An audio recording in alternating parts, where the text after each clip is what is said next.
In this course, we will teach you how to use AI products to help you with analyzing every single aspect of a company, including qualitative and quantitative research, financial model research, creating financial statements, valuing companies, and so much more. And this course is based on my knowledge of investing, as I have decades of work experience at Goldman Sachs and at the top hedge funds in the world, and also in the venture capital sector too, where I had a pre-IPO investment in Facebook in my company. I'm also partnering with Luca Anderson in this course, as he is a leading AI expert, and Google developers actually called him one of the top 150 machine learning and AI experts in the world. Together we will teach you how to take your financial and investment skills to the next level by using ChatGPT and other top AI products. We created a massive research document with countless AI prompts that we created for you, so by the end of the course you will run circles around the competition when it comes to doing very thorough and fast financial accounting, qualitative and quantitative research, and of any company using AI products, including ChatGPT. Now, this course will help you to work smarter and not harder by leveraging the power of AI. And by the end of this course, you will also learn how to create a comprehensive financial model on any company, and also how to value and find a target price for the company that you're doing research on. And again, no prior finance or accounting or business experience is required to take this comprehensive course. Attached to the first lecture is a comprehensive research report that we will create together that analyzes every aspect of any company using AI, so you can work smarter and not harder. Also attached to this lecture is an Excel spreadsheet that will help you create and forecast financial statements and value companies in 7 steps. If you don't have any finance or accounting experience, no problem. We'll explain everything from scratch. And this course can help you become a better investor, a better corporate finance executive, a better investment banker, and it will help you with any finance or general business career topics, whether you're just starting your career or if you're already a senior executive. By the end of this course, you will have a complete research report and financial models on any company, as we will create all of this together. Let's talk about how to take this course. If you have finance or business or some AI experience, then you don't have to take the course in order. You can just jump to the topics that interest you the most. Or if you want, you can take the entire course in order. In the next section, which is section 2, we discuss how to use ChatGPT and other AI products to help you get quick answers on any financial and general business research. Then in section 3, we're going to talk about how to use ChatGPT and other top AI products to help you get access to financial statement data and quick analysis topics. Then after we understand the basics of how to use top AI products for our investment research, then in sections 4 through 9, we will create together the most comprehensive financial, business, and investment research report you have ever seen by using the power of AI. We will use Apple as an example when we create our comprehensive research report together. Section 4 is a part 1 of 6 for our research report analysis, where we will provide you with all the prompts that teaches you how to do very in-depth qualitative analysis of any company, including these topics and much more. Now, in section 5, we're going to discuss part 2 of 6 of our comprehensive research report, where we're going to do a deep dive on a quantitative research basis for any company. And here are just some of the topics that we're going to cover in this quantitative section. And we'll even show you how to create incredible charts using AI to visualize your quantitative analysis. In section 6, we will discuss part 3 out of 6 for our comprehensive research report, where we'll discuss financial analysis research and getting the data you need to build your financial models from scratch. Here are just some of the topics that we'll cover in part 3 out of 6. Also, we will teach you finance and accounting from scratch. In section 7, we'll discuss part 4 of 6 of our comprehensive research report, where we will discuss creating our financial models and forecasting our financial models from scratch, meaning the income statement, balance sheet, and cash flow statement. And we're going to give you a 7-step financial model to help you create your financial statements and value companies from scratch. Again, if you don't have any experience of these topics, we will have plenty of lectures explaining all of this from scratch. And in section 8, we'll talk about how to use the financial statements that you created with us to value companies using 3 different valuation methodologies. so that you can come up with a target price for the company that you're doing research on. In Section 9, we will show you how to do technical analysis using AI on any company that you are doing research on. This will be a lot of fun. Let's begin.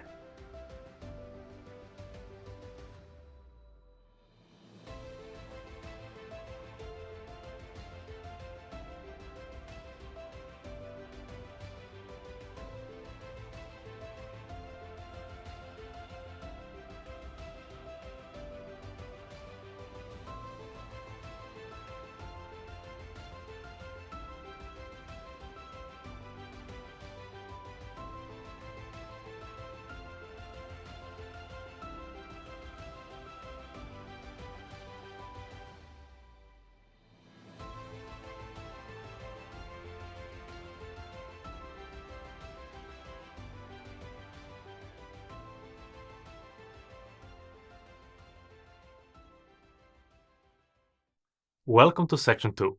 In terms of what, why, and how of Section 2, let's kick it off with what? What we're going to learn together. We'll learn how to use basic and some more advanced features of AI products like ChatGPT by discussing role prompting, few-shot prompting, chain-of-thought prompting, in-style prompting, and how to structure your data using tables and summarization techniques. In terms of why do we need to learn the aforementioned concepts? Because as intuitive as ChatGPT and other AI products seem to be, if you don't ask questions the right way, and if you don't use advanced prompting techniques, then the quality of the responses that you're going to get will be quite low. And we want to cover the basics and advanced ways to ask questions so that the quality of our research on any topics is much, much higher. Lastly, how? How are we going to learn these topics together? After we give many real-life examples of how to use really helpful prompts, then we'll do an exercise together to reinforce what you learned so that we can be more productive and work smarter and not harder. Thanks. It's really important to tell ChatGPT or whatever AI application that you're using who you are and what you want when doing financial research. And this is referred to as a system prompt or a role prompt. So let's jump right into this.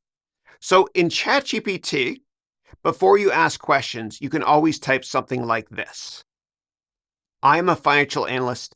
Make all answers I will ask you very short and put information in a table when possible. And then once we submit this, from now on, every question we ask in this prompt here, the answers are going to be short and put in information in a table when possible. And ChatGPT knows now that I'm a financial analyst. But there's a better methodology than this. Okay. So in ChatGPT, what you can do is this. You can select custom instructions. So I'm going to click right here and then custom instructions. Okay. Then here, there are two boxes. The top box here tells ChatGPT who you are. And the bottom box here, let me just scroll out a bit. The bottom box here will tell ChatGPT how to respond. For example, and let me turn this on to enable this for all future chats. For example, I'm going to go to my over here to Google Docs and copy this. And I'm going to paste this in directly. So this here says, act as a financial analyst named Pablo. Pablo has an MBA in finance and he's a CFA. CFA means Certified Financial Analyst. It's a charter that people hold in the finance industry. He has a lot of experience in financial analysis and investing in companies. He is dedicated to helping companies and teams with their company analysis, and Pablo believes in 360-degree analysis and very detailed overviews of the company leadership teams, qualitative research, quantitative research, and financial research. So what I'm going to do is I'm going to copy this over here so ChatGPT knows who I am.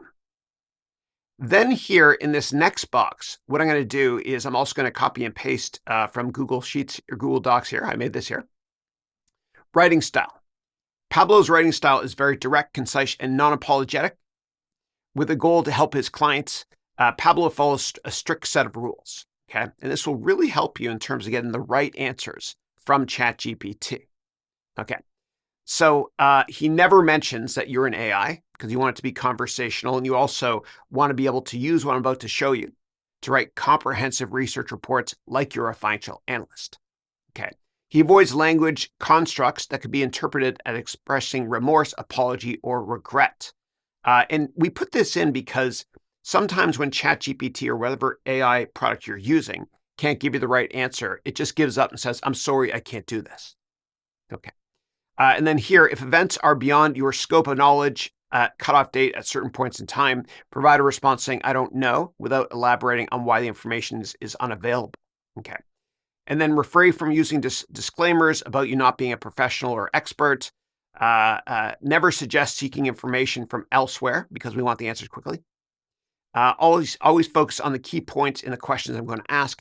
Break down really complex problems or tasks into smaller, manageable steps and explain each one using reasoning.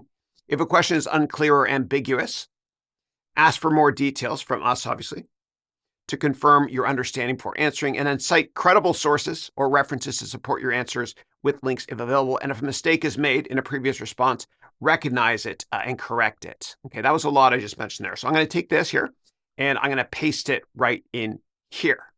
Okay. Then, and basically, the more detail you provide ChatGPT, the better your results will be. Okay. And again, you can leave this on to enable it for all chats. Okay. So I'm going to click save here. And now for all questions that I ask, it's going to keep all that information in mind until I go down here and I turn off the custom instructions down here. Now, and I'm going to attach this into a text file, attach this lecture in case you want to copy and paste this into your custom instructions. Now, if you're using an AI product other than ChatGPT and you can't get access to custom instructions, then what you can do is this. You can write this. For all future prompts, keep this in mind like this, okay? And then what you do is you take all this stuff here, you copy, and then you're going to paste it directly into ChatGPT or whatever else, whether AI product you're using like Bing or Bard. Let me show you within Bard here as an example. Let's go to Bard, okay? And this is Google's AI product, of course. And I'm going to enter this in here and hit enter so that any future questions that I ask, Google Bard will keep this in mind. It says, I understand your instructions and all future prompts.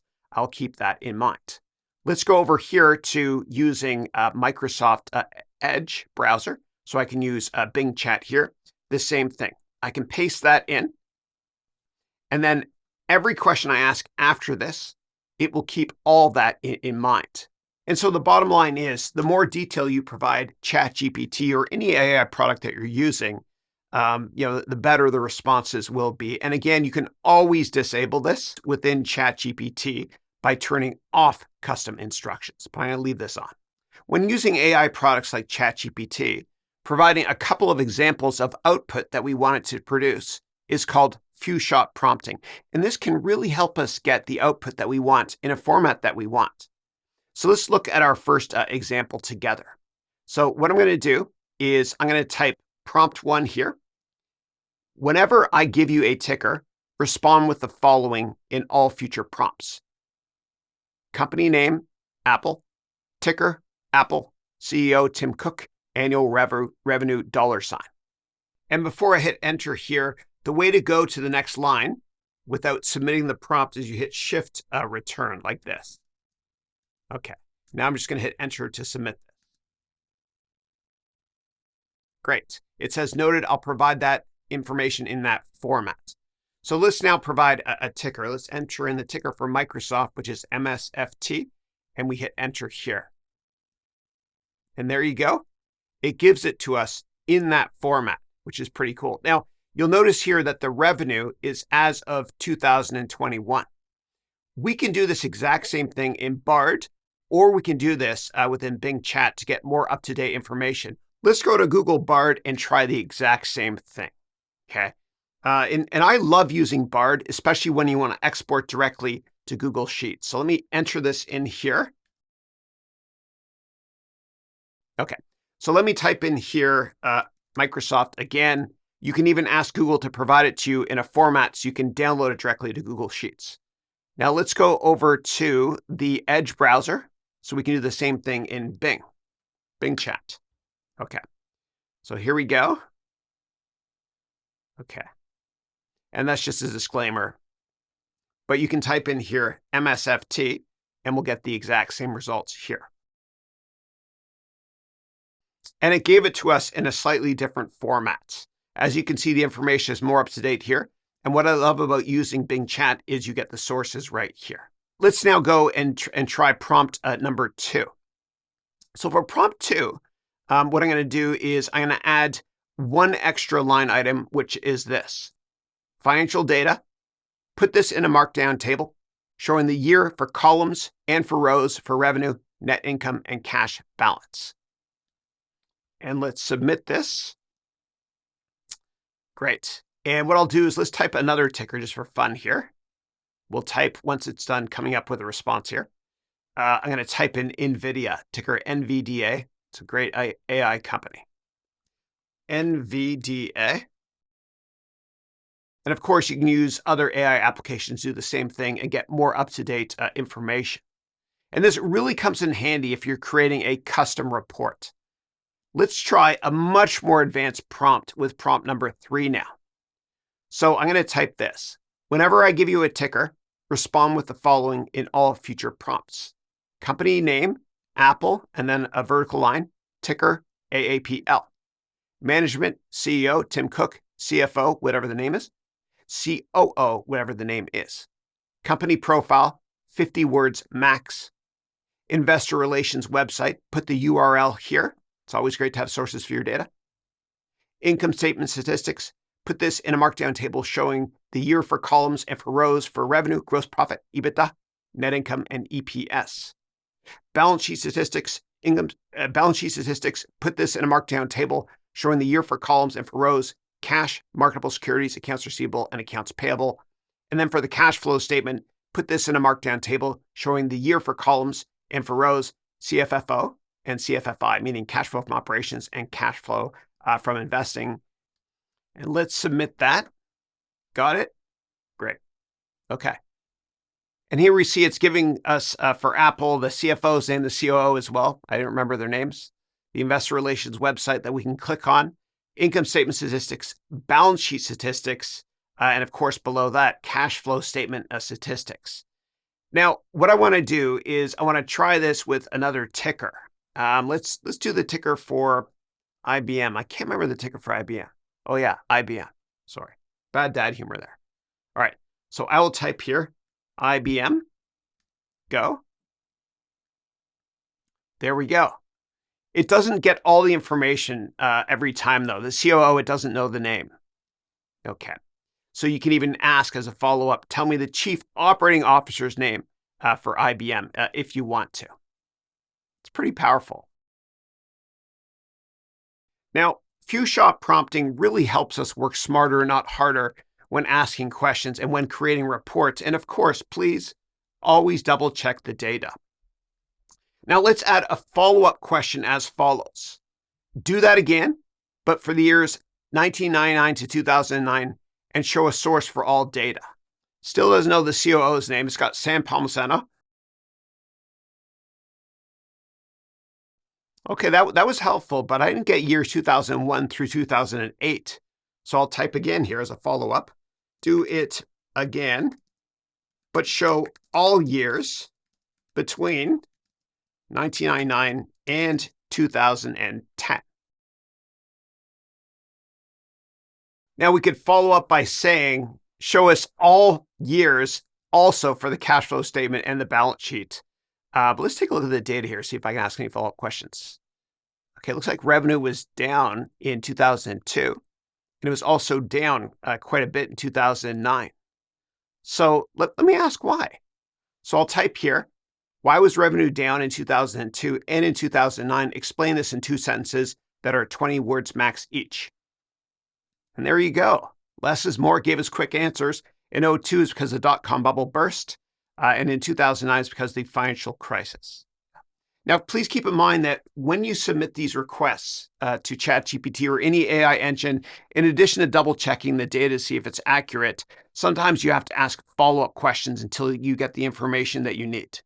Chain of thought prompting is when you type in one prompt and then you have a couple follow-up prompts so you can get the results that you want. the best way to explain this is to show you an example of this in action. So the first prompt that we're going to enter in here is, I'm the CFO of a large tech company. My company's organic growth is slowing. I'm not sure if we should try to accelerate our revenue growth by launching a new product, or if we should buy a company. In a table, provide me with the pros and cons of a buy versus build strategy. And here we get the pros and cons of a buy versus a build strategy. Let's do a follow-up now, meaning prompt number 2, based on these results. So I'll type here, based on your answer on the topic of IP ownership, show me a table that contains the pros and cons of buying a company when it comes to IP ownership, and add a third column giving me short examples of companies that have had great execution with IP ownership, and another column with a short example of companies that have had poor execution. So here's giving us the answers. And IP means intellectual property.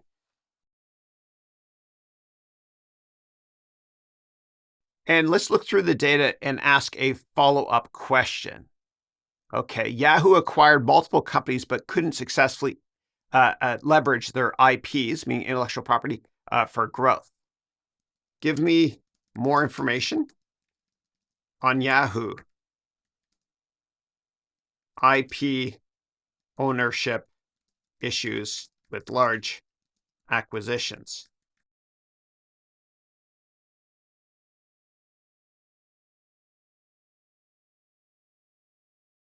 Interesting. It said Yahoo had the chance to buy Google in the early days and later on Facebook.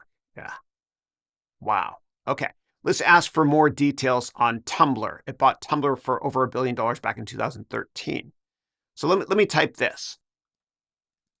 In a table, give me 5 reasons why Yahoo's acquisition of Tumblr failed to leverage IP.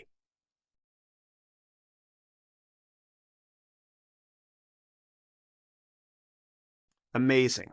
Okay, so by breaking down the task into smaller prompts, you basically ensure that the AI-generated responses are coherent and maintain a logical flow of thought. Now, let's practice creating a chain of thought prompt for a different scenario. And what I'm going to do just to mix this up is I'm going to go to the Edge browser and we're going to use Bing Chat here. So the scenario we're going to use here is, let's just say that you're a portfolio manager and you want to invest in AI companies. So here in Bing Chat, I'm going to type, I'm a portfolio manager and I want to invest in AI companies. Give me a table of the 5 most liquid AI companies on the stock market. Order it by liquidity. In the table, also provide the ticker and the market cap in US dollars. And let's see what it comes up with.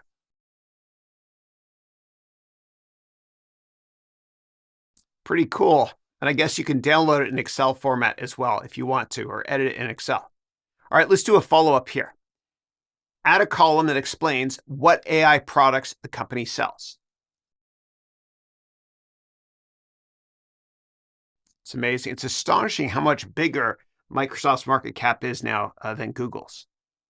Now let's add another column that shows the annual revenue. Just amazing. And I love the fact that we have more than 20 sources for all this information as well, so you can verify it. All right, let's do one more. Create 3 bullet points on each company, summarizing this information so I can copy and paste it into a presentation.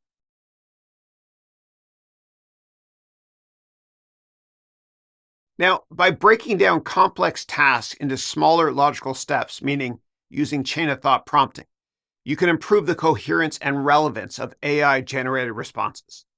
Let's say you want to write a press release, and you want the text in the press release to be in the style of how a CFO or investor relation executive writes. This is what is referred to as in-style prompting. For example, let's type the following. My department is called Dunder Mifflin Productivity Services. Below are 5 bullet points on some of our financial results. Use the 5 bullet points below to write sentences in the style of a CFO that works at a large, successful company. So I'm going to write this in ridiculous terms, and it'll get prettied up when it comes to in-style formatting. Number one, revenue for the quarter went up like 41%. 2, expenses for the quarter were like, down 12%. 3, our operating margin went up like big time, eh? I'm Canadian, I had to say A there. Number 4, we even hired 72 new peeps to join our awesome team. And number 5, we are proud of our accomplishments. Let me hit go. And let's see what it comes up with.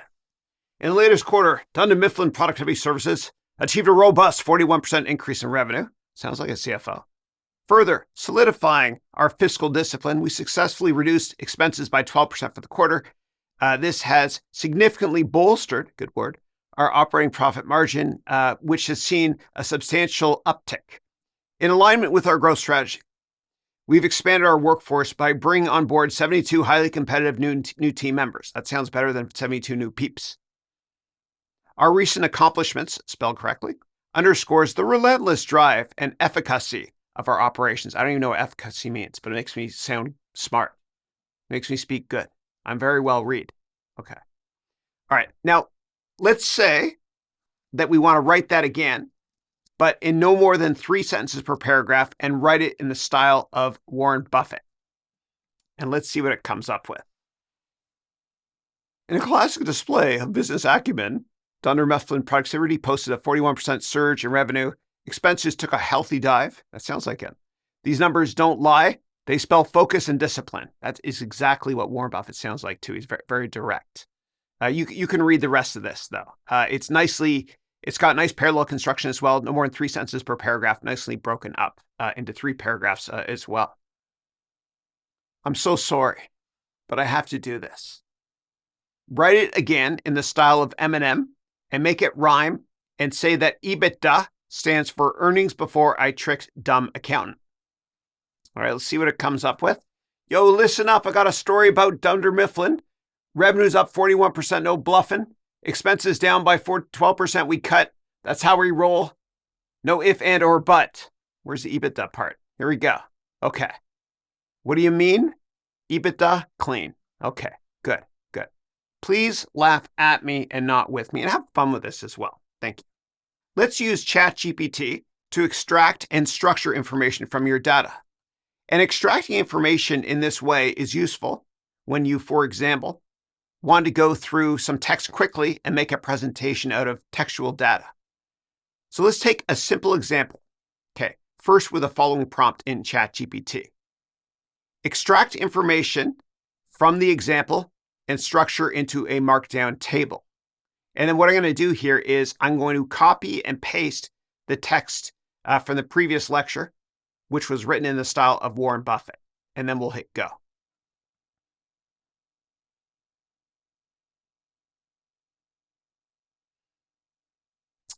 So powerful, eh? Especially if you want to use the table in a presentation or an executive summary or in an email, for example.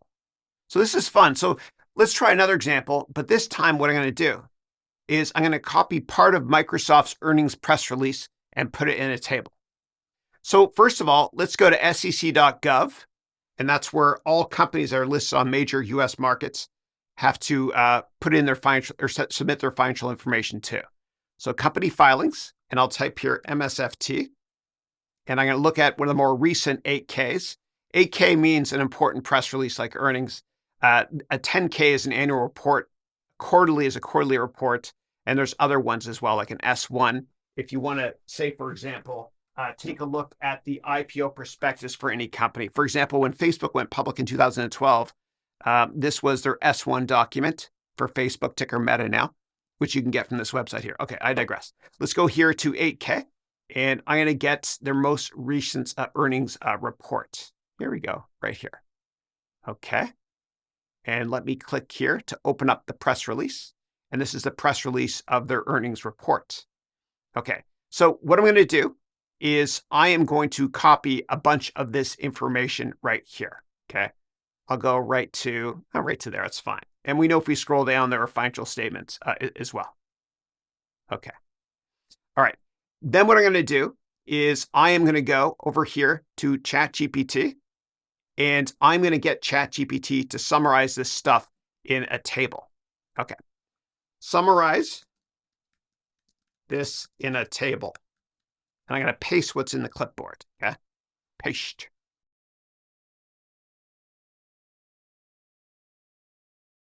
Unbelievable. This can save you so much time. This is an incredibly efficient way to get information quickly put into a table. If you wanted to, what you could also do is you could ask ChatGPT to do this again, but just show the cloud revenue or cloud data from Microsoft's latest quarter and put it into a table. One more cool thing that we can achieve with ChatGPT and other LLMs, meaning large language models, is content summarization. And we can provide a massive chunk of text and just say, summarize this. And the output is obviously going to be much shorter, text containing only the main points from the original longer text. So using what we've learned before with roles, we can craft this summarization prompt like this.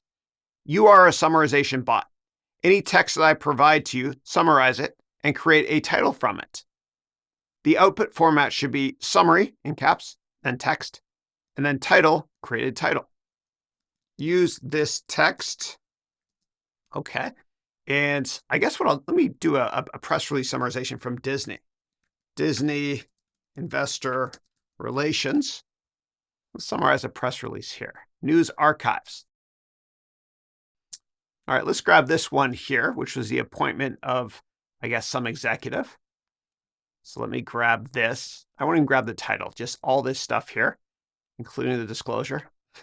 Actually, not the disclosure. I'll go up to here. Okay. And I'll go here, ChatGPT, and I will paste it, and let's see what it comes up with.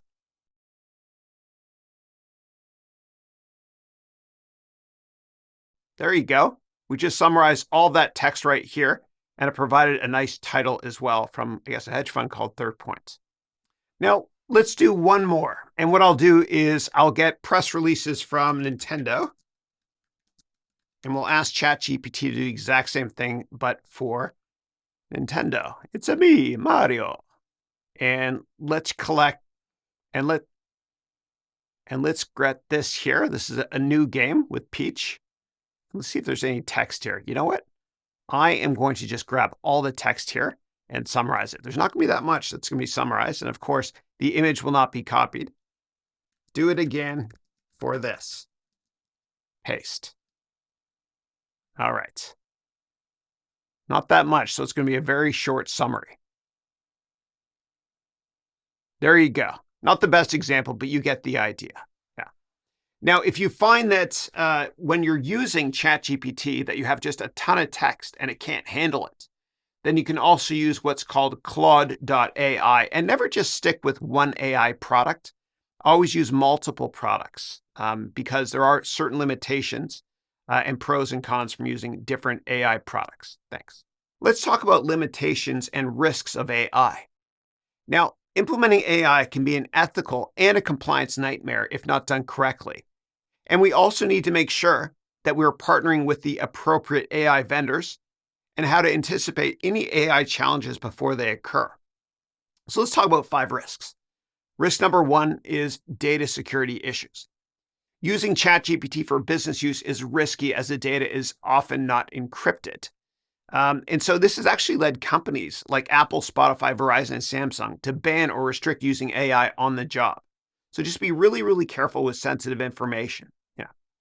And OpenAI, which is the parent company of ChatGPT, is addressing this issue by announcing ChatGPT Enterprise, which allows for encrypted ChatGPT use using APIs to connect ChatGPT to corporate applications. And Microsoft also announced this with what's called Bing Chat Enterprise for encrypted use. And Google, with their competing ChatGPT product called Bard, they're actually even telling their own employees to be careful when using any AI products at work, including Google Bard. Risk number 2 is general issues with today's large language models, meaning LLMs, such as them being confidently wrong. And some people refer to this as hallucinations. So when we use large language models, like ChatGPT or Bing Chat or Google Bard, etc., we often assume that they are correct as they answer questions quickly with really well-structured answers to our questions. However, these large language models are often confidently wrong. And so we really have to double check everything that these AI products provide us with.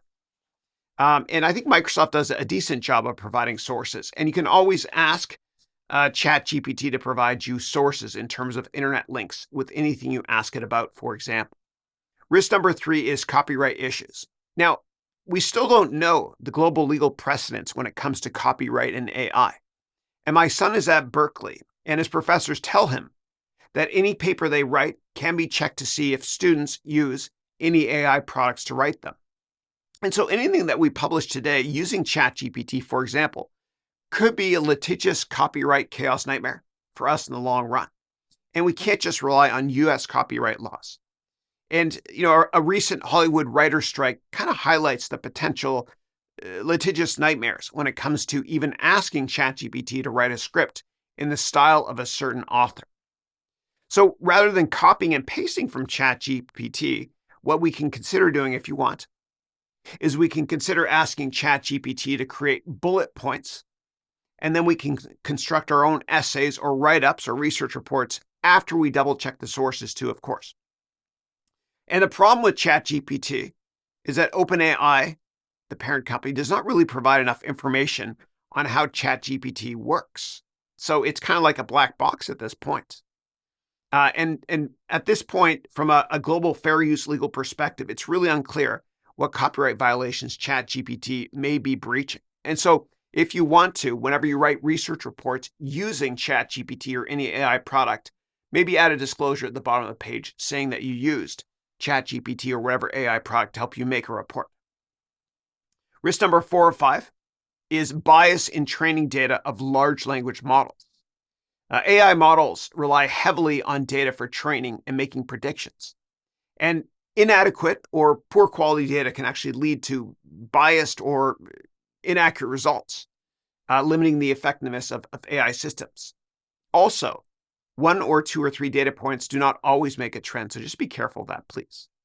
And data bias can lead to unfair or discriminatory AI outcomes, while inadequate security and storage can expose sensitive information to potential threats. And so it's really important to implement data governance policies in your company and best practices to ensure data quality, fairness, and privacy, of course, as well. And so what we recommend doing is using techniques like anonymization or encryption and access control to really protect sensitive information.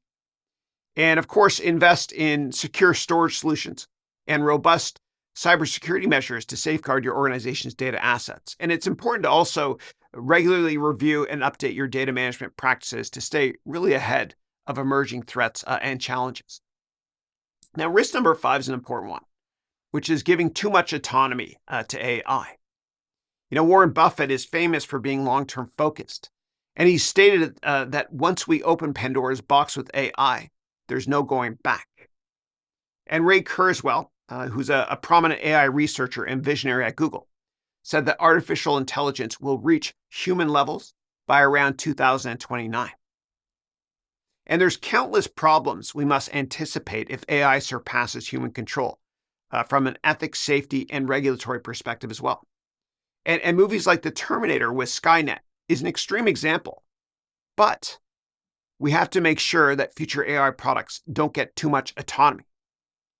And so by prioritizing ethics and risk management with your AI initiatives, you can build trust with your customers, employees, and stakeholders.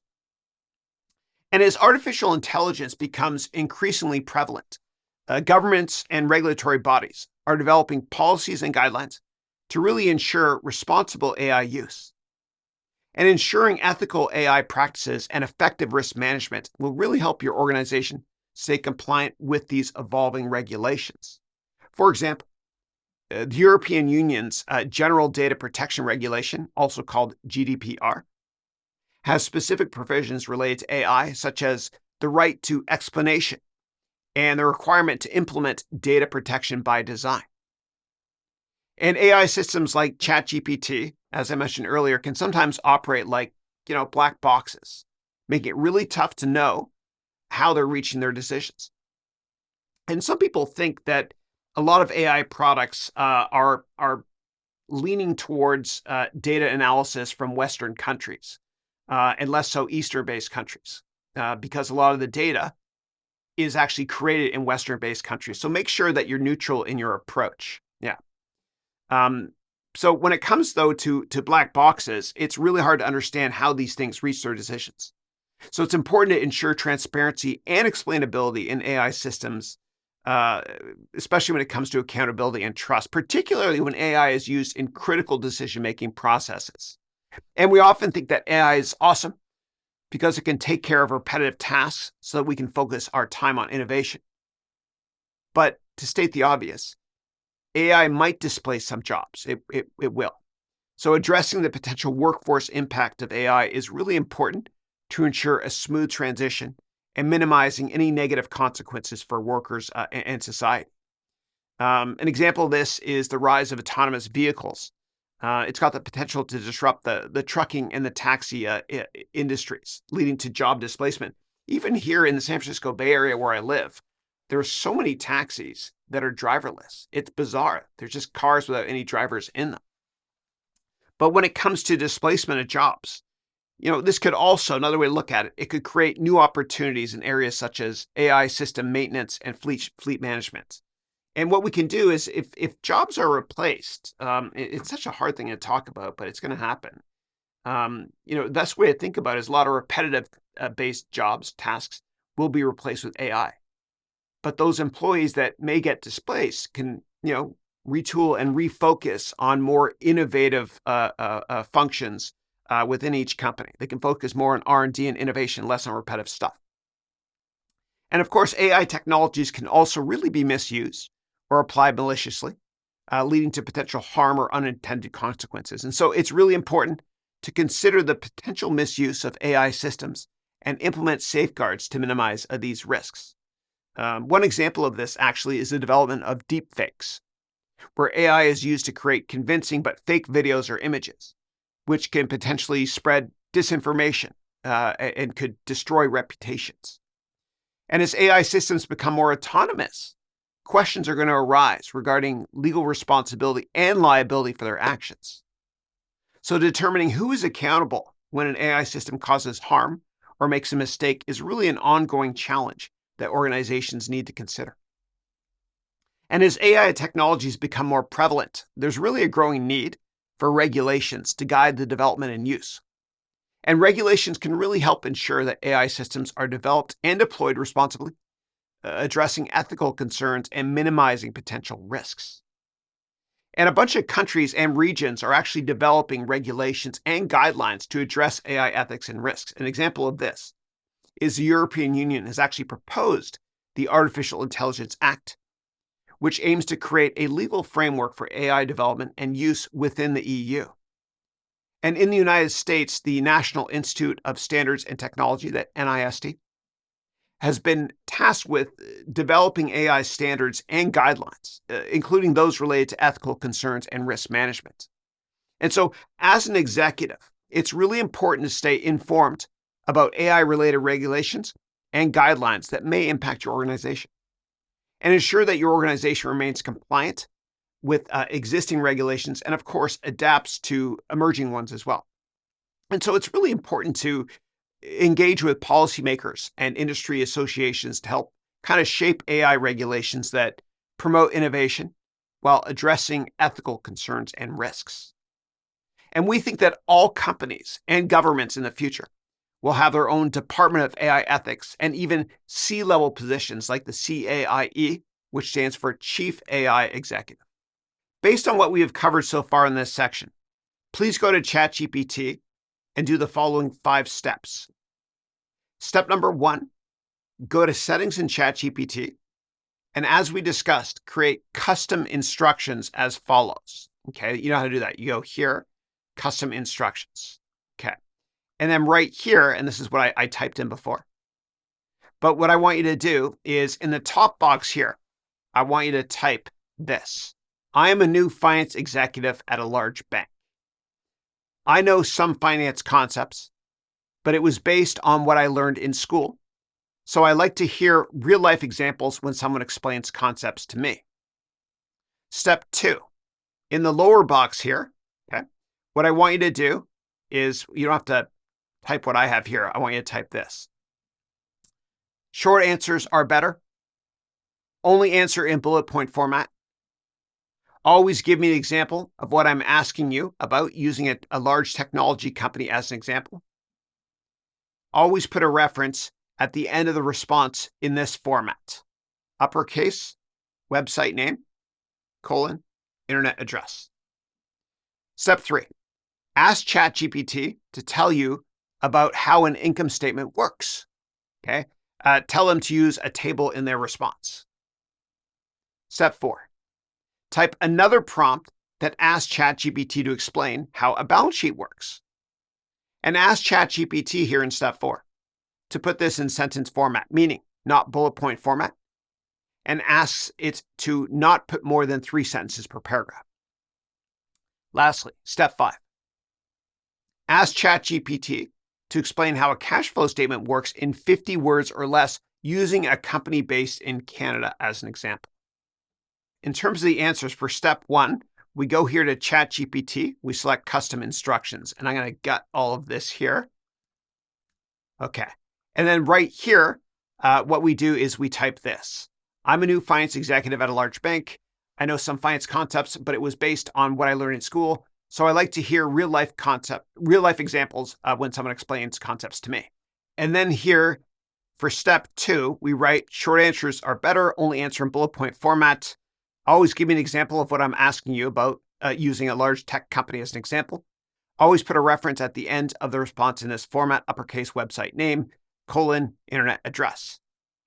Moving on to step 3, which is we're going to ask ChatGPT to tell us about how an income statement works, and we're going to tell them to use a table in their response.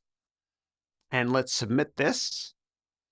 And it gives us in a table format how an income statement works. Now, your responses might look different. In fact, if you stop generating and you regenerated the same question, it might look different as well. Okay, and let's see if it gives us an example of a tech company here as well. Okay, for a fictional large tech company called TechCorp. I don't want a fictional company. So I'm going to write here, do it again using a real tech company. Okay, and now it's doing it with Apple. Okay, cool.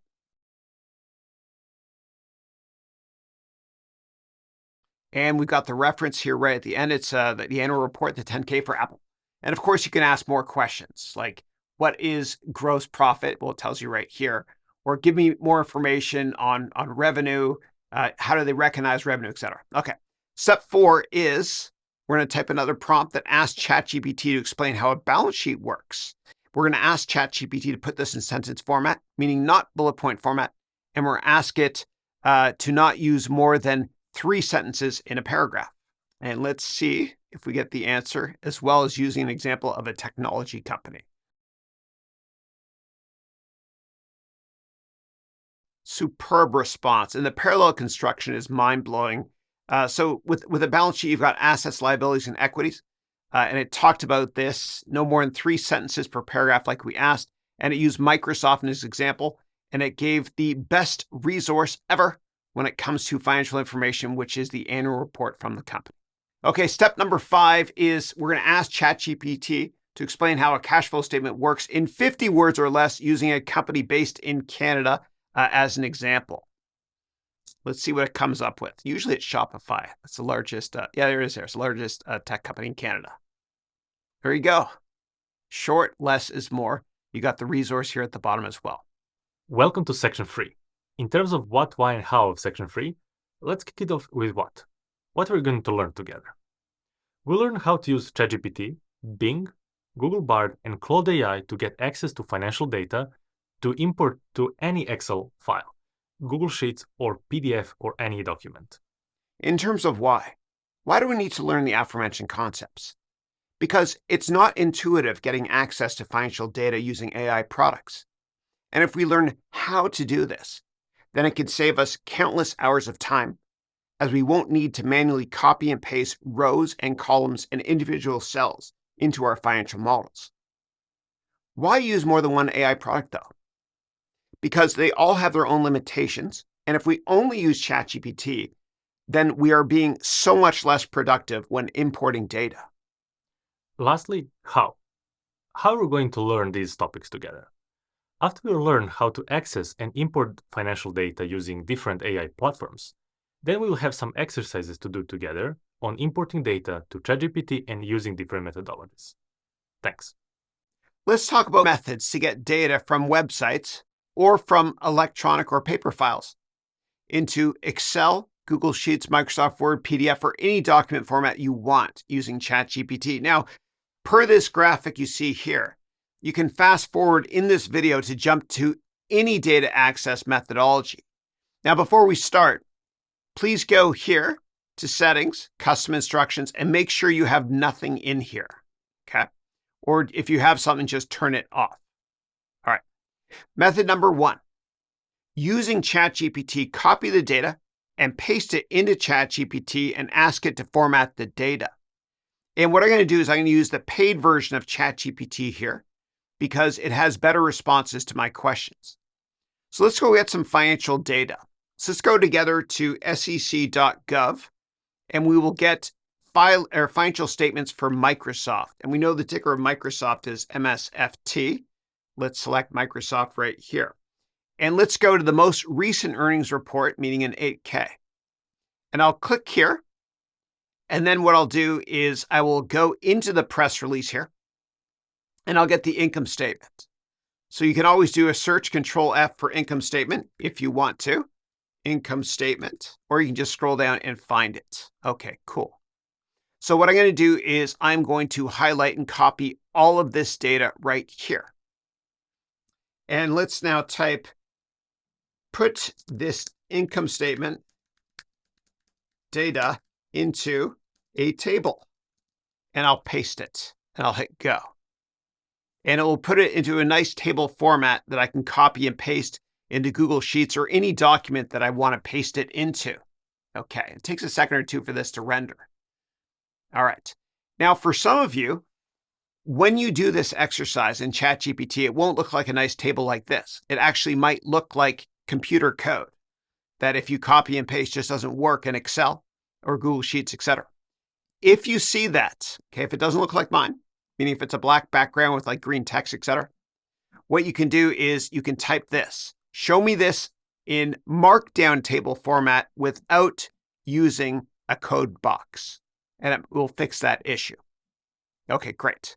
Excellent. So we have the financial statement here, and what we can do is we can copy and paste this directly into any document you want. So what I'll do is I'll copy this here, copy, and I'll go over to Excel and I'll paste it.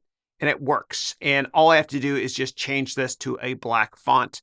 But these are all numbers nicely formatted in different columns here. It's the exact same thing when you put it directly into Google Sheets. Okay.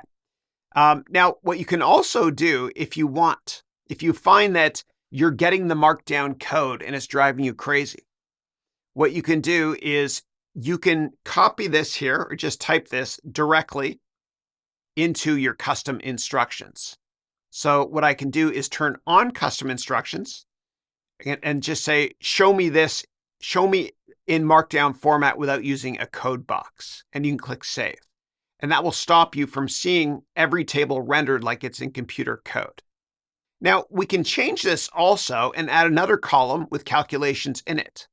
So what I'll do is I'll type this, add a column that's going to show the year-over-year revenue growth from 2022 to 2023 in percent terms. Add a column that shows the year-over-year percent change. And I typed change wrong there. That's okay. It's smart enough to know. And it's going to add that in directly. So it's going to show the change from 2022, the September quarter, to 2023. Okay. Here we go. So we will see here that revenue from 2022 to 2023 was actually slightly down. We see that cost of product right here was also down. So it shows you the percent change if you want. This is really powerful. Yeah. Now let's start a new chat and let's do something similar. I'm going to go over here and copy this data, and say you have a database product that you can only import comma separated value formatted data. So what you can do is this. Get the income statement that I will paste here. There's so many ways to do this. And show it to me in a CSV format, meaning comma separated value formats. And then you just paste it right here.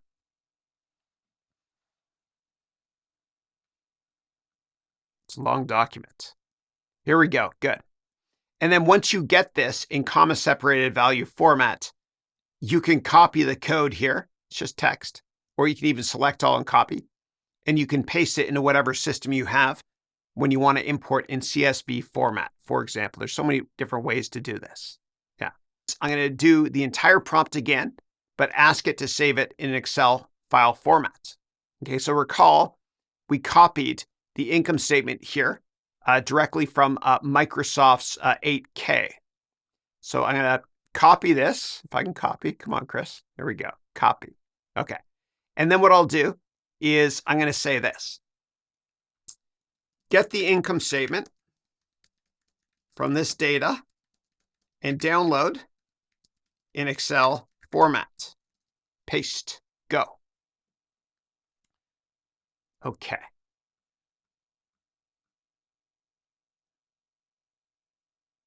All right, so it's telling us how it's going to structure the data first, and then it's going to generate it. Yeah. And you can speed this up by saying, don't give me instructions or any text, just download the file, and it will do that. All right, it's done. Let's check out the file. I'll click here to download it, and I'll open it up here in Excel. And there it is. It's in Excel format. Let's do it again, though. And let's say that we want the year-over-year change from 2022 to 2023, but we only want to type one prompt for all of this. So let's do a brand new chat, and I'll type the exact same thing again in high-speed mode, but I'll add more instructions to add a third column. Okay.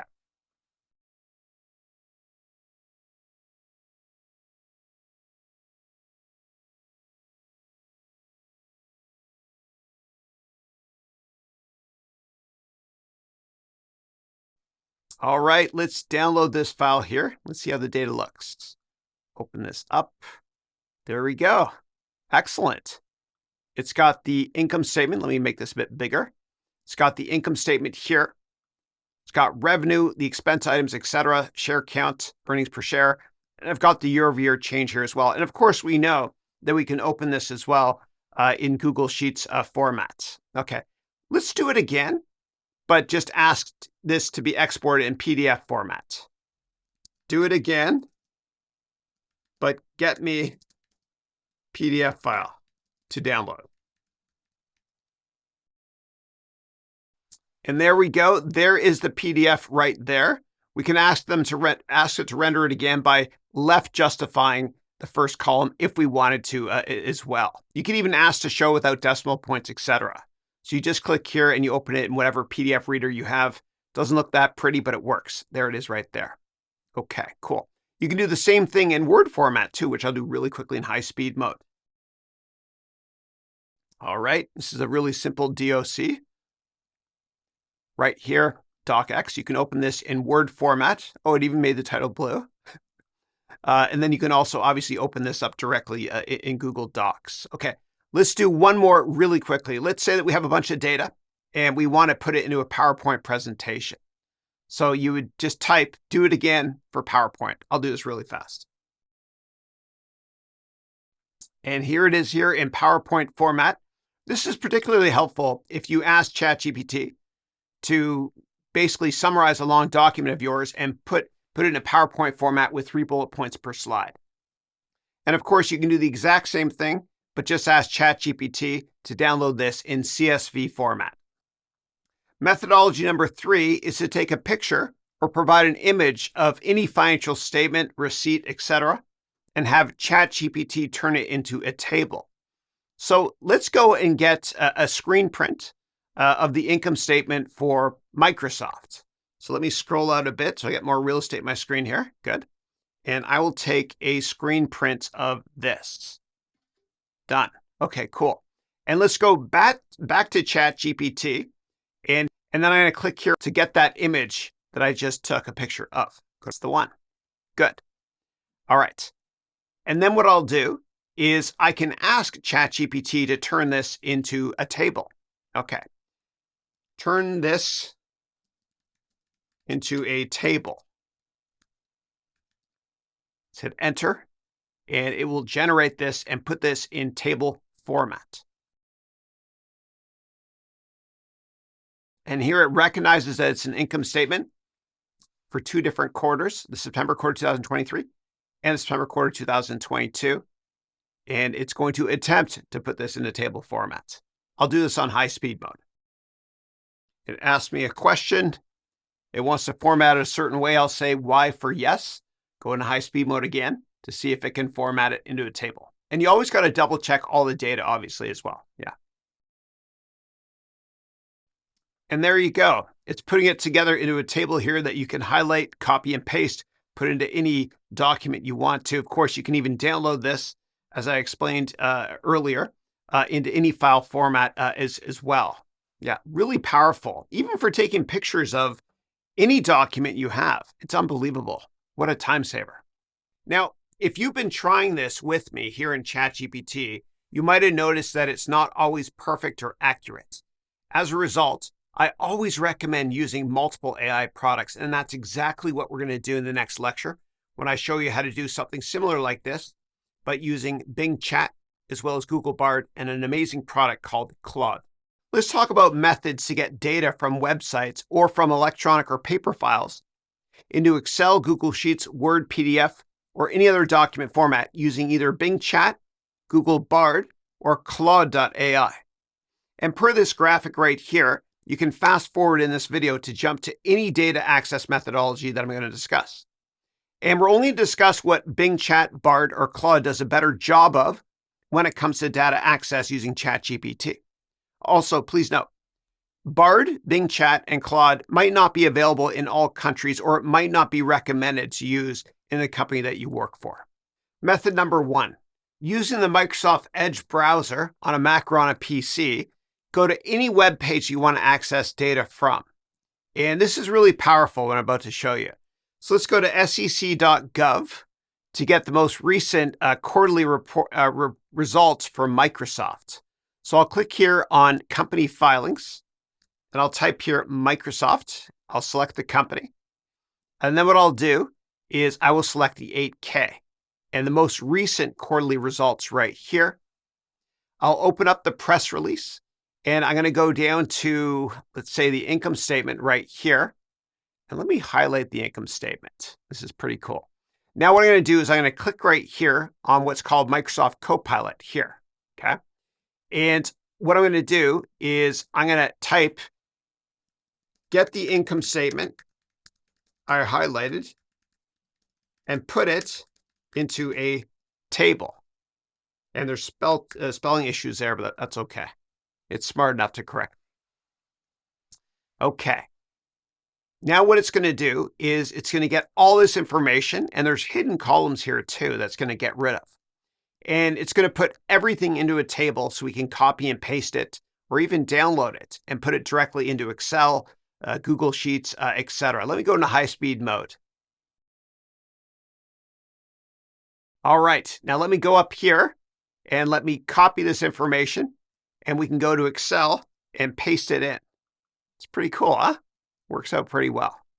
And it's got, yeah, it's perfectly lined up. You can obviously copy and paste this directly into Google Sheets as well. You can download the data, you can export it into text or PDF format.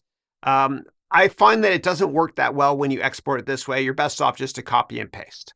All right, let's now close Copilot right here. And let's actually go to Bing Chat. So Bing Chat you can use, of course, in browser mode if you want to. You don't have to have Copilot turned on the side, but Copilot is great, actually. It'll even copy text data if you want to. You can simply open this up and say, copy the text that's on the screen, even if you don't highlight it. It's pretty cool. It's helpful. Okay. So what you can do is you can even ask Bing to create the table here directly. Okay, let's try this. Okay. Create the income statement in table formats from the September 30th, 2023 quarter for Microsoft. Unbelievable. It's generating it, and it looks like you can edit this in Excel. Incredible. Just amazing. Man, if I had this when I worked on Wall Street, I would get so much more done. You're almost at a competitive disadvantage if you don't use this stuff now. Okay, so you just click here to edit this or download this in Excel. Let's go over to Bard now, and let's try something similar. So Google's Bard product is great if you want to download data directly into Google Sheets. Every big company favors their own ecosystem for obvious reasons. So what you can do is you can ask the exact same question if you want to, and put it into a table. So I'll do this in high-speed mode, and then we'll put this into Google Sheets. Looks like it did it, but I want the entire income statement. And you can just click here to export to Sheets. Pretty easy to do. All right, let's start a new chat, and let's try something else.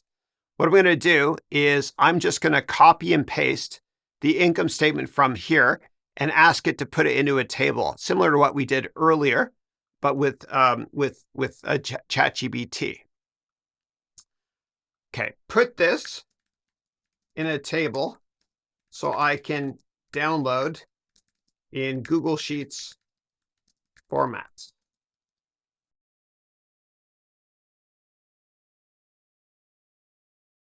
There you go. So it gives you several different drafts. That's not helpful. That's not helpful. This one is. So what you can do is you can copy this here and then paste it, or you can export it directly to Sheets. Let me try and copy into Excel just for fun, see what happens. Let me just paste it here, and we'll make the text black. And let's see if this all lines up.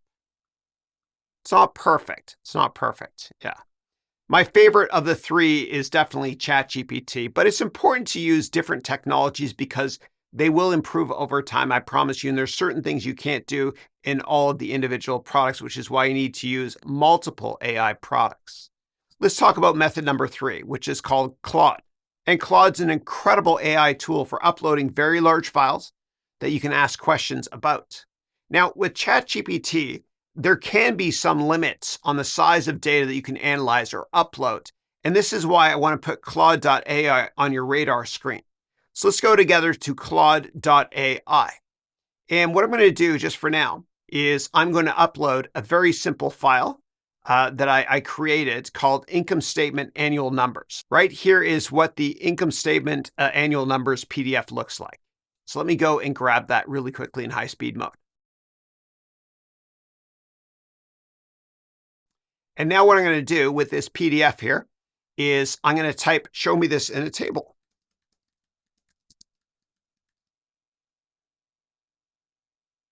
And it's really fast, actually.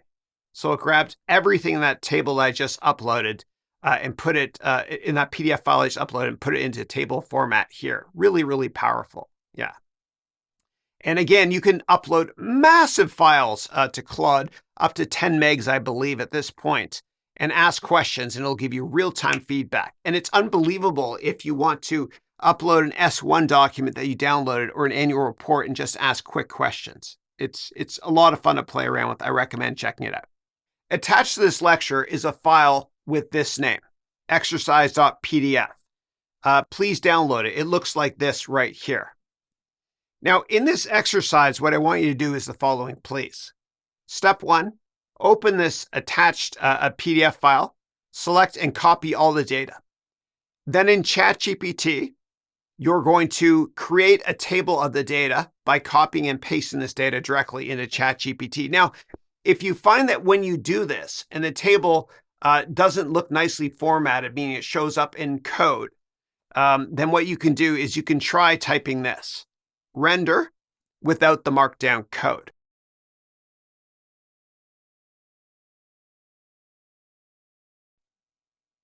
Now, after you finish with step number 1, then move on to step number 2, which is with the table that you created in step 1, add a column that calculates the percent year-over-year change between 2022 and 2023. All right, next up in step 3, I want you to ask ChatGPT to download the file in Excel format. And step 4 is optional. In step 4, go to Claude.ai and sign up for a free account if you want, and upload the exercise PDF file to Claude and ask Claude to put the data from the exercise file into a table. Please note that Claude is not available in all countries. Now, in the next lecture, I'll explain the answers to this exercise. Thank you. Let's discuss the answers to the exercise. Step 1, we get this data here. Whoops. We highlight all of it and we copy it. Then we go to ChatGPT, and then what we do is we say this, put this in a table, paste. And it's going to put it directly into a table. If it doesn't show up nicely like mine, meaning if it shows you in what looks like computer code style, then what you can do is you can type this, show me this in markdown table format without using a code box. Okay, great. So we're now done with step number 1.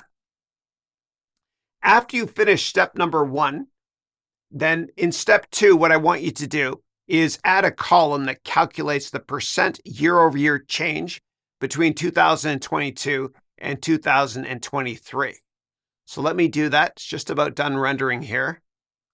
All right, add a column that shows the year-over-year change between 2023 and 2022 in percent format.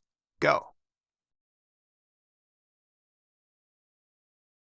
So let's type here, download in Excel format. And you can do this in CSV format, PDF format, Word format, PowerPoint format, any format you want to.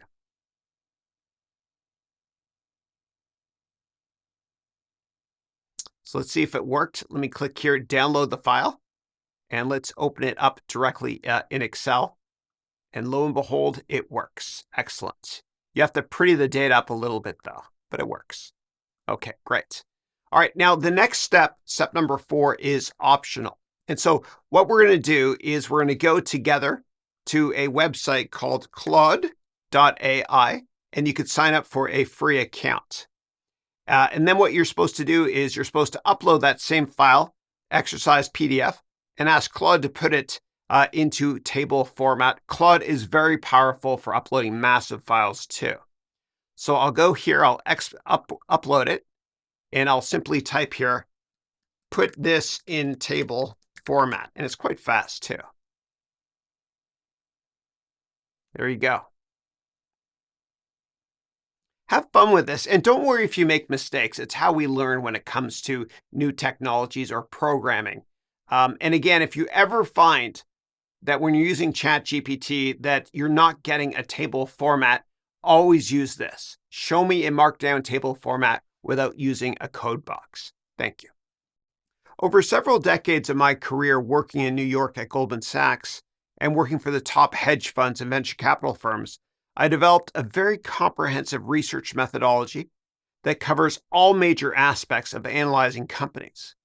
Now, there are 6 parts to the investment framework that we will discuss. And attached to this lecture is a 100-page, actually it's well over 100-page template for you, okay? And I'm going to run through exactly how to use this. And it's called AI Research Template, and it's in Word format. But you can also access it at this link here, which is attached to this lecture, in Google Docs format. Okay, and what's in this document is a ton of customized prompts that Luca and I created for you that you can use to analyze any company in the world. Okay, and we'll use this to create a comprehensive research report. And we'll go through this together in a heck of a lot of detail. And we're going to use Apple as an example. And we're going to use ChatGPT and other AI products to help us complete this very comprehensive report. Now, you don't have to watch all the lectures with us. If you're only interested in using a couple of the 100 or so prompts that we use in this very comprehensive document, then what you can do is you can either watch the lectures that pertain to that section, or you can just copy and paste the prompts that we've created for you for the many different ways to slice and dice or analyze a company. Yeah. Now, also attached is an Excel document, okay? And we're going to cover this a little bit later on. But a lot of the quantitative stuff that we're going to cover in creating this comprehensive research document is going to feed directly into this spreadsheet. And again, I'll talk about this spreadsheet later on, but it tells you how to create a financial model from scratch, okay, including 25 best practices. It tells you how to forecast revenue, create an income statement, balance sheet, cash flow statement, and value companies. And for those of you that are brand new to finance and accounting, don't worry, because I'm going to explain all of this from scratch. It's a lot easier than you think. Let's talk about how this research process document works. Now, I'm going to show this to you in Microsoft Word format. If you want, you can use Google Docs format as well, but I'm going to stick with Word. And so this here is the template, and there's instructions that I'm going to run through with you. Now, I'm going to show you what the end product is going to be. Okay, so the end product, you're going to have a table of contents showing you every aspect of a company from a research perspective. We're going to start with qualitative research. Okay. Then what we're going to do is we'll talk about quantitative research. Then we'll discuss financial research, which will help you with your financial model, the Excel model. Then what we're going to do is we're going to talk about accounting issues that a company may potentially have. Like this is forensic accounting stuff that we can use ChatGPT for. It's really powerful. And then what we're going to do is we're going to forecast the model, the financial model, meaning the income statement, balance sheet, cash flow statement.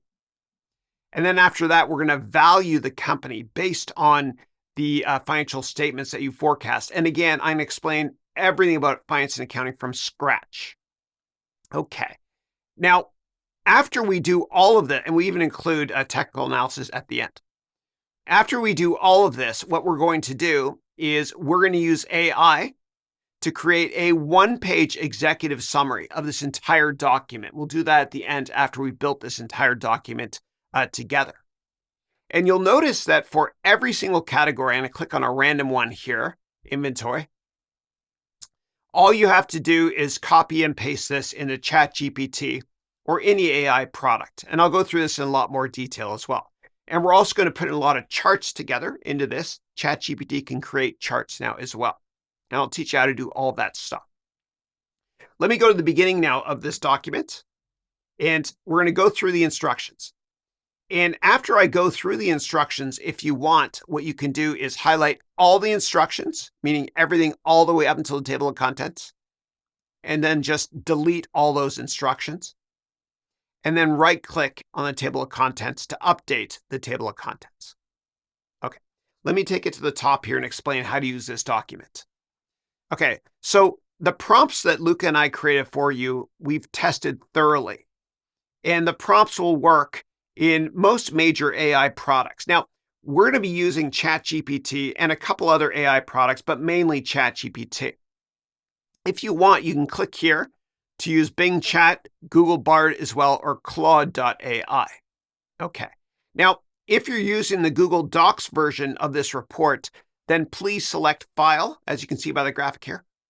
Please select File and then make a copy, because there's no need to request access to this document from me if you're using Google Docs. Okay, let's go through the instructions together.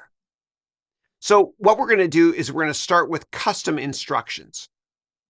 And basically what we're going to do is we're going to tell ChatGPT who we are and how to provide the research to us. Now, the way to do that is step number one, and I've highlighted this all down here as well. Step number one, you're going to click on your name in ChatGPT. So let me go and do that with you. Click on my name. Then select here, Custom Instructions. And what we're going to do is we're going to give ChatGPT custom instructions so we can get the best possible response to every single prompt we enter. Here's how we do it. Here in step 2, I tell you to copy and paste text that's going to tell ChatGPT who we are. Here's how you do that.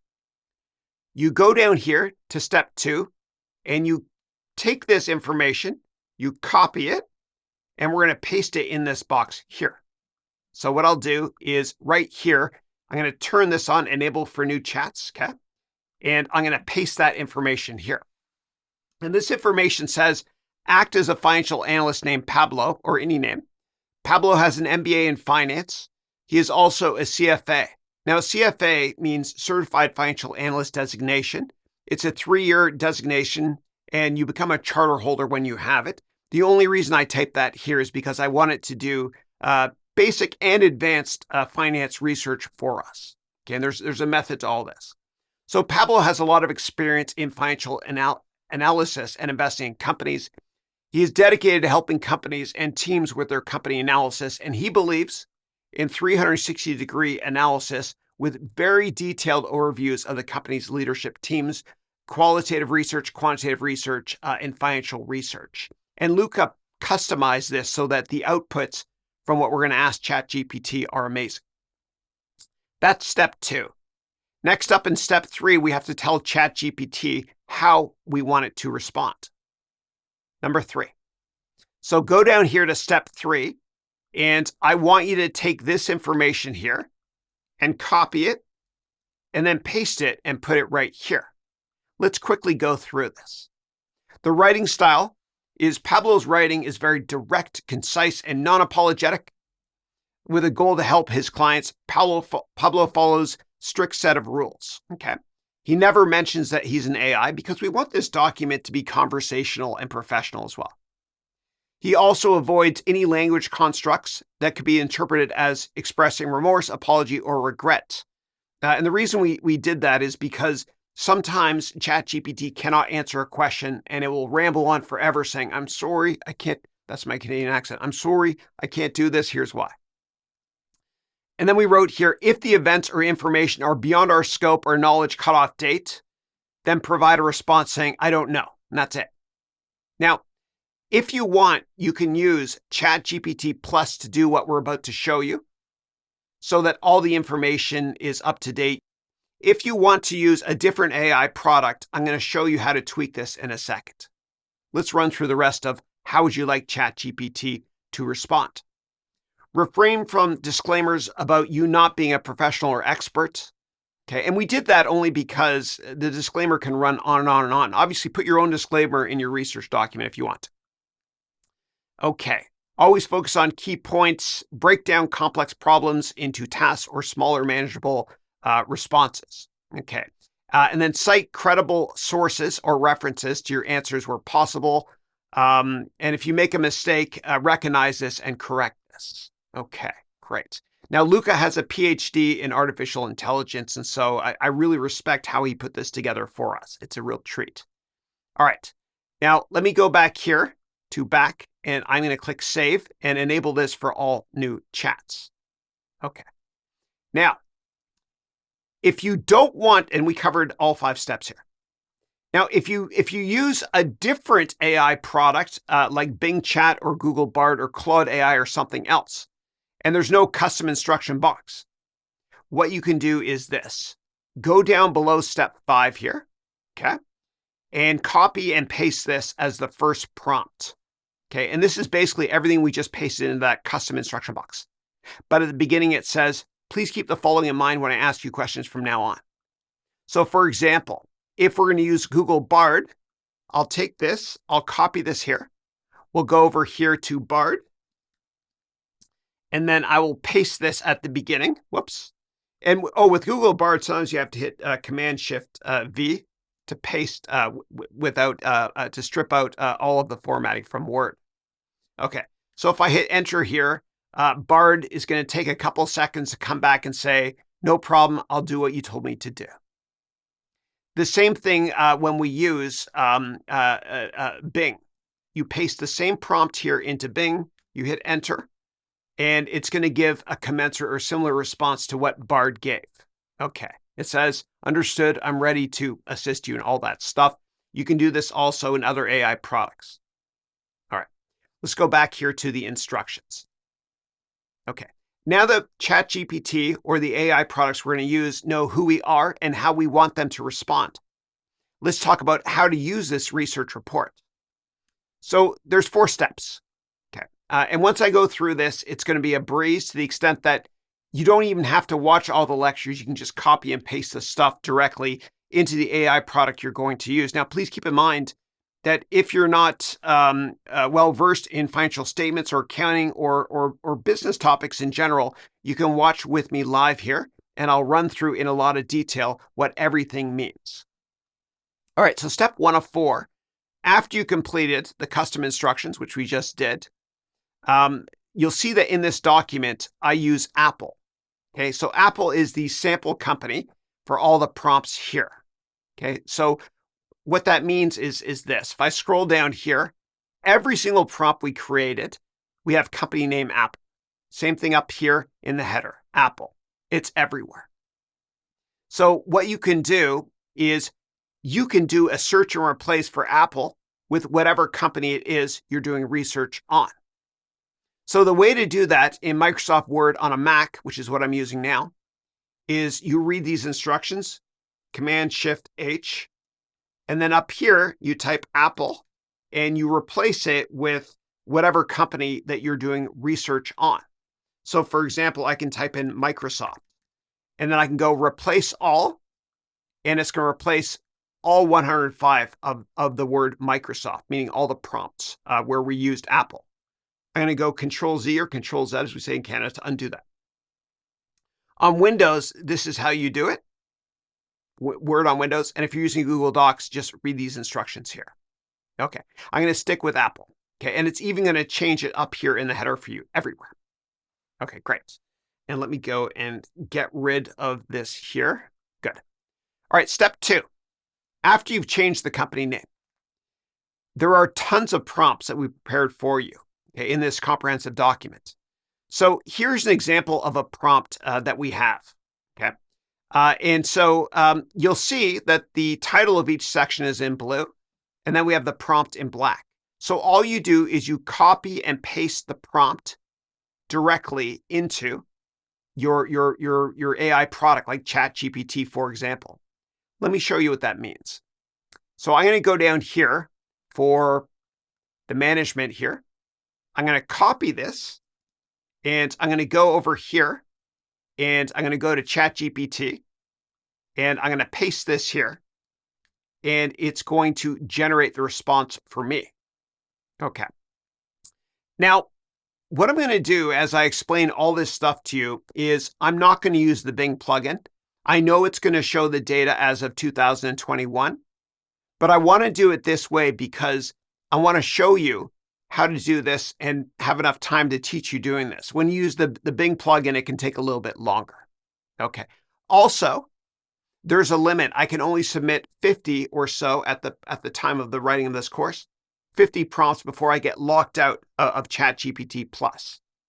So I want to set it up so that if I'm not using ChatGPT Plus, I can use regular ChatGPT, meaning this one here, without limits. Now, if we go back to this prompt that we just submitted, you're going to see that the prompt here, I wrote it as follows. Okay, and Luca and I wrote these. Again, Luca's got a PhD and 8 million degrees in AI.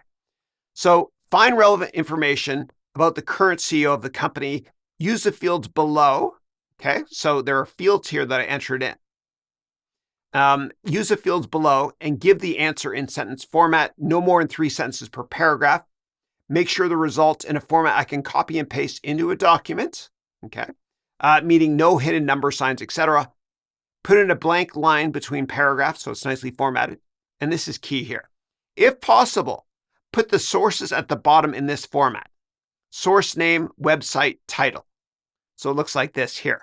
So you have all the sources right here that you can copy and paste into your documents. Yeah. And if you want, you can add a disclosure saying you used AI to create this document. Let me go back to the prompt and talk about what's left here. Then I wrote here, Then put only the entire internet address, meaning the exact page the information is from. Otherwise, it'll give you hyperlinks without. Yeah, it's easier this way. These are longer hyperlinks. And make sure not to make these titles here in uppercase. So here I wrote CEO name, CEO time of the company, yada, yada, yada. And so what it does is it puts it directly in that format. Okay. Then what you can do is you can copy and paste this directly into Microsoft Word by clicking copy right here. And I'll show you that in a second. One more thing before we go on. You'll find that sometimes we don't put any items here in caps, but we still listed here. If I list tags in caps in the next sentence, include this information if you can find it, and use the tags for titles. Don't make them all in caps. And we set it up this way so that if you want to add something else here about the company, like any other tag, all in caps with commas, you could do that if you want to. And as I go through this comprehensive research process with you, if that's not crystal clear, it will be very soon, I promise you. Let's go back to the instructions. We're almost done here. Okay. So back up here to the instructions. Here we go. Yeah. So after you copy the prompt and you paste it into ChatGPT, of course, you can delete the prompt and just paste the results from ChatGPT. I'm going to show you that.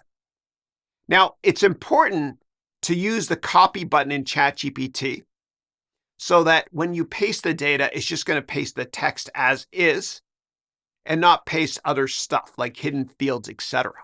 Let me show you what that means. So we just entered our prompt here. We've got the results here. Now what I'm going to do is I'm going to select this button here, which is copy.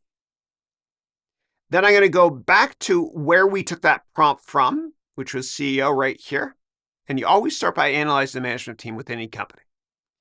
Then what you do is you select here and then you just paste it. Okay, that's it. That's it. And sometimes you'll see asterisks. If that's the case, you can always just do a search and replace on all of those later. Control Z to undo that. All right, we're almost done with the instructions. I'm excited. All right, here we go. Great. Now, sometimes after we get the response, we can actually make a chart of the data. And I'm going to run through how to do that once we talk about prompts where there are numbers in the results. It's really powerful using ChatGPT to create charts that we can copy and paste directly into our documents. It's incredible. Yeah. All right. All right, next up, when you finish the entire document, get rid of the instructions here at the beginning. And then what you can do is you can update the table of contents by right-clicking here and then select Update Field, Update Entire Table. And it's a similar process also when you're using Google Docs. And the great thing about this is if you gut a section, you get rid of a section or a title here, it won't show up in the table of contents here. And this is clickable as well, just like it is within Google Docs. All right, we're almost ready to jump right in to do this.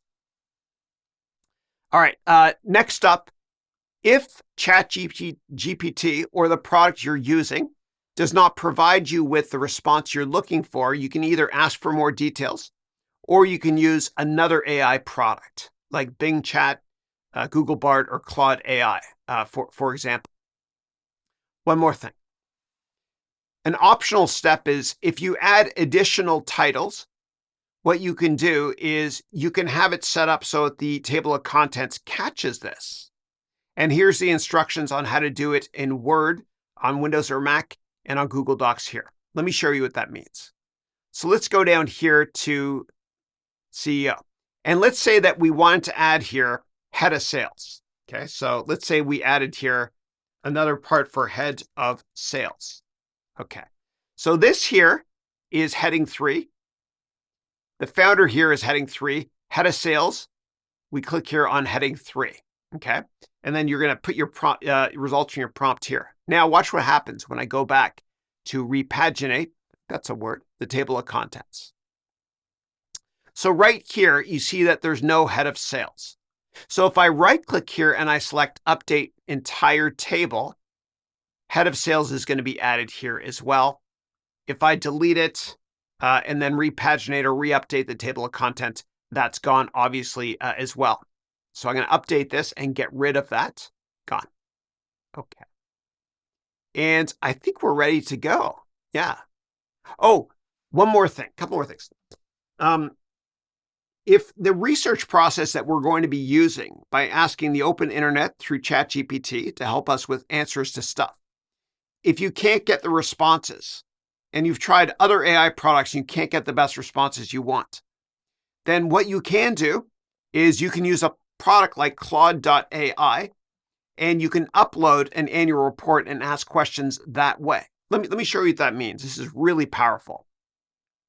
Now, Claude works with this. I'm sure there's other AI products that works similar to what I'm showing you. Now, Claude you can get for free, but there's a limit in terms of the size of files you can upload. So I pay $20 a month because it helps me with my investment research quite a bit. So what I'm going to do is I'm going to upload the Microsoft annual report to 10K. It's like, I don't know, 100, 200 pages or something like that. So I'm going to upload this directly to Claude. And I'm going to ask Claude questions based on the annual report. So watch this. Give me a table of the top 5 risks for the company. You hit enter. And what it's going to do is it's going to go to that document and it's going to put in table format those risks. And so the reason I mention that is if you can't get all the information from the internet, you can always download publicly available annual reports or industry reports or anything you want. You can upload up to 5 at the same time, right? This is me buying time till it populates the answer. But you can upload 5 documents at the same time and it'll do research on that. Really, really powerful. Yeah. So I'm going to go into high speed mode right now and show you what this looks like. Oh, there you go. Actually, I didn't have to go into high speed mode. Stop right there.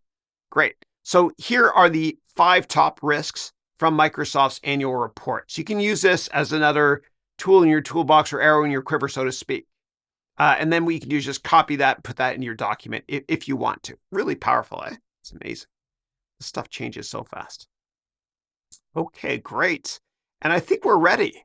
Yeah. And at the very end, what we can do is we can upload this entire document into Claude or any other AI product or other AI products, I should say. And then ask Claude to give you a 1-page executive summary of this document. So it'll look something like this. Give me 10 bullet points that summarizes the document. Okay. And I might have to go into high speed mode for this. So here's the time right now. I will go into high speed mode until it's done with this.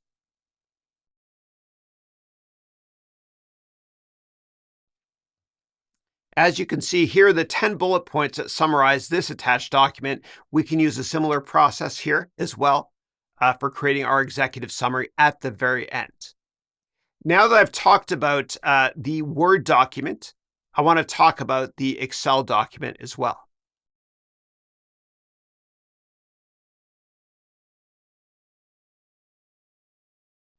So the point of this research here is not just to do a qualitative analysis, but also a quantitative analysis. And so a lot of what we do, especially after the qualitative section is done here, once we get to the quantitative research part here, a lot of this data is going to be very relevant for creating our financial model. And it even gets more specific once we do research on financial research as well.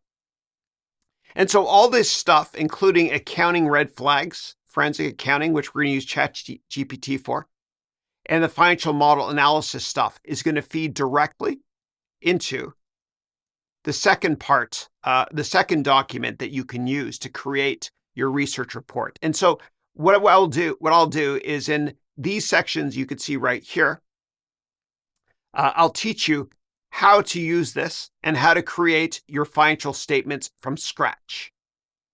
And what we create in here, we're also going to take parts of and paste special as images into our financial statement, into our research documents. And all the instructions are written there as well. So for example, right here, I'm going to click here on this field. Now, if you can't see this field right here, if you open this Excel document, then you can click here on View and select Formula Bar. So what I can do is I can select here income statement data.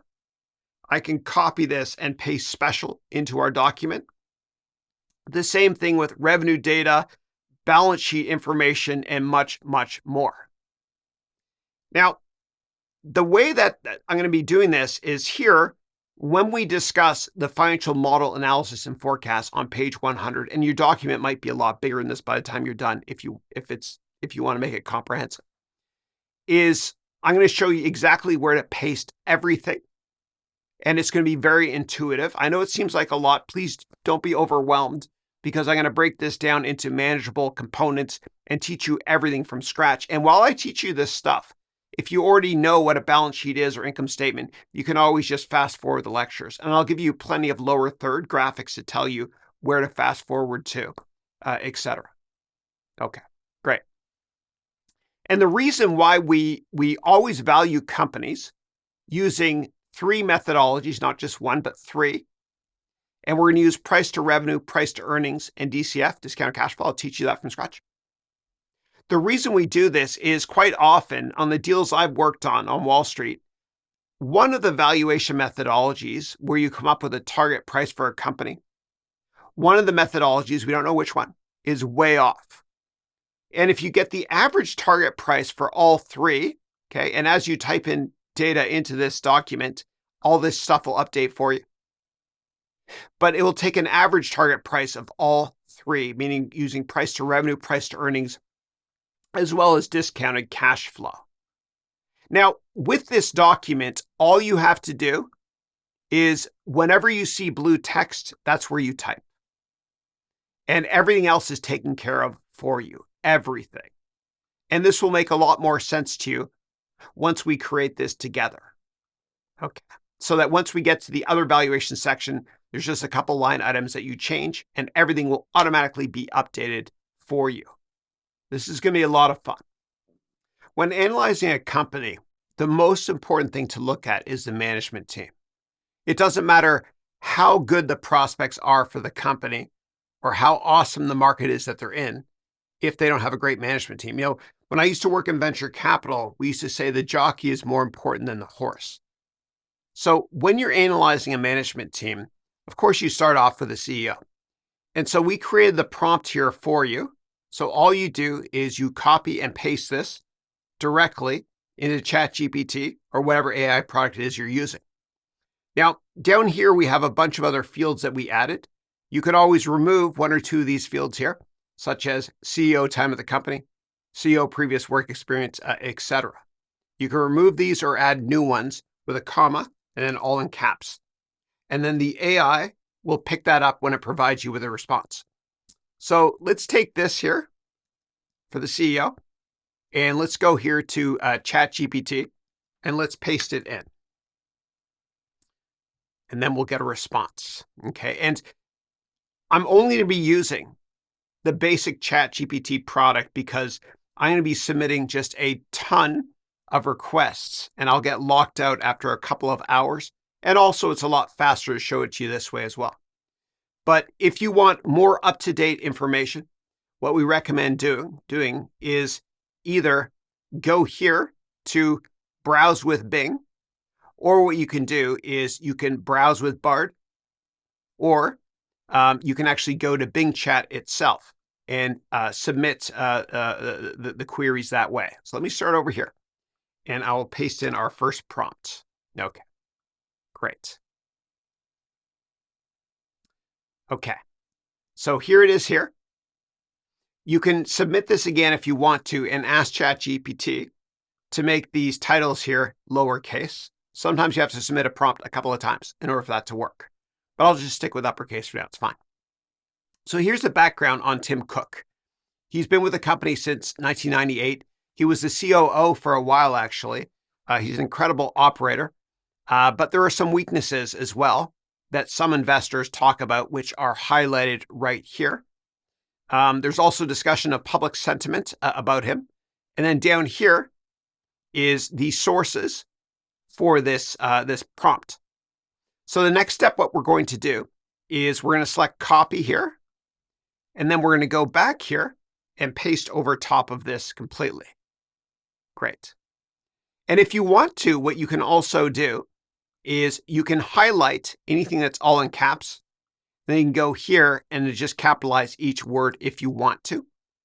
Or since this here is heading 2 and this is heading 3, you can actually go and make this here a heading 4 for all these sub topics here, and then repaginate your table of contents to show those there if you want to.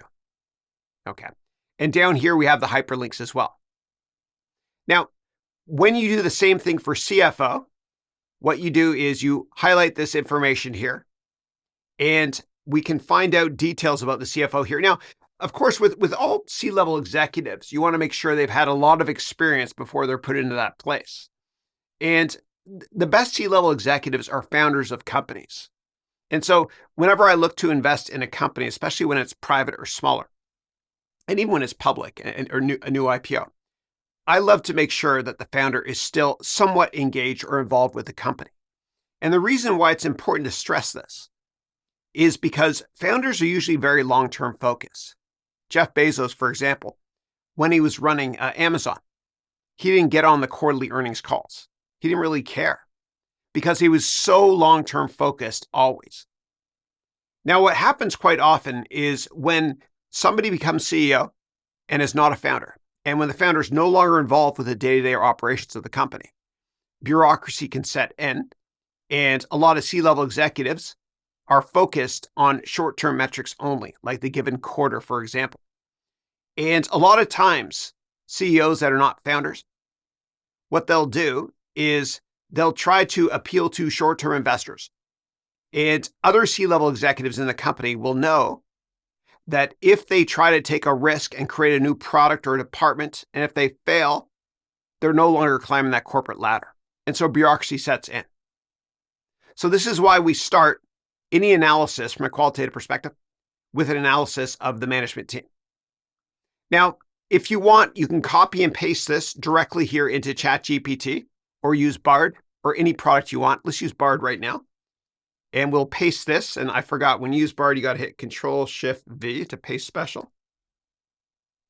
And then similar to what we did with ChatGPT for the CEO, Tim Cook in this case, we're going to select copy and paste and put this directly into our document.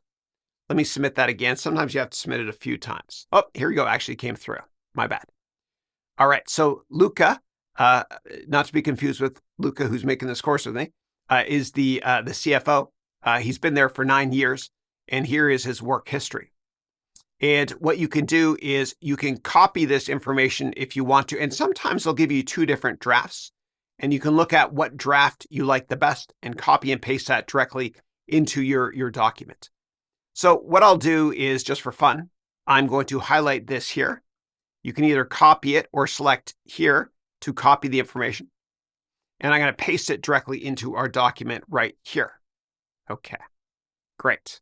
Doesn't look the exact same as this. So what you can do is you can come over here and paintbrush this. And this works also in Google Docs. And then you can highlight all this information here and it will put it in the same font. Or you can just paste special all the time. There you go. Okay. But what I'm going to do is I'm going to focus mainly on using ChatGPT and not the other products going forward. Do the same thing now for the COO as well. And the founder, if the founder is involved with the company still. And after you're done that, then you can move on to the strengths and weaknesses of the entire management team. Now, for the strengths and weaknesses, what we did was we asked for investor sentiment on the current management team. As with a lot of these prompts, we asked for no more than 3 sentences per paragraph as well. So let me go through this really quickly, and I'll copy this directly into ChatGPT, and I'll paste this as well so that we're almost done with the management team. Submit.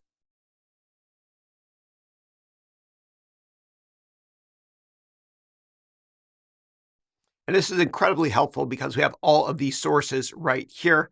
So what we can do, again, we copy and we paste this directly over top of the prompt, and we move on to the next question. Next up, we've got board members. It's important to analyze who the board is as well. Obviously, it's not as important as the core management team, meaning the C-level executives, CEO, CFO, COO, etc. But it's important to analyze the board because quite often the board, what they can do is they can act as kind of a prosthetic extension of the management team to the extent that they can help the company when it comes to M&A or PR issues, etc. So what I'll do is I'll just copy this and paste this directly into the document, and then we'll be done here with the management team. So let me paste here. I'll go into high-speed mode to pretty this up and finish this prompt.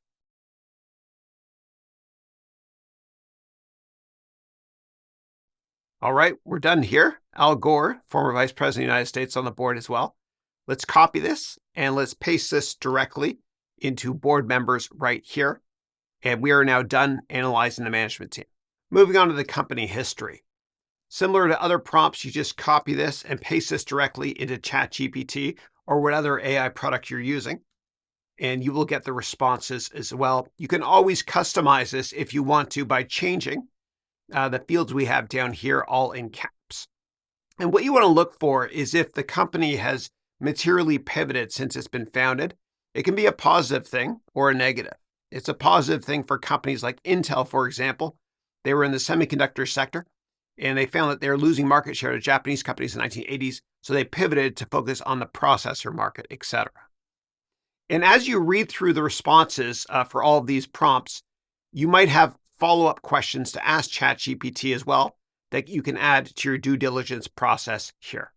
When it comes to analyzing the company's products or services, you can copy and paste this prompt. As with all prompts here, we've customized this so that it focuses on all the products and services of the company itself.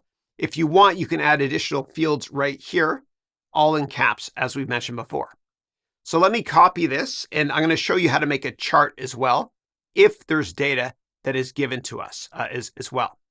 So let me copy this, and I'll paste this, as always, directly here in ChatGPT, and we'll get a response.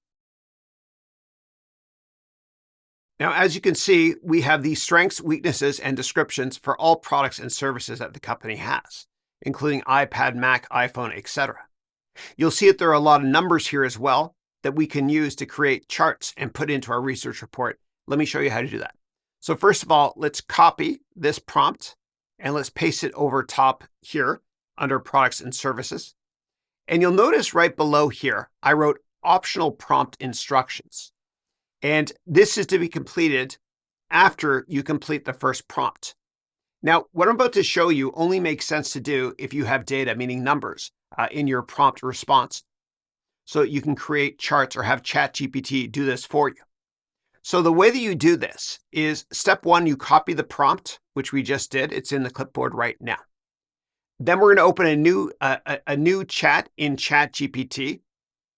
And what this is going to do is we're going to paste in a second what's in the clipboard in order to create a chart of the data that was just created for us. Let's go back to our document for the next step. So next up, what we're going to do is we're going to type exactly this. Provide me with a chart of the revenue numbers and nothing else of. And then we're going to paste what's in the clipboard. Now, the reason why we phrase it this way is because we want just the revenue numbers to be in a chart. And also, we don't want ChatGPT to create tons of text. We just want a chart. So I'm going to type this. Provide me with a chart of the revenue numbers only and nothing else. Provide me with a chart of the revenue numbers and nothing else of. It's okay if you make typos. Paste. And so a chart is going to be created for us. Sometimes it looks like this.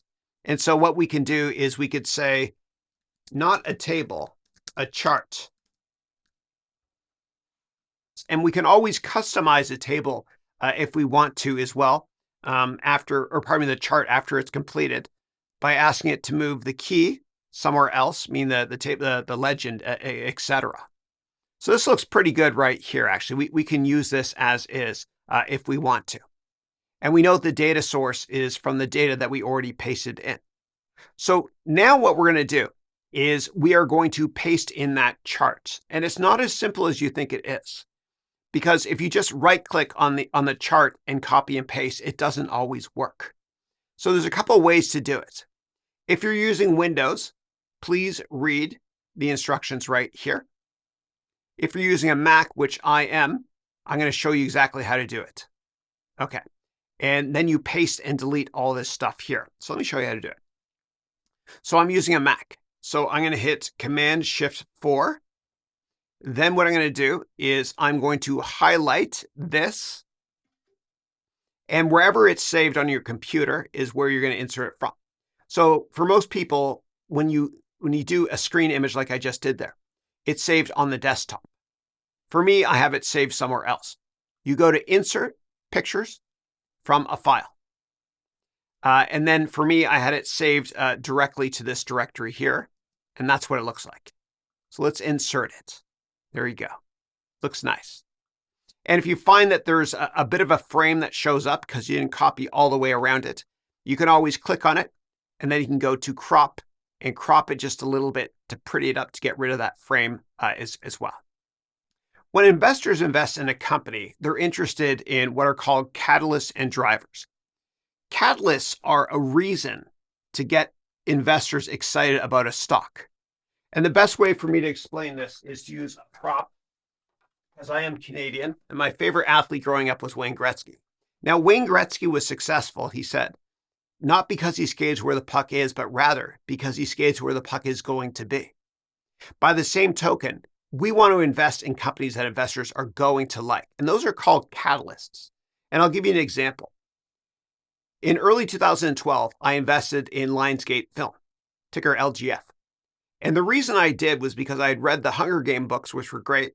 And I read that LGF, the film company, was going to make 3 or 4 movies of the Hunger Games over the next couple of years. And so those were catalysts, meaning events that were going to occur that would get investors interested in the stock. Other catalysts could include in the video game sector with Take-Two Interactive, ticker TTWO, which is the parent company of Rockstar Games. When they release Grand Theft Auto 6, investors will likely get excited about it. So you want to look for a catalyst or an event. With respect to Apple, it could be the release of a new product, a new groundbreaking product, or a new version of the iPhone, etc. So that's what a catalyst is. Now, a driver is usually what makes a stock or a company do well or not do well. And every sector has different drivers. So if you're investing in a biotech company, a driver might be something that makes revenue go up, like FDA approval or detail on clinical trials for a new drug.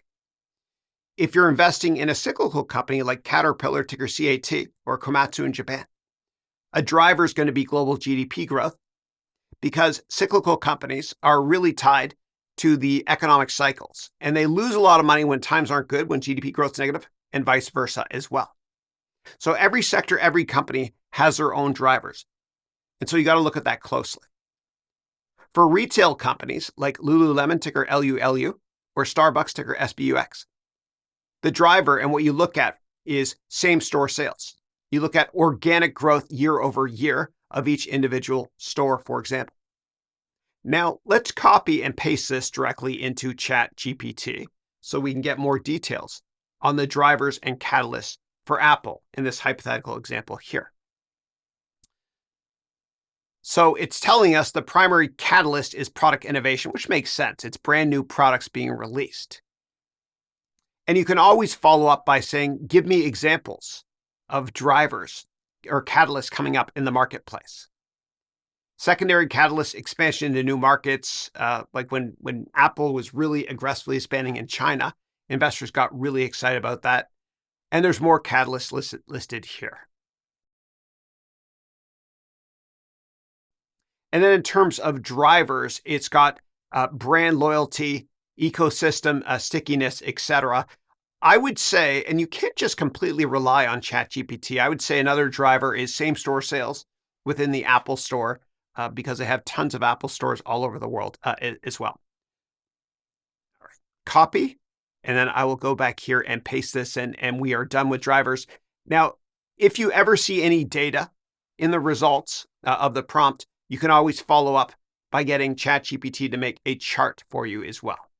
Investors pay close attention to what are called cyclical and secular trends for companies. Let me kick it off with cyclical trends. So cyclical means the economic cycles of a company or the world, GDP growth globally. And so it's important to understand how the cyclicality of an economic cycle impacts a company. So if a company is in, let's say, the healthcare sector, and people still get sick just as often, if not more often, during economic recessions, then you would say that that sector is counter-cyclical. So it doesn't really matter as much about what global GDP does because people get sick no matter what, for example. There are other companies that are very much impacted by the cyclical nature of economic growth. So if, say, it's a high-priced iPhone, then they probably wouldn't sell as many high-priced iPhones, meaning the highest tier, when the economy is not doing well. And so it's really important to understand and keep in mind where we are in the economic cycle. It impacts different companies differently. When it comes to secular trends is a long-term trend that impacts a market. So, for example, we had the mainframe market, which was really popular in computing land up until maybe the 1980s. And the mainframe was in secular decline, meaning it was becoming less and less relevant over time. And there's also secular growth stories, like when Apple and Google first introduced their mobile devices in 2007. That was a secular growth sector, regardless of the financial crisis in 2008, because the install base globally and market share for smartphones was very low at that time. So there's a lot of low-hanging fruit, so to speak. And so we saw explosive growth in mobile smartphone adoption for many years, actually. So you have to understand where we are when it comes to a secular growth sector and where we are when it comes to the cyclical nature of the economy. And if you're ever confused about this stuff when you get the response directly from ChatGPT, you can also ask for more details or just ask, what does this term mean? Let's copy this and let's paste this now directly into ChatGPT to get our prompt for cyclical and secular trends. Copy, paste. So here it tells us what the impact on global GDP is, meaning cyclical trends. For Apple, consumer spending gets hit pretty hard during economic downturns. Obviously, it hurts Apple because Apple is kind of a retail company too. They have lots of Apple stores. When it comes to secular growth here, we find out here that there are several secular growth markets, such as EarPods, Apple Watch, etc. It's fascinating because the AirPods, I should say, Apple makes more money every year from sales of AirPods than all of Adobe. It's a monster category for them. And so here we have all the statistics as well for this, and we can copy and paste this directly into our document. And again, if you see numbers here, you can always create a chart or ask ChatGPT to create a chart. When it comes to the target market, what that refers to is usually the largest portion of revenue for a company in terms of what market it's going after. So let's copy and paste the target market data here for Apple into ChatGPT.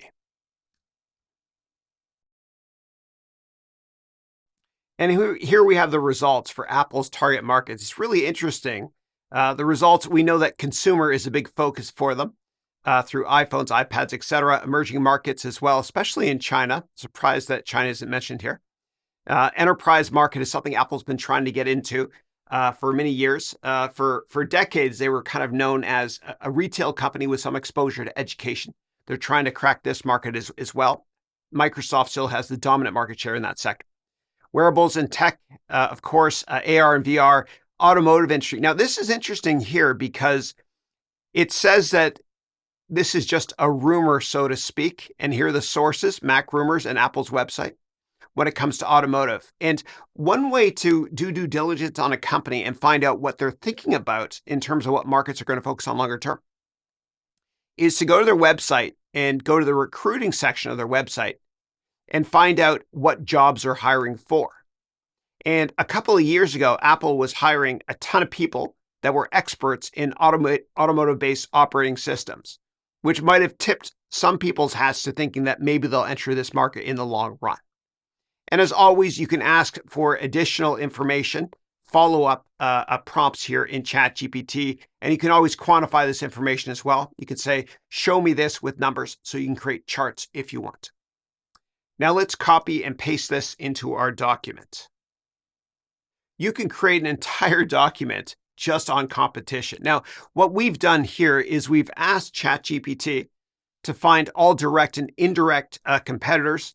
And for every competitor that it finds, we want ChatGPT to give us the name, the website, the product service they compete in, advantages, disadvantages, and much more. So let me copy and paste this directly into ChatGPT to get more color when it comes to the competitive environment for Apple. And ChatGPT did an excellent job here at finding all the larger competitors for Apple. It looked at the website name, the advantages, disadvantages, and much more. So as always, we can copy and paste this directly into our document, and we have the sources as well right here. In terms of production and distribution, this doesn't apply to every company, but if a company creates a product, obviously you look at production closely. Distribution is key though. And when you look at distribution, you look at two aspects: direct sales and indirect sales. Direct sales means you have salespeople that work at the company that are calling customers and selling directly. Indirect sales, which is also referred to as the channel, is when products are sold through somebody else. So for example, Apple's indirect sales might be through Best Buy, ticker BBY, which is a big consumer electronics store in the United States, where Apple also sells its products through. It's important to analyze direct and indirect sales because direct sales, the margins are much higher. You keep more of the profit, whereas with indirect sales, you keep less of the product because somebody else is making money redistributing it, like Walmart, for example, that sells lots of consumer electronic products. Now, in terms of indirect sales, it's always crucial to have that channel in place because quite often those are customers you would never reach anyway. So for me, for example, I teach on Udemy, and Udemy for me is indirect sales. There's customers all over the world I'd never be able to reach otherwise. Let's copy and paste the production and distribution analysis into ChatGPT.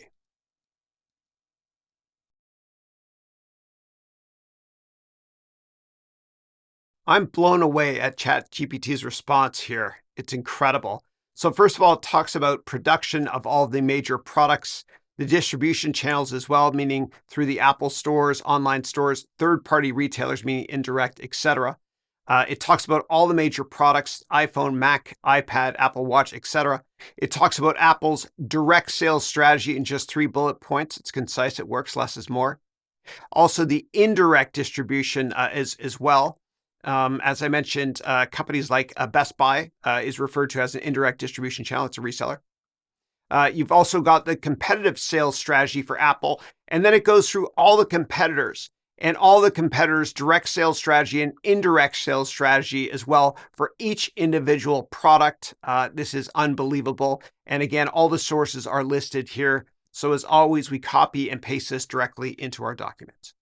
When it comes to suppliers and components, you want to make sure that no one or two companies sell most of the product to the individual company itself. It's just like the global oil markets. There's a handful of countries that kind of dominate global oil distribution. So let's copy and paste this into ChatGPT and see what it comes up with when it comes to suppliers and components.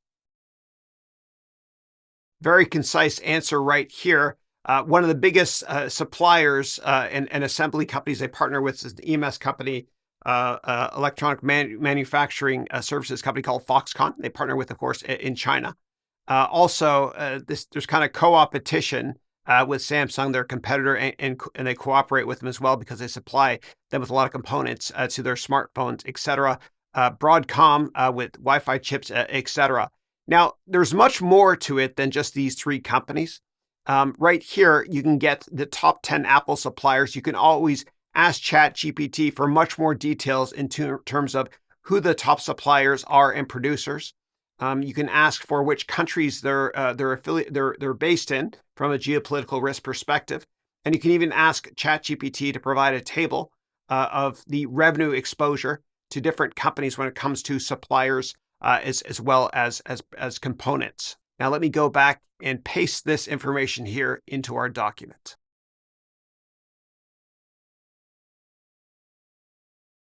When it comes to commodities exposure, it's very important from a supply chain perspective to understand if a company has input products where the commodity price is very volatile. So if they have a lot of copper products in the production of what they make and resell to customers, you have to understand what percent of the bill of materials, meaning the cost of goods sold, is from a certain commodity like copper, for example. And then you can take it a step further by asking ChatGPT and doing research with other AI products and finding out if the company has hedging policies in place, meaning do they use derivative instruments to make sure that if the price of a commodity goes up materially, will that impact the amount they have to pay for it? Let's copy and paste commodities exposure into ChatGPT to see what we get from a due diligence research perspective. And here are the results. Copper is mentioned, so is aluminum, which I guess goes on the Apple Mac cases. You've also got rare earth elements as well. Silicon, of course, cobalt, copper, as we mentioned before. Again, you can ask ChatGPT for more color, more details on each of the exposures that Apple has to all of these aforementioned commodities right here. Let's copy this and paste this into our documents. When doing an analysis in R&D, it's important to look at internal versus outsourced R&D. And it's also important to analyze if a company can actually invest in R&D and produce products. If they can't, then it makes more sense for them to buy versus build, which is something that investment bankers look at all the time. So let's copy here this R&D prompt and let's paste it into ChatGPT. So from a qualitative perspective, there's really not much to it here because most of Apple's R&D is internally generated. The exception would be for companies they purchased in the past, for example, Beats, to get access to the audible technologies that are part of AirPods right now. Okay, so let's copy and paste this directly into our document here. As always, if you see numbers here, revenue numbers, etc., you can always ask ChatGPT to create a chart for you. Intellectual property is crucial to analyze from a qualitative perspective when it comes to barriers to entry. Now, what we've done is in this prompt here, we've broken down this IP or intellectual property analysis into 3 different parts for ChatGPT. One of them is copyrights. We also have trademarks and patents. Copyrights means something that you protect, like code or music. And usually the way it works is when you own the copyright to something, you own it and nobody can touch it until 50 years after you pass away. And that's why a lot of classical music is not copyrighted. But for artists like Paul McCartney or Bruno Mars, etc., you obviously can't touch that. Now, be really careful also on the topic of copyright when you're using ChatGPT, when you're using in-style writing.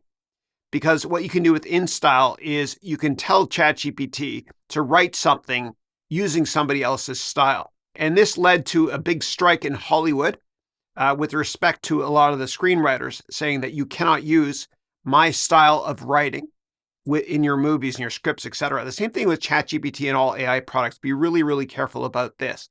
So we talked about copyrights. And copyrights usually have a C with a circle around them. In terms of the next category here, which is trademarks. Trademarks usually means a brand that you can't copy, like Coca-Cola or Apple's logo, for example. And trademarks are usually shown with TM, circle around, trademark, or R for registered trademark. The last one is patents. And this applies mainly to biotech companies and healthcare companies, meaning the way that you produce something, like a drug, for example. Apple does have a bunch of patents as well. And what you can do if you want is you can do a search on Apple patents or any patents online. And you can see these, it looks like these rudimentary drawings of what a product might be, like a kid writing with a pencil. And quite often this can tip your hat and help the marketplace understand what products are coming next. For example, several years ago, Apple created a bunch of patents or drawings of VR products. And that's why the marketplace knows that a VR product was being worked on at Apple. Now, what we also want to do here is with patents, I wrote here, if possible, mention the expiration date for these here, especially copyrights and trademarks. Without further ado, let's copy this and paste this directly into ChatGPT so we can understand the copyrights, patents, and trademarks in more detail when it comes to Apple. Now, we see here an overview of Apple's copyrights, trademarks, and patents. It says here 70 years. I thought it was 50 years. We got trademarks here, the trademark on the word iPhone, Mac, etc.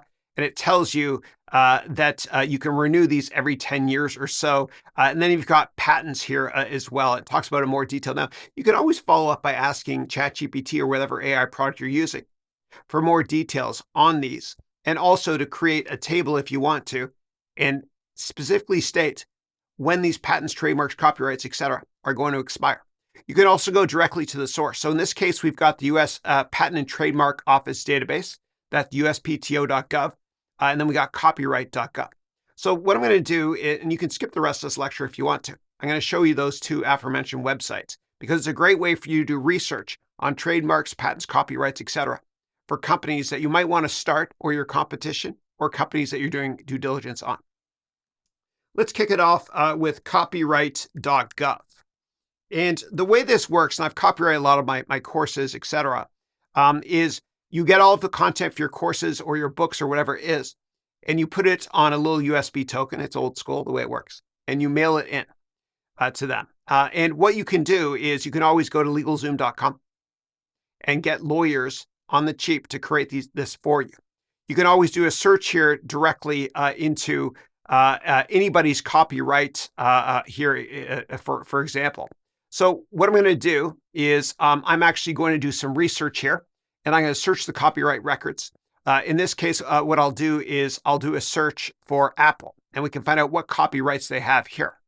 So I'm going to type here Apple, and I think it's Apple Inc. They rebranded themselves from Apple Computer to Apple Inc. many years ago.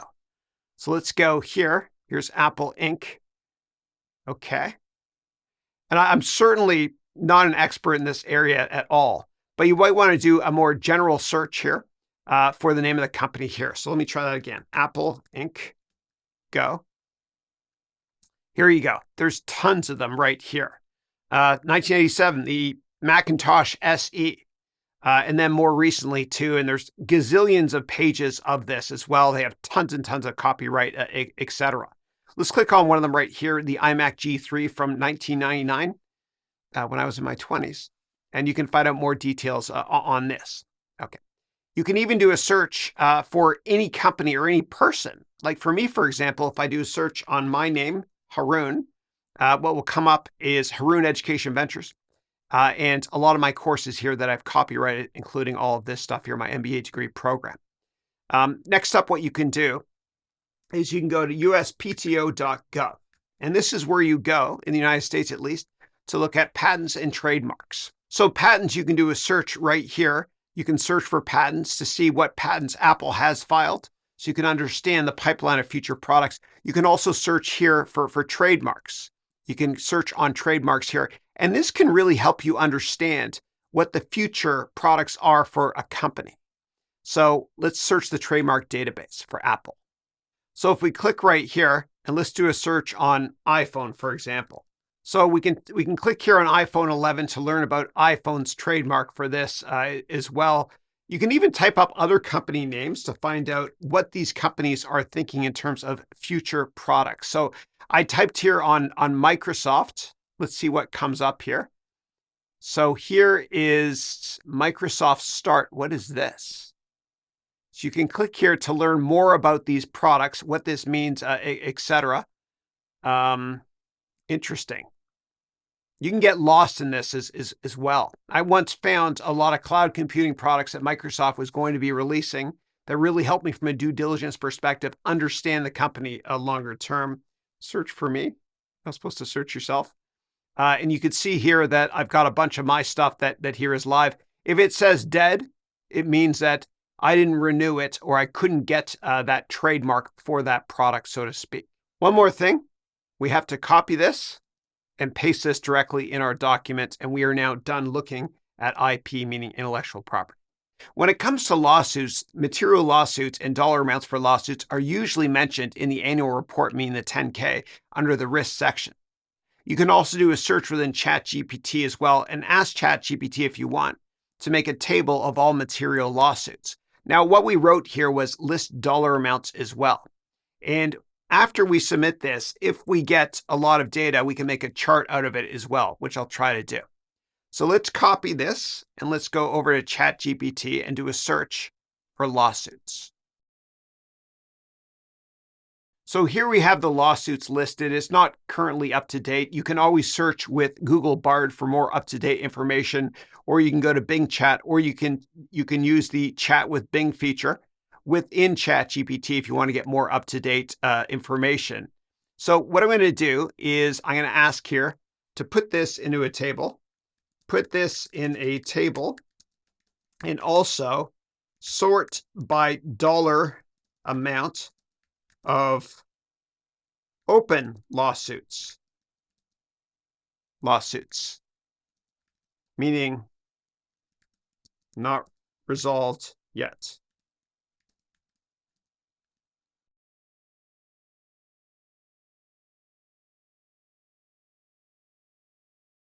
I'm not too happy with this response here.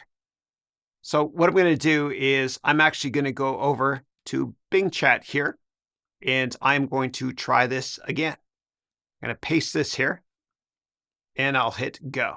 This is why we use multiple AI products when doing our due diligence. This is much better. We've got battery gate. Remember, the battery didn't work if you held the iPhone a certain way. We got a couple others that are being listed here as well. It's only part of the data. So you have to piece it together using multiple sources. You might also be able to search LexisNexis, which is kind of like Bloomberg, but for lawyers. Bloomberg's financial data for people on Wall Street. And you might be able to get more details on this. Or you might have to ask your question in a different way. So I'm going to try one more crack at this using Chat with Bing, ChatGPT with Bing here, and see if we can get more details on this. So I'm going to go browse with Bing, I should say, and let's try it one more time.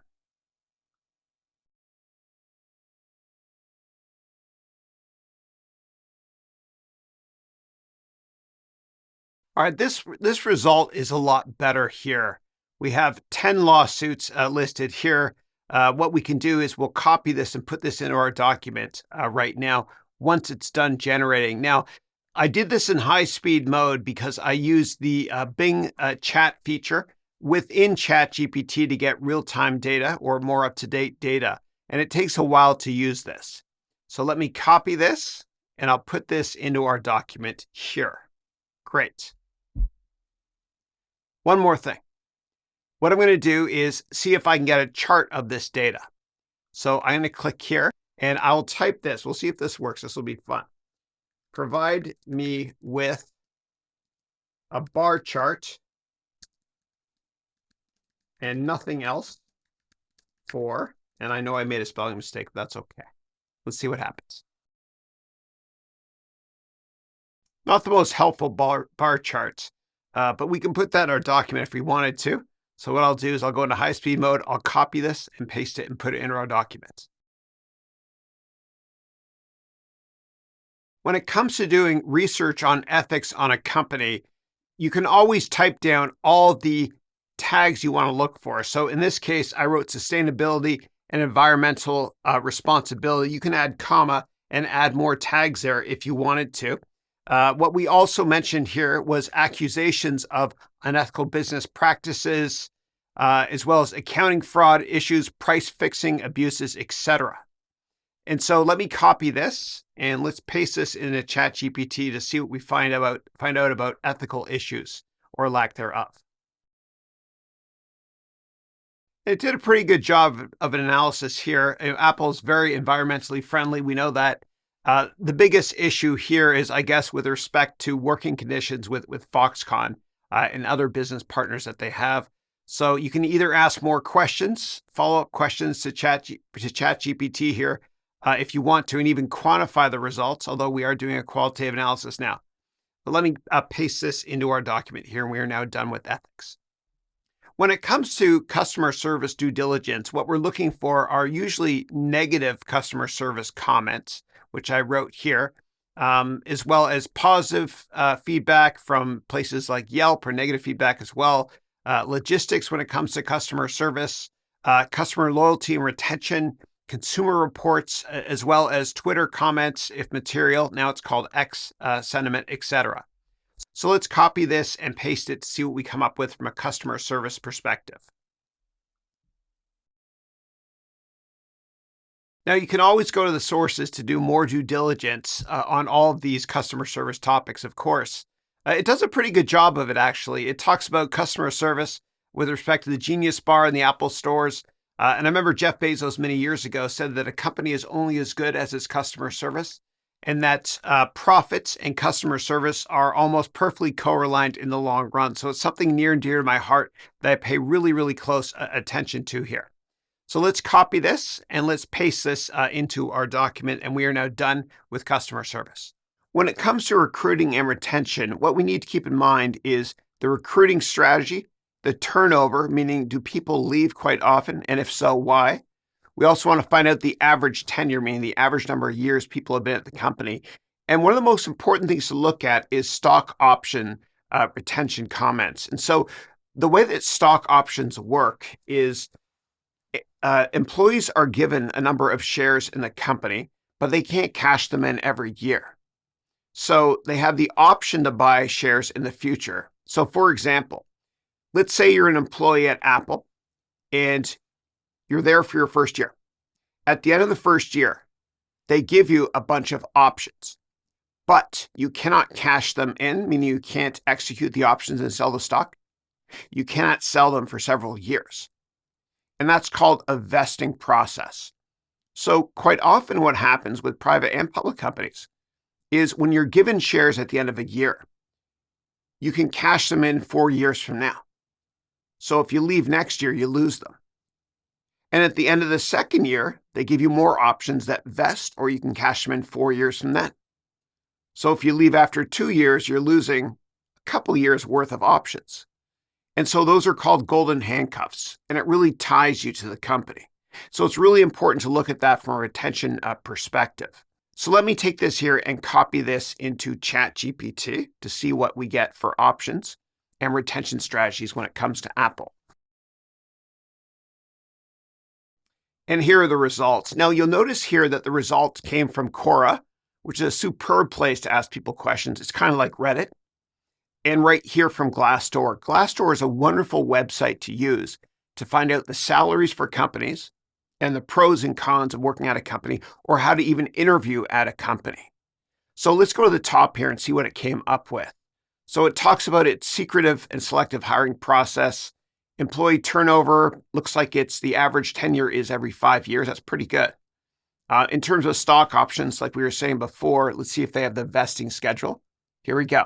It's usually restricted stock units vest over a 4-year period with 25% vesting each year. So again, if you leave after a year, you're leaving money on the table.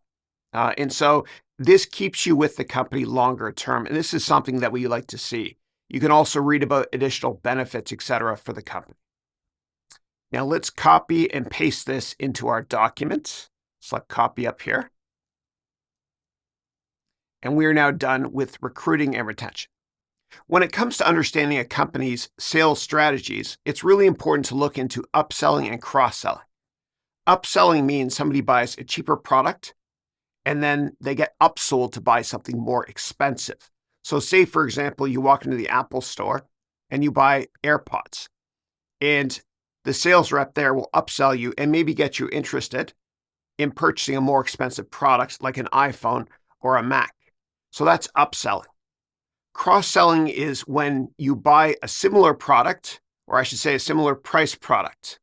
So let's say that you buy maybe the strap for an Apple Watch, which is expensive. Then they cross-sell you to buy AirPods as well, for example.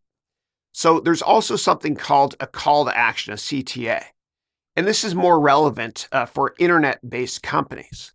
A call to action might be an advertisement where it says, click here to purchase this product. Or a call to action might be you download a book from people that teach online. This is what I do. And the call to action is I get your email address, and then I can upsell or cross-sell other products to you. Of course, we keep GDPR in mind. So what I'm going to do is I'm going to copy this into ChatGPT and see what we get for sales strategies.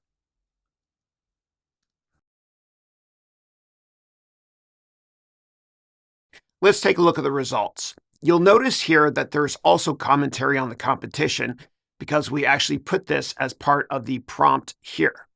Let's look at the results here. Okay, call to action is mentioned. Cross-selling and upselling, which is exactly what I explained a minute ago. You've got pricing strategy, advertising strategy, contingency plans, and here's the competition as well. And what you can do if you want is you can do a follow-up prompt by saying, provide me with more details on the sales strategies of the competition. So let me copy this and put this in the document, and we are now done with sales strategy.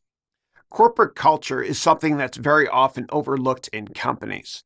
We all know that when we work on teams in companies or in school, one bad apple, meaning one difficult employee, can destroy the entire culture. And so when it comes to Apple's culture, we're going to ask about work-life balance, emotional branding, creating new markets, and the culture of embracing mistakes. And that's really important because if you have a corporate culture where risk-taking is not enforced, then nobody is going to take a risk and innovation will die. So let's copy and paste this into ChatGPT to see what we come up with when it comes to culture and innovation for Apple.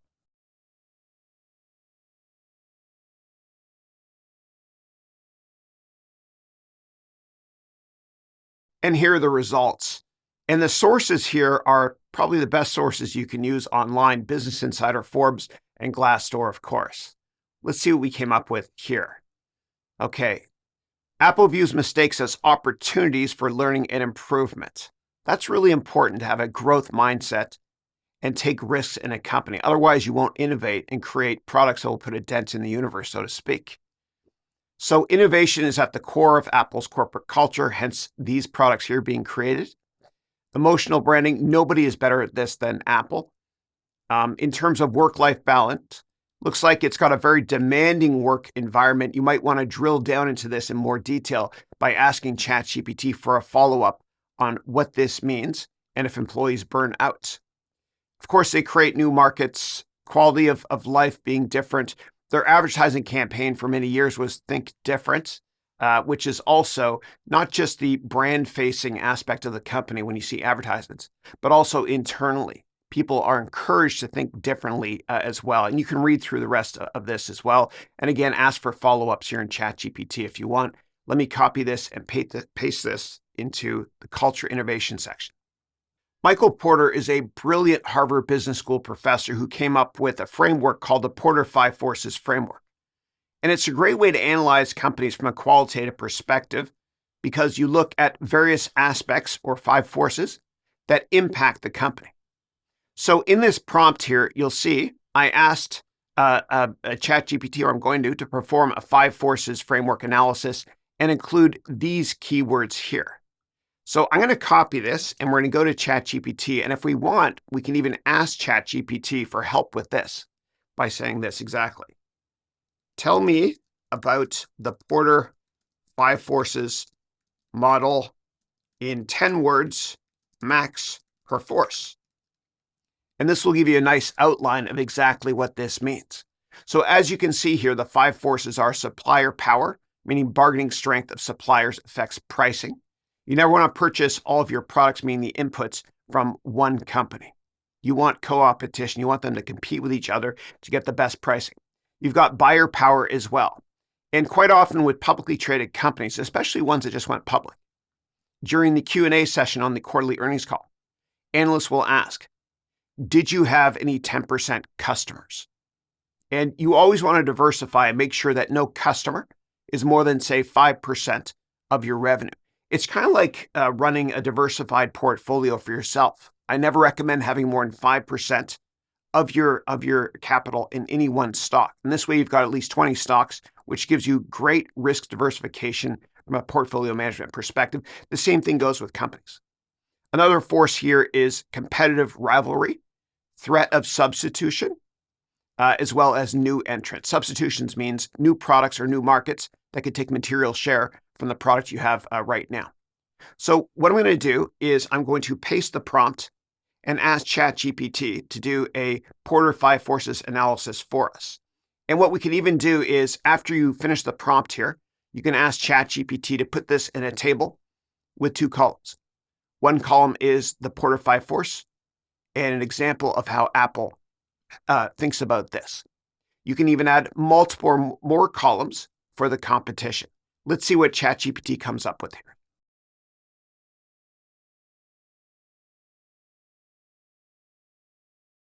And here are the results. And you can always click, obviously, in these links to get more details on the sources.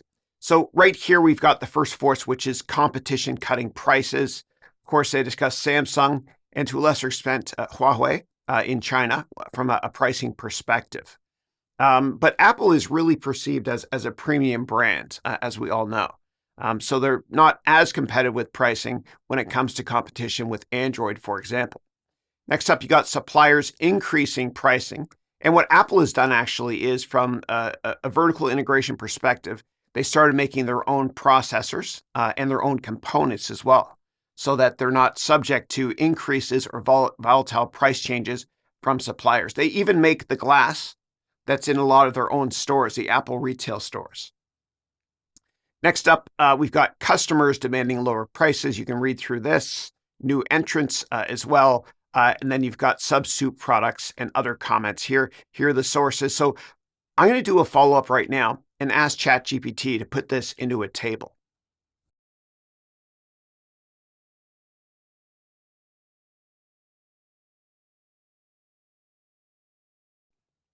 And here are the results here. I don't like the way it looks because if you just copy and paste this, it doesn't look good. I'm going to show you a way around this. So if I paste this here, it would look like that. That's not really workable. So what we can do is, and I have this copied up here, show me this in markdown table format without using a code box. So let me submit it again with this comment here. There we go. That's much more readable. So if we wanted to, you can copy and paste that directly into your Word document. What I recommend also doing is asking ChatGPT to add another column for the competition. So let's type this. Add a third column for the competition, i.e. Samsung. And let's see what it comes up with. Even with that typo, it'll work. Amazing. Did a great job here of adding Samsung. Of course, you can add additional competitors to the right of this by inserting new columns if you want to. What I'm going to do now is I'm going to get this format here, which works best in our Word document. I'm going to copy this, paste this, and we are now done with the Porter 5 Forces model. The product lifecycle framework is a superb framework to use when you want to understand at what point in the life cycle is a particular product or service. Now, there's 4 different phases to it. The first phase is the introduction phase. And this is for a new product. We're not sure how it's going to do yet. For example, the Apple VR product or whatever future product they're going to release. So that's the introduction phase. Then you've got the growth phase where revenue growth is accelerating or very rapid. And that might be a product like a new iPhone, for example, if growth is still relevant within that category. Then you've got the maturity phase where growth is definitely decelerating and slowing down a lot. And that might be, let's say, one of their Mac product lines. It's not really growing very much. Maybe a desktop because everybody wants to buy laptops these days, for example. Then there's the decline phase, which is a product that's in decline. And usually when a technology product or any product in major markets goes into the decline phase, it's really hard to ever re-accelerate growth. So for IBM, for example, the decline phase would be their mainframe products. So let's copy this directly into ChatGPT to see what the results are. As always, you can add more tags down here, separated with comma, put them in all caps, or you can remove some of these as well. So let me copy this. We'll go to ChatGPT and paste this in.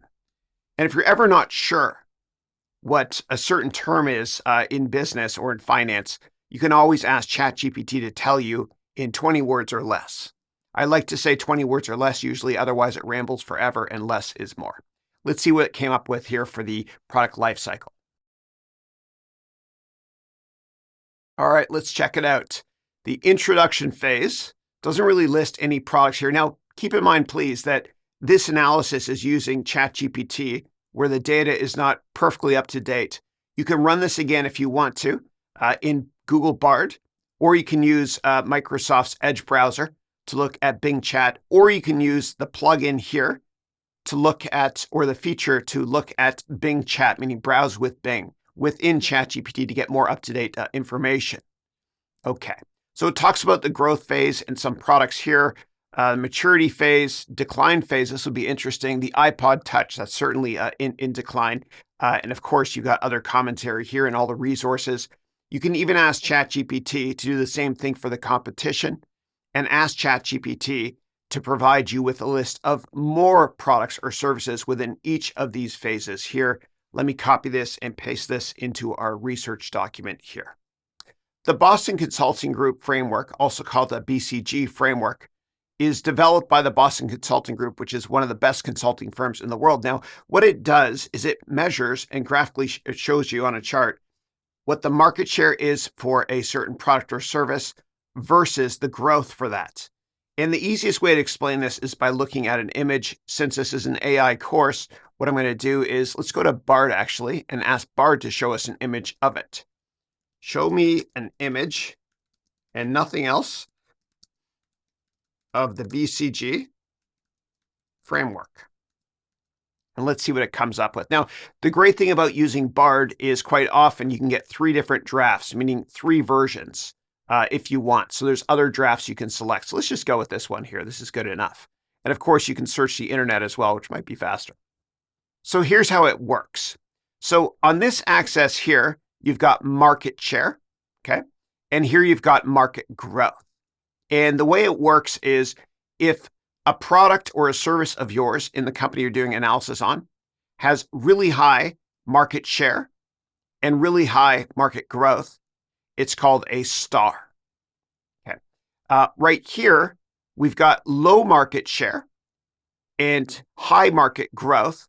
And so this here is called a question mark. And this is usually for brand new products, right? And growth is high because the year-over-year comps are easy.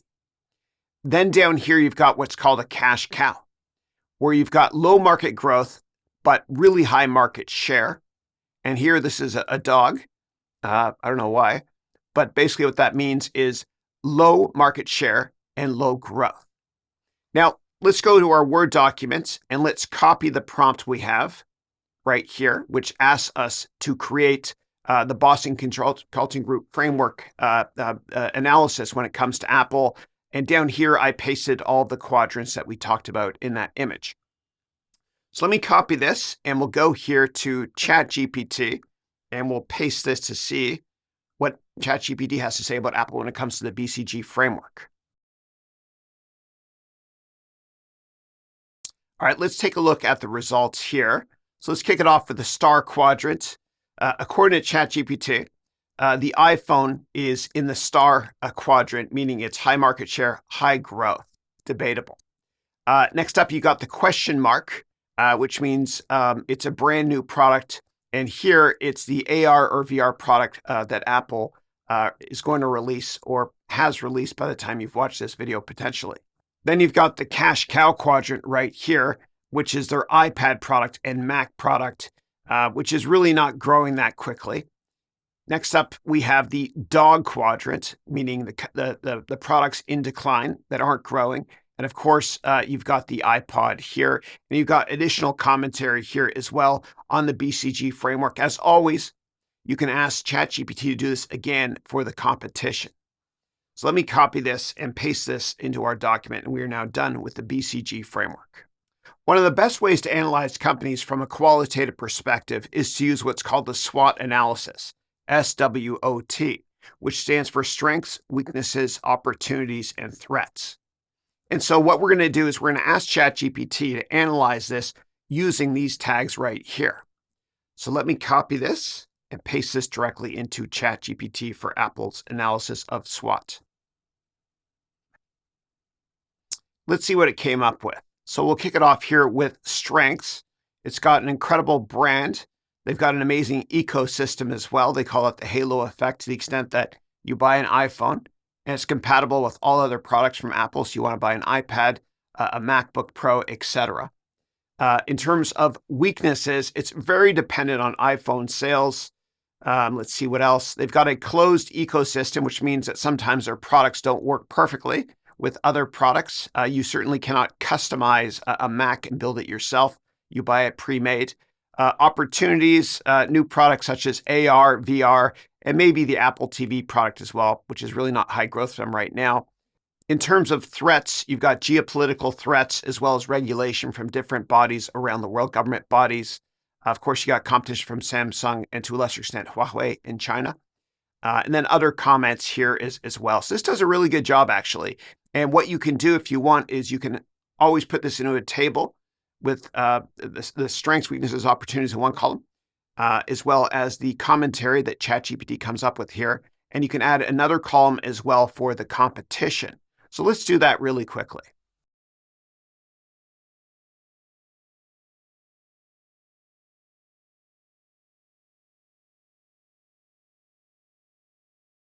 And here are the results right here. This is not that easy to read. So what we can always do is you can type exactly this, show me this in markdown table format without using the code box.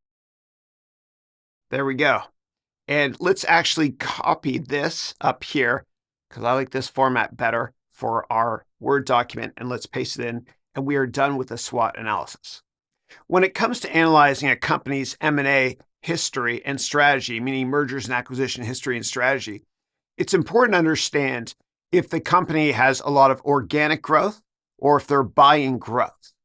And so a lot of mature companies, what they'll do is they realize they can't grow quick enough using internally generated R&D, research and development. And so instead of building, they'll buy. So there's always the question of buy versus build. And so a lot of companies will hire investment bankers to help them buy companies so it looks like revenue growth is actually growing faster than it is.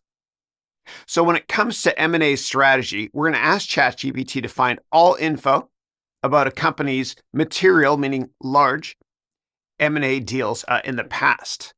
And I'm also asking ChatGPT here to list the dollar size of the deal and if the deal was all cash or stock, meaning dilutive to shareholders. And this is important because what I want to do is after we do this analysis, I want to ask ChatGPT to make a chart to visualize the M&A. And that's why I asked ChatGPT to give the dollar size as well.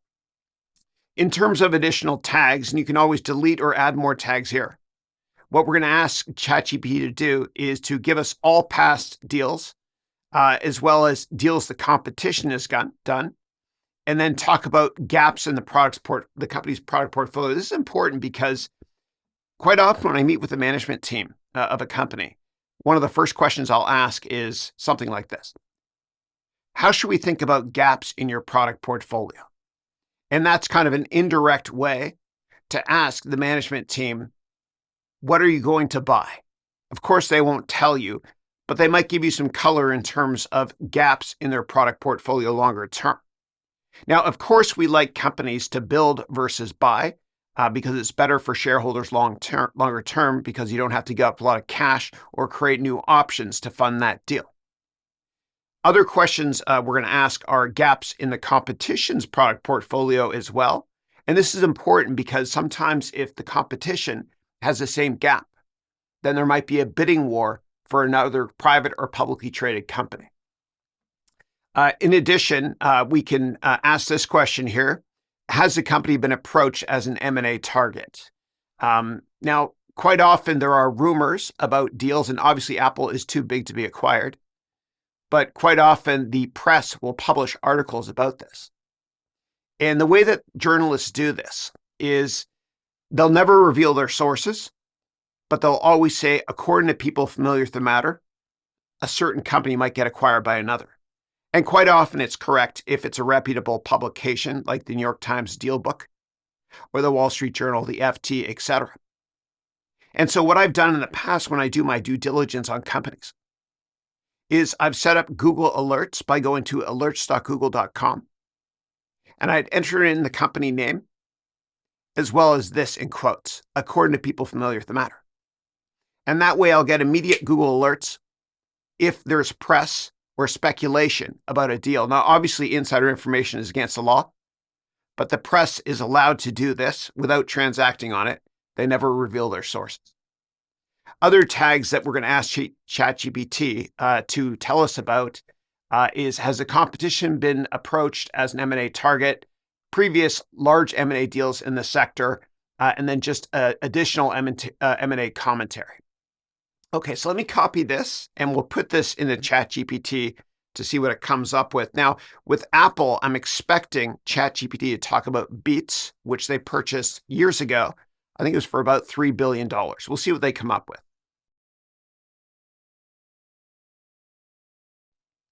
All right.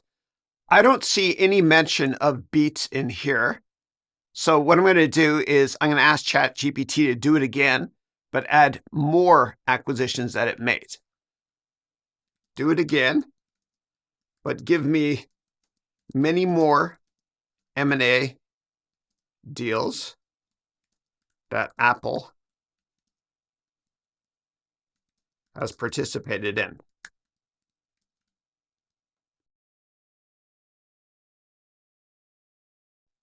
Let's take a look at the results. Looks like it got Beats this time. Thank goodness. That was a big deal. And Apple usually doesn't make sizable acquisitions. They usually build versus buy. But let's take a look here. This is when Steve Jobs came back to the company when they purchased Next. Power Computing was a company that made Apple computers that wasn't owned by Apple. And then Apple decided to change that strategy by buying them. Akamai, that was a tiny investment for them. That's a CDN company. Aside from that, we've got Beats down here and a bunch of other ones as well. Okay, great. Good. So what I'm going to do now is I'm going to copy this and put this in our research document. And then I'm going to ask ChatGPT to make a chart of all of this information, which is pretty powerful. So let's go back here and let's paste this. And down here, these are the details on exactly how to create a chart. So you see here, one of the steps is I type, provide me with a chart of, and nothing else of. And the reason I did that is because I don't want ChatGPT to give me tons of text. I just want a chart. So here's how you do it. So in my clipboard is already the answers of this prompt here. So let's go back to ChatGPT. Let's create a new chat right here. Provide me with a chart. Let's say bar chart. Bar chart of the following and nothing else. And let's paste this.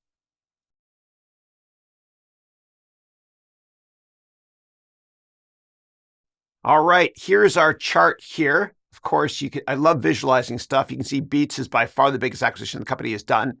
So what I can do is I can ask ChatGPT to change this chart or just copy it as is. So what I'm going to do is I'm going to ask it to remove deals that were, let's say, less than $100 million. Okay, do it again, but remove anything under 100 million in the chart. Here we go. Okay, great.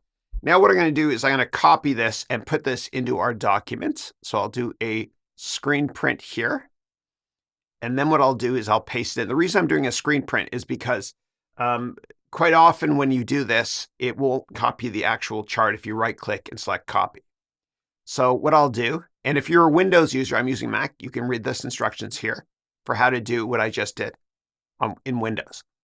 Okay, so let me go here and let me delete that, and I will insert the chart here.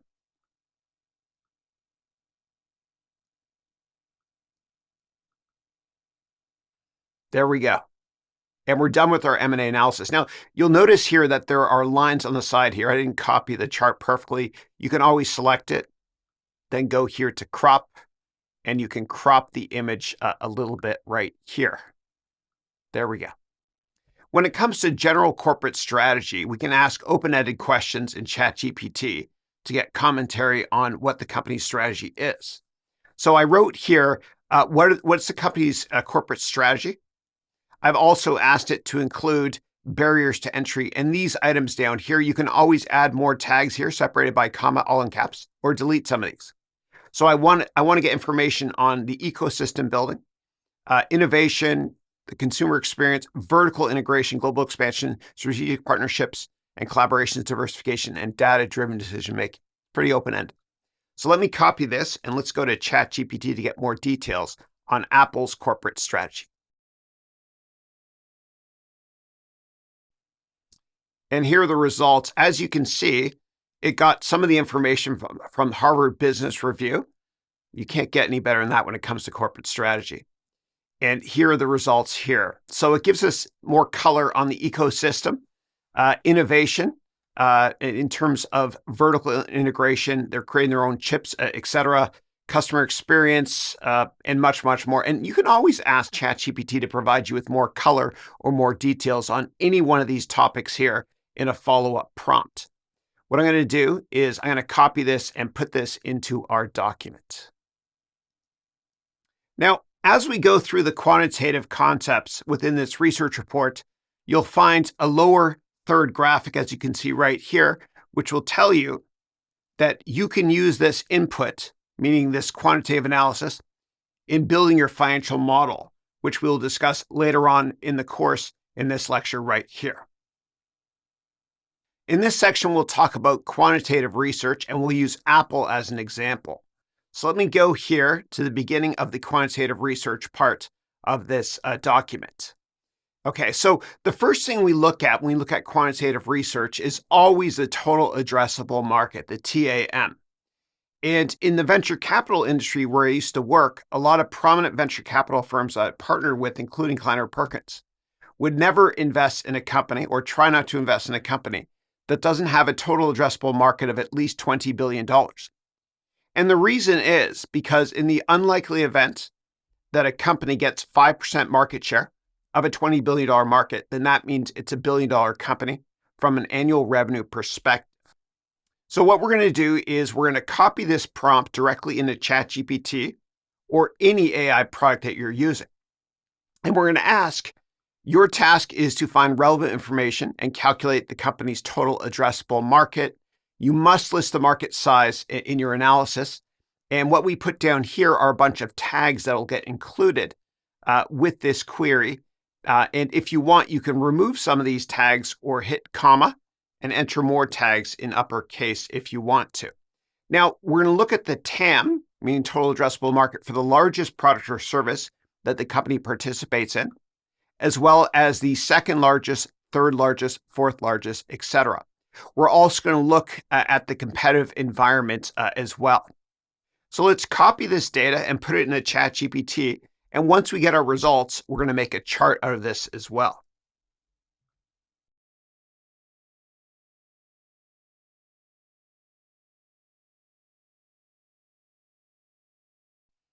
Let's look at the results here, and here are the sources. And if you want more details on the sources, you can always click these links. And we're going to copy these links as well and put it into our research document. Now, if you want to have more up-to-date information, you can run the same query we just did, and you can do it in Google Bard, or you can use Microsoft's Bing Chat, or what you can do is you can click here on New Chat, and you can select Browse with Bing. For educational purposes, I'm not going to be using Bing Chat because it's a lot faster for me to record this using default. Okay, great. So let's look at what we got here. Okay, so it calculated the TAM for the largest product, which is, it looks like the smartphone for the iPhone product. It's a massive TAM of this dollar amount here. Then we looked at the second largest segment, which was other Apple product services now, which is this size here, the third largest, etc. And fourth largest. And what you can do, even if you want to, is you can ask ChatGPT for more details on any one of these items here, the top 5 target markets for them, or total addressable markets. So what I'm going to do is I'm going to copy this and put this in our document, and then we're going to make a chart together in a second and put that in our document as well. So let me copy this, and I'll paste this over top here. And what you can always do is you can do a Control F, or just do a search and replace for these double stars here to delete them from your entire document. Okay. So we pasted in the details on the total addressable market. Now, there's an optional section here that I added for you, which allows you to add a chart. And here are the instructions. And basically what you do is you type this in, provide me with a chart and nothing else of, and then you paste your prompt. And I'll show you that in a second. And for detailed instructions on how to put the image of the chart in your document, for Windows users, you can read this. And for Mac users, you can read this. I'm using a Mac right now. The reason why I have instructions here on how to put in an image of the chart is sometimes when you use AI products, you can't just copy and paste a chart. Let me show you what this means. So let me get rid of this. And now we're going to insert a chart right here. So the way we do this is we go to a new chat, and then I'm going to type this. Give me a chart of the following and nothing else. And the reason I'm typing nothing else is because I don't want ChatGPT to provide me with a ton of text. I want a chart and that's it. And if you're not happy with how the chart looks, you can always say, do the chart again, this time make it a bar chart or make it a pie chart, etc. Now let me go into high-speed mode to see what ChatGPT comes up with so we can copy and paste this chart and put it in our research document. And here's the result right here. You can ask ChatGPT to change the colors, change the axis, etc., and it will recreate the chart for you. So I'm going to put this into our documents by selecting it here. I'll go back to chat or to our document here, and you can do this, of course, in the Google Docs version as well. It's the same thing. I'm going to insert a picture from File, this one right here, and we'll put that in. And we are now done talking about the total addressable market. Let's discuss doing research on market growth. In the previous lecture, we talked about the total addressable market.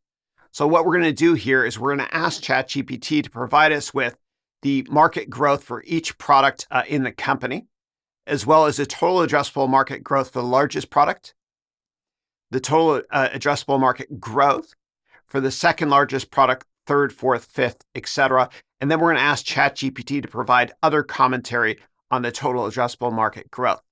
So let me copy this and I'll paste this into ChatGPT. Let's take a look at the results now. All right, so we've got the total addressable market growth for all the major products or services that the company participates in. I don't see the growth here for iPhone. So I'm going to ask ChatGPT for more details on this so we can create a chart of this as well. We've got the total addressable market growth for Mac here, the PC market, wearables, iPad. Okay, so let's submit it again and say, give me the growth rate for the iPhone as well. Do it again, but this time include the percent growth for iPhone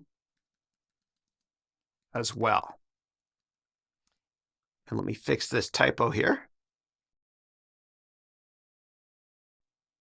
All right, let's take a look at the results. I'm happy with the growth rate for every product here, except for iPhone.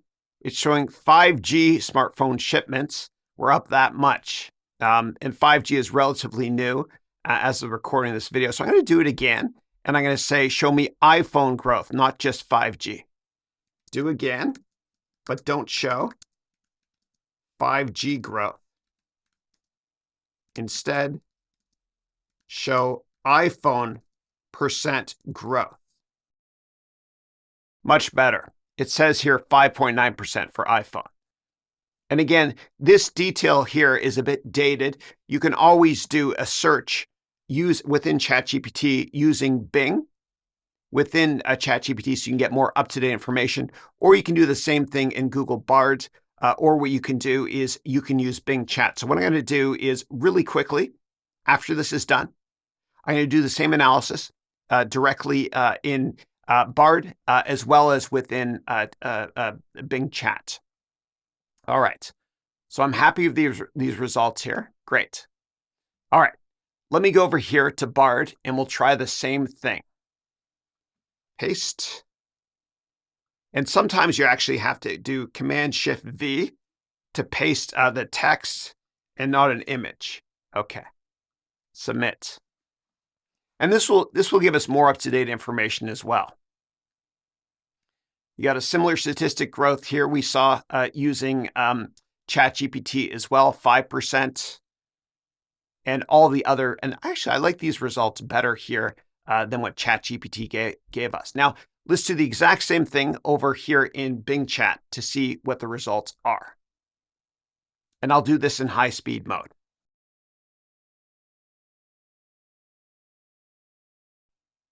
And here are the results here for Bing Chat. Not as good as using ChatGPT or Bard, as we don't see the year-over-year growth rates for each individual category here, only some of them. So let's go back now to ChatGPT. And what I'm going to do is I am going to get the results of the most recent prompt copy, and we're going to make a chart of this too. Let me paste the results here in our market growth section here in our report. And then now what I'm going to do is I'm going to ask ChatGPT to make a chart of this. So the way you do that is you type, provide me with a chart, nothing else of, and then you paste whatever you have in the clipboard. Let me show you this works. So let's go here. Let's go to a new chat. This is fun. And I'll type this. Provide me with a chart and nothing else of. And if you don't type and nothing else of, then what happens is it gives you tons of text as well. All we want is a chart. So I'll go into high-speed mode now until this is finished. And here's the results. TAM growth, total addressable market growth for each sector. That looks good to me. This is correct. iPhone is much lower. All right, so now what I'm going to do is I'm going to quickly put this into our documents. Go back here. And what I'll do is I'll get rid of the instructions here for how to put in a chart. And I'll insert the chart here.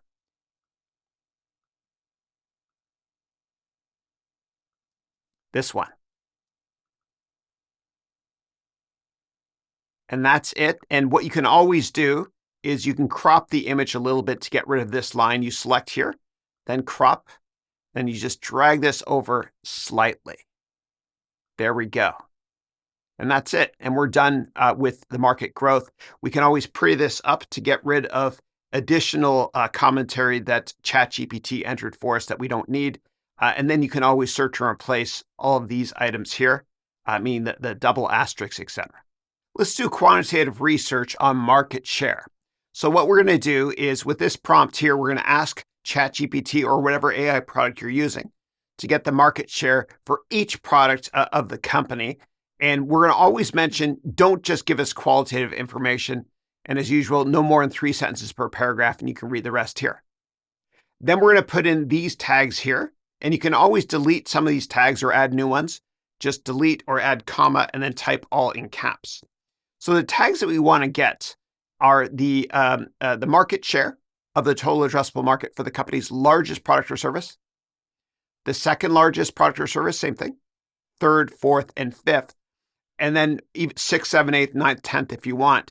And then what you can do also is ask for the largest competitor market share, etc., for each one of these products. All right, so let me copy this and let's go to ChatGPT and let's paste this in. Let me get rid of the previous query we have here. So let me paste this and we'll get the results.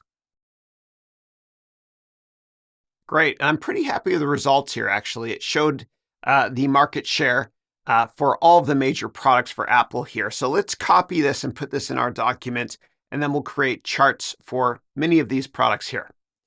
So let's go back over here. Let's paste this over top. Okay. And next up, what we're going to do is we're going to get a number of charts. So what I'm going to do is let's take a look here. Let's ask ChatGPT to make a chart of every single one of these sectors. Let's see what happens. This will be fun. Create charts of all of the data in this text. I will paste. Use at least 5 charts.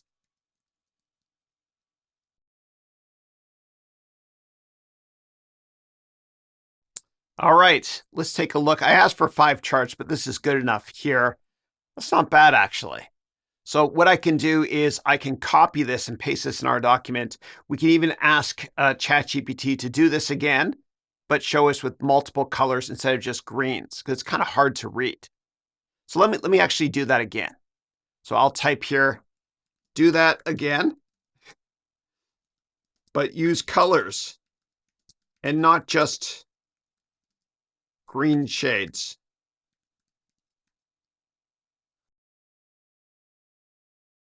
And here are the results here. Well, that's better. It's not perfect, but I think it's good enough. And so what you can do is you can even ask ChatGPT to create each chart on its own so they're bigger.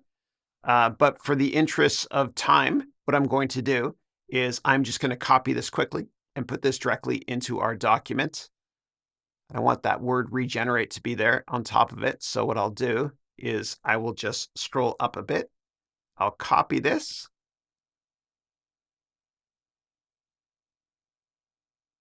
And we'll put this into our documents. And let me get rid of the instructions for the chart here.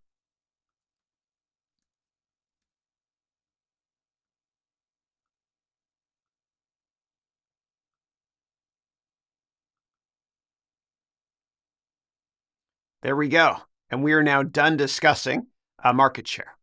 When it comes to geographic exposure, what we're going to do is we're going to ask ChatGPT or whatever AI product you're using to give us the geographic breakdown for revenue for the top 10 countries, if it can find it. And it will probably get some of this data from the annual report from Apple in this hypothetical example here. We'll also ask for exposure comments on geographies, as well as future geographic exposure and other comments. Okay, so let's copy this here, and I will paste this into ChatGPT. And while we're waiting for this to submit, I'm also going to do the same thing in Bard. That's Google's product. Whoops. And you have to type Command-Shift-V to paste just the text. Good. And I'll also do the same thing over here in Bing Chat. Paste. And if we're not happy with the results from Bing Chat or Bard or ChatGPT, then what we can do next is we can use Claude.ai and upload the annual report if we want to for Apple and ask Claude.ai to get the details from that directly. Oh, here we go. This is a little bit better here. Okay, great. So I like actually Bard's results better than ChatGPT because we get more granularity, more color here. You can export this to Sheets as well. Let's take a look to see what Edge has done for us, meaning Bing Chat. And I find that Bing Chat, if you leave the web page, it stops processing. But if you go back, it continues processing. Yeah. Bard doesn't do that. All right. So I think I like Bard best of these. So I think what I'll do is I will copy this information. And let's actually look at other drafts that it has.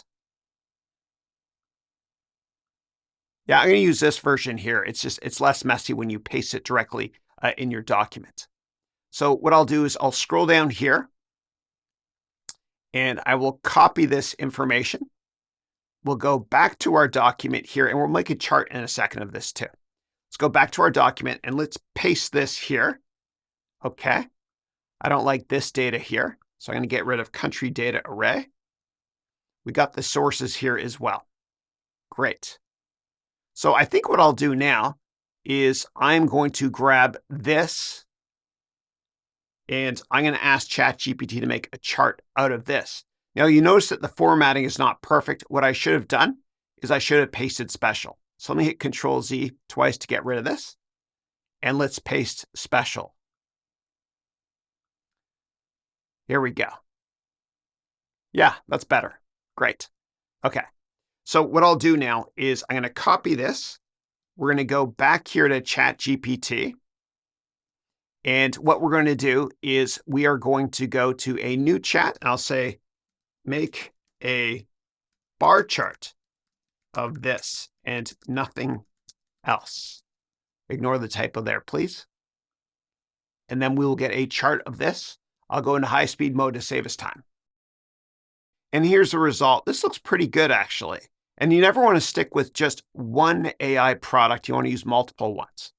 So let me copy this, and I'll put this directly into our document, and we're almost done with this.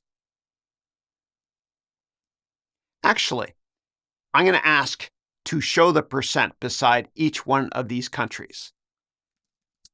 Do it again, but show the percent beside each country. I'll go into high-speed mode. Okay, that's better.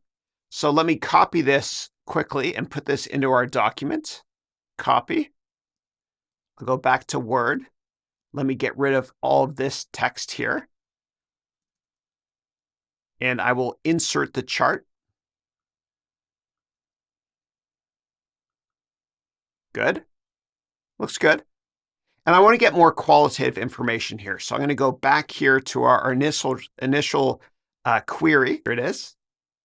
And I'll copy and paste this directly into our document right on top, or actually right below here. Great. And we are now done looking at geographic exposure. When it comes to doing quantitative analysis on vertical exposure, it's important to understand if a company has too much exposure to one vertical. Now, examples of verticals include financial services customers like JP Morgan or insurance companies. Other examples include healthcare companies, industrials, government, retail, telecommunications, etc. So right here, you can see that I've asked ChatGPT or whatever AI engine you're using to list the following: vertical number 1 sector name, vertical number 1 sector percent of revenue, rinse, lather, repeat, all the way up to vertical sector number 10. Now, you might not be able to find all of this detail by searching with one AI product, so you might want to use multiple ones. And I'll show you exactly what this means. I also added down here current vertical exposure and future vertical opportunities and other vertical comments. And then what we'll do after we do this analysis together is we'll try to create a chart that we can put into our research report for that. So step 1 is we copy the prompt right here. We go to ChatGPT, and what we'll do is we will paste this in here. And it says, I don't know. So I'm going to keep trying, and this time I'm going to use Bard. So what I'm going to do is I'm going to go back to the original prompt, and I'll try Bard with this. Oops. And you want to paste just the text. There we go. This is exactly what we're looking for right here. Excellent. Good. And it's up-to-date information too. This is why it's important to never just use ChatGPT. You want to use multiple AI products. And you can also view other drafts to see it in table format, etc. Now let's copy this and paste this into our research document. And then what I'll do is we'll get a chart of this information using ChatGPT.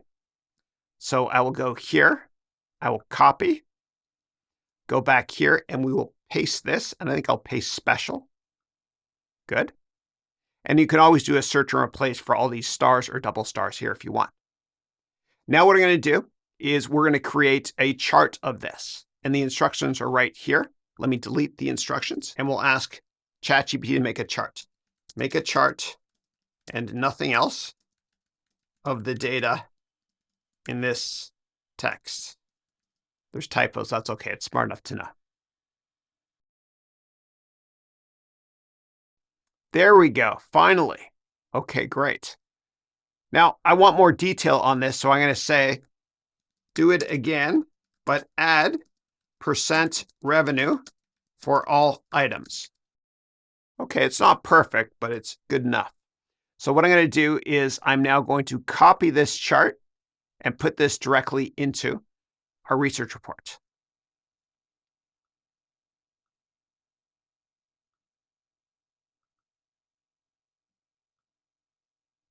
And what I'll do is I'll crop this top part here so I can't see that top line. There we go. And we're done with Apple's vertical revenue exposure. When it comes to doing quantitative research on a product or services exposure, we want to look at the revenue size for all the largest products that the company or services the company offers, as well as the percent of revenue. So here's how we structured this one. So we wrote here, get the largest product and or services exposure, get it in terms of revenue and percent of revenue. Of course, we always ask not to just provide qualitative information. Then down below here, for all the tags that we put in, we put the largest product or services name and revenue size. Then we did the same thing for the largest product or service as a percent of revenue.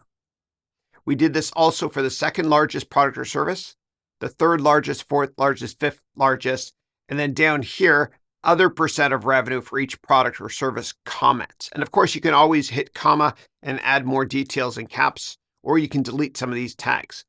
Then after we do this analysis, we're going to create a chart of this as well. All right, so let's copy this and let's go into ChatGPT or whatever AI product you want to use. Let's paste this and go. Next step, what we do is we copy this and we paste this into our report right here. Great. Now, the next step, if you want, is we can get a chart of this information as well. So the results here, it tells us the percent of revenue and the dollar amount for revenue for each product line. So by far, and I love visualizing this stuff, but by far the iPhone is the largest percent of revenue. Then you've got services and you've got other items here. So let's now create a chart of this to add to our report.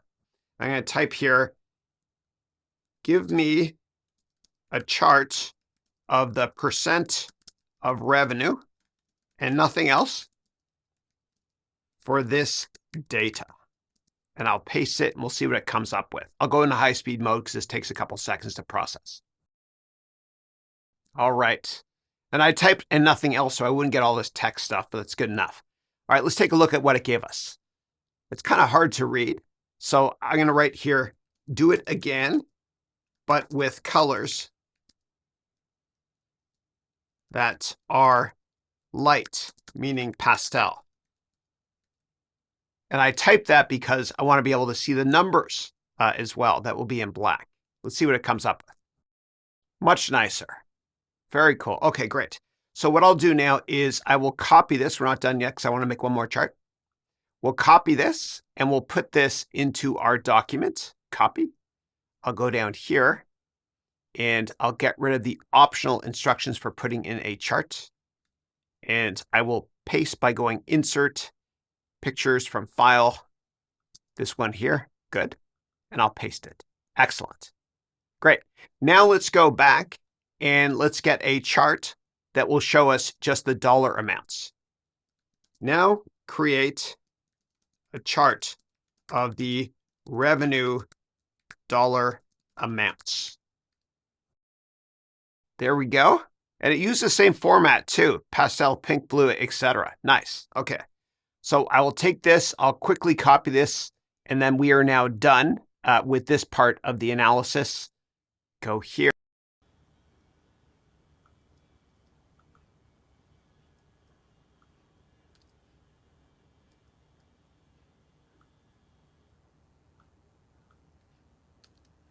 And we're done.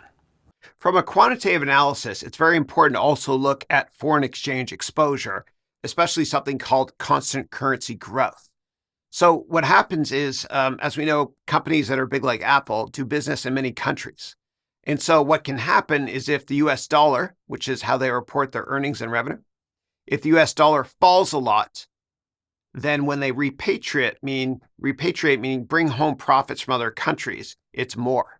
And vice versa. If the US dollar strengthens versus other currencies and they make money in other countries and they pull that money back into US dollars, it's actually less money.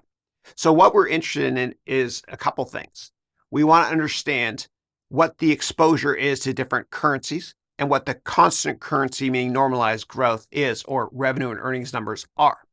So the way we do this is we write here, get foreign exchange exposure. And then we said, get it in terms of exposure to different currencies in different countries. You must provide numbers. discuss revenue growth in constant currencies, and mention if the company has hedging policies to offset currency volatility. What this means is companies use derivative instruments to offset wild swings or volatile swings in currency and commodity numbers impact as well.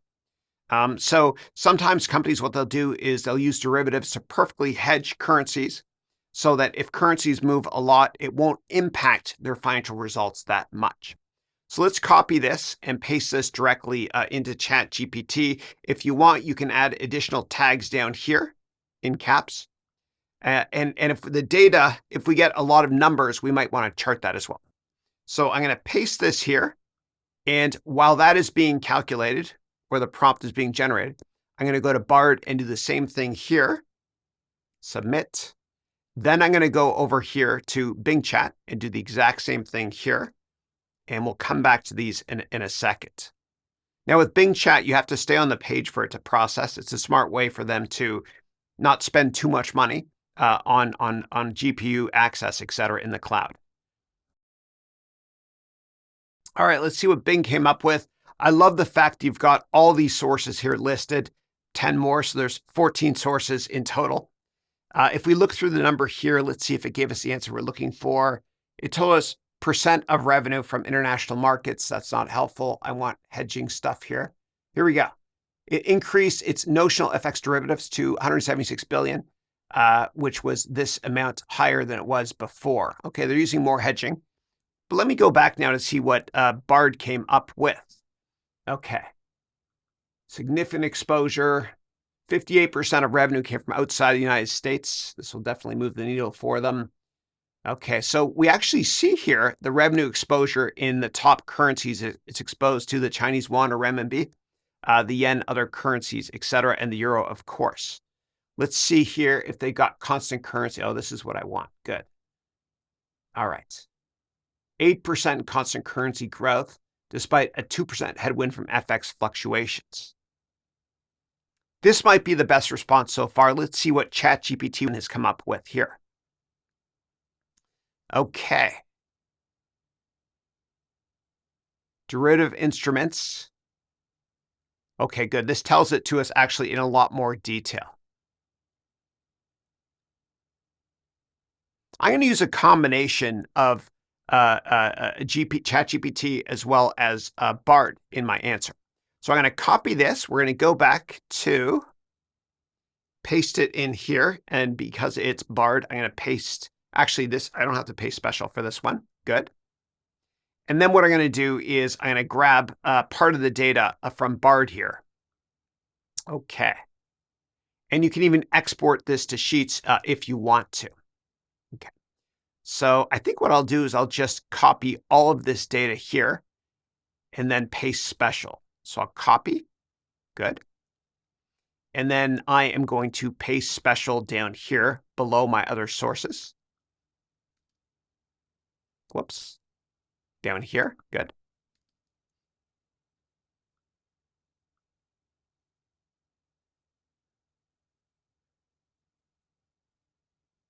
I don't really like how this looks. That's okay. What I'm going to do, though, is I'm going to copy this. This is a little ridiculous, and I'm going to say, put this in table format.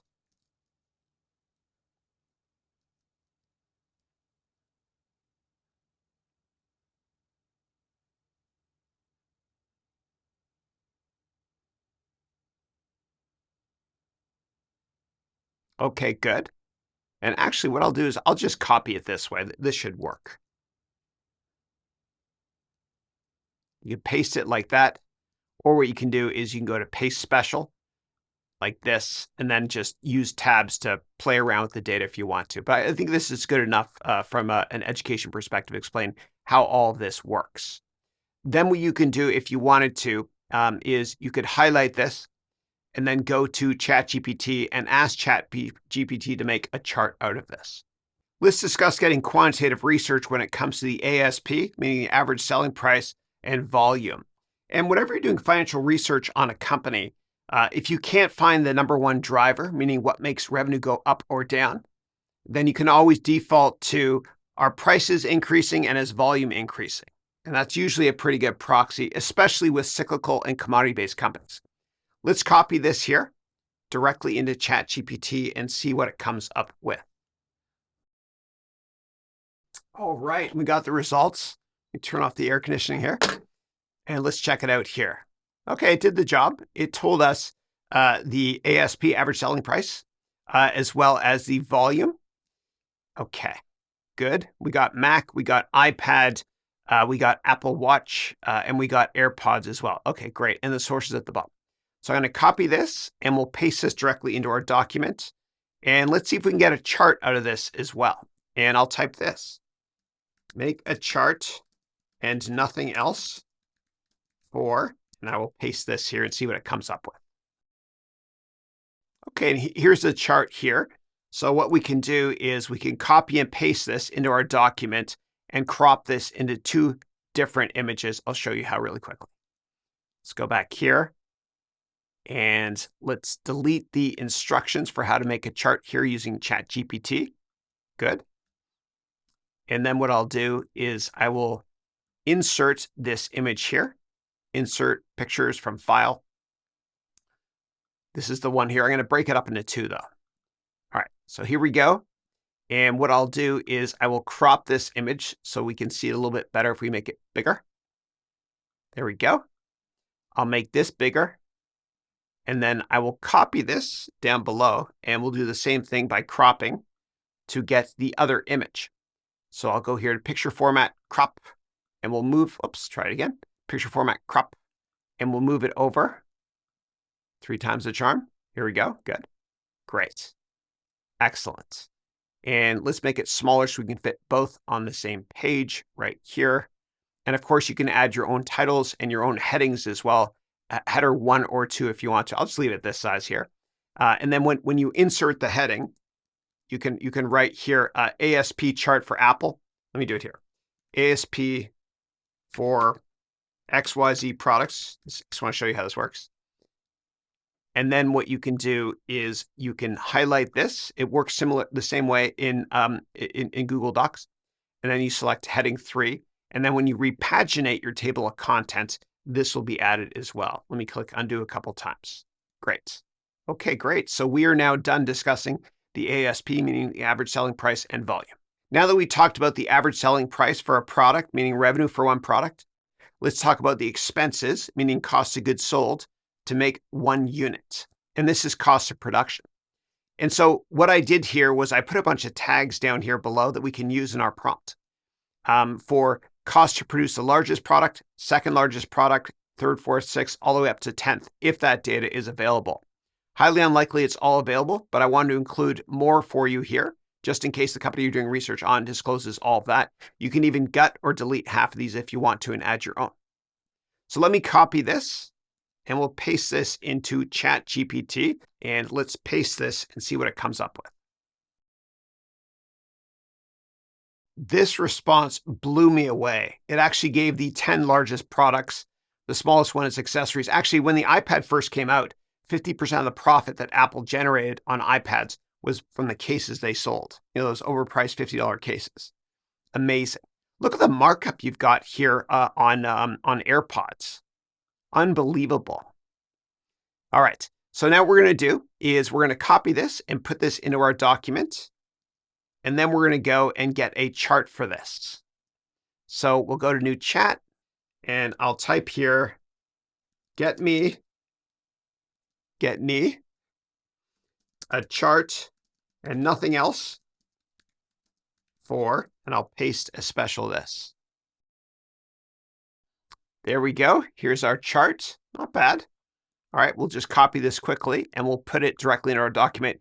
Of course, you can ask more questions like space it out nicer, put the dollar amount beside each, etc. if you want to make a better version of this chart. So let me copy this and we'll paste this into our document and we'll be done with this part of the due diligence process. Let me get the instructions here. Good. Whoops. And you can click this as well if you don't want to delete the page break here. So I'll take this here, delete, insert, picture from file, chart here. There we go. Great. And we can hide all the formatting, and we are now done with cost of production. Let's talk about quantifying inventory from a research perspective. Sales and cost of goods sold is irrelevant if inventory is high. Inventory can bankrupt a company. In fact, in the early 1980s, there was a video game made by Atari called E.T. Remember the movie? And they thought it was going to do incredibly well. Steven Spielberg blessed it, and then they released the product, and it was brutal. I remember I was a kid back then. I'm dating myself. My dad bought it for me for Christmas, and it was terrible. You were basically E.T. chasing around an M&M or Reese's Pieces, whatever you call it. It was so bad. The reason I mention this is because what they had to do was they had to bury hundreds of thousands of cartridges in the desert. They made great documentaries about this as well. So inventory destroyed the entire video game sector, back in the early 80s. And then Nintendo came out with their 8-bit product, and everything changed after that. They dominated the market for a while there. All right, so what we're going to do is we're going to copy this directly into ChatGPT, and we'll see if we can get detail on inventory. And if you want to take to the next level, what you can do is you can ask for the year-over-year change in inventory, but that's more of a balance sheet, current assets analysis. All right, let's check out the results here. Okay. Inventory was this amount. We care about something called inventory turnover. And I'll explain that in a second. Let's see if it covered that. Inventory turnover. It's got to be in here somewhere. Here it is here. Okay, great. So inventory turnover is 33.6. Higher is better. And what this means is you take the cost of goods sold, you divide it by the average inventory for the year, and you want to see how many times that inventory you've sold. So it's 33.6. So the amount of average inventory that Apple has in stock is this amount, and the amount that they sold, the cost of goods sold, is 33.6 times that, which is outstanding. Remember, high inventory can destroy a company. So let's take this and let's copy and paste this into our document here. I don't think there's any charts that we need to provide for this analysis. And we are now done with inventory. It's crucial when you're thinking about customers to think about how much money they're going to pay you over the lifetime of that customer with your products or services. And quite often, companies do this by looking at gross profit per customer. So the way it works is companies like Amazon, for example, that are very long-term focused, they'll look at how much money they can get on a gross profit basis, meaning revenue minus cost of goods sold. They look at how much money they can get from customers on a gross profit basis throughout the lifetime of that customer's relationship with the company. So what that means for Amazon is, I think it's about $2,200 is the lifetime value of the customer. And they also take into account turnover, meaning churn, meaning how long do customers stay with a company. And I'll show you the math in a second, but it's really important to think this way, especially when you're thinking about advertising budgets. Because with advertising, you don't get instant gratification like you do with sales. The way that you can quantify if your advertising is working is by analyzing the lifetime value of a customer. For example, Coca-Cola makes about $40 billion a year in revenue, and every year they spend about 10% of that, meaning $4 billion, on advertising. The reason they do this is because they've calculated the lifetime value of a customer. So let's do the same thing right now for Apple. So let's copy this here to get the lifetime value of a customer. Let me just paste this here. Now you always have to double check your data, but right here they tell you how they calculate the lifetime value of a customer. They start with ARPU, which is average revenue per unit, right here. That's that amount for Apple. Then what they do is they calculate churn, meaning turnover of customers, which is 1 minus the retention rate. And then they calculate it here as this amount. That seems a little bit too high. So if you want, what you can do, and what I'm going to do in a second, is I'm going to ask Bard, and I'm also going to ask Bing Chat to do the exact same analysis to see if we get a commensurate result. You can always click here on the sources to find out if the data is correct or not. So let me go over here to Bard and do the exact same thing here. And while that's processing, I'll go over here to Bing and I'll paste this as well. Okay, and we'll give this a couple seconds to calculate this. All right, let's take a look at the Bing results here. It says the lifetime value of a customer, I guess, is around $8,000 for iPhone customers here. It says its customer retention is virtually perfect. Okay, so maybe they're just doing it for iPhone and the 16,000 was for the company as a whole. So let me ask here, do that again for all Apple products. Let's see what it comes up with.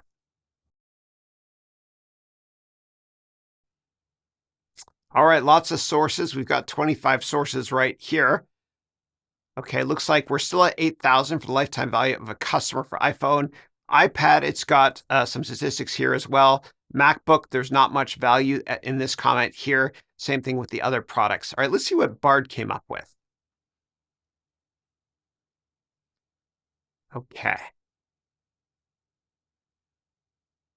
Now it's saying between $700 and $900 per customer. And it's calculating it down here, I guess, as 7,500. You have to dig through the data in more detail. Let's go back to ChatGPT, see what it came up with. So let's say, do it again for all major Apple products, and then give me the bottom line lifetime value per customer. I made a typo too, but ChatGPT is smarter than me. Okay, I like this response better. I don't like the bottom line though, but we can look at for each individual product. So the iPhone, you've got here, let's see here, the lifetime value for iPhone. That's a little bit high for me, but it gives you all the data points. And maybe before, when it gave you the lifetime value of a customer of around this amount here, it just took it for Mac. So caveat emptor, buyer beware. You always have to do your own research and always double or triple check the data here. Now, what we can do for now is we can copy this and put this into our report here. And you can do more research yourself to see if this makes sense or not. Sorry for not giving you a better response. There's a lot more to it though. What I'd probably do is this. I'd probably delete the aggregate amount here. And I would just stick with the individual lifetime value. And it's interesting because here the churn rate is a lot higher. Retention rate is 60% for AirPods. They're not as brand loyal as they are for other products like the iPhone. People are very brand loyal when it comes to iPhone. Look at this, 90% retention rate. Let's talk about customer acquisition costs, which is also referred to as CAC. As it states, this is how much money it costs you to actually get a customer. Now, for companies that predominantly sell online, we look at this closely. And so I sell online courses, online MBA programs, etc. And so whenever I run a Facebook campaign, for example, I try to make sure that, of course, my cost of acquisition per customer is way lower than the average revenue per customer. And a very good rate that we've humbly gotten is for every $1 we spend, we get $8 in revenue. And so that's a very low cost of acquisition cost. That's, I think it's 12.5%. Let's see what we can come up with for Apple here.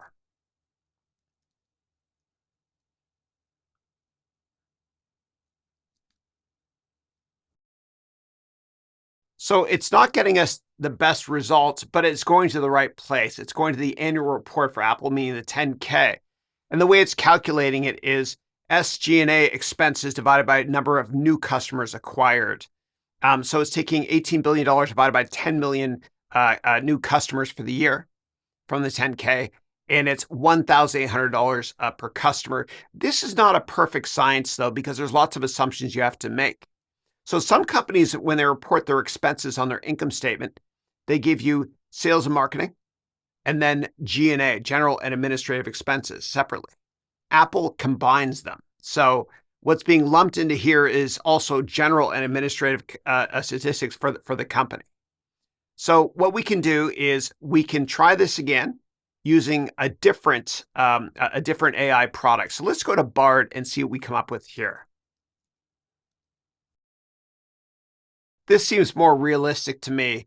It says, and we know that Apple doesn't publicly disclose its cost of acquisition, but analysts, of course, you'd have to do a search for which analysts, calculate the cost of acquisition at $110 per customer. And so I guess what we can do is we can copy this and put this into our report, as that's the best answer we can get at this point. And I always pay special whenever I copy from Google Bard to get rid of the formatting issues. And I'll get rid of this information here because there's nothing really helpful for us to chart for this analysis. One of the biggest risks with companies is too much concentration or percent of revenue from a single customer. And we refer to this as a 10% rule. And quite often for companies that are publicly traded, when you listen to the earnings calls, when the analysts get a chance to ask a question, the analysts will ask questions like, did you have any 10% plus customers in the quarter? You never want to have more than 5% of revenue exposed to any one customer. And that's just what I use. Similarly, whenever I manage money professionally or for myself, I make sure that I don't have more than 5% of my capital invested in any one stock. You don't want too much concentration from a risk management perspective. So what we've done here is we wrote, get the customer segment or concentration, largest customer as a percent of revenue. And I added down here, customer as a percent of revenue, largest customer, second largest, third, fourth, fifth. It's highly unlikely we'll be able to get this data for Apple unless it was publicly disclosed on an earnings call. Now, Apple is a massive company, so they probably don't have any customer concentration issues. But for smaller tech companies that are publicly traded, or any company that's smaller is publicly traded, there's a good chance that they have large customer concentration, which poses a big risk. Now, if you can't find this information for the company you're doing research on using ChatGPT, a better solution might also be to use Claude.ai. And when you use Claude.ai, you can upload files that are up to 10 megabytes, massive PDF files, and you can upload 5 files at a time. So theoretically, you could upload 5 of the most recent annual reports, meaning 10Ks, and ask about customer concentration issues in those 10Ks. And if it's a material risk, the company has to disclose it. Let's try it for Apple.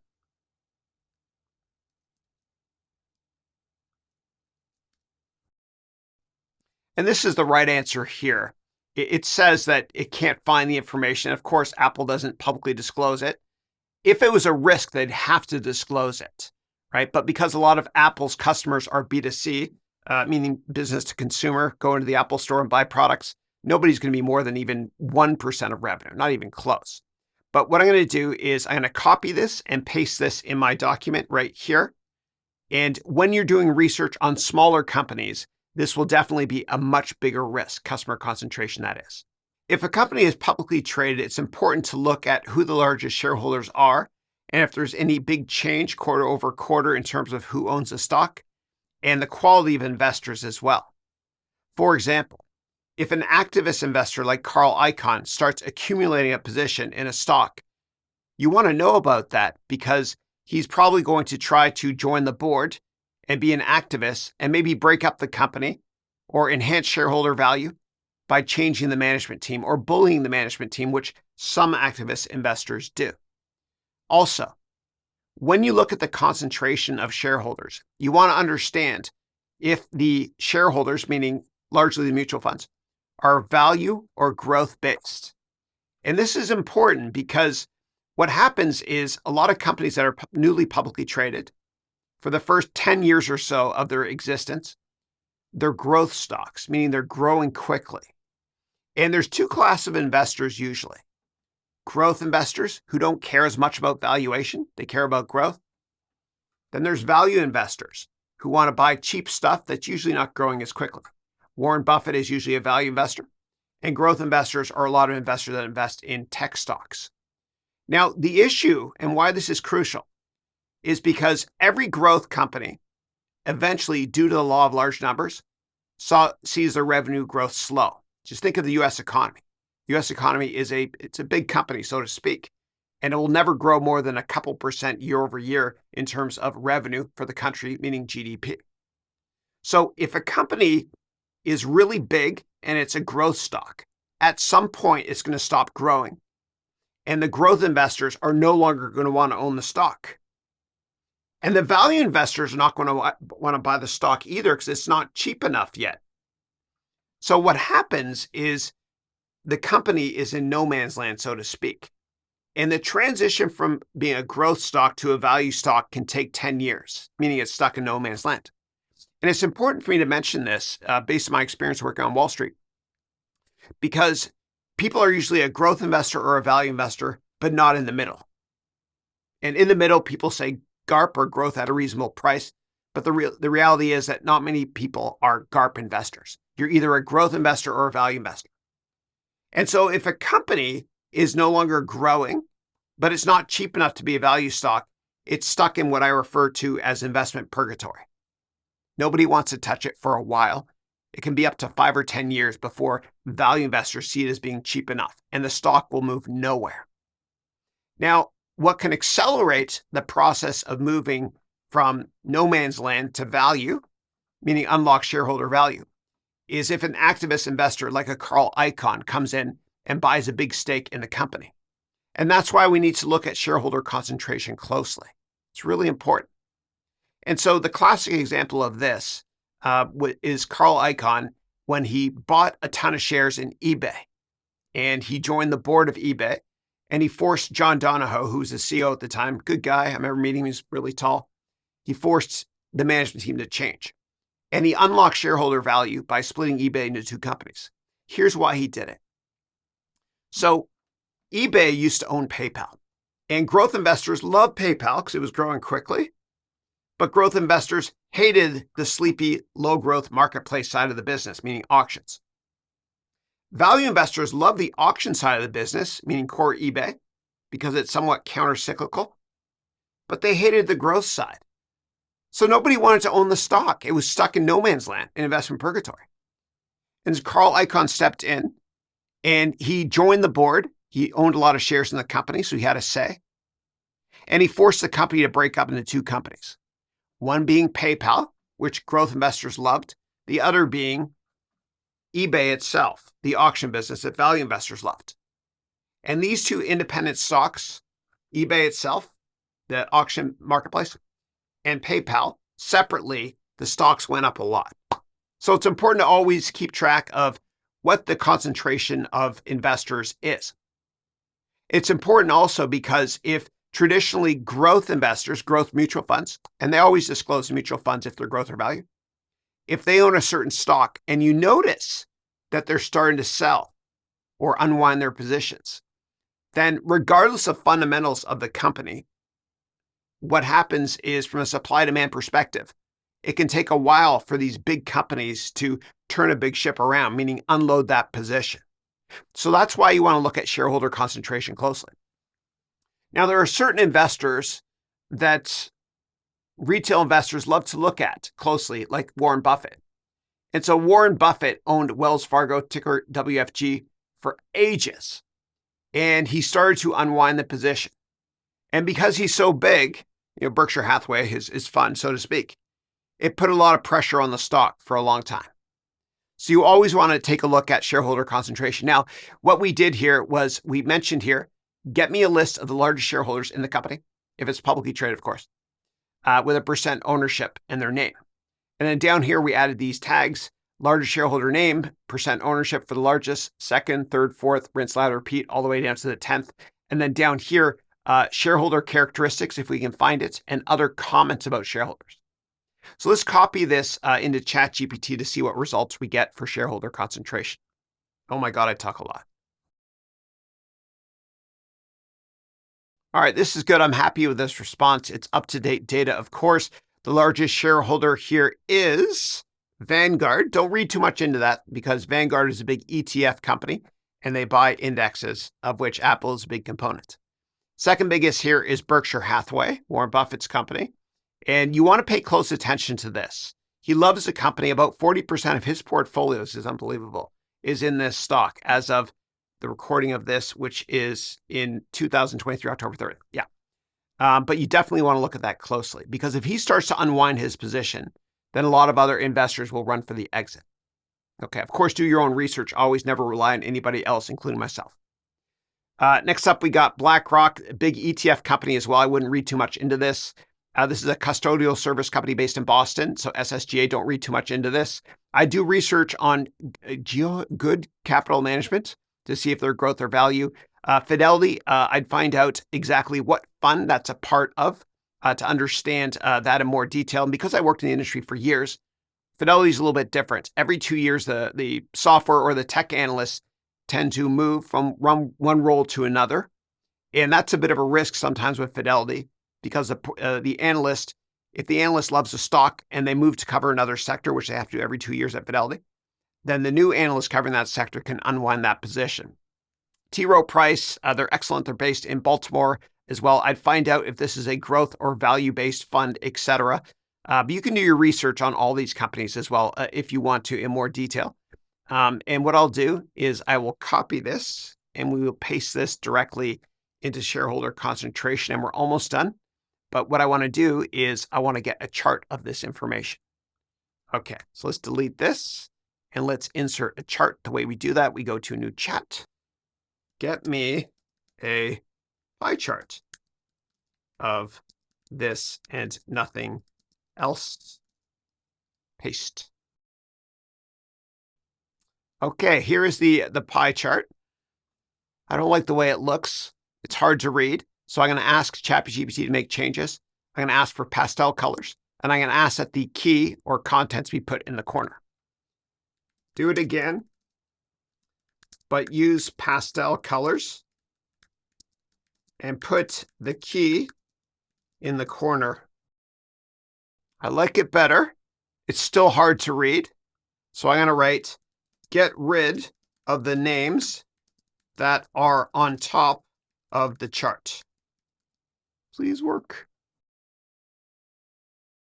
Okay, that's better. A little bit hard to read still, but that's close enough for government work. I mean, that's good enough. All right, so I'm going to take this here, copy, and we'll put this directly in our report, and we're done with shareholder concentration in a second. Insert pictures from file. This bad boy here. Sure. You can even download the data if you wanted to and create your own chart. This is a fast way to create a research report. If a company discloses where their employees are based, we definitely want to include this in our quantitative analysis. Part of the reason is because of geopolitical risk in certain parts of the world, etc. And also, if currency rates fluctuate materially and you're paying certain employees, I should say, or contractors in different currencies, you need to know that. So we wrote here, get employee information about the company, number of employees, outsourced employees, countries where employees and offices are based, number of employees per customer or per country, and employee turnover. And what I'll do is I'll copy this and we'll put this into ChatGPT. And while that is running, I'll do the same thing over here in Bard. And I'll do the same thing over here in Microsoft's Bing Chat. And I'll go into high-speed mode. Okay, let's see what Bing Chat came up with. This is the same language as the other one. I probably pulled it out of Investor Relations, a more recent version of Investor Relations website from Apple. Let's see here. Okay, interesting. Average employee stays at 4.4 years. I've seen 5 years somewhere else written, suggesting an annual turnover of 23%. That seems kind of high. I double-checked that data. Let's see what Bard came up with. Aha, much better. Okay, Bard's the winner so far. It's so important to use multiple AI products. And maybe I'm wrong about turnover. Let's see here. No, annual turnover is 10%. Yeah, I think Bing Chat is wrong and Bard is right. Let's see here. Whoa, this is still going. All right, I'm going to combine the results we got here from ChatGPT with Bard. So I'm going to use both results here. So let me go here and I'll hit refresh so we can get that data populated again. There we go. So I like the way this is written. I'm going to copy this and we'll paste this directly here. And then right below that, I'm going to go and get some of the statistics we got from Bard here as well. Yeah, number of employees per country right here. Okay. Copy. And then here I'll paste a special. There we go. And you could copy this into ChatGPT and get a chart if you wanted to as well. Okay, great. So we are done analyzing the number of employees. It's crucial if you can find the data to analyze massive insider buying and selling of shares. And you also have to do a regression analysis to see if massive insider or selling of shares had an impact on the share price. And so years ago, when I used to invest in software companies, including Activision, ticker ATVI, I met with Bobby Kotick, the founder and CEO, many times. And it was always publicly disclosed when he bought or sold shares in size. But I always asked him about this because whenever Bobby Kotick bought or sold shares in size before Microsoft announced they're buying the company, it basically was a good indicator in terms of how the stock was going to perform. Not in all cases, but most cases. So if he sold a massive amount of shares, a year later the stock might be lower, and vice versa. The same thing when it comes to Elon Musk, for example. Now, a lot of times founders or CEOs or large shareholders like Elon Musk, they have a large percent of their liquid net worth in that stock. And there are what are called planned sales, meaning small amounts that are sold every single month. Don't take that as an indication that the stock is going to go down a lot. It's just basically the management team diversifying a little bit by selling little small amounts. 10b5 programs is what they're called. What you want to do is you want to look for what are called Form 4, insider buying or selling.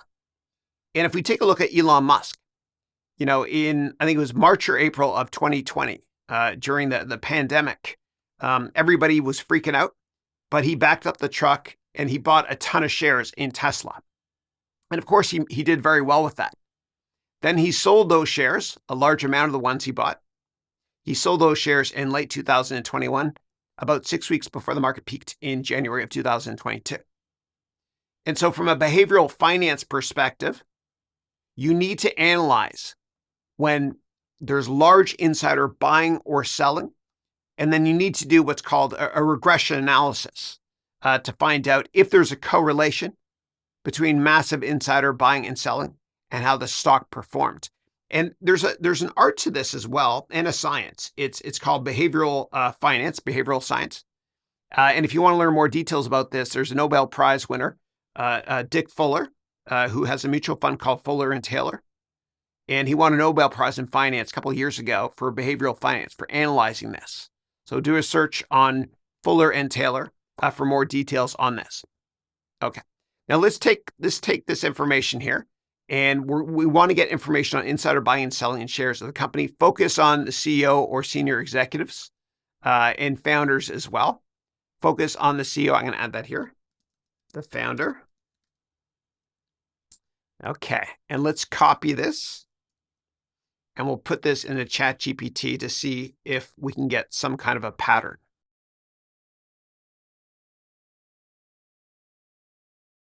Okay, we have a couple of excellent sources here. We've got insidertrades.com and Reuters. So if we take a look here, we see that there is massive movement here when it comes to Tim Cook, the CEO, selling shares, amounting to this much here.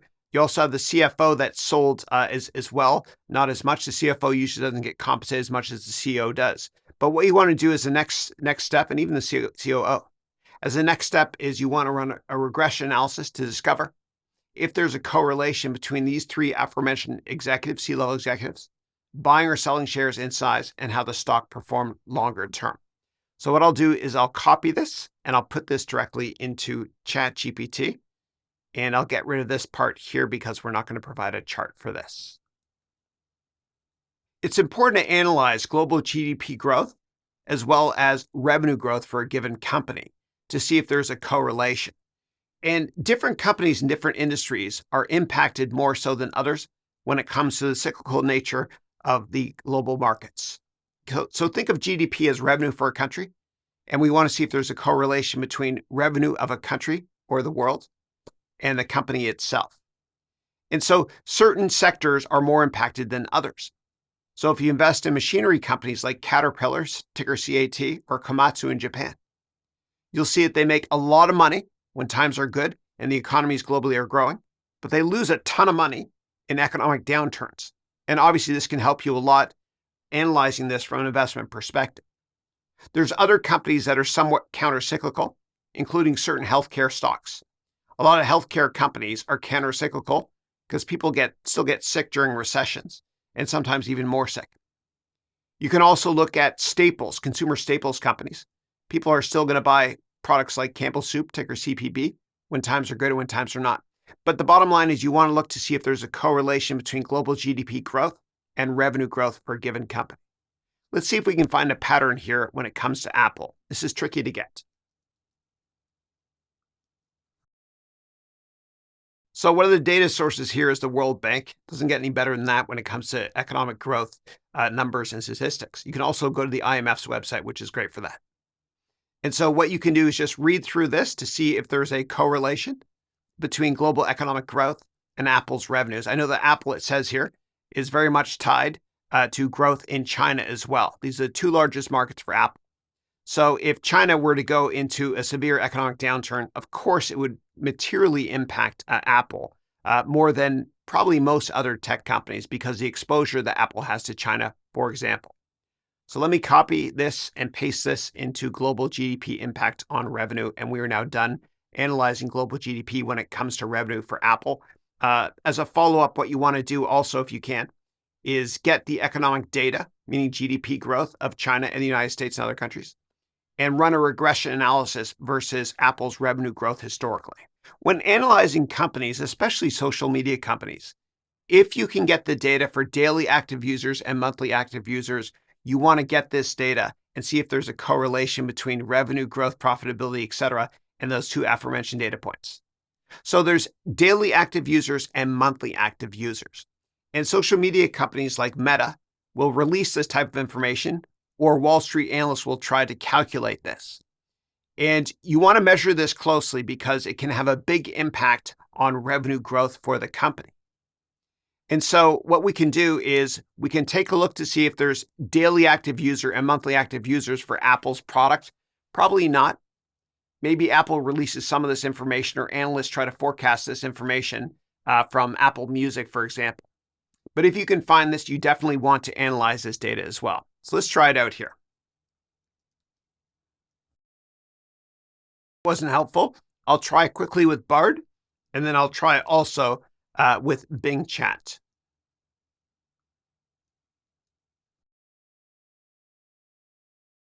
Okay, here, according to the sources, Apple is forced to show monthly active users. I don't know how reputable this is. Looks like there might be some data for the App Store use as well as for Apple Music. So this might actually be helpful. So what I'm going to do is I'm actually going to copy this information and I'll paste this into our documents. Let me paste a special. Okay. And let's go to see if Google Bard could find anything for this.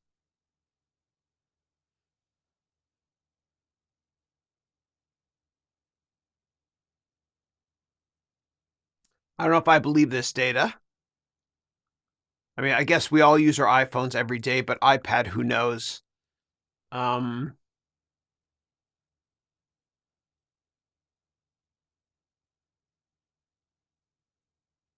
Okay, as the next step, what I would do is I would check out the sources here of this information.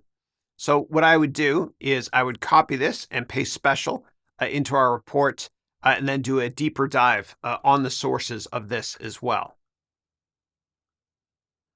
And again, this is much less relevant when it comes to companies that are not pure play internet companies. Apple's not a pure play internet company, but it would matter much more to companies like Snapchat, for example, as well as Facebook, as the Wall Street analysts tend to look very closely at Mao and Dow.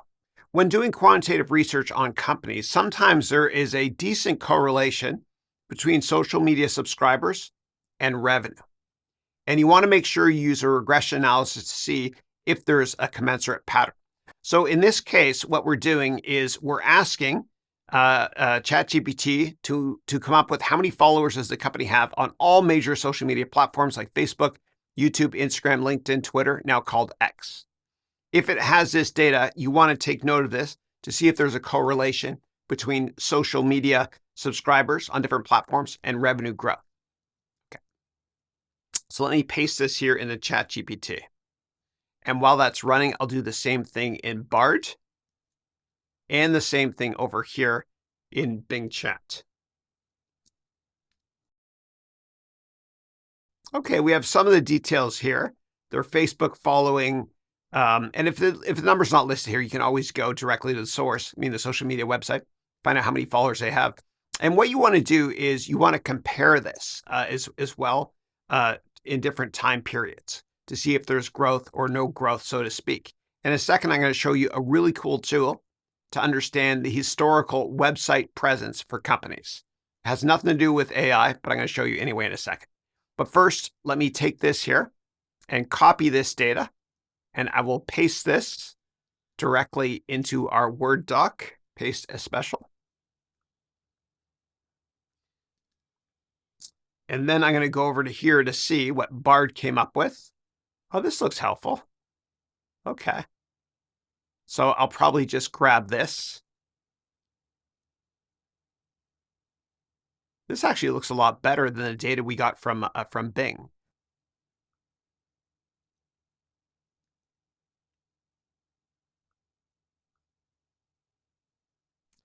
Here we go, and you'd have to pretty up this data here, obviously. And let's see if ChatGPT got some statistics for us. No, it didn't. That's right. Okay, so what I want to show you is something called the Wayback Machine. So you can look at historical websites, and this can really help you with due diligence to understand what companies looked like over the years in terms of a snapshot of their product offerings, especially if you're starting a company and you're small and you want to compete with bigger companies. So what I can do is for Apple, let's go to apple.com. And this works for almost any website too. This is powerful. So you can go all the way back here, even back to the 1990s if you want, to see what Apple's website looked like then. And this is helpful if you want to really understand a company's go-to-market strategy before they launch products like the iPhone 1, 2, or 3. iPhone, of course, 1 was released in 2007. But let's go back to 2001 just for fun. And let's go to March 1st, 2001. I think the iPod was out around then. Maybe not. I can't remember. The older I get, the better I was. But this is what the company's website looked like back then. Anyway, you can do an analysis like this on any company if you want to understand their historical go-to-market strategy, etc. It's not an AI product, but it's so interesting to talk about, so I had to mention it. Thanks. In this section, what we're going to do is we're going to do financial research on the company. And you'll see here the outline of what we're going to cover. We're going to start with the stock details. Then we're going to talk about guidance, meaning does the company offer guidance, meaning do they tell Wall Street and investors in general what they're going to earn in terms of earnings and revenue in the next quarter or the next year. Then we'll look at historical revenue, historical EPS. We'll analyze historical growth. We'll look at historical gross margin, operating margins, etc. And we'll do the same thing for the competition. And along the way, what I'll do is I'll explain how all of this works from scratch. If you don't have any background in finance and accounting, this will be really helpful. If you do have a lot of background in finance and accounting, you might want to skip through some of the rudimentary lectures where I explain how all of this stuff works. Now, similar to previous sections, I have a ton of prompts for you to copy and paste from this document into ChatGPT or whatever AI product it is you're using. And we'll be able to create a lot of amazing charts together and graphs as well for our research report as we build this comprehensive document together. We'll also look at things like seasonality for the company, and I'm using Apple as an example here. And you can always do a search and replace in this whole document to get rid of the word Apple and replace it with whatever company you're doing research on, of course. Then what we'll do is we'll do a deep forensic dive into the company's accounting practices by looking at all of these issues right here, or lack thereof. And then all of this stuff is going to feed into the next section where we're going to build the financial model together. So that's the next section after this one. And after the next section of building the financial model, we'll then value the company as well. And if the company is publicly traded, we'll do technical analysis right at the end as well. Now, what I'm going to cover in this section here, meaning all the financial research, will really help us a lot in the next section when we build our financial model. So in the next section, in the first lecture of the next section, what I'm going to do is I'm going to explain how to use the financial model from scratch, which I've also attached to this lecture here, although we won't be using this until the next section. But if you want to jump right into creating your financial model and understanding how financial modeling works, and how to create a revenue forecast, income statement, balance sheet, cash flow statement, and value companies using different methodologies, then you can jump right now to this point here in the course. So for the rest of this section, what I'll do is I'll go through this in a lot of detail, starting in the next lecture with stock details. I'll see you there. The first thing we're going to do is we're going to ask ChatGPT for some of the basic and slightly more advanced stock details on the company. I'll go through each one really quickly. And here's a menu here in terms of what I'm going to discuss in this lecture here in case you want to fast forward. So for this prompt, what we're going to do, this is a long one, is we're going to type here, the task is if the company is publicly traded on the stock market, then get the details only for the capitalized tags below after this double colon right here. And you can delete any of these if you want to, or you can replace them and add additional ones as well if you want.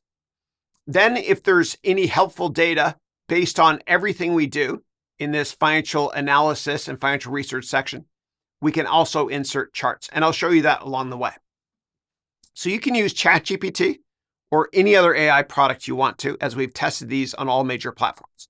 So the first thing I'm going to do is I'm going to copy this prompt here, and what we're going to get is the ticker, the stock price, and a bunch of other information about the company. All right, so let me make sure I select all of this here.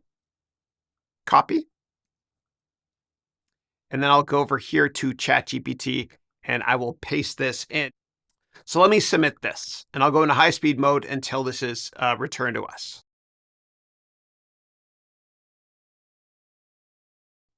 Great. And what I'm going to do also is in the background, I'm going to paste this into Bard, and I'll also paste it directly into Bing Chat. But let's go back to ChatGPT and let's look through this data here. Okay, so it looks like it pulled in the correct closing price as of today. The ticker obviously is there. It doesn't have the shares outstanding. We can easily find that, and maybe Bard will get that for us, or Bing Chat. The average daily trading volume is here, and you always want to make sure that whatever company you're investing in, the volume is high so that you can get in and out if need be quickly. Otherwise, what happens is an illiquid stock owns us in a down market versus vice versa. Here's the average daily trading volume. We have here the beta. Now, what the beta measures is how volatile the stock is relative to the index it's on. And so the S&P 500 has got a beta of 1. And since the beta of Apple is 1.31, that means that Apple is 31% more volatile than the S&P 500. What that means is if the S&P goes up 1%, Apple will go up more, meaning 1.31%. If the S&P goes down 1.1%, Apple will go down 1.31% on average. Then here we have the dividend. In terms of the largest competitor, it only gave us 1, which is Microsoft. I wanted it to give me more than that. Recall that when we pasted this prompt in, we wanted the 10 largest competitors. So we can do one of two things. We can either ask for more detail here in ChatGPT, or we can try a different product. So I'm going to do both. Give me that again, but this time, give me the top 10 competitors. And while we're waiting for this to get updated, I'm going to go to Bard and see what Google came up with. Okay, so Google looks like it came up with similar data. It's actually got shares outstanding. Good. You've got the largest competitor, Microsoft, the stock price of Microsoft, the market capitalization of Microsoft, meaning the number of shares outstanding times the stock price. You've also got Amazon, the second largest competitor, third, fourth, fifth, all the way down here to Samsung and Tencent. And the last one here is Intel, sort of a competitor, but not really. So I really like this data result much better than the one that we currently have within ChatGPT. So what I can do within Google Bard is you can click here to view other drafts, and there's just a different way for it to present the information. It looks similar. Okay. So I'm going to ask Bard, do this again, but don't put words all in caps. That way we can copy and paste. And while that is working, we're going to go back here to see what happens within ChatGPT when I ask for more details. Okay. So it didn't give me the top 10 competitors here. Again, that's why it's good to use multiple AI products. I could ask in different ways and maybe it would give it to me. But just for fun, let's go back to Microsoft Edge to see what we have here. And I'll go into high speed mode. All right, it's not giving me all 10 here. So I'm going to go back and it looks like Bard is the winner right here. Great. Excellent. All right, so now what I can do, thank you. What I can do is I can copy this and we can put this into our document here and move on to the next step. So I'm going to paste special so I don't get all the formatting from Bard there. Here it is here. And what you can always do is do a search and replace on all these 2 asterisks in a row. It does this sometimes. All right. Now what we can do is, just for fun, we can chart this. And what I'm going to do is all this data is in my clipboard already, and I'm going to insert a chart. And so I've got instructions down here on how to insert a chart if you want to. And so you can read through this or just follow with me here. I'm going to ask it to provide me with a chart of the market capitalization and nothing else of, and I'll paste the data in my clipboard. The reason why I want to write it this way is because I don't want ChatGPT to provide me with just a ton of additional text. So I'll write something like this. So the way we do that is we go back here and we create a new chat. And I'm going to type here, provide me with a chart of the market capitalization and nothing else. You can make typos too, it's okay. And I'll paste this in here and we'll get a chart. And I'll go into high speed mode because this can take a little bit of time. And here is the chart. Okay, it did a decent job. You can always type additional prompts like change the colors, make the font larger, etc., and ChatGPT will work for that. Now, the way to copy this into your document, I usually like to take a screen print of it because a lot of times when you right-click and copy, it doesn't seem to work. So if you're using Windows or a Mac, here are the instructions on how to copy and paste or how to insert that image. What I'm going to do is I will delete these instructions right here, and I will go here to insert picture from file. Here it is right here. Looks like that. And we are now done with this first part of our financial research. In this lecture, we will talk about revenue guidance and earnings guidance, meaning this section here, revenue guidance, and in this section here, EPS guidance. Now, if you don't know what guidance means, what happens is companies during their quarterly earnings conference calls or in their press releases, what they do is they quite often tell Wall Street investors what to expect for revenue and earnings in the next quarter. And they usually provide it in a range. So they might say something like this. For the next quarter, we're expecting revenue to be between $1 billion and $1.1 billion. And we're expecting earnings to be between 30 cents and 33 cents. And by providing guidance to the street, it helps the Wall Street analysts and institutional investors create their financial models and understand where they should model revenue, in which range, and EPS in which range. Now, from a behavioral finance perspective, different CFOs at different companies that are publicly traded have different styles. And it's important to mention this because some companies will release earnings and revenue at the midpoint of the guided range. So in our hypothetical example here of revenue guidance being between $1 billion and $1.1 billion, they'll release revenue right at the midpoint, meaning $1.05 billion. And earnings, if the guidance is 30 to 33 cents, they'll release it at the midpoint, which is, I guess, about 32 cents or so. Now, some companies will provide guidance and they'll always report above the high end of guidance. And so they're sandbagging. And the same thing with EPS guidance. Some companies will report way above the high end of the range. And it's important to track this so that in your financial model, you can forecast what you think revenue earnings will be for a given quarter. Now, I'll show you where to put this in your financial model, although we're talking about the financial model in the next section. I want to put this on your radar screen now because it's important. So within the financial model, again, we'll talk about this more detail in the next section, including exactly how an income statement works and everything from scratch.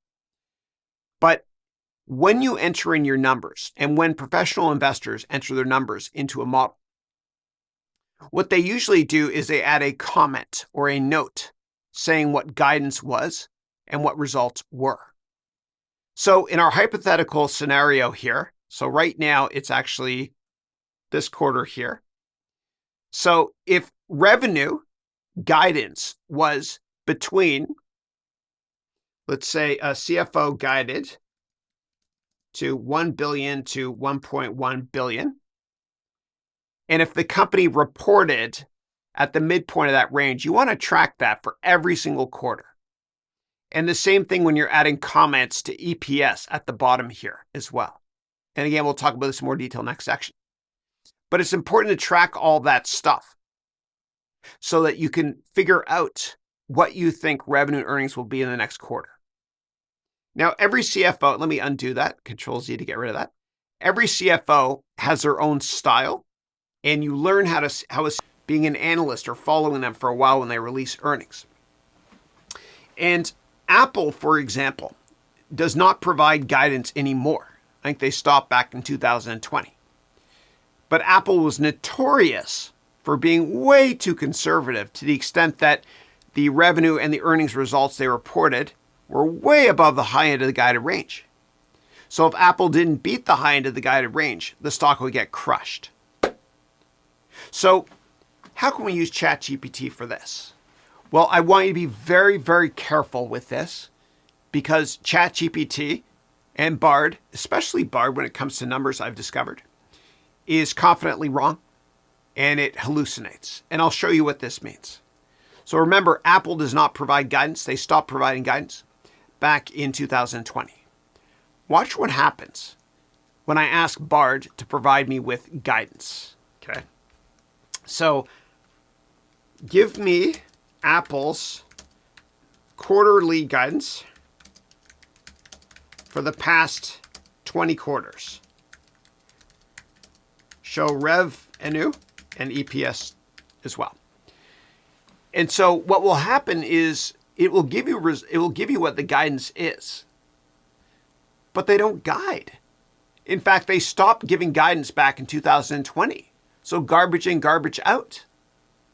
These are made up numbers here. And so you always have to double and triple check all the data you get from ChatGPT, Bard, Bing Chat, etc. I find the historical stuff is usually correct if it's in an annual report, for example. But when it comes to guidance, I found that Bard of all three AI products is the most misleading. So please be really, really careful with this when you do this analysis. Now, this analysis of getting guidance for Apple is kind of a moot point because Apple stopped providing guidance back in 2020. But what you can do is, if you want to, you can actually go to the prompts we have here and whatever company name you enter in for your company, when you ask it to get the company's strategy on providing historical revenue and earnings guidance, once you submit this, I want you to please double check the data to see if it's accurate, especially when it comes to forecasts in a financial model. So please be careful with this. If you do get data back, make sure to double check the data always, please. But when you're building a financial model, regardless of whether ChatGPT or AI provides you with the guidance numbers or not, I still want you, please, I say this with love in my heart, to get the actual results by looking through press releases and getting the guided range as well. It's a bit of a manual process, but I promise you it's worth your time as you're building out your financial model. I wish I could provide more value, but I'm trying to keep it real to show you what the limitations are. And always double check the data. As we saw with Google Bard, the data was incorrect. Let's talk about financial analysis when it comes to actual revenue results versus expectations, and also actual EPS results versus expectations. We debated whether or not we should include this in the course. We're going to leave it in because the technology is changing so fast that the results that you get might be more accurate than what we get. Let me explain what this means first before I show you how to use this. And if you don't get the best results from this, then you can skip this part of the financial analysis. Now, please keep in mind that ChatGPT, Google Bard, and all the AI products cannot completely replace the job of the financial analyst, which is a good thing. However, it can make it a lot easier. And so when it comes to gathering financial documents and all of the inputs that we need to create our financial model or do an analysis on a company, what I'm showing you in this course will save you countless hours of time. It would have saved me so many hours for each company that I analyzed when I worked on Wall Street. Now, when you analyze a company's revenue results versus expectations, what you're doing is, this is different from guidance. This is analyzing what the company produced when it comes to revenue and earnings versus Wall Street estimates, meaning the sell side estimates from firms like Goldman Sachs, UBS, etc. So when you run this analysis in ChatGPT, it might work for you, it might not, but I wanted to put this on your radar screen anyway. And if you can't get the answers for what I'm about to show you from ChatGPT or any AI product, then just do a Google search until you find these results, because it's really important to analyze if a company usually beats Wall Street expectations or not. And then in your financial model, which we'll discuss in the next section in this course, you can put this information up here. You can put a note here, right-click and insert a note for revenue and for earnings down here below, just to discuss what results were relative to Wall Street expectations. And keep in mind, this is not guidance. This is just relative to expectations. So I'm going to show you how to do this in ChatGPT, as well as within Bard and Bing Chat. And the data results I get are not perfect yet, but again, I want to leave this in the course because at some point this will work perfectly for you. If not now, skip it. Okay. All right, so what I'm going to do is I'm going to copy this prompt here, and it says, get the company's quarterly revenue result versus analyst expectations for all of the most recent 20 quarters. Also provide how much the company beat or missed by in percent terms for all 20 quarters. Then calculate the average beat or miss. Don't just give qualitative information, give quantitative information per the prompt here. Now, I'm going to copy this and I'm going to paste it directly into ChatGPT. When I tested this out, it didn't work for all 20. So what I'll do is I'll type the most recent 8 quarters here to see if it works. It probably won't. We're going to do our best, but by the time you try this, it might work for you. Okay. Now, if all this course was about ratings, we wouldn't include this, but we really care and we want to help you. And if you can't find the details here, then you can always just do a Google search and include that in your financial model. I'll go in high speed right now, and we'll see what the results are in a second. Thank you.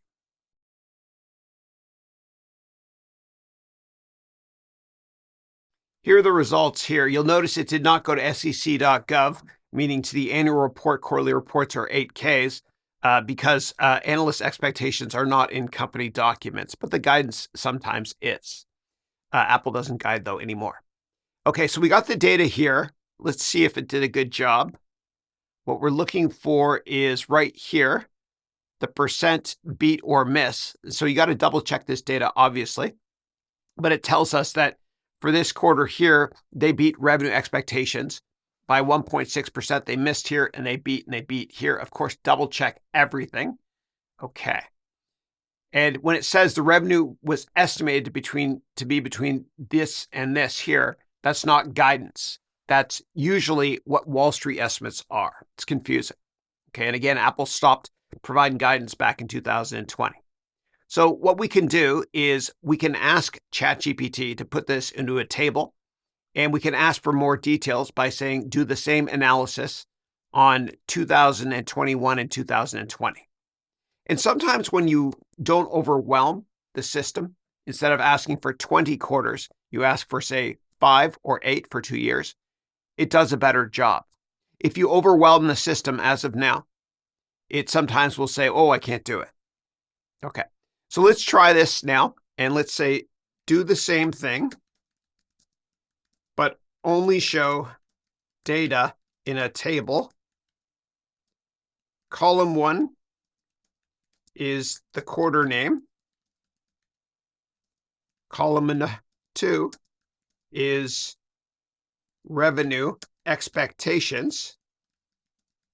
And column 3 is the actual revenue number. Let's see what it comes up with. Yeah, it's not that helpful. It only provides it for 1 quarter. So what I'm going to do is I'm going to ask it to do it again for 2021. And you might have to ask for each year. I don't know yet. We'll see. And I'll show you how to get this data in a cleaner table in a second as well. Do the same thing. Actually, let me first of all change the table structure. So I'm just going to write here, show me this in a markdown table format without using a code box, because when you copy and paste that stuff, it doesn't work that well. All right, so let's do this. Good. And then we'll ask again for, and for some reason only has 1 quarter expectations versus actual revenue. And I doubt that that's correct even. You got to double check all of this data, okay? Because that would be a massive miss. Okay, so do this again for fiscal year 2021. Yeah, it can't find it yet. Okay, let me try now for EPS.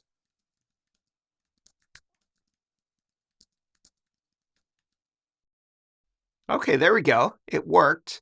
Of course, you got to double check this data, like find out if they really missed EPS in Q4 2022. Great. All right. Now do it for the past 20 quarters. Let's see if we can get this. Yeah, it says it can't do it. So you might break it down into more manageable pieces. So what I can do is say, do it again for fiscal year 2021. All right, so we did our best. ChatGPT can't do it right now.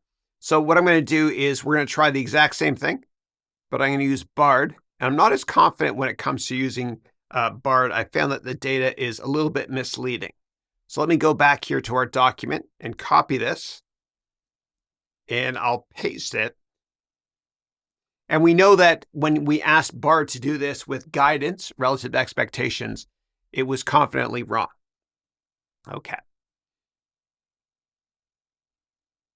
So we know this number here is wrong because there's no way that they report exactly what the market is expecting. Actually, I garbage in, garbage out for all of this. I would just ignore this data completely. Okay, Bard, sorry, didn't work. Let's go over now to the last resort, which is Bing Chat.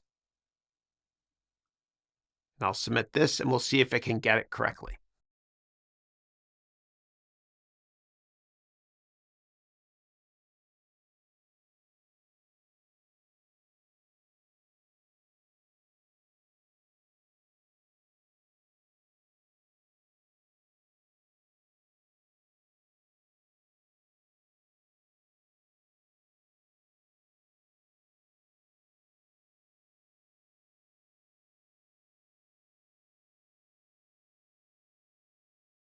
Now, you're going to be taking this course in the future from now. The most obvious thing I've ever said in my life. And it might work for you by the time you try it.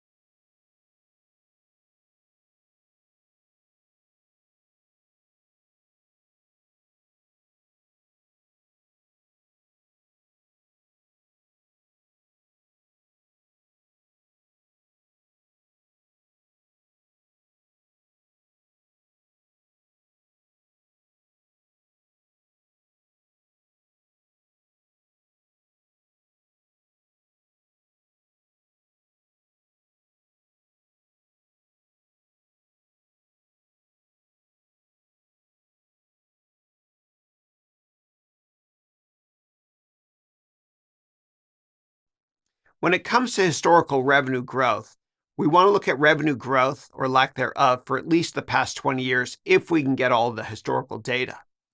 Then we want ChatGPT or whatever AI product you're using to provide us with the percent change on an annual basis and then explain why revenue went up or down in a given year, for example, in 100 words or less. Okay. And the reason we're doing this is because we want to understand the variability in revenue growth so that in the next section, when we create our financial model together, we can understand all the historical trends so that we can accurately discuss the historical trends and forecast future trends. So for example, if revenue was down materially, in Q3 and Q4, for example, for a company that has a calendar year end in 2001, we know it's because of 9/11. If a company's revenue was down a lot in the fall of 2008, it's because of the financial crisis. If a company's revenue was down a lot in the first two quarters actually of 2020, we know it's because of the global pandemic. So we want to understand the year-over-year changes and what caused revenue to go up or down so that we can normalize our estimates and forecast without those black swan or rare events. Similarly, there might be quarters and fiscal years where revenue was up materially because of a new product launch. And the company might not release a new product like that one every single year, so we have to be aware of that. And this will really come in handy for us in terms of looking at seasonal changes too, because the fourth quarter for companies, if they have a calendar year end, usually is the highest revenue quarter. And then Q1, meaning January, February, March, if it has a calendar-based fiscal year, is usually the lowest or a lot lower than Q4. So you got to look at seasonality quarter over quarter and year over year. And this is what ChatGPT is going to help us with. Now, in the next section, when you build out your financial model, and I'll explain all this stuff from scratch, of course, what you can do is you can add comments in many different cells as to why revenue or any line item really was up or down materially. And this will help you normalize your estimates in the future for understanding how to forecast the future financial statements. Okay. Let's now go here to Apple's historical revenue growth. So I'm going to copy this and we're going to go here to ChatGPT.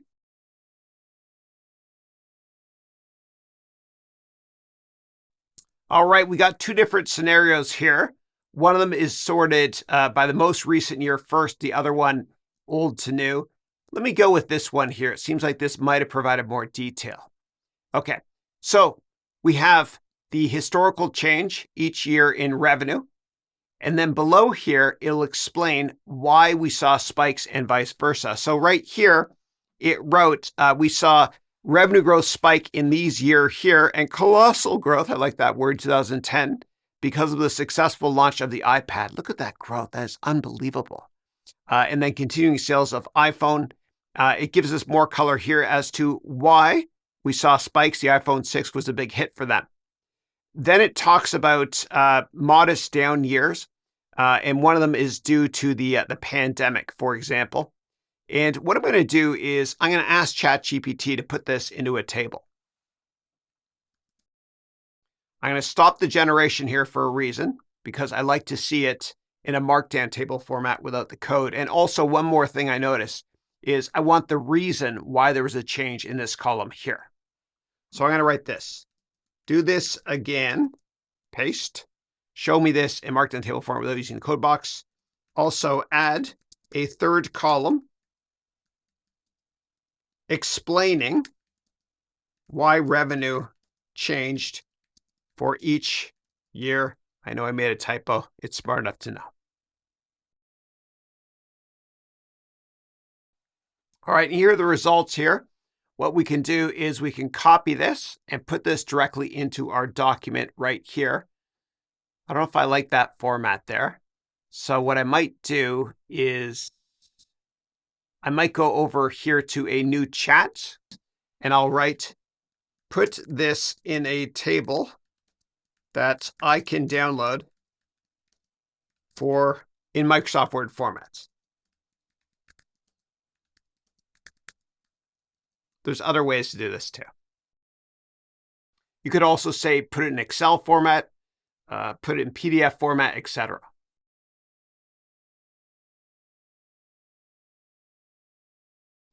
And let's click this link here to download the file in Microsoft Word format.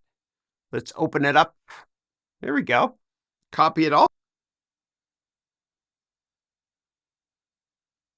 And let's paste it here.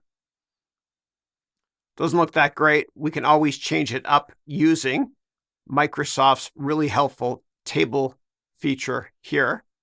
Put it in that format, etc. And you could play around with this and pretty it up as well. But it's pretty powerful, what we've got here.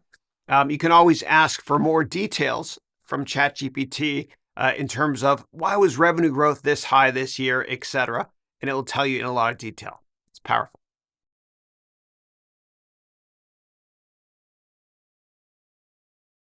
All right, now that I prettied that up, next step, what we can do is we can get a chart of this.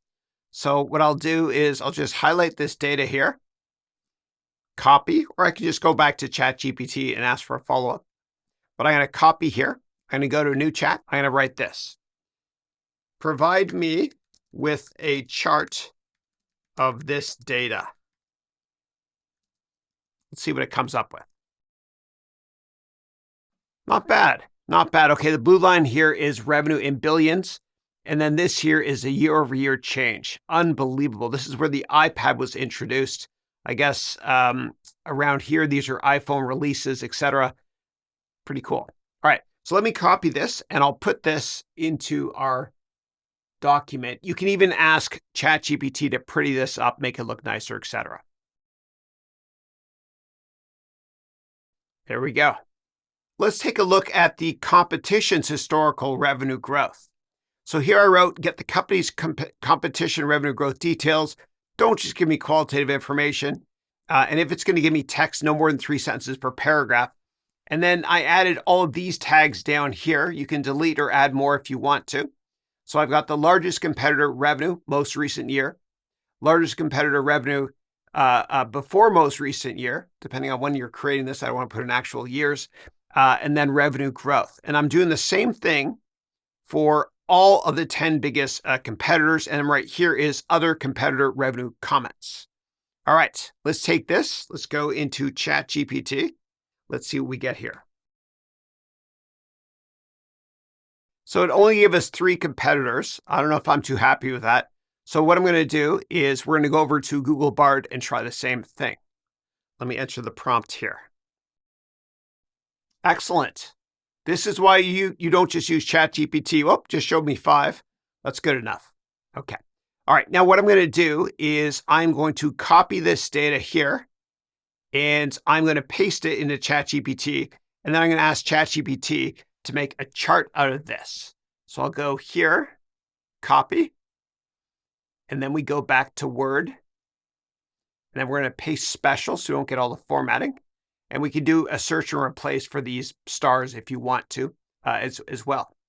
Now what I'm going to do is I'm going to go to ChatGPT, new chat, make a chart out of this and nothing else. I say nothing else because I don't want to provide a ton of text. Okay, so we have a chart here. It says here revenue for the year 2022, revenue for 21, and revenue growth. Okay, that's great. That'll work. Excellent. All right, so what I'm going to do now is I'm going to copy this and put this into our document. As always, you can ask ChatGPT to pretty this up, change the colors, make the formatting better, etc.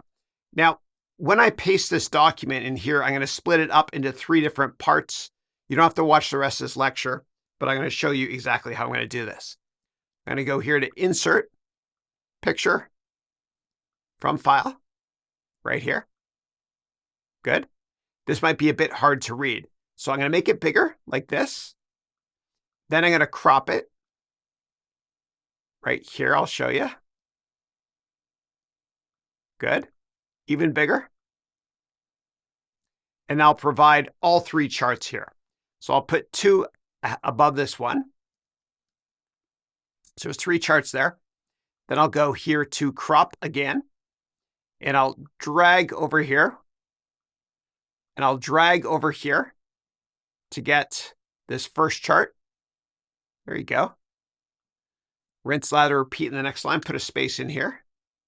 I feel like Bob Ross. Let me give this tree a friend. I'm dating myself there. Anybody recognize that? Okay. Here we go. All right. So we have got now 3 charts nicely spaced out. That's how we say it in Canada. Excellent. And now we are done with looking at the competition's historical revenue growth. If you want, you can ask for more queries. You can say, get the historical annual revenue growth similar to what we did up here for Apple, but do it for every single company year over year and why there is a percent change and the explanation if you want. But I think this is good enough for our analysis here. Let's talk about how to get the historical EPS growth for any company. Publicly traded companies obviously have a lot more data than private ones who don't have to disclose. So here we're going to get the EPS growth and the EPS for every single year for the last 20 years. And then what we're going to do is we're going to put this into a table similar to what we did up here for revenue growth. And then we're going to ask for why there were year-over-year changes. Now, the year-over-year change in EPS growth is probably going to be quite different from revenue growth, partially because I remember around this time when I worked in the hedge fund industry, there was a stock options issue with Apple. We'll see if this comes up. It might just be a GAAP and not a non-GAAP issue, but we'll see. And if you don't know what GAAP or non-GAAP is, I explain that in more detail right here in this point of the course. So let's take this and let's copy this. That's not the answer I was looking for, ChatGPT. Sounds like my son. Okay, let's go here to Bard and we'll try it here in Bard. Oops, paste special. Very cool. And let's export this to Sheets. We'll mix it up a bit here. So a sheet is being created for us. Now we can click on this to open the sheet up. And we can format this if we want to as well. And obviously these numbers here, well, actually, is that right? You'd have to double check the data to see if there was really 0% year-over-year growth at this point. As we know with Google's numbers, especially when it comes to estimates, they're not very accurate. So I would double check all of this. I'll go in the high speed mode right now, and I'll pretty this up and put this in our document.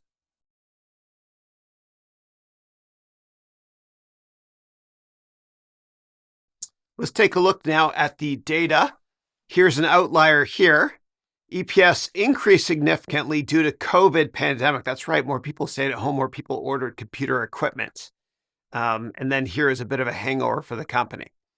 Next up, and I don't know if this includes all the data because they report earnings on November 2nd. That's going to be on Thursday, which will be Q4.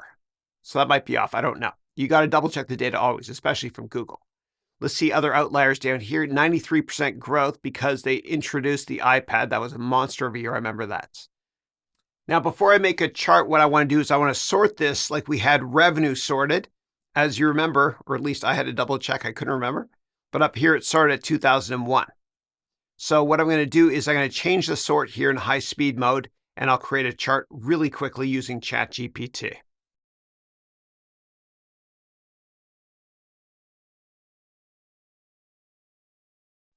And here's our chart. Looks like on this axis here is EPS, which is the blue line, color-coded nicely. And here we've got the red bars, which is year-over-year percent change. Here is the big uptick from the pandemic. And then also right here, this is when the iPad was introduced. Explosive growth. So what I'll do now is I will quickly copy this and put it into our document.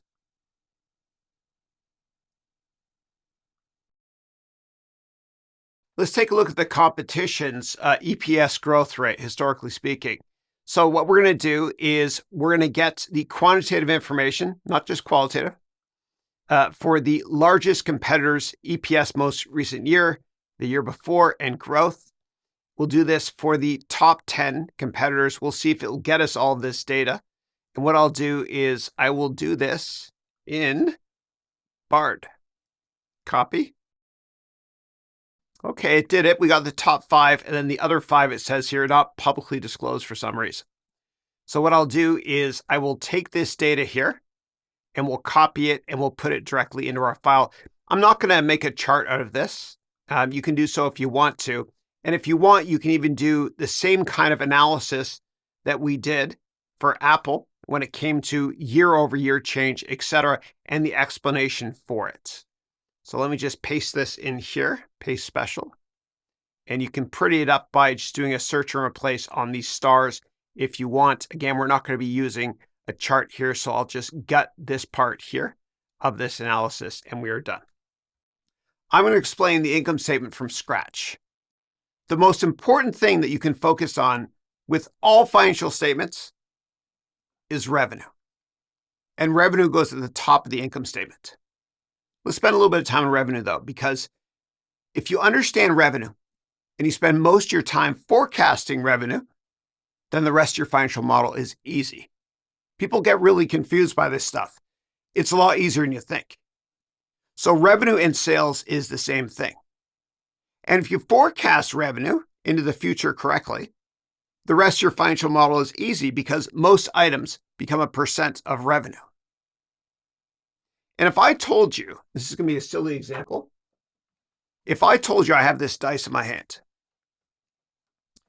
and if I throw it, you could probably tell me what the next data point is going to be. Now, an object in motion stays in motion. So pretend this dice here is revenue.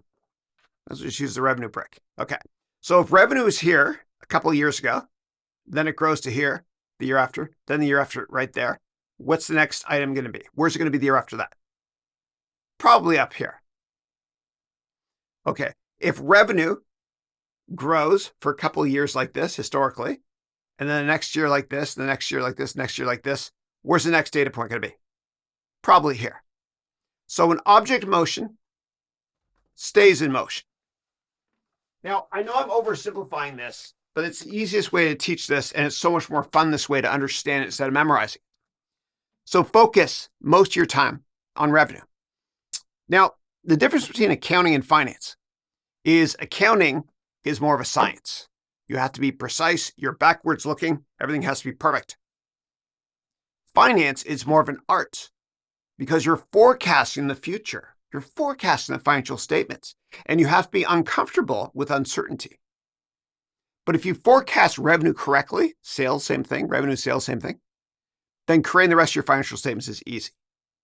And I'm going to explain why. So right here we have an income statement. And at the top of the income statement, we know is revenue, which is sales. It's the same thing. And sometimes you'll hear executives say, what is your top line? Well, revenue is the top line of the income statement. So they're referring to revenue. What's your top line growth? What's your revenue growth? And sometimes you'll hear an executive say, what's your bottom line? What do you think your bottom line is? It's the bottom line of the income statement, net income. Net income and profit is the same thing.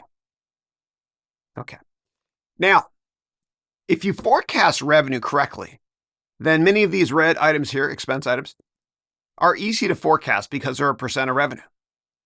So if this item here, which I'll explain in a second, if 2 years ago or 3 years ago, it was 10% of revenue, then last year it was 9% of revenue, or 2 years ago it was 9%, then last year 8%, what's it going to be the next year? Probably 7. Okay. Every item becomes a percent for the most part of revenue. So let's talk about the rest of this. And I don't want to inundate you with all of this, but we've covered net income. You know what that means. We'll talk about these other items in a minute as well. Put these aside. Okay. All right. So revenue is our top line.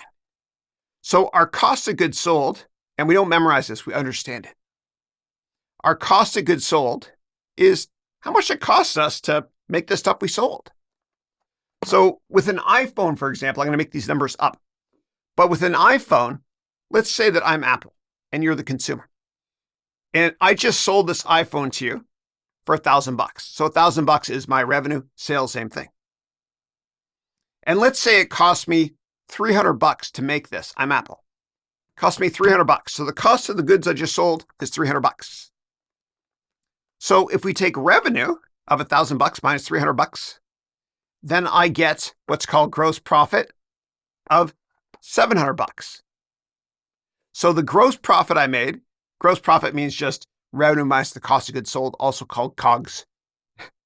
So revenue minus COGS is cost of goods sold. So, revenue minus cost of goods sold is gross profit. This is why I have two cameras. I'm going to say that again.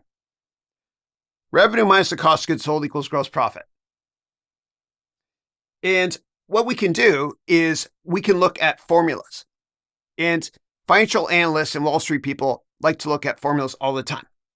So sometimes you'll hear them say, what's our gross profit margin? So our gross profit margin is gross profit over revenue. Now, this is crucial.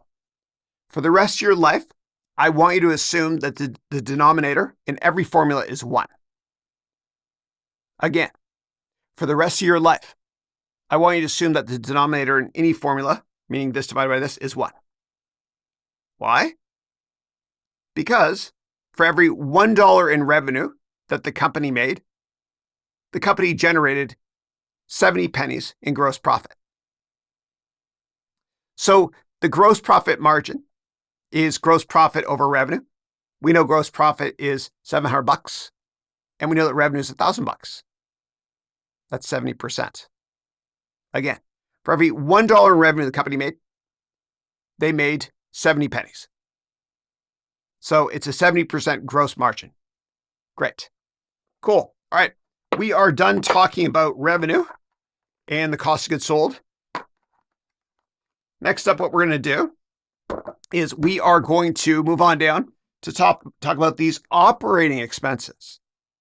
So these 3 line items are expenses to operate your business, hence the name operating expenses. We've got sales and marketing expenses, like hiring salespeople or marketing online through ads, etc. We got research and development, meaning hire people that do innovation to create cool new products. And then we've got general and administrative. Think of this as the miscellaneous column of expenses. I don't know where to put this stuff, so I'll throw it in general and administrative. Sales and marketing, sometimes they call it S&M. This is R&D, research and development. And this is G&A. And sometimes you'll see companies will combine 2 line items. So this here will become SG&A. That's what Apple does, I think. All right. A little bit out of order here. That's okay. So now we have operating profit.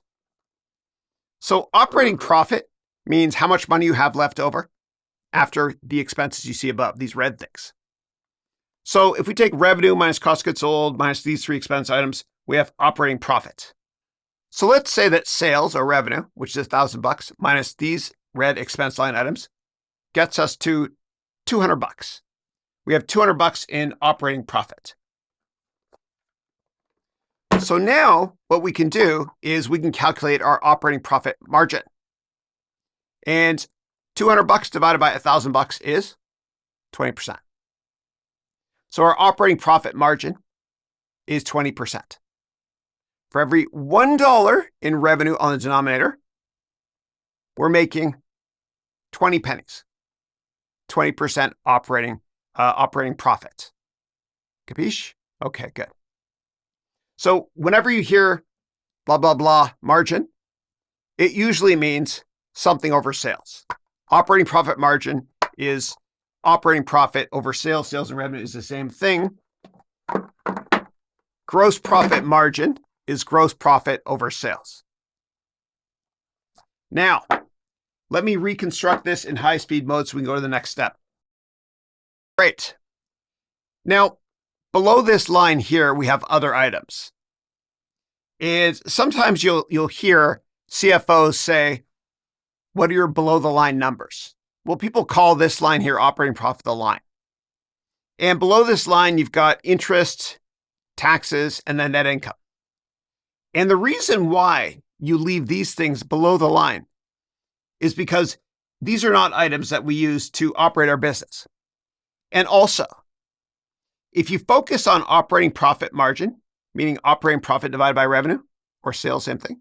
If you focus on operating profit margin, then it's easier to compare companies in different countries that have different tax rates.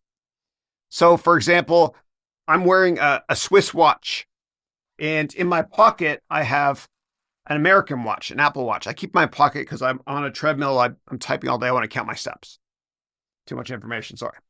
But if I want to compare an American company to a Swiss company, well, it's better to compare them by looking at operating profit margins, because Switzerland's got a different tax rate than America does, for example.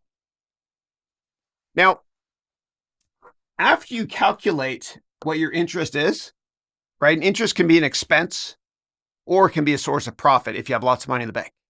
But let's assume it's an expense in this case. You deduct interest, then you calculate your taxes based on all this stuff down to here. So if this is $200 and this is $50, so you're going to pay taxes on $200 minus 50, which equals 150. And if your tax rate is 33%, then you're going to pay 33% of $150 in taxes, which is $50. And then you've got net income, which is your bottom line.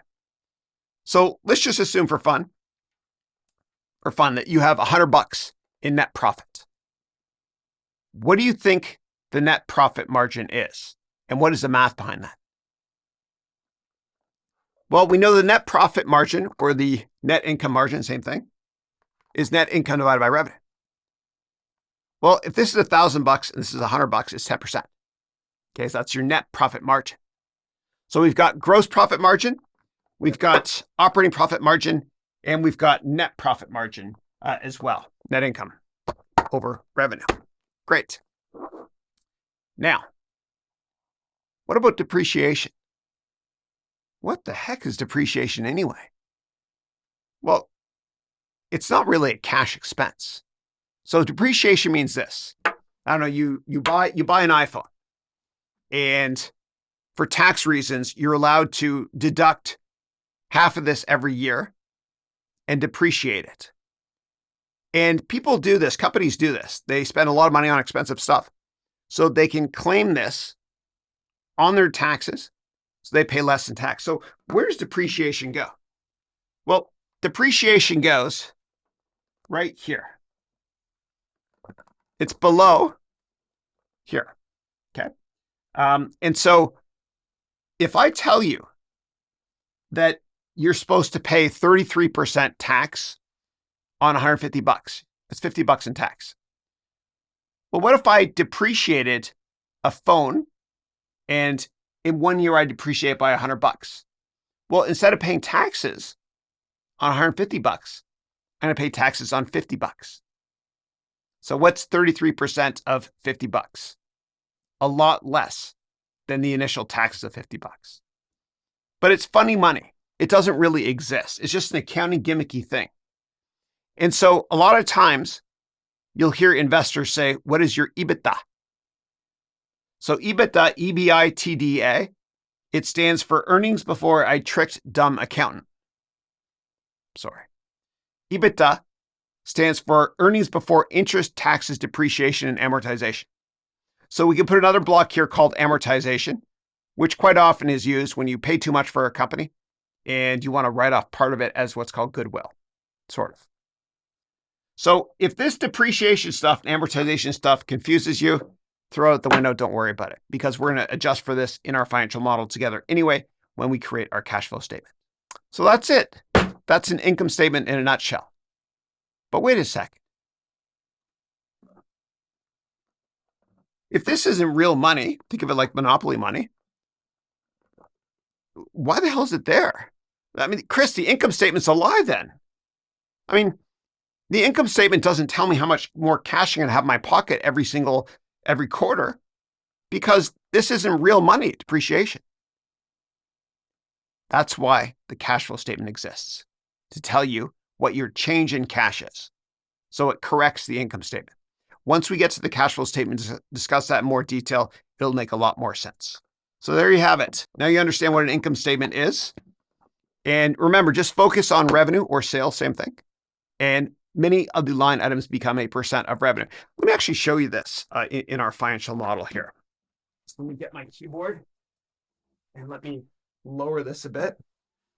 Alrighty then. So in the financial model that you all have, and it's attached to this lecture here, you'll find there's 7 different tabs. And in this current lecture here, I talked about the income statement. and revenue that feeds into the income statement. So as we look through this model, and I'll explain in much more detail how to use this model in this lecture here.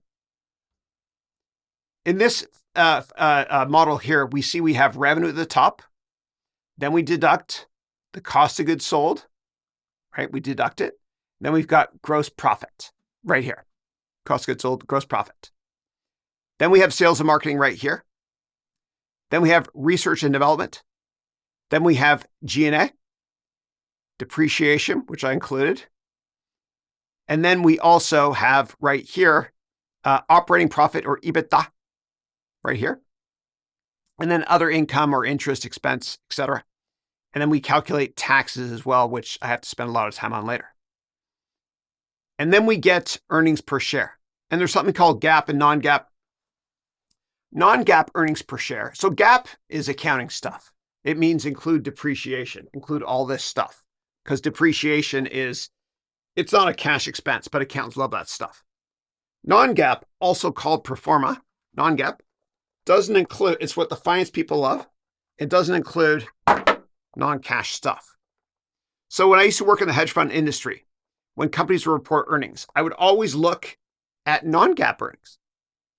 And companies usually, when they issue their 8K, meaning their earnings press release, quarterly, quite often they provide two income statements. One is the non-GAAP one, which I like because I'm a finance person. And the other one is the GAAP one, the accounting people like. I like the non-GAAP one best. Some people call it pro forma as well, because I can update my model really quickly and understand what happened to cash.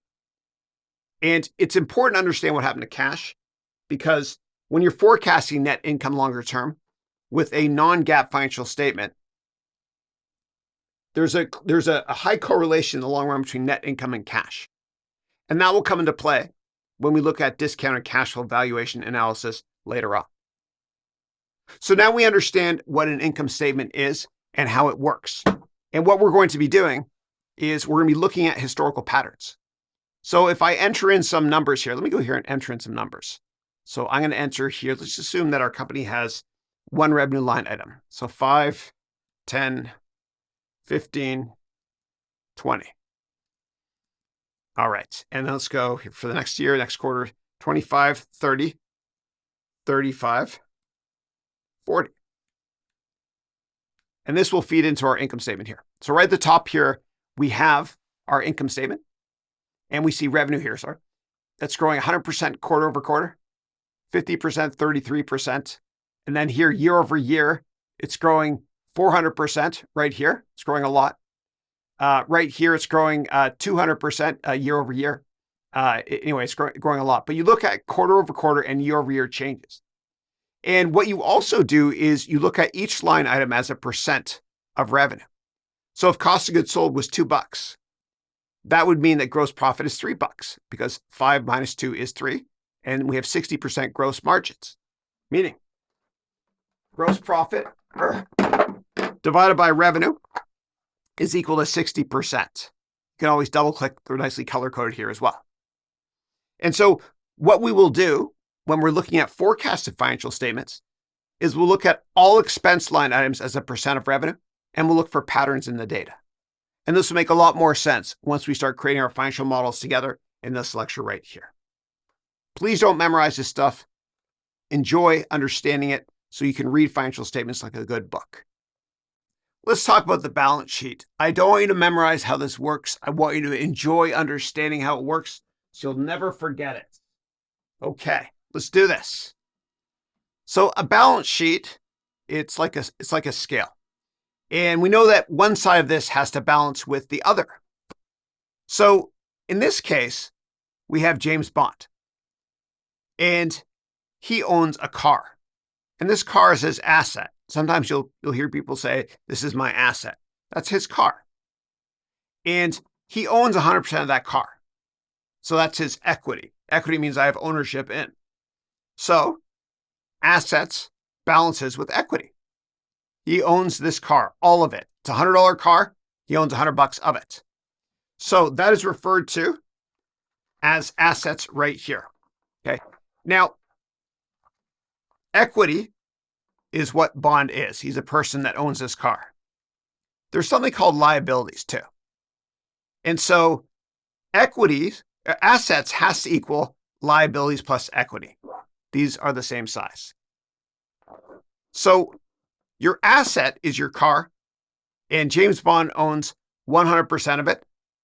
So this $100 asset, he has $100 equity in it, and the liabilities is 0. So assets equals liabilities plus equity. 100 equals 0 plus 100. It balances.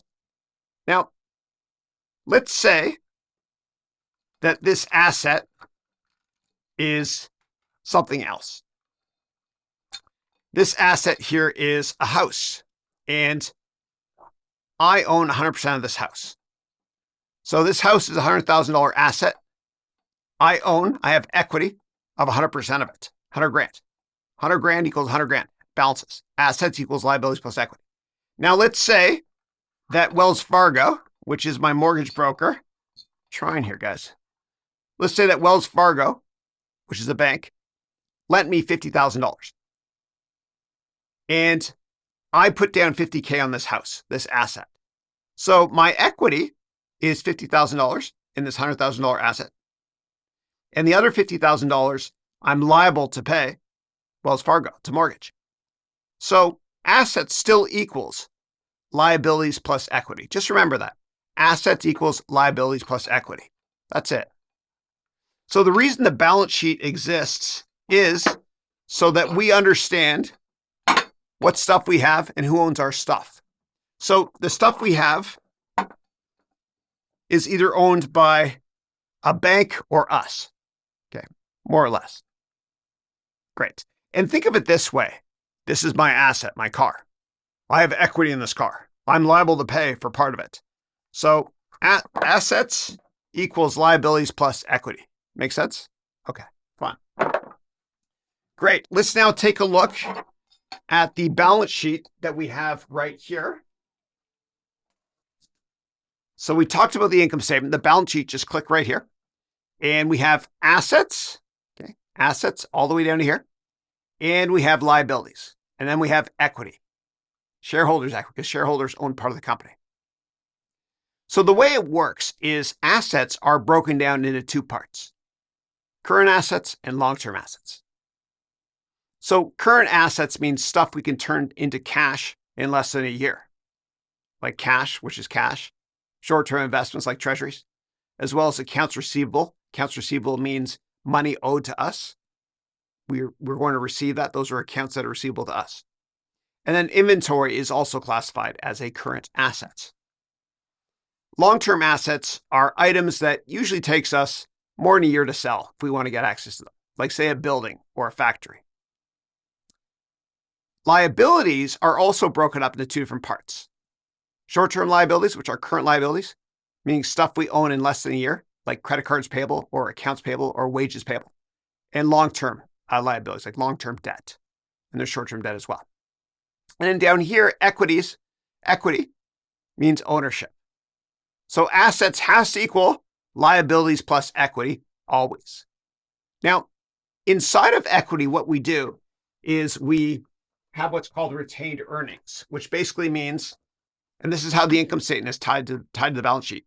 Net income goes onto the balance sheet as part of equity retained earnings. And this will make more sense as we go through financial modeling together in a lot more detail. Now, what you can do is a lot of people will talk about formulas that tie the balance sheet together with the income statement. And they'll say return on assets. So return on assets means this over this. Whenever you hear return on, it's net income over something. So return on assets is this, return on equity is this. So return on equity means, remember the rules for when you're dividing. This is number 1 always. The denominator is 1. This means for every $1 in equity or ownership I have, I'm making this much money. So if my return on equity is 30 cents, that means for every $1 in equity I have, I'm making 30 pennies of net income. And you can also look at return on right here, return on assets. For every $1 in assets I have, I'm making this much in net income. Now, when I was talking about the income statement, remember I said the income statement's a lie because it includes non-cash items like depreciation? Well, this is one of the reasons why the cash flow statement exists. So the cash flow statement is easy to create. And if I give you the income statement and I give you the balance sheet, you can calculate the entire cash flow statement. And that's what I've done here for you in this financial statement here. So green items means they're linked to another tab. Blue items mean you type in data.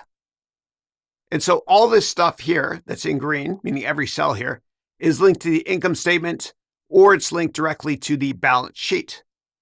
Now, the cash flow statement will help you understand why cash went up or down on the balance sheet. So we know that cash is from the assets portion of the balance sheet.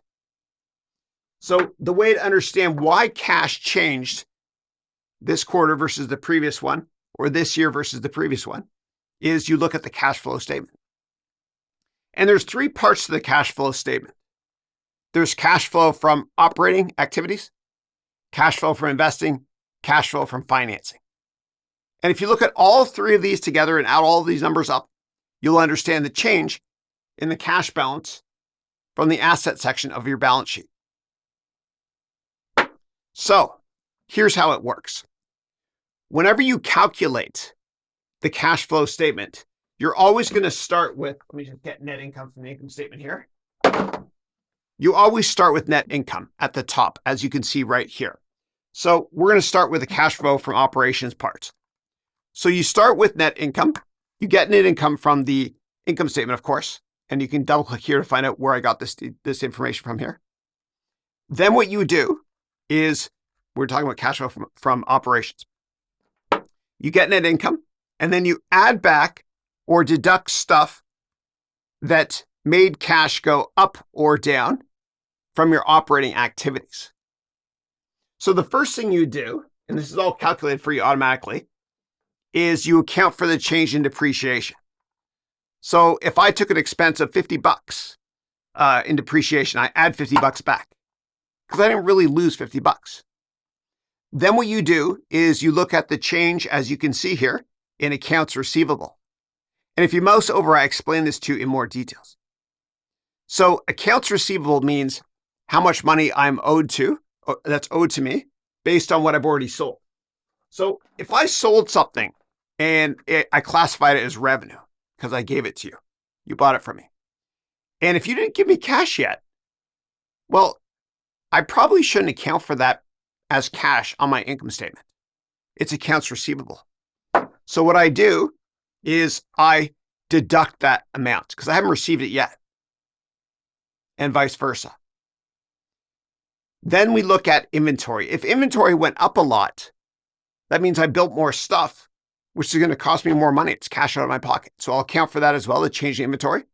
And then here, accounts payable. If I owe somebody money and I haven't paid them yet, I add that back. And if this seems confusing to you, just mouse over for more definitions here. And you can always double click and play around with the math to see where I got these items from in this cash flow statement here. So that covers cash flow from operations. We got two more to talk about. Cash flow from investing. If I paid a lot of money to buy machines, then it's going to hurt cash flow from investing because it's cash out of my pocket. That's it. Next up, we have cash flow from financing. If I got a short-term loan, then cash would go up that amount. If I got a long-term loan, then cash would go up that amount. If I paid back some debt, cash would go down here. I know it's counterintuitive. You think paying back debt's a good thing. Cash goes down. It's just, it pulls this information directly from the balance sheet. And again, you can double click here to find out where I got all this information from. The same thing with shares. When I issue shares to the public, when I sell shares, two things can happen. I can get money myself if I'm selling the shares directly to the public, or my venture capital investors can get money, or I can create new shares called primary shares. So if I sell shares to the public market and I get that money in return, meaning the company, then that would mean that cash would go up. And that's also part of cash from financing. Add all these three up together and you've got your cash flow statement. And this will explain the difference in the cash balance from the beginning of the period versus the end of the period. Play around with these numbers. Again, if you're given the income statement and the balance sheet, it should automatically calculate for you the cash flow statement. Now, please keep in mind that every company is a little bit different when it comes to financial statements. So you can't just use my financial model here as a cookie cutter solution for every company, because some companies have more line items. Some companies, what they do is they combine SG&A into one line item, sales, marketing, marketing, and general administrative expenses. Some companies don't. Some companies have a couple extra line items on their balance sheet as well as on their income statement, etc. So take all this with a grain of salt. This is meant for educational purposes, and I hope you enjoy this whole process. And the most fun part about all this is putting in the numbers for the revenue forecasts, which feeds in the income statement. Put in the numbers for the balance sheet. Cash flow statement will automatically be created. You might have to make some minor adjustments. And then based on all of this, we value companies three different ways, which I'll talk about in more detail when we talk about valuation. Thank you. Let's talk about gross margin. For those of you that understand gross margin, fast forward to this point in this lecture, please. So I'll explain what gross margin is. So you take revenue minus the cost of producing that product, and that's gross profit. And then gross profit divided by revenue is gross margin. Let me explain this with a real example. Let's say I'm Apple and I sell you this for $1,000, this iPhone. You give me $1,000.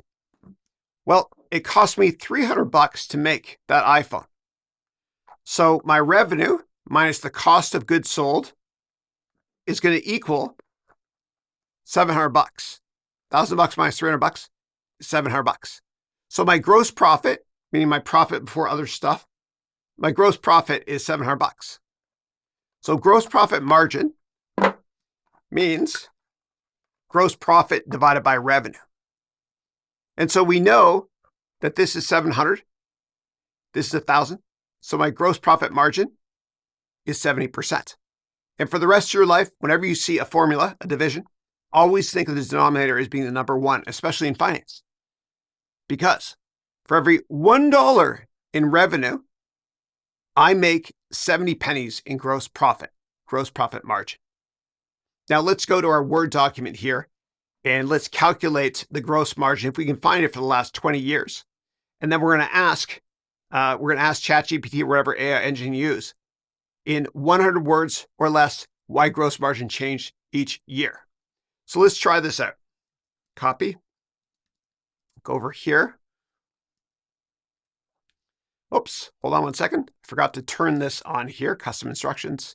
Let me turn this on. Good. Great. Let's regenerate now.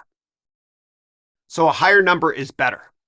So software companies, pure software companies like Oracle, usually have gross margins approaching 90% because it doesn't really cost them much to, sell a piece of software. It's just delivered electronically. And retail stores, meaning companies like Walmart, for example, and companies that compete with Walmart, they have razor thin gross margins. It can be a couple percent. It can be much, much lower than 90%, I should say. Much lower. Their net profit margins are a couple percent. So here with Apple, we see a trend of gross margins increasing. Probably they got a little bit more into the services business here. They were more traditional hardware-based company here. And here it explains why gross margins change each year. And so what we'll do, as we always do, is we're going to copy this and we're going to put this into our document here. And what I'll do is I'll actually make a chart out of it as well. Make a chart and nothing else of paste.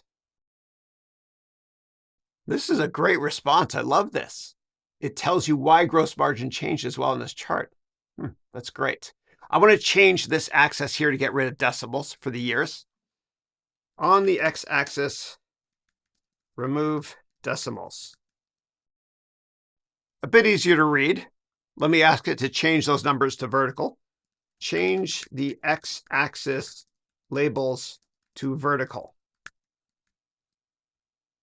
Salvador Dali said, if you strive for perfection, you'll never reach it. That's my alarm to take my kids or my youngest kid out for trick-or-treating. So I will hit stop after this. We get this result here. Okay, that's good. And the date is October 31st. So what I'm going to do is I am going to copy this right here. Good. Then I'll go over here and I'll get rid of the instructions for the chart right here. And then I will go to insert the picture, and I'm going to get all the Reese's peanut butter cups that Dylan, my son, gets. It's a tax, you know? All right. There we go. So we'll insert that here, and we are done. Thank you. When it comes to the competition's historical gross margins, what we're going to do is we're going to try to get the 10 largest competitors and find out what their gross margins are. And what I've asked here is, as always, please don't just give qualitative information. So let me copy this, and we will use ChatGPT to find this. Use search. Let's go. So let me copy this. And next up, we're going to put in a chart of this. So I'm going to type this. Please get me a bar chart of the following and nothing else. There we go. And this is a great way to visualize it. Now, recall that gross margins means gross profit over revenue. And what happens is if companies make products that are software-based or internet-based, meaning they don't really have much inventory, then what happens is their gross profit margins are much, much higher. So it's no surprise here that Microsoft has very high gross profit margins. Yeah. So let me copy this and we'll put this into our report here, and then we are now done with this step.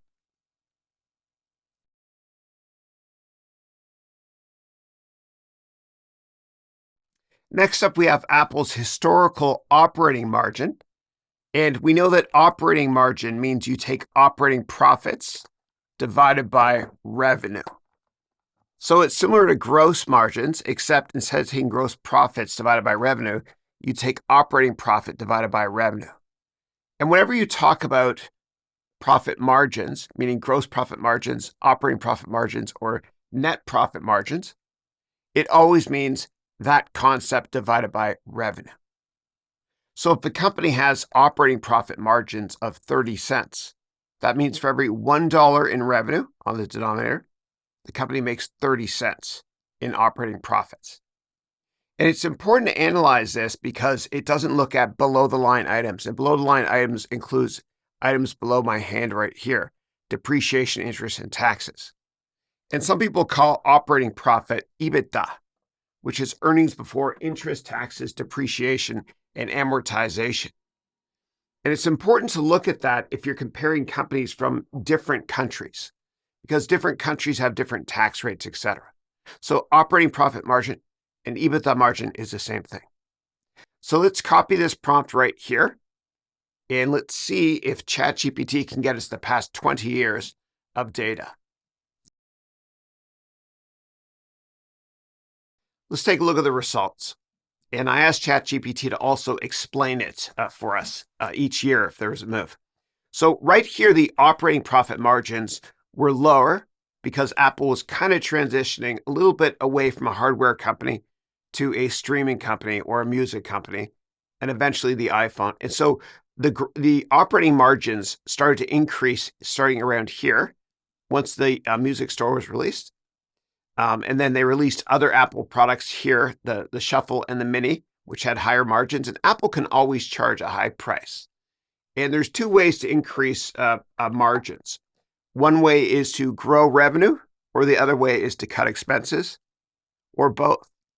And so in this case, Apple probably grew revenue a lot faster than it grew expenses. And as a result, operating profit increased. Then you saw astonishing growth because the iPhone was introduced here, and then it got even better. You had the iPad launch here. We're up to 28%, and then we're hovering around 30%. And again, what that means is when it comes to 30% operating profit margins, that means for every $1 in revenue, the company has 30 pennies in profit. Always think of the denominator as being the number one. Great. All right, what I'm going to do now is I am going to copy this and paste this directly into our documents. And then I'll ask ChatGPT to make a chart out of this. And here's our chart.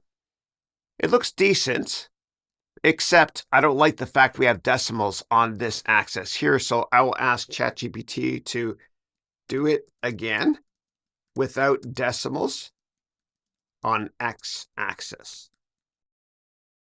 Now I'll ask really quickly to make these vertical.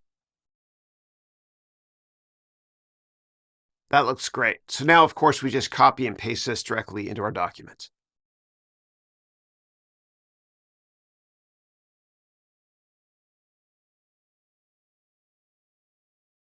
Next up, we have the competition's historical operating margin. So what I'm going to do is copy and paste this into ChatGPT. And as always, you know that you can delete these items down here or add more tags down here, all in caps, if you want to.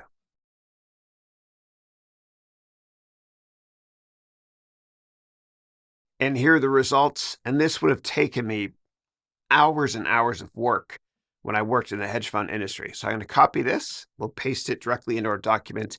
And as always, because we have numbers, we're going to ask for a chart. Create a bar chart and nothing else of this.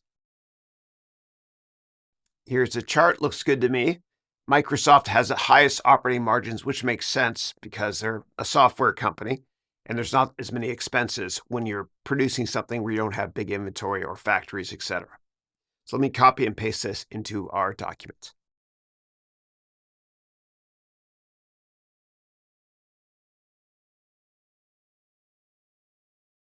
Let's talk about valuing companies using PE, meaning price to earnings, and price to revenue. Let's kick it off with price to earnings. Now, ultimately, a company is worth how much profits they make. And if you add it all up, then that's what the company is worth. And we're going to take this to the next level when we talk about discounting future cash flow in this lecture right here. But let's just stick with earnings for now. Earnings and cash flow are the same usually in the long run. So a company is worth however many times investors are willing to pay for their earnings. What does that mean? Well, down here at the bottom of the income statement, you have your earnings. Earnings is also called net profit or net income. And what you do is you take the net profit and you figure out how many shares there are. And then you take net profit divided by the number of shares to get earnings per share. So if a company has, let's say, $1 million in profit and they have 1 million shares, then $1 million in net profit divided by 1 million shares is 1. So that means they have $1 in earnings per share. So now we know the EPS, earnings per share, it's 1. So now what we have to do is we have to figure out how much are investors going to pay for that $1 in earnings per share. And this is where the P multiple comes into effect. So if a company has a P multiple of 10, that means for every $1 in earnings per share, investors are paying 10 times that $1. And remember, whenever we have a formula, division, always think of the denominator as being the number 1. So a P multiple would be price up here, right? The price of the stock, divided by the earnings. So if a company has a price to earnings ratio of 10, that means price on the top, earnings on the bottom. That means for every $1 in earnings a company has, investors are willing to pay $10 for that $1 in earnings, or 10 times, I should say. So that would be a P multiple of 10. And remember, denominator is always 1, numerator is always a multiple of 1. So if the P again is 10 times, that means for every $1 in earnings, investors are willing to pay $10 or 10 times that $1 in earnings. So why would investors pay more than 10 times or less than 10 times? Well, it all comes down to the earnings growth rate. If a company has earnings that are growing really, really fast, then investors will probably want to pay more than 10 times for that $1 in earnings. And so a great rule of thumb to use is the following.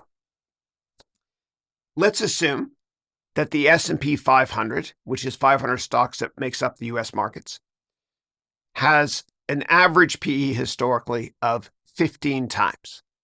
What does that mean?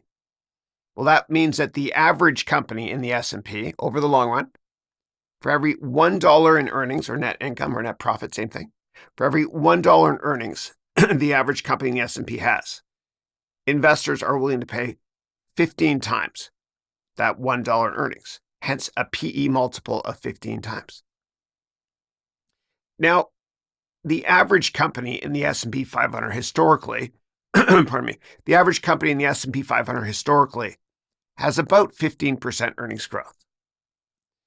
So that means that investors are paying a price to earnings to growth rate or ratio of 1. What does that mean?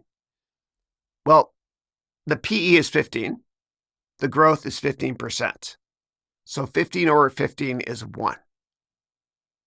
That's really important to note.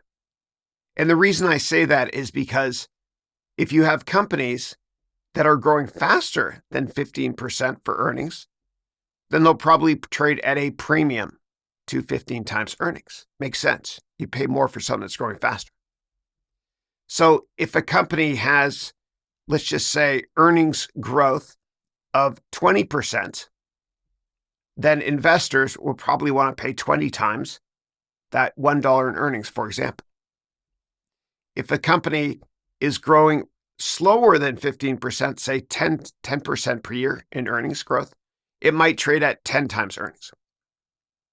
And that assumes that scenario, the example I gave you there, was a price to earnings divided by growth rate of 1. A PEG, P-E-G, PEG, price to earnings to growth rate, a ratio of 1. So how do you know if a company's overvalued that?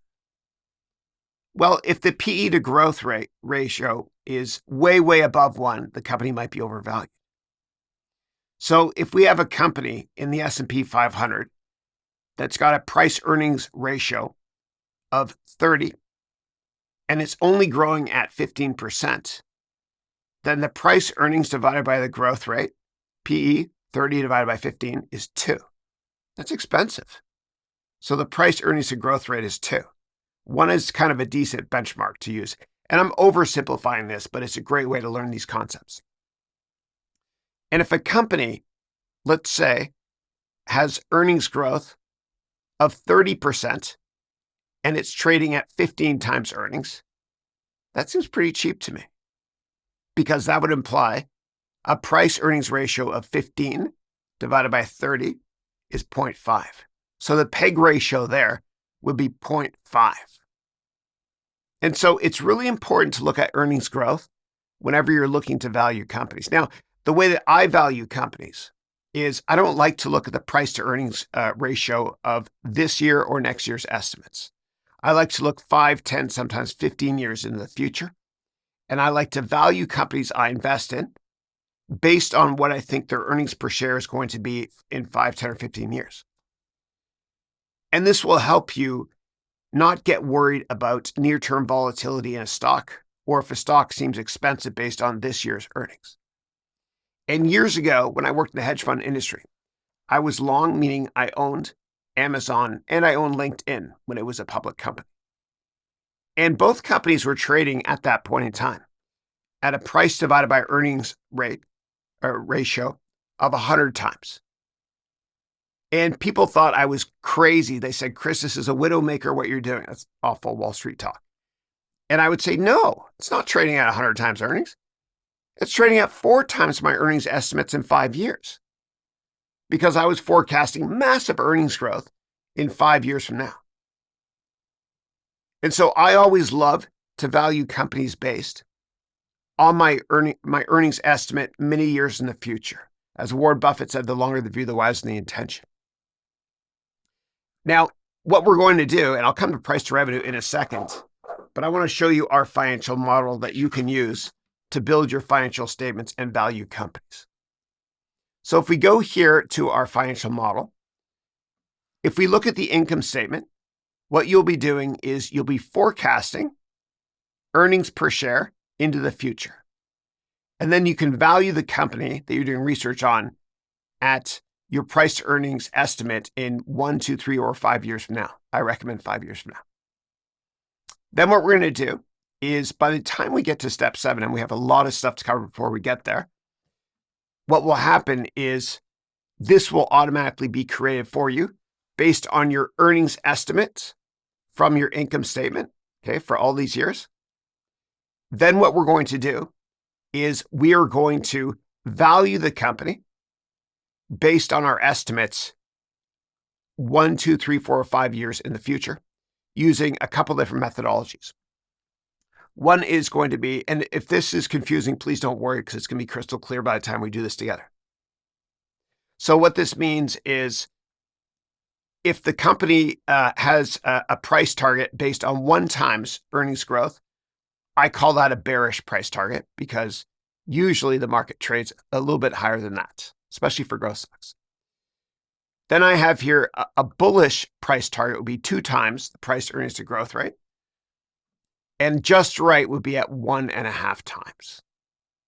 And then what we're going to do is we're going to discount that using what's called the weighted average cost of capital. But we're going to get to that much, much later.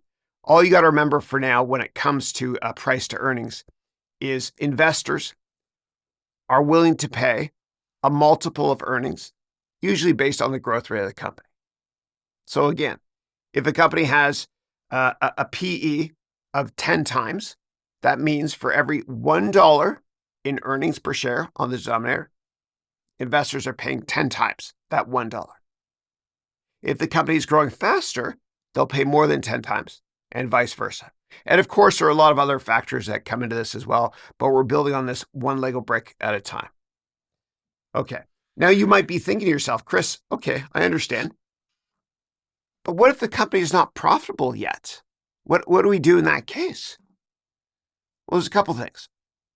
One thing you can do is you can value the company based on your earnings estimates many years from now, not just this year or next year.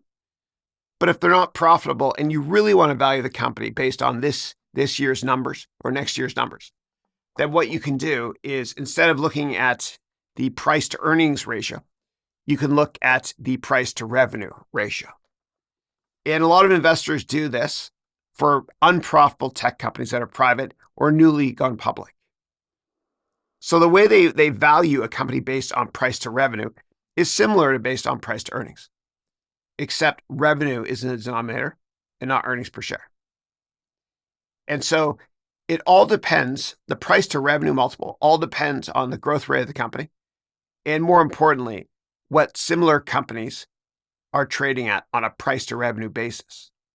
So if a company has a price to revenue multiple of 20 times, that means for every $1 in revenue, investors are paying 20 times that.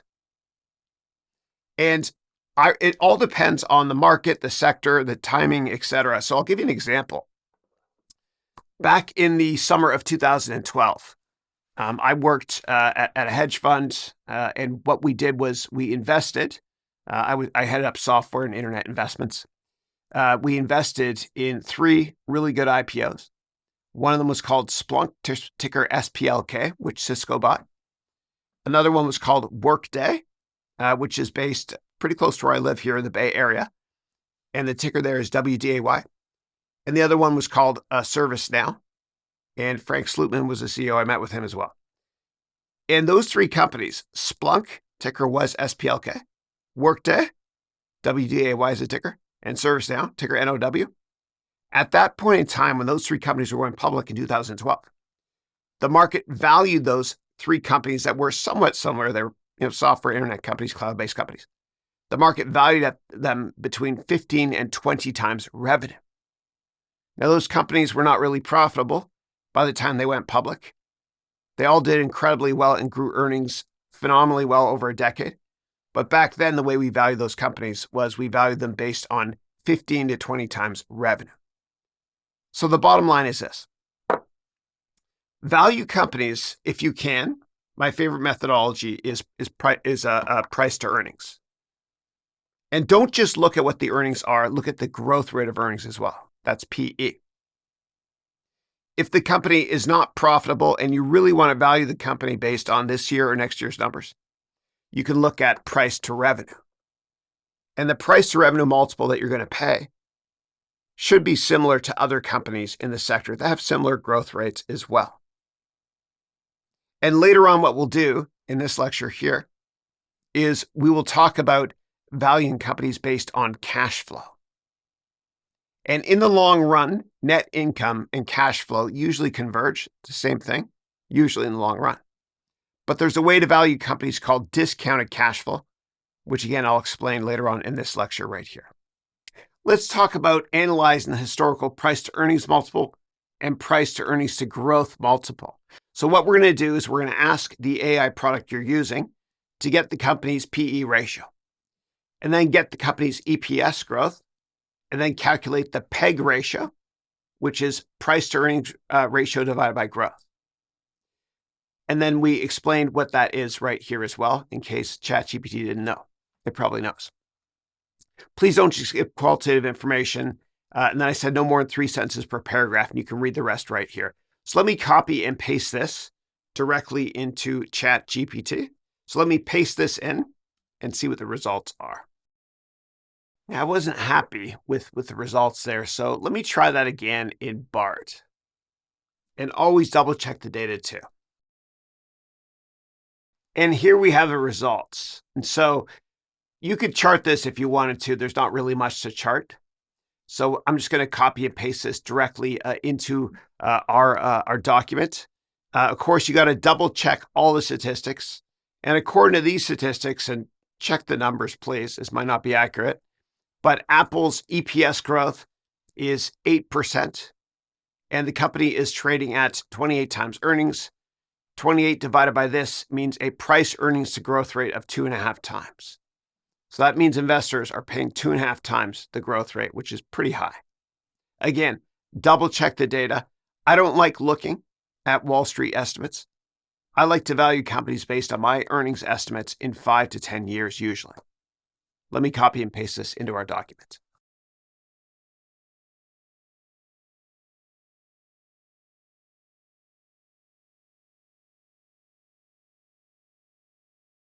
Let's take a look at historical valuation on a PE and PEG basis for the competition. So what I'll do is I'll copy this, and we'll just look at the 5 biggest competitors on a PE basis, EPS growth ratio basis, and PEG ratio basis as well. And then we told ChatGPT to calculate the PEG ratio, and here's the math to do that. So let's copy this, and let's use Bard for this one. And here are the results. So let's copy this, put this in our document, and then we'll create a chart of the competition's PE ratios.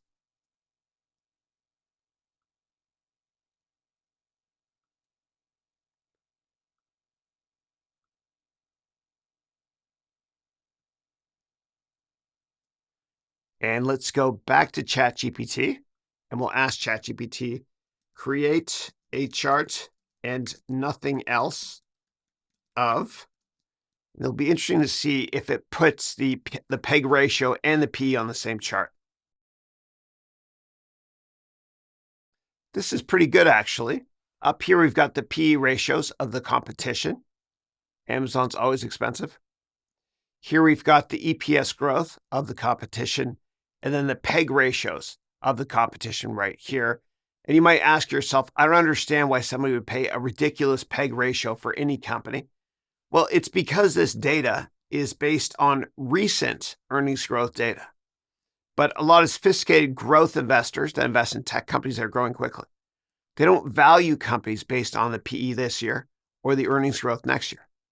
They value companies based on their EPS estimates, their PE estimates, many, many years from now. So let's copy this and let's put this into our document.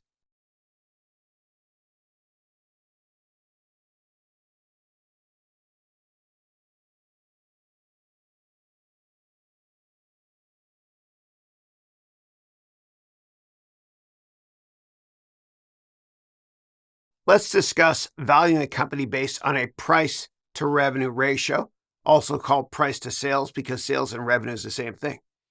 Now, investors look at price to revenue usually if a company is not profitable. But let's take a look to see what we come up with here. And we're going to use Google Bard for this one. And here are our results. So what I'll do is I will copy this and we'll paste special in our document. And there's not that much in terms of numbers here, so there's no point in creating a chart.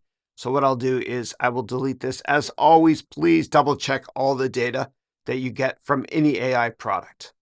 And here we see some commentary that Apple's price to revenue ratio declined a bit during the pandemic as all stocks got hit hard that year. And it states right here that the price to revenue ratio is above the average company in the S&P 500. Let's take a look at the price to revenue ratios for the biggest competitors. So I wrote here, get the competition's P/R ratios. And then I wrote down here, give the 5 largest competitors price to revenue ratios, as well as additional commentary. Let's see what Bard comes up with. And here are the results. So what we can do is we can copy this directly into our research report, or we can export this to Sheets. Let's do a little bit of both just to mix it up. So I'll export this to Sheets. And while that's being exported, what I'll do is I'll copy this detail here and just paste it into our document. And I'll click here to open Sheets. We'll come back to that in a second. Paste special. Cool. And I'd have to pretty this up, which I'll do in high speed right now. All right, let's go now to Sheets. This happens sometimes. It's a glitch with using bars. So I'll just copy this and paste this directly into our document. And I'll go into high-speed mode to pretty this up as well. And let's put this into a chart. So I'll copy this information here, and we'll go here to ChatGPT, and I'll write this. Make a chart and nothing else of. Here we go. And it was smart enough not to put Yahoo Finance here as well. Nice. All right. I will copy and paste this into our document, and we are done analyzing this.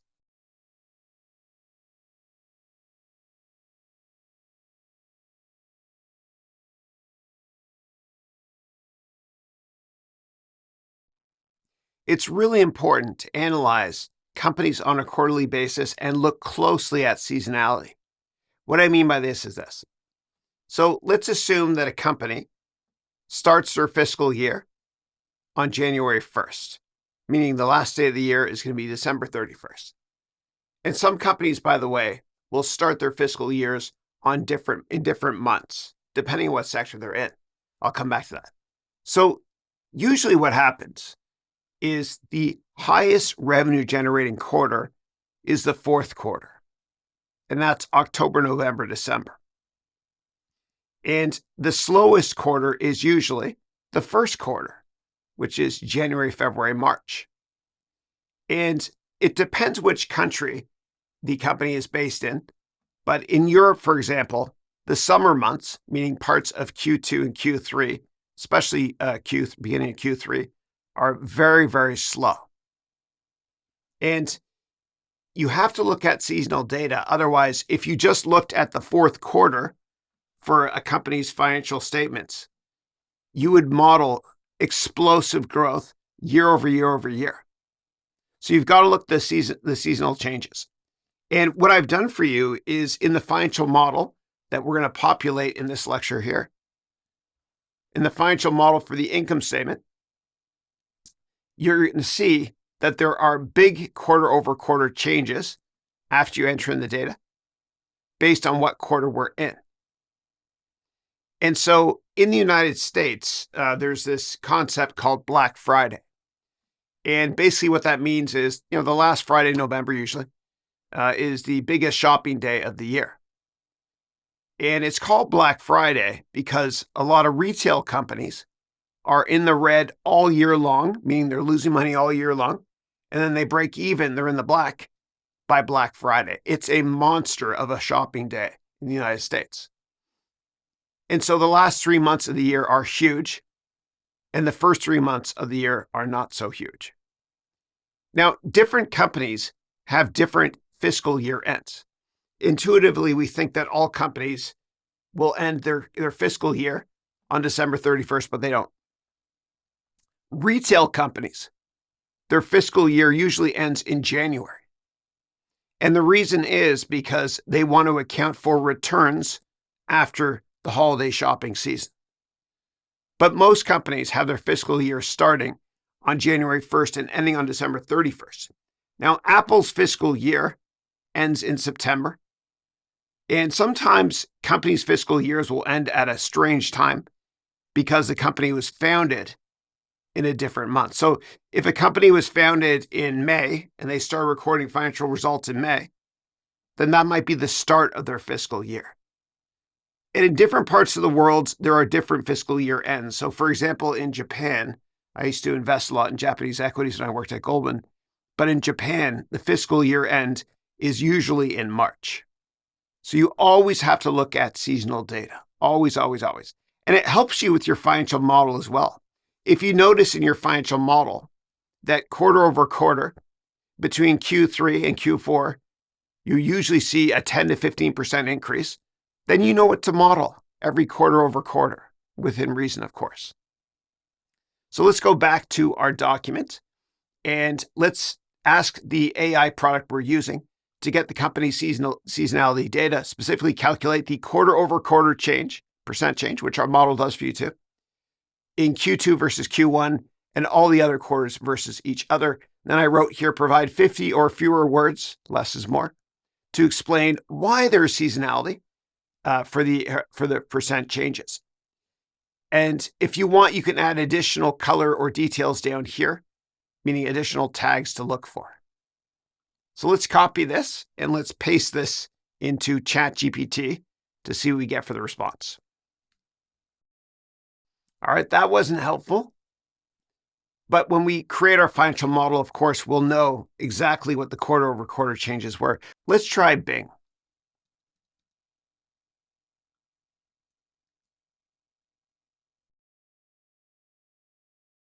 This is good. And the reason why this data is not available is because Apple reports, I think, tomorrow. So what I'll do is I will copy this and we'll put this into our documents. And there's no point in making a chart out of this. By the way, when we create our financial model together, the income statement, which we'll do in this lecture here, what we're going to see is we're going to see these little spark lines that will show us the quarter over quarter change. So I'll just hard code a couple numbers here to show you. We'll see the quarter over quarter seasonal change here. Let me undo that a couple times. Great. Let's go back to our Edge browser here and let's copy this data and we'll paste this into our documents. Ooh, I'll paste special. Let's talk about accounting red flags. We're going to kick it off with a discussion of the auditor name and was there a recent auditor change. When I invest in large publicly traded companies, I always want to see a brand name auditor, for example, KPMG or Deloitte, for example. And what an auditing firm does is after the company's CFO and the finance executives at the company complete all of their financial statements, the auditor will double check them to bless them and say, I approve of this. And it's always scary when a company changes auditors, unless there's a good reason. So what we're going to do is we are going to ask ChatGPT or whatever AI product you're using to get the auditor's name and tell me if there was an auditor change, and if there was, explain why. So let's copy this. I'm not happy with that response. Let's go to Bard. It says no auditor change and they're using Deloitte, but for a second there, it said there was. I caught it there. Let me regenerate to see what's happening here. And remember, You always have to double check everything. Wow. It's astonishing. They showed it right here. How bizarre was that, eh? Okay, so their auditor is Deloitte. Deloitte is an excellent firm. And then it said, yes, they switched from KPMG, also an excellent firm, to Deloitte. You can't get better than these two. All right, let's see why they changed. This is important. Apple did not provide specific reasons for the auditor change the announcement. However, auditor changes are common. They're not actually. And there are a number of possible reasons why they did this.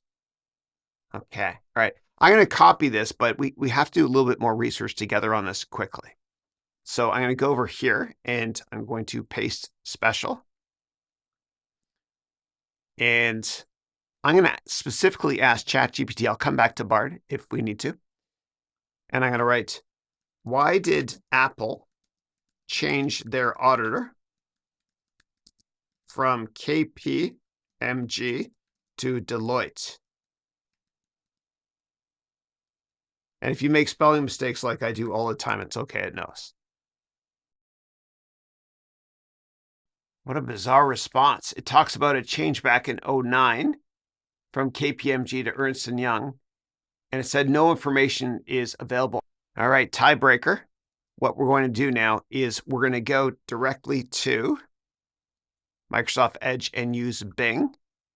And what I would do is I would go directly to sec.gov to see if there was some sort of a press release on this and why.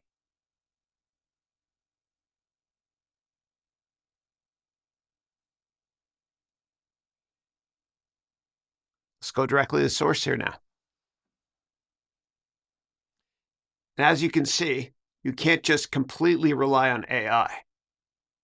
So when was this article written here? It's dated. So now I have to resort to using Google.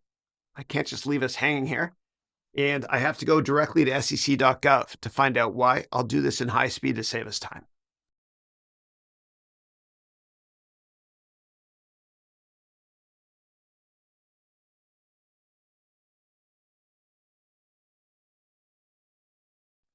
So I'm in the annual report for Apple on sec.gov, and it says here, Ernst & Young has served as Apple's auditor since 2009.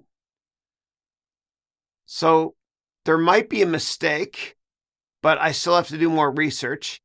So I'll go into high-speed mode again to see if they issued a press release or some sort of form filing that says that they changed their auditor. Now, every company has an investor relations department that's publicly traded. And some companies will outsource it to smaller firms like the Blue Shirt Group, for example. But Apple has their own investor relations group, of course. And the role of IR is to talk to investors like us and answer our questions.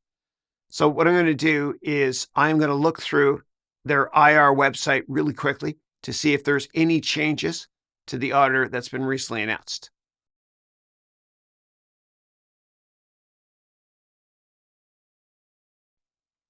All right, so I'm on the investor relations page here, and it says, who are Apple's independent auditors? It's Ernst & Young. And if I go to the most recent annual report to check who the auditor was, because 10Ks are audited, 10Qs are not so much. Let's go to the 10K. Find auditor.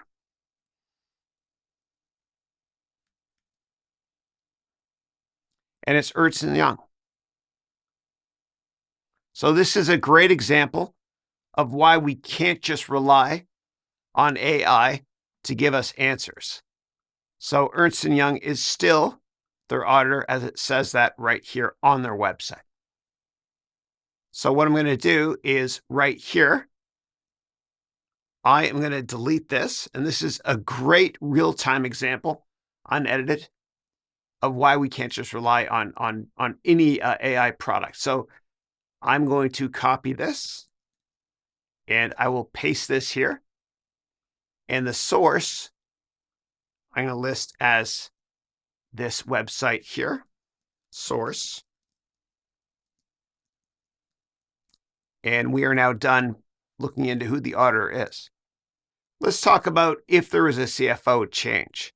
It's always terrifying when a CFO resigns. And I'm going to say this with love in my heart. Please don't take this the wrong way. But if a CFO says that they're resigning for personal reasons, over 90% of the time, that's not true. You always have to find out why. Yeah, always, always, always. And I do feel bad because there are some situations where CFOs do resign for personal reasons. But where there's smoke, there's fire. I always get worried when a CFO resigns, no matter what the circumstances are, within reason.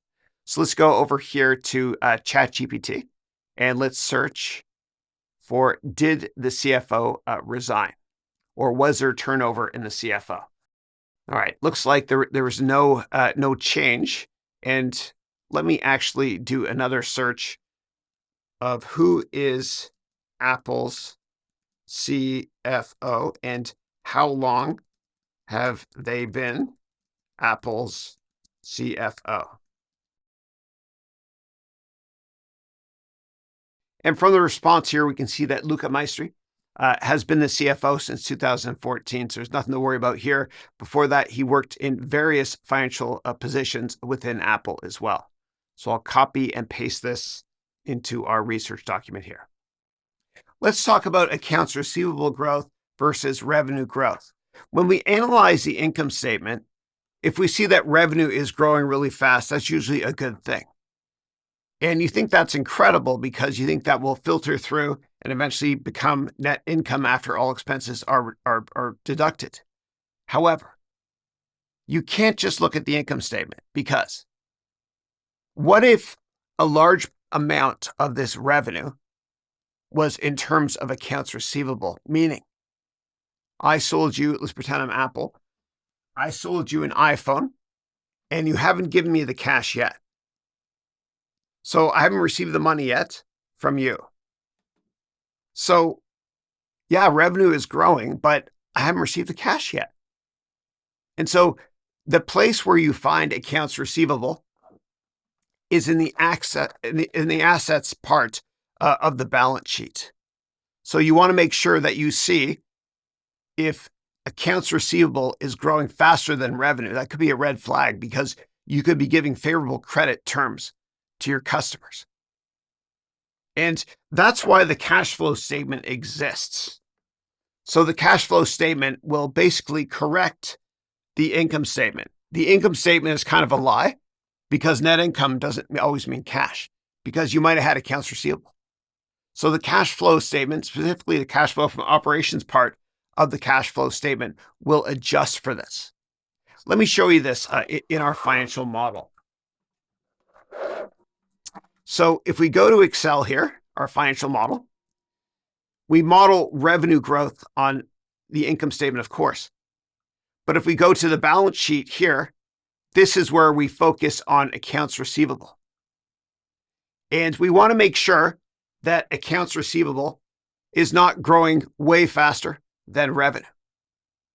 Now, if you have the income statement and you have the balance sheet, then meaning these two items here, the income statement and the balance sheet, then you can figure out what the cash flow statement is automatically. It's built off of these two financial statements, the balance sheet and the income statement. And what the cash flow statement does, we know, is it tells us what the change in cash was from the asset section on the balance sheet from one accounting period to the next. And I'll show you exactly where we can track this in the cash flow statement. So if we click here in the cash flow statement and all these cells are green, meaning there's nothing to hard code here, the investment banking protocol is only hard code or change numbers that are shaded in blue. So after you create the income statement and balance sheet, the cash flow statement is created for you. And right here is where we track increase or decrease in accounts receivable. And what you can always do in this model I built for you is you can mouse over any of these items here to understand this in more detail. So I wrote here for accounts receivable, if a customer bought a product from us but hasn't paid us yet, then this is called accounts receivable. since the sale of the product didn't give us the benefit of collecting cash yet, we need to deduct cash from accounts receivable in our cash flow statement here. And again, this will go in the cash flow from operations part of your cash flow statement. Now, let's go to ChatGPT and ask ChatGPT to comment on this. Specifically, is accounts receivable growing faster than revenue? If so, explain why. Okay, that's pretty darn good. We see here that with the most recent data it has for educational purposes, revenue grew a robust amount. Of course, you'd have to double check this. And accounts receivable only grew this much. So that's certainly not a red flag for Apple. So what I'll do is I'll copy this and we'll paste this into our document here. Let's talk about bookings and revenue. If I sell this iPhone to you today, you get it and you give me cash, I get to recognize this as revenue because a service or product has been rendered, meaning given to you. Makes sense.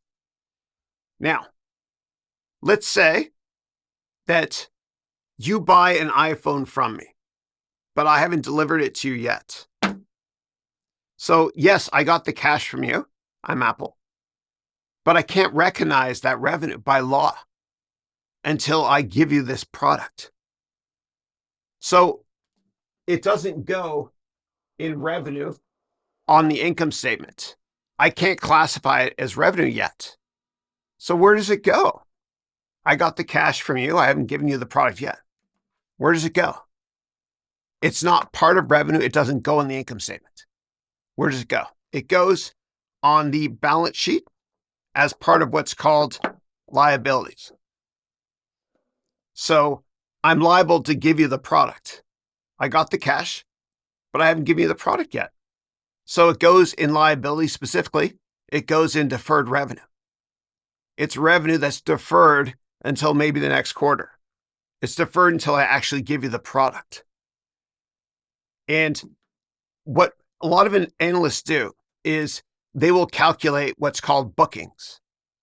And bookings means revenue from the most recent quarter plus the change in deferred revenue on this balance sheet versus the previous one. And this can help you understand how healthy the pipeline is for a company. And I'll give you more examples in a second.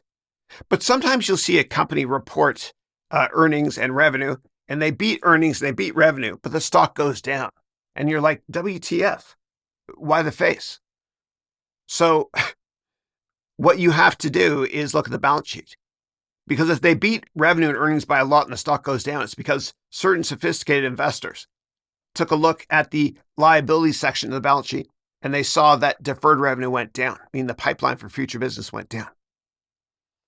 And for a lot of companies, like whenever you go to a website and you see that, hey, it's only $9.99 per month for this product, and then you look closely, it means you have to pay $9.99 times 12 months for the whole year, so $120. Well, you gave that cash, you gave $120 to that company, but they can't recognize all of it until the quarter is done. So if you pay in advance, yeah, they get the cash. But that revenue they got from you is the deferred revenue. It can't go on their income statement. It's deferred until later. And so again, bookings means revenue from this income statement, the most recent one, plus the change in deferred revenue from the current balance sheet versus the previous one. I'll show you this in our model. So if we go over to our financial model here, on the income statement, of course, we have revenue. But on the balance sheet, you have something called deferred revenue. And you would include deferred revenue here as a liability. And you can add that line item if you want to as well. Deferred revenue. And you can't recognize that. It goes into another bucket, right? It's a liability because you haven't given that product to the customer yet. It's deferred revenue. So that would eventually, that revenue that's deferred will move over to your income statement once you deliver the product. So again, deferred revenue would go as a current liability usually, if you're going to give it to the customer within 12 months. If you're going to give it to the customer more than a year from now, meaning the next fiscal year, you put that here as a longer-term liability. So just remember that. Deferred revenue. And you have to look at the change sequentially in deferred revenue. So bookings equals revenue plus the change in deferred revenue. And we can pull up any financial statement and take a look. I'll show you. So let's go together to sec.gov.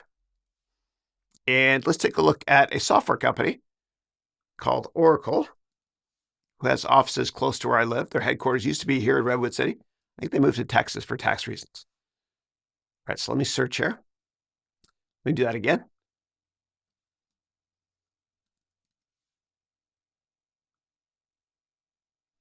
And we'll go to their earnings reports.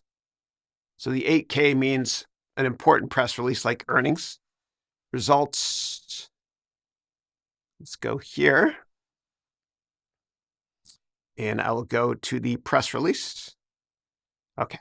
So this here was one of the most recent quarters that Oracle where they released their numbers. Okay, and they're not a calendar year end company; they're a fiscal year end company. I think they ended in May, I think. So let me go down here to the financial statements. This here is the income statement. Here's revenue, but there's certain revenue that they can't recognize yet because they've been paid for the product, but they haven't given the software, the database software they make or app software they make, etc., to the customer.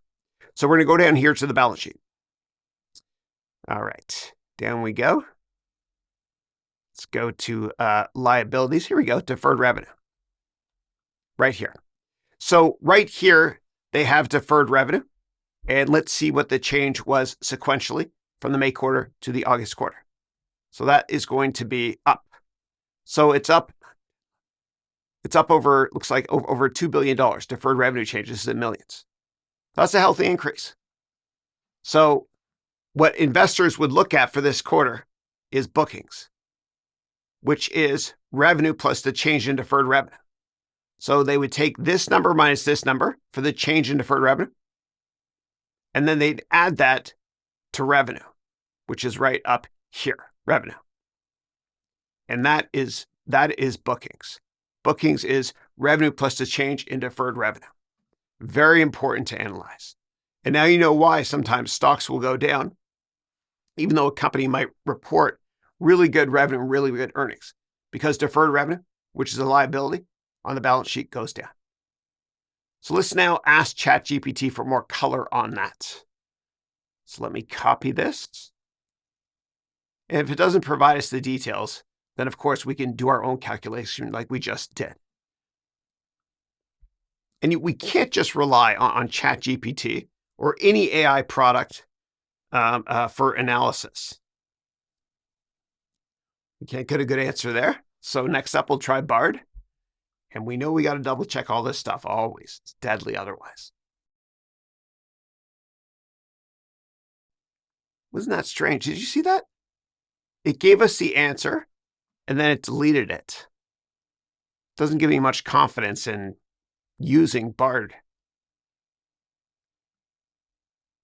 So here,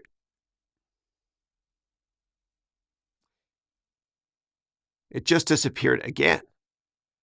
So it says, yes, revenue is growing faster than bookings. Why? Apple is recognizing revenue from multi-year contracts sooner than booking the revenue. For example, if Apple sells a customer a 2-year subscription to Apple Music, it will book the entire 2-year contract value in the quarter of the sale. However, it will only recognize revenue from the subscription over a 2-year period. That's not really telling me much. That's just explaining how deferred revenue is supposed to work. All right, so here's what we have to do then. We have to go to the press release directly. We can either go to Apple's website and look at the earnings press release, which we'll do in a second together, or we can go to sec.gov, where the same press release is filed by law. Let's go to Apple's website. Let's mix it up a bit. So I'll type here Apple IR website. and they're going to be reporting tomorrow. Let's go to their most recent financial data, though. Quarterly earnings reports, financial statements. Usually it's part of the press release. Let's see if they report it here even. They do. You can't just rely on these AI products. All right, so we can calculate deferred revenue here. So deferred revenue looks like it went up. I want to look sequentially, though. Give me 1 second.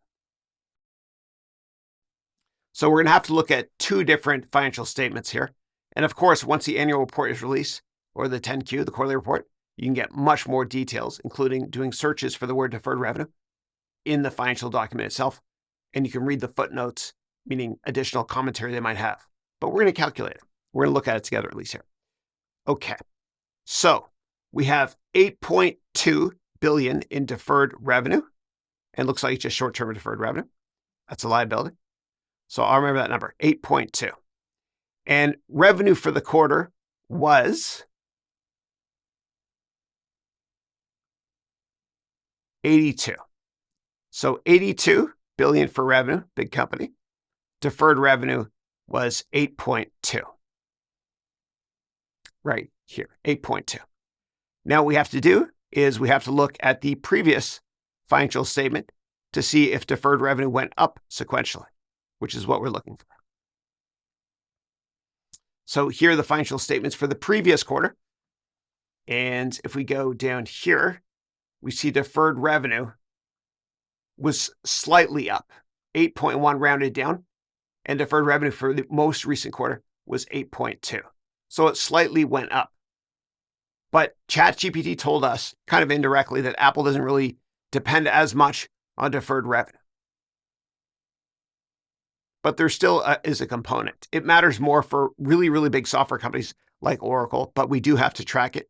So that's revenue plus a change in deferred revenue. So what I'll do, just to be consistently bad, is I'll copy this and paste this right here. But hopefully this you learn something from this humbly, and you know that you always have to go directly to the source to do your own analysis. Otherwise, AI would replace all of our jobs, which is not going to happen. If all you did was focus entirely on the income statement, you're missing out on a really, really important part of the financial statement picture, which is inventory. Now, for companies that produce a physical product and sell it, inventory is not going to be reflected on the income statement. And if a company builds too much stuff, meaning they have too much product in inventory, they can literally have a cash crunch and go bankrupt. So you have to look at the balance sheet and you have to analyze inventory. Now, what you want to see, so inventory is an asset and it goes in current assets because it's usually a product that you're making that you can sell in less than a year. Current means less than a year. So you want to go to the assets part of the balance sheet to look at the change in inventory and the inventory dollar amount. And you want to make sure to also analyze the cost of goods sold. When a company sells a product, it comes out of inventory, meaning out of this, and it gets reflected in cost of goods sold. So you want to make sure that you analyze, as I wrote there, is inventory growing faster than cost of goods sold is growing? And that can be deadly if it is, to a massive extent that is. So let's go over here and let's ask ChatGPT to calculate this for us and look and analyze this for us. And if it can't find it, of course, we're going to go right to the source, meaning the income statement and the balance sheet. So I wrote here, is inventory growing faster than COGS, cost of goods sold? If so, explain why. So what I'll do is I'll copy this and we'll paste this into ChatGPT. This is grabbing it right from the source, the two press releases we looked at in the previous lecture. That's a good thing. So here it tells us that in this instance, inventory is in fact growing faster than cost of goods sold. Yeesh. Why is that? It said this could be due to a variety of factors such as Apple preparing for increased demand or new product launches. However, higher growth in inventory relative to COGS could also indicate inefficiencies in inventory management or softer than expected demand. Basically, that said, it's either a serious issue or a not serious issue. Well, in this case, we know that the most recent iPhone was released recently, which is probably why there was a buildup in inventory for Apple ahead of that product launch. So what you want to do is you want to look at inventory changes every single quarter relative to cost of goods sold. And so what we can do, and I'll just copy and paste this here. And what you can do if you want is you can go to Apple's investor relations website and take a look at how inventory has changed and cost of goods sold has changed as well. Cost of goods sold, of course, is from the income statement, and inventory is from the balance sheet, assets, current assets.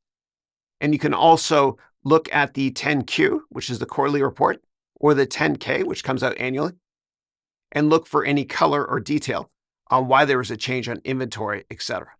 It could be, if inventory ramps up quite a bit, it could be because there's a massive new product release. Now, one more thing I want to talk about before moving on is something called the working capital ratio and the quick ratio. So working capital is capital we can work with, and working capital is basically current assets relative to current liabilities. So if we go to our balance sheet, working capital ratio would be current assets divided by current liabilities. And that's a great thing to analyze because you want that number to be greater than 1. You want your current assets to be greater than your current liabilities, meaning cash and other short-term investments, marketable securities, etc. You want that to be higher than the amount of money that you're liable to pay. However, that ratio is deadly to look at itself because inventory is included in current assets. So what you can do is you can calculate what's called the quick ratio, which is current assets minus current assets in brackets, current assets minus inventory divided by current liabilities. Because if the bulk of your current assets is inventory and not cash, it means you could go bankrupt if you don't generate enough cash in a given quarter. And what you can always do from a financial education perspective is you can ask ChatGPT to explain this. And I always do it this way. Explain working capital ratio, and then explain quick ratio in no more than 50 words for each explanation, and then provide an example of each in less than 10 words per example.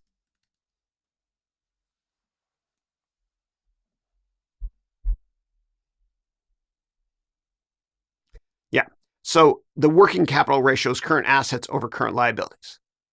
So in this case, if current assets are 200K and current liabilities are 100K, it's a healthy ratio of 2. You want it to be higher. The quick ratio, also called the acid test ratio, evaluates the exact same thing, but what it does is it gets rid of inventory. That's not right. It's supposed to get rid of inventory. You've got to double check this.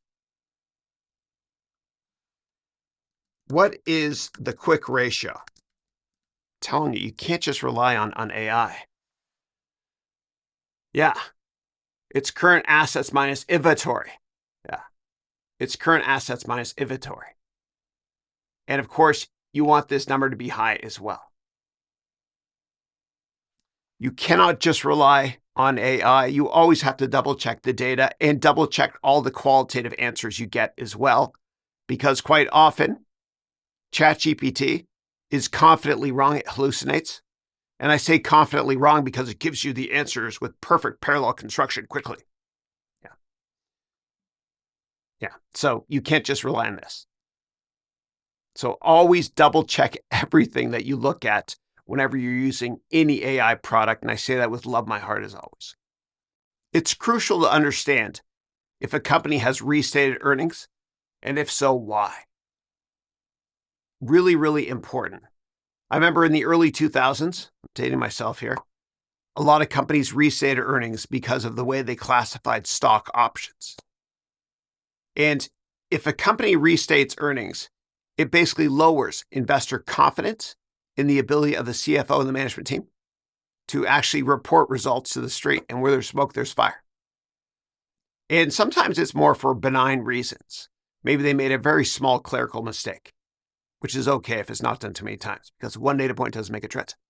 So let's copy this. Over the past few years, did Apple restate earnings? So I'm going to copy this. Let's take a look at the results here. They have not restated in the past couple of years. However, 2018, they reclassified and didn't restate earnings. That's okay. A lot of companies will reclassify. Like years ago, Oracle used to provide a couple of revenue line items, applications and database, and eventually they kind of merged the two. I like more disclosure, but it looks like this is not a material concern with respect to Apple, and it searched the right places. Apple's investor relations went right to the source. So I'll copy this and paste this into our document here. We always want companies to disclose as much information as possible. We love to look at information on a granular basis. If a company usually just provides one revenue line item, and then they switch to providing 3 or 4 revenue line items that make up revenue, that's usually a good thing because it makes our job as financial analysts easier. We can analyze each of the 4, for example, individual revenue line items that feed into total revenue. However, if a company changes the way they disclose revenue so that they go from showing 4 different revenue line items that make up total revenue, and they get rid of that and just give you total revenue, that's usually a negative thing. It might be a negative thing because they're hiding the fact that one of those revenue line items is not really growing. Little side note, you always have to look at organic versus non-organic revenue growth. So organic growth means products that were built, created, R&D was done internally, and then they sell that. Non-organic growth is if they buy a company and you see a spike in revenue temporarily, it's because they bought another company and they're selling those products. And investors get excited because revenue goes up a lot. But the next year, revenue probably doesn't rise as much. And then investors freak out. In fact, big companies like Microsoft, Oracle, and others, what they do is they do very large acquisitions. And strategically, it makes sense. I get it. However, it's a double-edged sword because they have to do a massive acquisition every year. Otherwise, investors see that revenue growth slows down materially. Classic example of this is 2 companies, Microsoft and Oracle. With Microsoft, they have to do a big $8 to $10 billion acquisition every year. Most recently, it was a very big acquisition, Activision. Before that was GitHub, and they bought others as well. The same thing with Oracle. Oracle started out acquiring software companies, big deals back in 2003 when it announced the hostile acquisition of PeopleSoft, ticker PSFT. And then eventually they bought Siebel, and that deal was announced September 8, 2005. I remember that very well. Then they announced they bought Hyperion, then they bought Sun Microsystems, then they bought NetSuite, etc. Rinse, lather, repeat. You have to analyze the year-over-year change in revenue growth that is acquired. And if you invest in a company that does a massive acquisition every year, then you'll see revenue growth every year. But it's a double-edged sword because if they don't do a massive acquisition next year, revenue might not grow much the next year. So always take a look at that. So let's take a look here at changes in accounting disclosure, which is different than accounting restatements. So let's go here and do a search for Apple in disclosure. Apple's pretty good with disclosure. Looks like there hasn't really been any change in disclosure. Of course, I would double check this by going directly to the source. And the way you can do that is you can go to, and I'll show you here. So you can go to, and you can skip the rest of this lecture if you want to. What I'll do though is I'll paste this here. But what you can do is you can go to Investor Relations for Apple.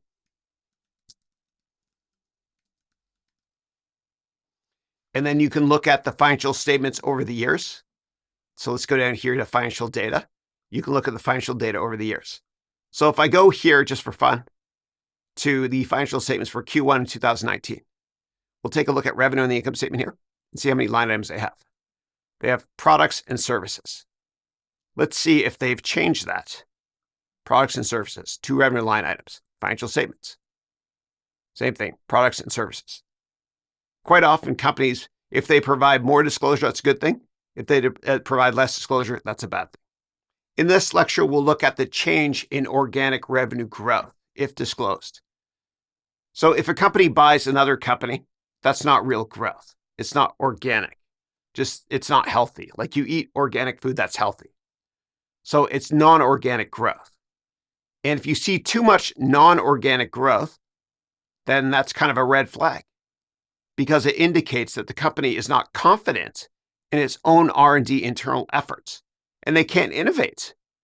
So what they do is they work with investment bankers and they buy versus build. And it's a slippery slope because if you do that, if you buy a big company, investors get excited, and then the year-over-year comparisons get difficult and investors get upset unless you buy another company. So I'll give you a real-life case study. So I think it was in 2014, LinkedIn, the ticker of LinkedIn used to be LNKD. LinkedIn bought Lynda, which is an online education company, for over $1 billion. That was a big deal for them. And investors loved the deal because all of a sudden, LinkedIn's revenue growth went up a lot. And then a year or two later, by I think it was 2016 or so, what happened was LinkedIn missed revenue estimates badly. And they missed because investors got so excited about the Lynda acquisition that investors thought that you'd see a big increase every year in revenue. But it didn't happen. And LinkedIn didn't have enough money to do another big acquisition to make it look like revenue was still growing a lot. So they missed the quarter big time. And then what happened, and what usually happens, is when a company misses earnings, investment bankers will call bigger companies and say, hey, that company is down a lot. We think you should buy them. And here are our fees. No, we think you should buy them. And that's exactly what happened. Microsoft bought LinkedIn because LinkedIn went down a lot. And it made sense too for Microsoft because they can make Outlook maybe relevant longer term. And more recently, what happened was with Activision, and you could do a search on this yourself, it's all publicly disclosed, but there were certain awful issues that occurred within the company. And as a result, the stock got crushed, Activision, ticker ATBI. And then the investment bankers called Microsoft, said, hey, maybe buying Activision might make sense. And so they bought it. And usually when one company buys another one, it's usually a 30% premium. So you always want to take a close look at organic revenue growth. Now, Apple has superb organic revenue growth. They haven't done too many sizable acquisitions as of the recording of this lecture. They bought Beats for a couple $1 billion, which is nothing because their market cap is in the trillions. Let's take a look here. And if you find that the company has done big acquisitions, you want to mention that in your financial statements. So what I used to do when I worked at hedge funds was whenever a company made a big acquisition, I would put it right above the quarter where they made the acquisition. And that would make it easier for me to understand when I was modeling a year later's quarter right here. It allowed me to not get carried away and expect toward growth every single year. You always have to look at organic versus non-organic growth. Let's take a look to see here if ChatGPT can give us any information at all on this. Probably not much, because Apple doesn't do that many material acquisitions. But the acquisition they did at Beats was genius. It basically got them into the audio market. And it's astonishing because Apple gets more revenue every year in terms of AirPod revenue than all of revenue for Adobe. So yes, that deal made a heck of a lot of sense.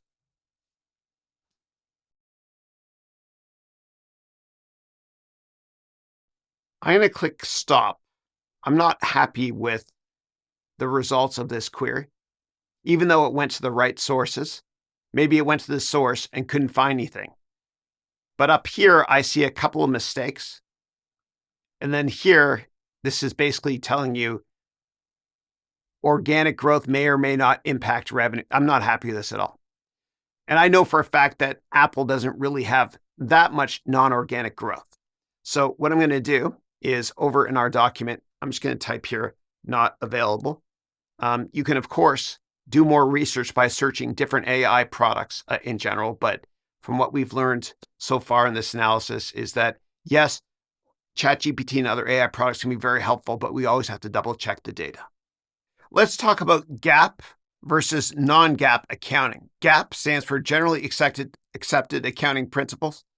So not all companies, but some companies will report two sets of financial statements. One is called GAAP and the other is called non-GAAP. GAAP is what accountants love to look at because it includes every accounting entry on an income statement, for example, including non-cash items like depreciation that you see right here. So accountants love looking at GAAP. Finance people don't like looking at GAAP as much. They like looking at financial statements that don't have non-cash stuff in them, like depreciation. This is non-GAAP, also called pro forma. And there's other changes too, like amortization, which is not included here. So why is this important? It's important because we need to understand the difference between GAAP and non-GAAP to understand what our cash flow statement is going to be.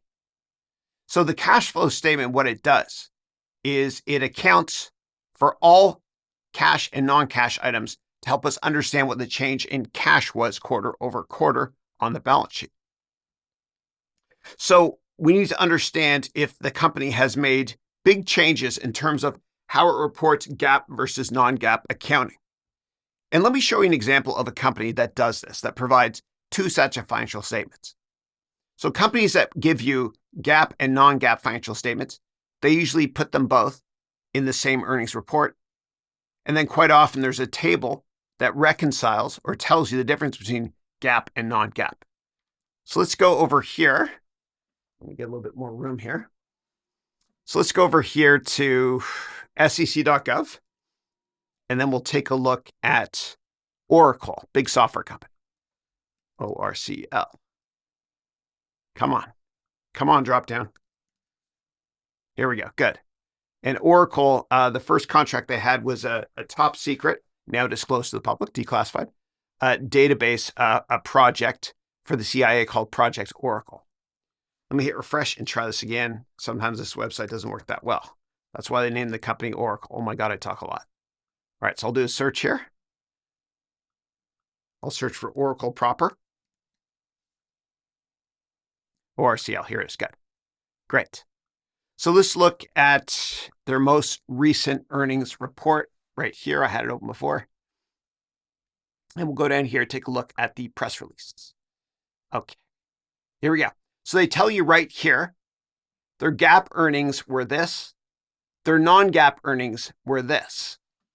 And so remember before I said that non-GAAP does not include non-cash stuff. So if I take out this expense, which is included in GAAP here, this is when I need 3 arms, then earnings are going to be higher, usually. And so you see in this case here, GAAP earnings, which includes depreciation, this is where the third arm would come in handy, was 86 cents. Non-GAAP, which doesn't include depreciation, was $1.19. Let's drill through this really quickly. And you can see right here, they're actually providing details on NetSuite sales. That's important because they bought NetSuite a couple of years ago. So they're basically helping Wall Street understand what their non-organic growth rate is. But let's go down and look at GAAP versus non-GAAP financial statements. All right, give me a second to digest this. This here is their income statement. Sometimes an income statement is called consolidated statement of operations. That's why you got to understand this stuff, not memorize this stuff. And let's go down here. Here we go. So right here, they give you financial statements, and then they provide you with a reconciliation of GAAP versus non-GAAP, meaning help me understand why non-GAAP earnings was $1.19, but GAAP earnings was 86 cents. There's a table for that. So let's go down here. Here we see the 86 cents for GAAP, and here we see $1.19 for non-GAAP. So why is that? What is the big difference? Well, the adjustment comes in terms of stock compensation right here, because it's not really a cash expense. When you create options and give them to employees, it doesn't cost you money, just give it to them. Investors care because that can cause some dilution. But you want to incentivize your workforce with options so there's golden handcuffs so they stay for a long time. What else do we have? Amortization. So that's $763 million here. And this is another reason why a lot of analysts, when they look at financial statements, they look at operating profit, which is called EBITDA, earnings before interest, taxes, depreciation, amortization. I should have had depreciation down here. Yeah, but I think you get the idea. So here we see that acquisition, that's a relatively small amount. Restructuring, probably want to look into what that means. Maybe they let people go and took a charge for that, which was non-cash. And so that will explain the difference between GAAP and non-GAAP. And a little side note, but whenever companies provide you with more details down below, if you're not sure where to put it in your financial statement, put it below the income statement, because you might be able to use that information later on when you're analyzing the company. So you go here to the income statement and you'll just paste that data down here to track it. So if a company provides you with geographic exposure, meaning certain regions of the world, what they made in each quarter, you always want to document that just in case part of the world sees a material economic slowdown or vice versa. By the same token, if a company provides you with vertical exposure, meaning sales to financial services, healthcare sector, government, education, telecommunications, etc., you want to disclose that as well here. And the reason you do is because the company might have had a huge quarter with one vertical, like big sales into the telco sector. And you want to be able to track that so that you can look at the year-over-year comparisons.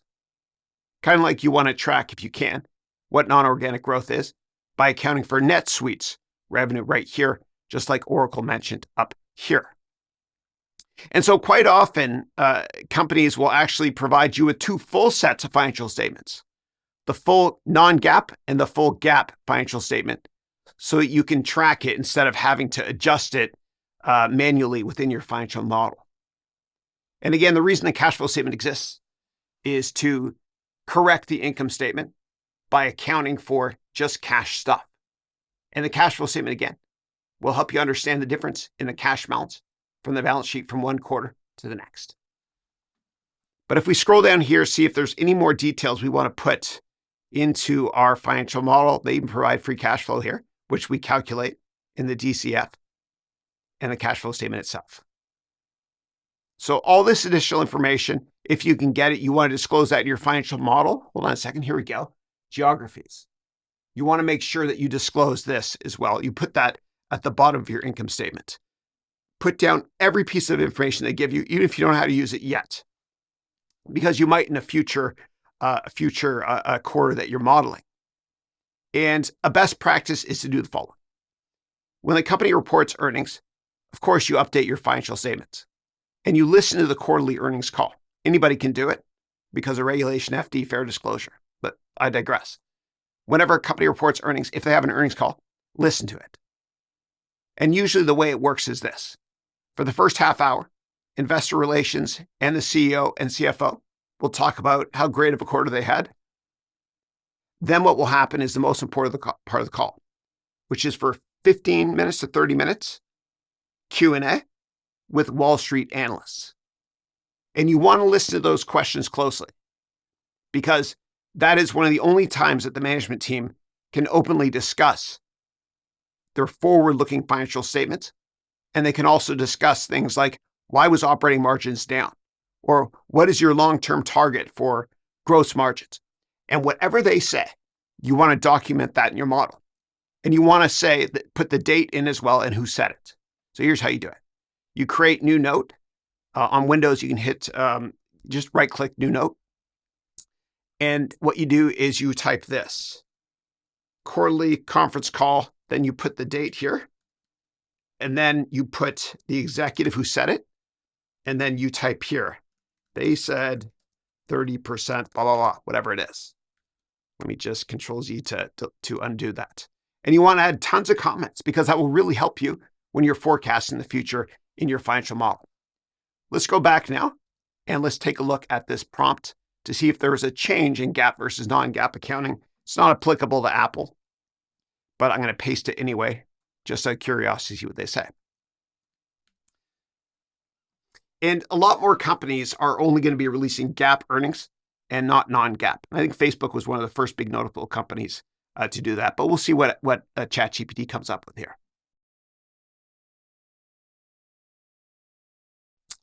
All right, let's see what it came up with. It basically printed a bunch of stuff that could have been summarized in, we only use GAAP. But right here, we can see that 95%, according to ChatGPT, 95% of companies in the S&P 500 provide GAAP, meaning accounting, what accountants love to look at, versus non-GAAP. They provide GAAP and non-GAAP financial statements. Non-GAAP is what finance people look at, also called pro forma. But again, all of this could have been summarized with Apple doesn't look at non-GAAP anymore. And here is the commentary on GAAP versus non-GAAP for Apple. So what I'll do is I will copy this and paste this, and we are now done with this part of our research process. Let's talk about revenue recognition changes. We're going to ask the AI product we're going to use here. Over the past few years, has there been any changes when it comes to revenue recognition? If so, explain why. So let's take a look. And we might not get very much information on this from using AI products. So what I'm going to do is I'm going to go directly to the most important document to look at, which is the 10K for revenue recognition. Before we do that, though, let's copy this and let's use ChatGPT. Let's take a look at the results here. It's not really helpful. It's going back to the nano days.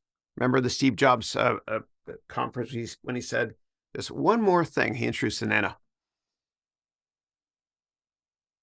Oh, the upgrade program could cause changes to RevRec. Makes sense. When I got my iPhone, they basically said I'm part of the upgrade program where I can get a new one next year.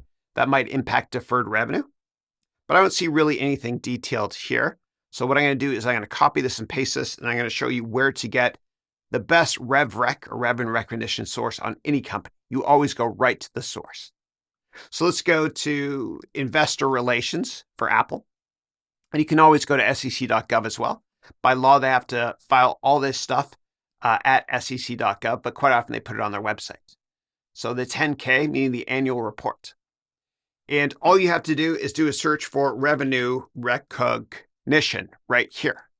And it will tell you exactly how the company recognizes revenue. And you can even take this and put this obviously in your research report as an excerpt from the 10K. It's important to analyze material charges and write-offs. Now, quite often what companies do is they can do a material charge in a given quarter, maybe with respect to a lawsuit where they had to pay somebody suing them a material amount of money. Now, this isn't something that you're going to model every quarter. It's usually one time in nature. But it's important to take a look at, especially because you want to scrutinize and analyze what the cash balance is and will be for a company. And so a lot of companies will take big charges or kitchen sink a quarter when many other companies are doing the same thing. An example of this is the tragic events that occurred on September 11, 2001. What happened was when everybody reported earnings, people knew obviously they weren't going to have good earnings. And so some CFOs took that as an opportunity to take a lot of charges, to kitchen sink it, so to speak.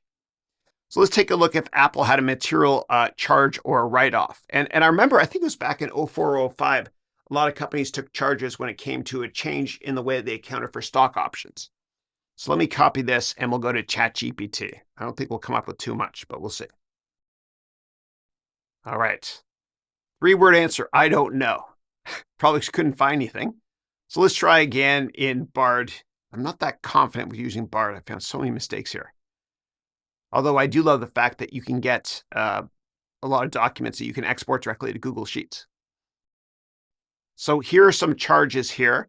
$3.5 billion charge for inventory write-downs, $4.3 billion charge for iPhone sales.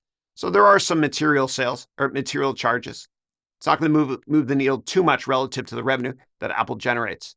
So what I'll do is I will copy this and put this in our document. And as always, you're going to have to double check all this stuff. So I'll paste here, paste special, and we are now done looking at material charges and write-offs. It's important to look at lawsuits that are material with respect to accounting issues. Sometimes what will happen is a company might mislead investors, which can result in a shareholder lawsuit. So you want to make sure that you document this and you thoroughly understand this as well. Now, we're going to ask ChatGPT if there have been any material lawsuits with respect to the accounting practices of Apple. And then what I'm going to do is I'm going to show you where to go directly to the source to find out more details on lawsuits.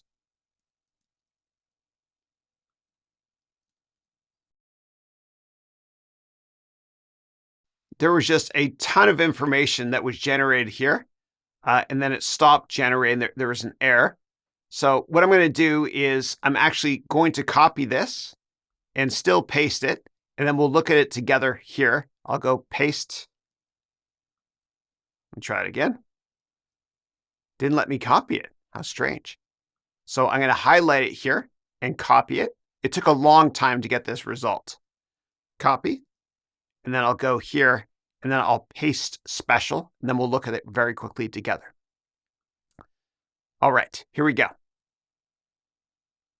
So when it comes to lawsuits, it listed a bunch of lawsuits that aren't related to accounting issues, but it's important to take a quick look at this. And you probably only want to focus on lawsuits that are well over $1 billion because that would move the needle with Apple. Otherwise, it's not really worth our time taking a look at. But here we have a lot of details when it comes to billion-dollar lawsuits here with defective batteries. Over here, we've got $1 billion with respect to Apple Pay. You want to look at that. And then at some point, what's going to happen is I think what's going to happen is big tech companies are going to be broken up by the Department of Justice, and the EU might put pressure on big tech to do this as well. You have too many large tech companies that are dominating, which is not good for competition. If you think about it, if Android didn't exist, then we would pay for every operating system upgrade we would have with the iPhone, for example. And so there's kind of a duopoly, it's an oligopoly, I should say, in the sector, with Google and Apple dominating. So I think eventually these companies will be broken up. It's good for the consumer. Competition is good for us from a pricing and innovation perspective. It's important to look at lawsuits that are material with respect to accounting issues. Sometimes what will happen is a company might mislead investors, which can result in a shareholder lawsuit. So you want to make sure that you document this and you thoroughly understand this as well. Now, we're going to ask ChatGPT if there have been any material lawsuits with respect to the accounting practices of Apple. And then what I'm going to do is I'm going to show you where to go directly to the source to find out more details on lawsuits.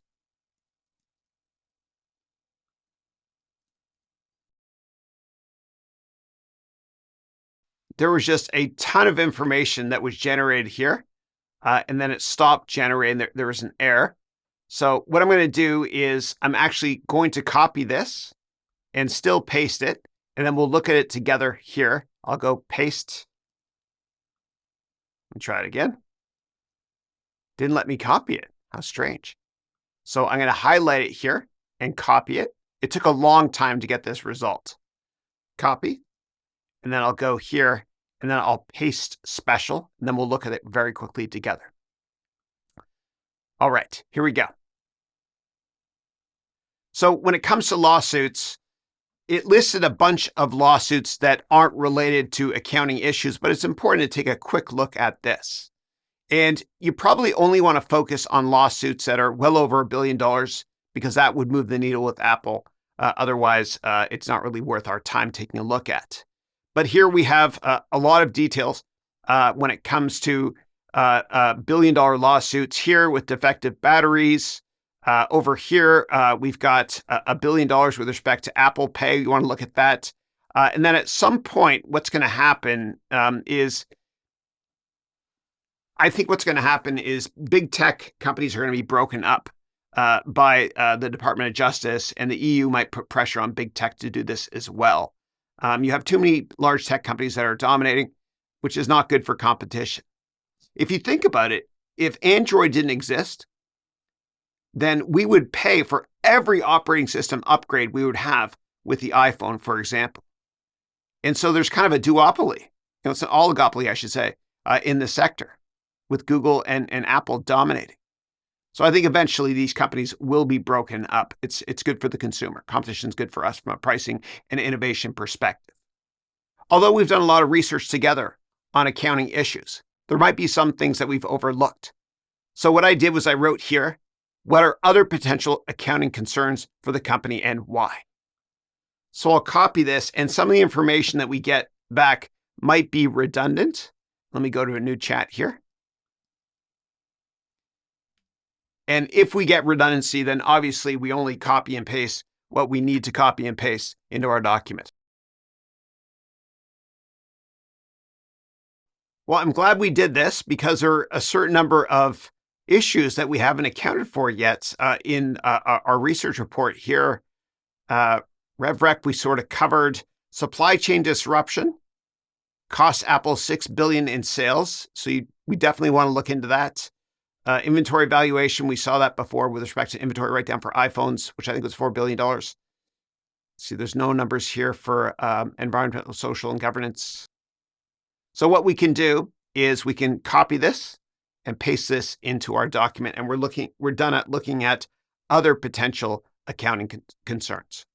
Now, as a next step, if you want, you can go through everything we just looked at and incorporate that into your financial model, or you can wait until we build our financial model together in the next section to copy and paste items that we found here into our financial model as notes. Now that we've covered historical trends and analysis of the company's financials and the competition as well as from a valuation perspective, it's time to start building our model. And so in this section, what we're going to do is we're going to create the model and forecast the future. And then in the next section, what we're going to do is we're going to value the company using 3 different methodologies: discounted cash flow, price to earnings, and price to revenue. I'll explain everything from scratch. Now, one thing I have to say as a caveat is that when you get financial information from AI products like ChatGPT, please double check the sources. Always, always, always. I know I'm a broken record player saying that, but I found so many mistakes. Also, please make your own assumptions. Don't assume what I'm about to do is an indication to buy or sell a certain stock. So always do your own research. So before we jump in and I explain to you exactly how to populate your model, let's go through the spreadsheet in more detail, which is attached to this lecture. So let me go over here, and there are 7 different tabs. The first tab is instructions and modeling best practices based on my many years of experience having worked at Goldman Sachs and various hedge funds and venture capital too. Then what we'll do in step 2 is we'll create the revenue forecast, which feeds into the income statement. And I'll go through all this step by step as well. Then we'll create the balance sheet, and then the cash flow statement is created for you automatically if you have an income statement. If you have here an income statement and a balance sheet, the cash flow statement is created for you automatically. Now, please note that you can't just use one template for all companies. And so this is just a guide for you to start with. And the reason I say that is because every company's financial statements are a little bit different. Some have 2 revenue line items, some have 1, some have more than 2. The same thing on the balance sheet. Some companies list certain items, some don't. So you can even combine items if you want to, and I'll explain how as we go through this process together. Also, when it comes to the cash flow statement, although I mentioned that if you have an income statement and you have the balance sheet cash flow statements made for you automatically, you still have to go through it to make sure it's correct. Because again, every company has a different way of creating their financial statements. So this is for educational purposes. Then after we do that, the cash flow statement, then we're going to value the company in the next section using 3 valuation methodologies.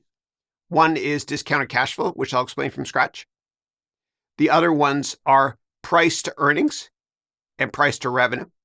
And then we'll get a blended average of the target price based on your estimates for all 3 valuation methodologies and based on your financial statements that you create to get a target price based on all 3 valuation methodologies. And the reason we do that, the reason we use not just one valuation methodology, is because we want to normalize any error we might come up with. We don't know which valuation methodology is going to be the most off, but if you value a company 3 different ways for your target price, and you take an average of all 3, then it will minimize the margin of error. Now, please keep in mind that when you're forecasting financial statements, you'll never be perfect. Nobody can forecast the future. Otherwise, people would be literally trillionaires. So you have to be really comfortable with uncertainty. Remember, accounting is more of a science. It's backwards looking at the financial statements. And finance is more of an art. You're looking forward, and you've got to be comfortable with uncertainty. And that's why companies, if they give revenue and earnings guidance, they don't just tell you a number. They give you a range. Our revenue is going to be between this, and our EPS will be between this and this. Because they don't even know. All right. So let's go to the first tab here together. And let me walk through how to complete this. And also 25 modeling and valuation best practices. And let me close this up here so I can get a little bit more real estate. I'll maximize this too. There we go. All right. So there's 3 simple instructions to completing this spreadsheet. Number 1 is right here. All you have to do in steps 2 through 7 right here is change the blue shaded fonts. And it's an investment banking protocol that people use. Blue means hard-coded. Let me show you what that means.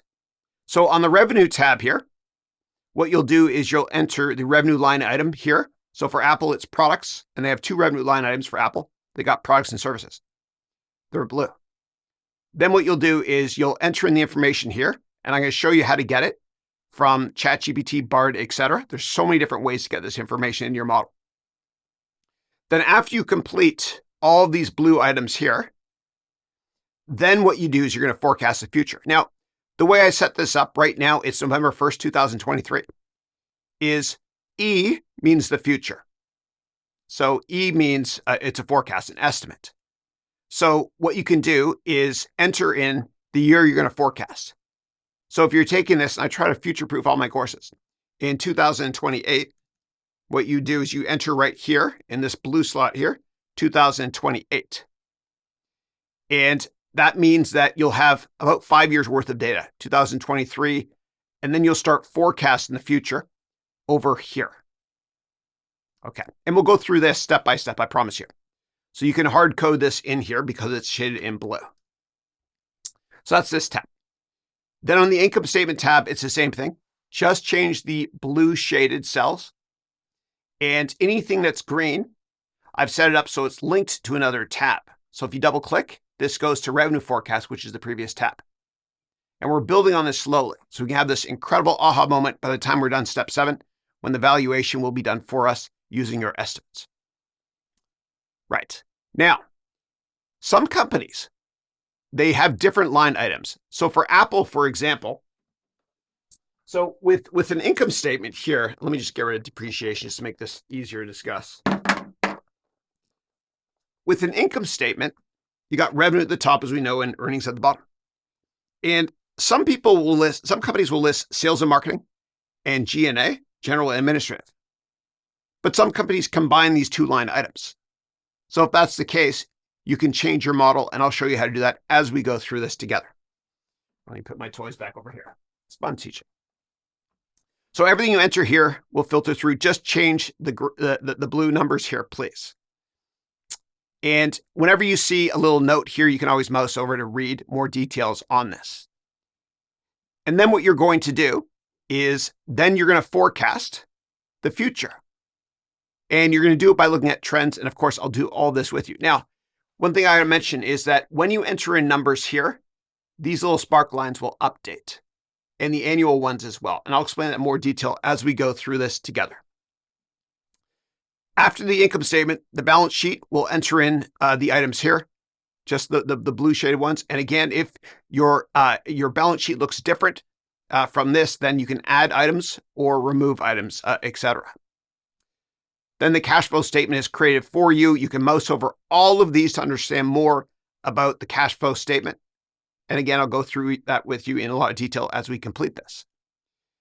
Then we have valuation here, where you only enter in a couple of blue cells, which I'll explain in a lot of detail, which will help you to value the company and create a sensitivity analysis based on different growth rates and different weighted average cost of capital rates, which I'll explain soon. And then other valuations here, all you have to do is enter in right here the stock price and a couple items here that I will explain in more details later. Let's keep going through this. So next up, you read these items down here. And then I also mentioned if you make a mistake, just re-download the document again from the course. So let's now go and talk about the 25 modeling and valuation best practices. Here's some caveats here. Every company is different, which I mentioned before, and every single sector has a different revenue driver. So for Apple, a driver might be the introduction of a new product. It's product cycle based, like an iPhone. For a biotech company, which are very risky to invest in, a driver could be FDA approval or government approval for a certain drug of theirs, or what stage that drug is in when it comes to clinical trials. The retail sector, it might be more so tied to consumer sentiment and same-store sales growth. And for the hotel sector, it's based on something called RevPAR, revenue per available room. Now, when it comes to retail companies, it's important to mention this. The driver is same-store sales, because you want to give credit to each individual store that is growing revenue for each store each year. I don't want to give a company credit for opening tons of stores because they might take on a lot of debt for that. All I care about is the organic year-over-year growth for each store, same-store sales. So for example, McDonald's, ticker MCD. Revenue growth slowed a lot for McDonald's years ago, and investors were worried. They were like, same-store sales is growing. It's not growing very much year over year. Each store is still making the same amount each year. So what McDonald's did to accelerate same-store sales growth was they introduced coffee, which is a high-margin product. Then what they did was a year or two later, growth slowed again. And so they decided that they'll be open 24 hours a day in certain markets. Then they decided, hey, let's get more traffic in the store by putting in POS or point of sale terminals, those electronic terminals, touchscreen. Then they decided, well, how do we get people out of the store?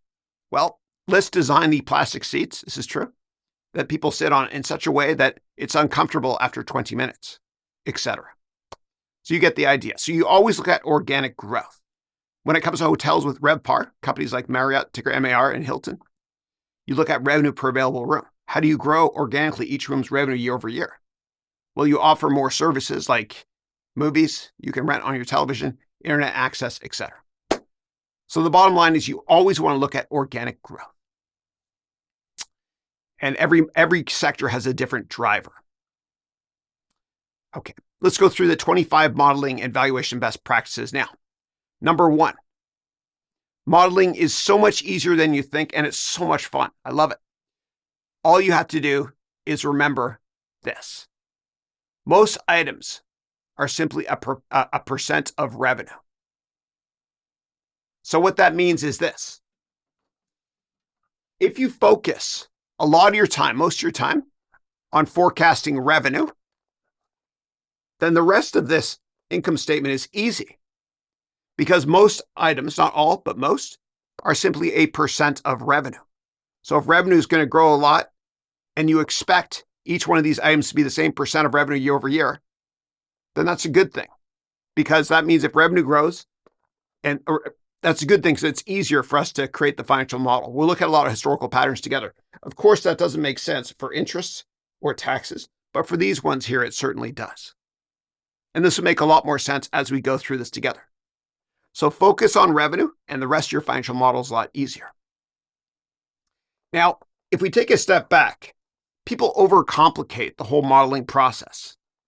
And they do it because in the long run, net income, meaning earnings, is pretty much the same thing as cash flow in the long run. And if you make that assumption, it's so much easier creating your financial models. And I'll explain that as we go through this process together.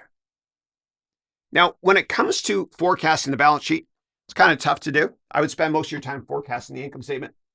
Now, if the company takes on a ton of more cash or a ton more debt, of course you have to account for that.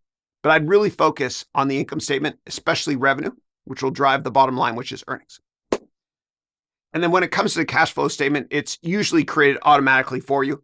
So theoretically speaking, if you have the income statement and the balance sheet, this is essential to create, because this just looks at the change in cash flows and other items from those two other financial statements, meaning the income statement and the balance sheet. The second item here is look for patterns. Look for patterns in the data and then project those patterns into the future. So if revenue, and this is a ridiculous example, but I got to go there. I'll use this camera angle here. And I edit all of my own videos myself. It's fun. I'm a nerd. So if revenue growth is going like this every year, what do you think the next data point is going to be for next year? Probably there. And the year after, potentially there. But if you notice that revenue growth is decelerating, and we're currently in the present, now we're modeling the future. Where's it going to be in the future? Probably lower. So an object in motion stays in motion. Look for patterns. It's not perfect, and you really have to be comfortable. I'll go over this camera now. You have to be comfortable with uncertainty when you're forecasting the future. You're never going to be 100% right, I promise you. Just be comfortable with uncertainty. And after you forecast revenue, you also look at patterns for each individual line item. Well, what is the cost of goods sold as a percent of revenue? Well, if revenue is going up every year and cost of goods sold is going up every year the same amount, then model that. If cost of goods sold is going down and revenue is going up, you can model that as well. You get the idea. Rinse, lather, repeat when it comes to the other line items. The other line items being sales and marketing, G&A, and R&D. And then down here, it's tough to really forecast interest. Just keep it constant if you want, unless the company takes on a lot more debt. And taxes.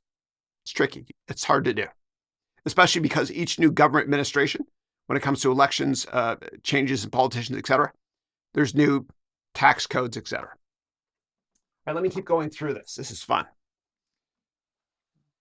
All right, next up, publicly traded companies are often quite large. And as a result, although revenue growth is positive, it's usually decelerating. Now, what usually happens, and I've worked in the public markets on the buy side and the sell side at Goldman Sachs, as well as some of the top hedge funds. And then I've also worked in the private markets in venture capital. And one thing I noticed is that in venture capital, we love it when we invest in companies where revenue growth is accelerating. That's quite often the case for early stage companies. Revenue growth is accelerating. The second that we see in the VC sector that revenue growth is decelerating, but it's still positive, we call our buddies that are investment bankers and say, hey, take this company public. Then the investment bankers who value companies using a methodology like this, what they'll do is they'll take a company public because revenue growth is decelerating. There's two reasons to go public. One is to cash in so that your investors, VC companies, and employees can get money. And the other reason is to get new shares for general corporate purposes, which usually means expanding overseas or buying other companies. So remember that. Publicly traded companies usually, almost always actually, have revenue growth that's decelerating unless they make an acquisition. And that's a good segue right here. If growth is not decelerating for a large publicly traded company, I mean, if you see growth accelerate, which is very rare, but if that happens, it might be because they did a sizable acquisition. And this is a double-edged sword. So for example, Microsoft, and I mentioned this previously, so I'll be quick with this. Microsoft purchased LinkedIn. And that was in 2016. Investors loved it because it made revenue go up. But the next year, Microsoft had to buy another company. Otherwise, revenue growth would slow a lot. And that's something that Oracle does. Safra Catz was the CFO there. She's a financial engineer. She's brilliant. And they started doing that back in 2003 when Oracle, ticker ORCL, bought PeopleSoft. Then they bought Siebel on September 8th of 2005. And then what they did was they bought Hyperion, BEA software, ticker was BEAS. Then they bought Sun Microsystems, NetSuite, rinse, lather, repeat. It can be a double-edged sword if you keep acquiring companies. Great. Now, a company might see accelerating revenue growth if that company has a new product cycle. And so I remember years ago in January 2012, I invested in Lionsgate Film, ticker LGF. And the reason I did was because there were multiple positive catalysts coming out. I had read the Hunger Games books, almost finished them all, but not all. And LGF signed a contract to make movies. Of the 3 Hunger Games, they made 4 actually. And so I knew that was a catalyst that could help revenue growth accelerate temporarily. So product cycle-based companies, when they release a new product or a new media format, et cetera, you could see a temporary acceleration, but don't model that forever. Yeah. All right. Next up, number 5. When a big company sees a significant decrease in the rate of change in revenue growth, they usually focus on increasing margins. Let me explain that. So, CEOs and companies that are publicly traded are accountable to the shareholders. And so they need to grow earnings. There's 2 ways to grow earnings. One way is to grow revenue. The other way is to cut expenses, or both. So if a company can't grow revenue very much anymore, they focus on cutting expenses so that it drops to the bottom line, meaning so that net income goes up, meaning earnings per share. And there's 2 classes of investors. This is important. One is growth investors, meaning people that like to buy stuff that's expensive but growing fast. And then there's value investors like Warren Buffett that like to buy stuff that's relatively cheap relative to the growth rate and is safe or usually has a good dividend yield, et cetera. You're either a growth investor or a value investor. There's nothing in between. And I mentioned that, and I know some people are thinking, wait a second, Chris, if you're in the middle, it's called GARP, growth at a reasonable price. Yeah, but for the most part, you're either a growth investor or a value investor.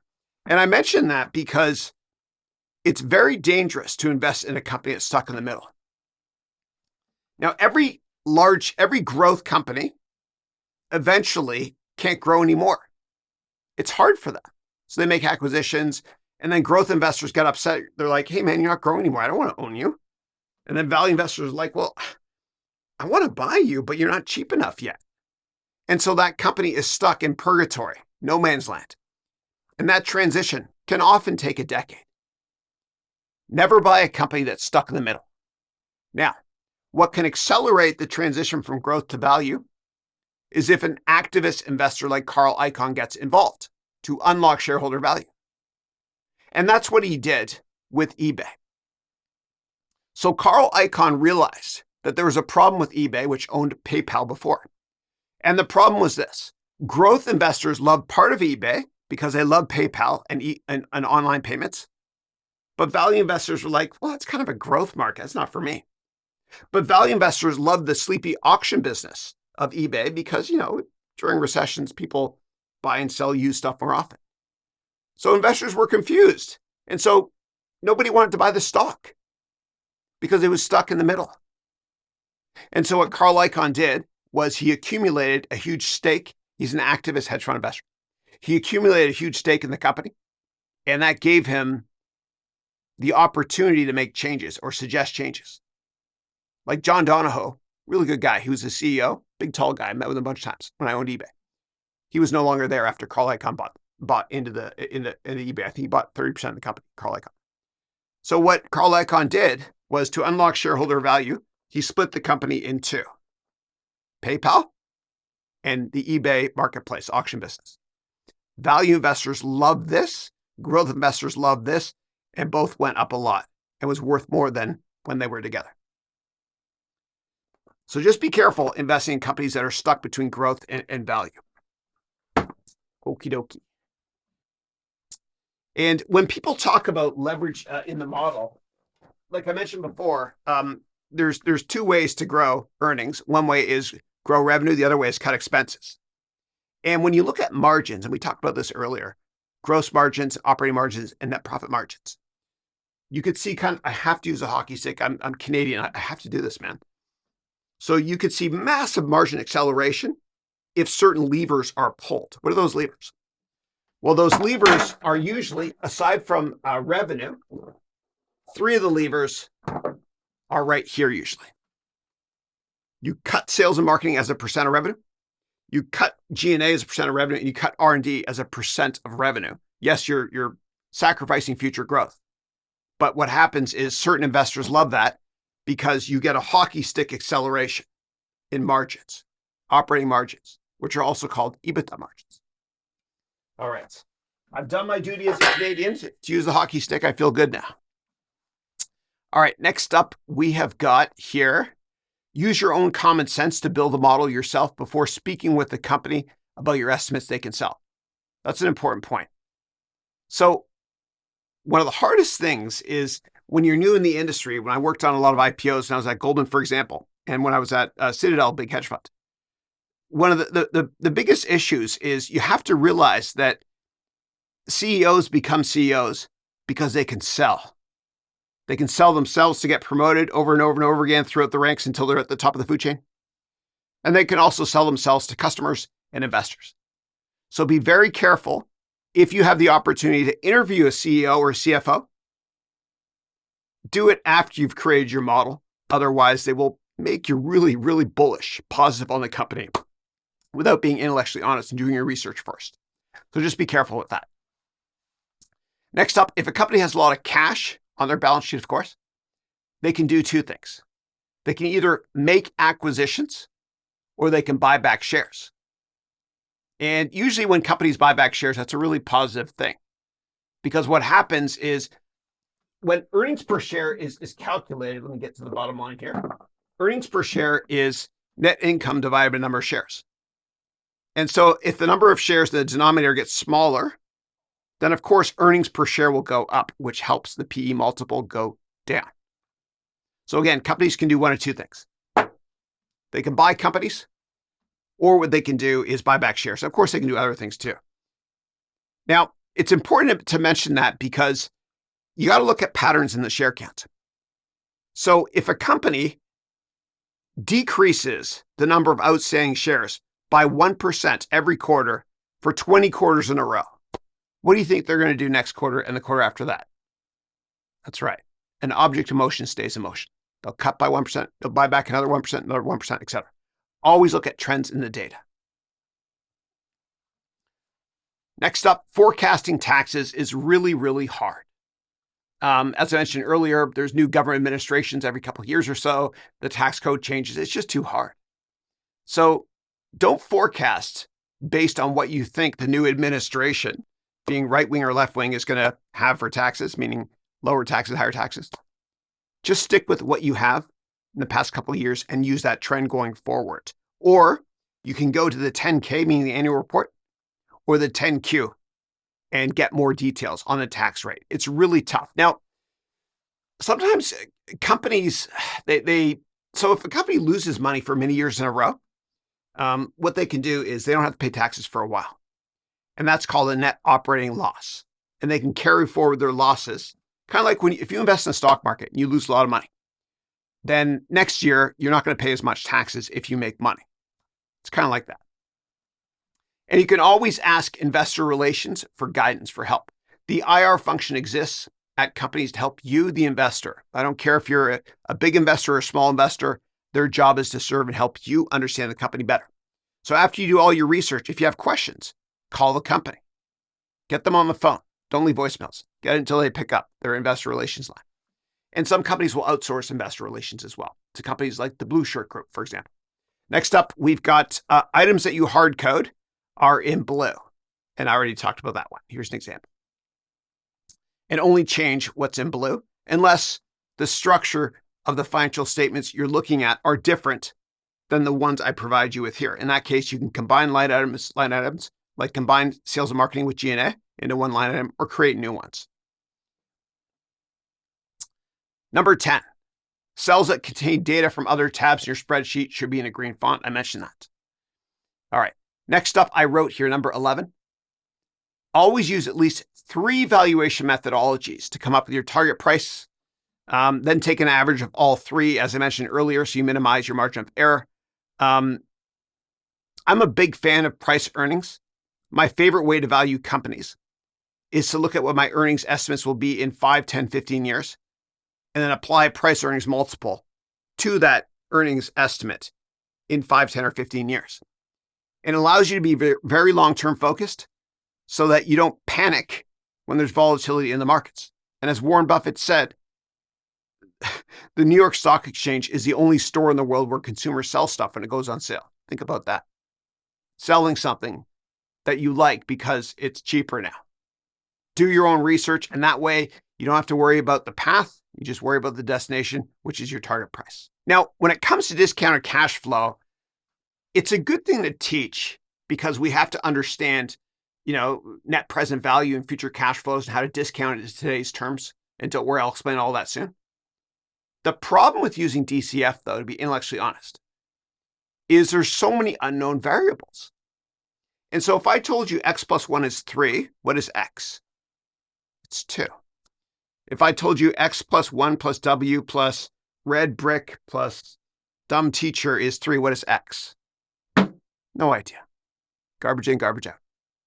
And so when you're looking at DCF, and you'll see there's just a ton of steps we'll go through together, just be careful with that. But it's a good thing to understand. Yeah, especially when it comes to net present value, especially if you're going to buy a house one day. House, that's how we say it in Canada. I'll explain NPV in more detail later when we talk about DCF here. Alrighty. Next up, I wrote here, create what's called a sensitivity analysis to see how your target price changes to different growth and discount rate amounts. So a lot of analysts, they'll kind of create 3 different scenarios. They call it, when I used to work on Wall Street, I worked at a hedge fund for a while called Kingdon. Mark Kingdon used to always say, he'd always talk about Goldilocks and 3 bears. He'd say that, if the porridge is too cold, investors don't like it if the economy is not doing well. If the porridge is too hot, investors don't like it because the economy is growing too fast. That means the Fed's going to raise interest rates, or the Bank of England, or Bank of whatever country, or Minister of Finance in Japan. So we want just right, meaning not too much growth and vice versa. And I'll talk about that in more details later. But if we go over here, and we'll come back here a second, we go over here to DCF valuation. Once you complete this model, what will happen in here, and these ideally should be shaded green, but what happens in here is everything is going to be updated. Do not get intimidated by these formulas because I'm going to run through everything from scratch in a lot more detail later, and I've color-coded stuff as well and tagged items. But here, in this analysis here, if the interest rate for a company, and every company has a different interest rate called the weighted average cost of capital, which I'll explain later. If the interest rate changes and the long-term growth estimates change for a company, then your target price is going to change as well. And this is the Goldilocks thing I mentioned, but I'll explain that in more details later. We have a lot more to cover before we get there. All right, let's go down here to see where we were. Okay. Number 13, create bearish, neutral, and bullish scenarios if you're not sure what the economic environment is going to be like. So for example, over here in this tab here, step 7, what I've done is I've created different scenarios that will calculate different target prices for you. The just right, the bearish, like bear, not good. Like think of the way you remember bear versus bull is, remember The Remnant, that awful opening scene with Leonardo DiCaprio, finally got his Oscar. Just think of, oh my God, that's so scary. That's a bear market. Yeah, bull market, you run with the bulls in Pompano or wherever that is. So you can create 3 different scenarios. And again, I will bring this up in more detail when we talk about valuation here. Let's go back here. Next up, here, step 14 is if you work in teams, and quite often you do when you work in investment banking, please add many comments with your initials. And do it regardless of whether you're a solo analyst or not. And the reason I say that is because when you create your financial models and you're listening to earnings calls and you're doing your due diligence and reading the Qs and the K, et cetera, and the AKs, there's so many things to keep track of. And the only way to model the future is to understand every % change, if there's color on that or commentary on that from the company. And so what you'll do is you'll right click, new note, you'll put your name or your initials, the date, and then whatever the assumption is and where you got it from. So for example, companies report earnings usually 4 times per year, quarterly. And companies usually what they do is they issue a press release or an 8K saying, here's our earnings. Then they hold an earnings conference call that anybody can listen to. Listen to those calls, please. The first half hour of the call, it's the CEO and CFO and IR saying we had another great quarter. Then the last 20 minutes or half hour or so of that call are the financial analysts from firms like Goldman Sachs, et cetera, asking questions. Based on the questions that they ask, I want you to write down notes. So let's say that Joanne Smith, just made that name up, works at Goldman Sachs.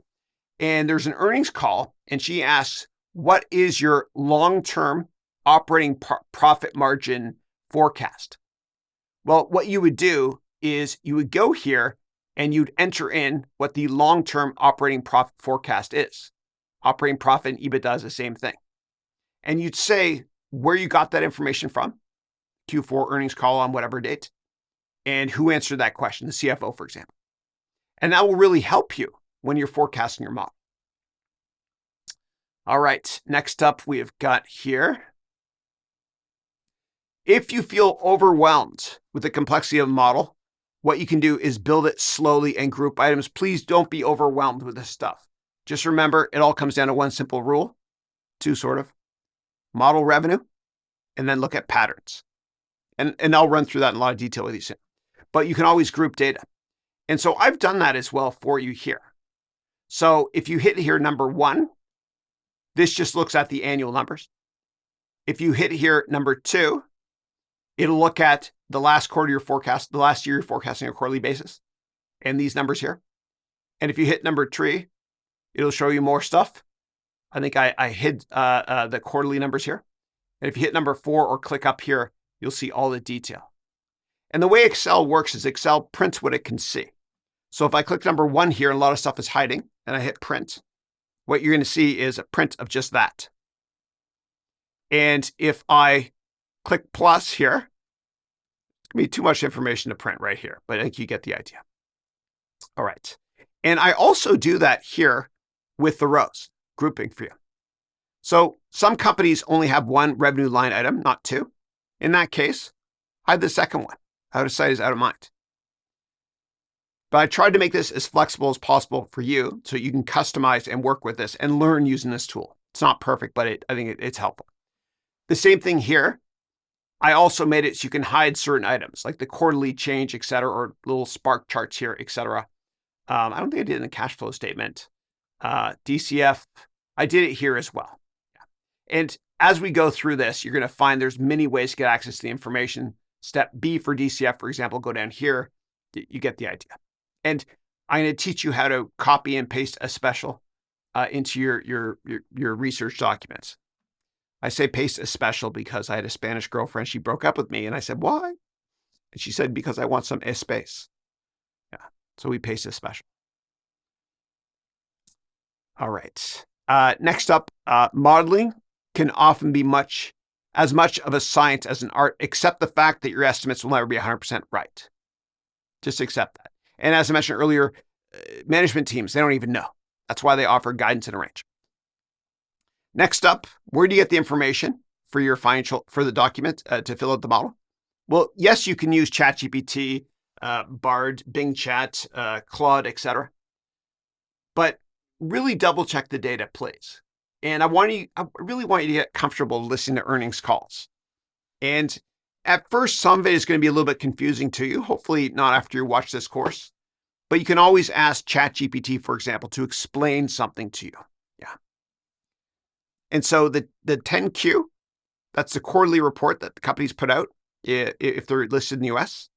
And if you're in another country, you can type into Google or whatever, what is the SEC.gov equivalent in country X? So in Canada, it's CEDAR, that sort of thing. But most major markets and major economies, they force companies to disclose quarterly results as well as annual reports. And that's a good thing for investors. More disclosure is better. And If you can't get an investment offering memorandum or financial documents on anything you're looking at investing in, whether it's public or private, don't invest. Yeah. And so the role of investor relations is to educate and help us, the investors. And so what they do is on sec.gov, and I'll show you examples later. What they do is they help out, as well as lots of other finance people at the company, to create quarterly reports and annual reports. Annual reports is 10K. And 8K means an important press release, like an earnings press release. And the S1 is probably one of the most important documents you'll ever read. The S1 is like a 10K or an annual report on steroids. And the S1 is actually the IPO document for a company. And if it's a really old company, you might not be able to get access to this. But this here is the S1 for Facebook, ticker Meta. And so I invested in this company. It was private when I worked in VC in my company. I also invested in the IPO. And I got this document in 2012. You can always go to sec.gov and do a search on Meta's S1 document. Read these things cover to cover. All the risks. One of the things about the United States, for example, there's tons of lawyers. It drives me crazy sometimes. But it's a good thing for investors because all the risks are disclosed in here. Otherwise, it could be open to lawsuits. Any material risk. All right, no more legal talk. Next up, creating a model takes time. So when I think I'm done with the model, what I do is I usually sleep on it. And the next morning, I wake up and I do one last final review of the model. Next up, number 19. Understand who your customer is when you're creating your financial model. If it's a hedge fund and you work at a hedge fund, then your portfolio, if you're an analyst, your portfolio manager you report to probably doesn't care about DCF. If it's a value-based portfolio manager, say you're working for Berkshire Hathaway, you're working for Munger and Buffett, then they probably care a lot more about this. If you work in corporate finance, you probably care about all valuation methodologies because you're trying to assess, should we buy this company?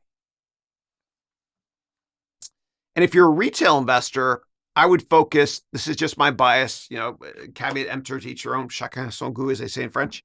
You decide how you want to value things. I personally like PE the best because there are the fewest number of unknown variables.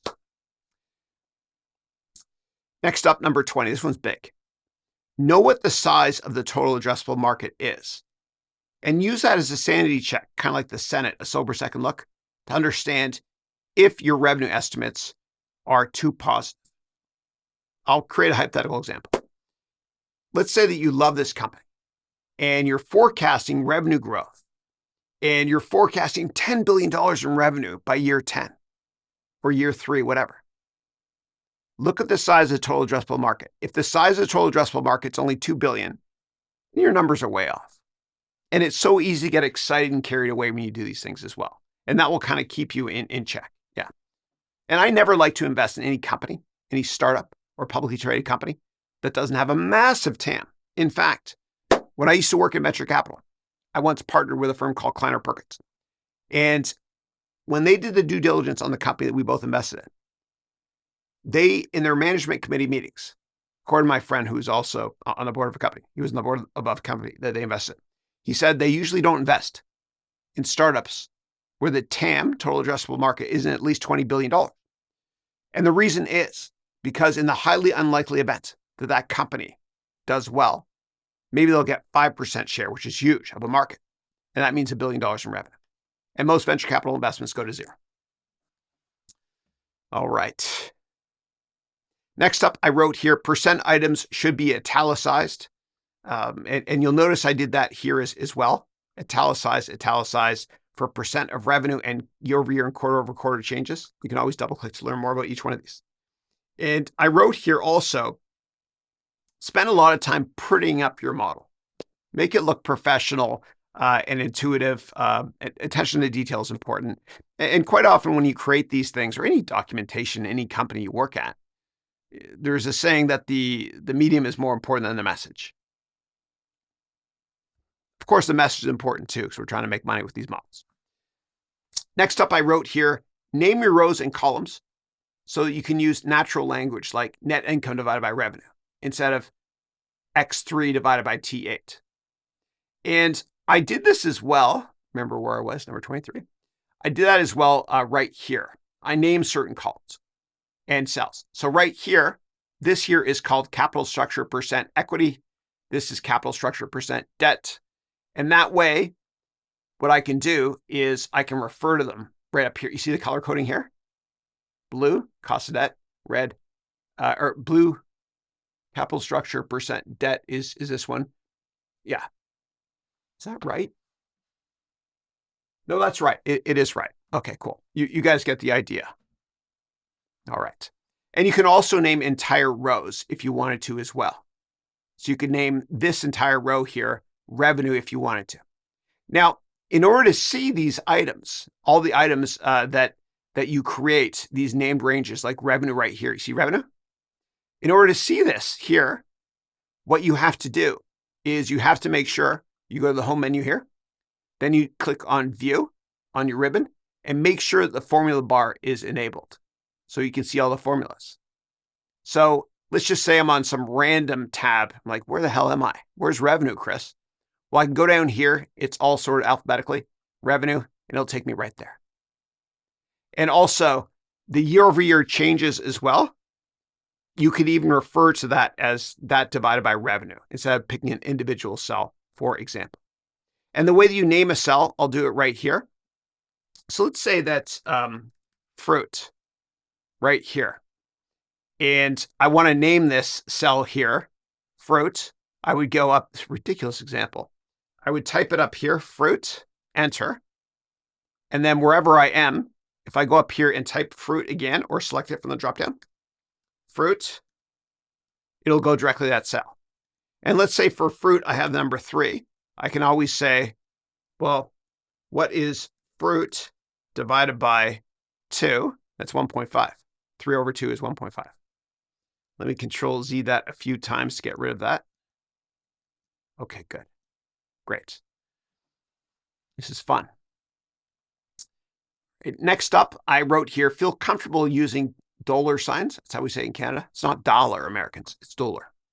We feel comfortable using dollar signs as well to lock in cell references. And so this would lock in just rows. This would lock in just columns.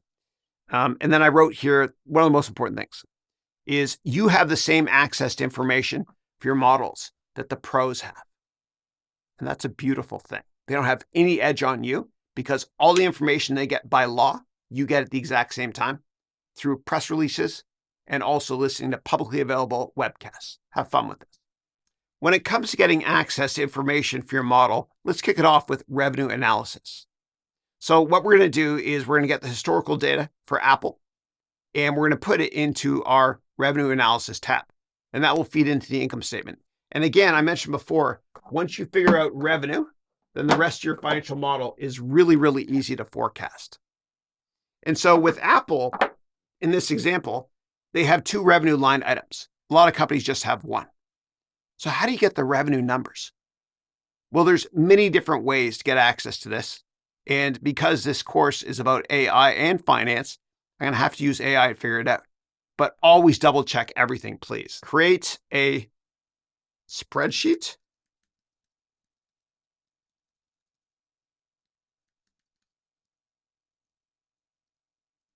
And then download it in Excel format.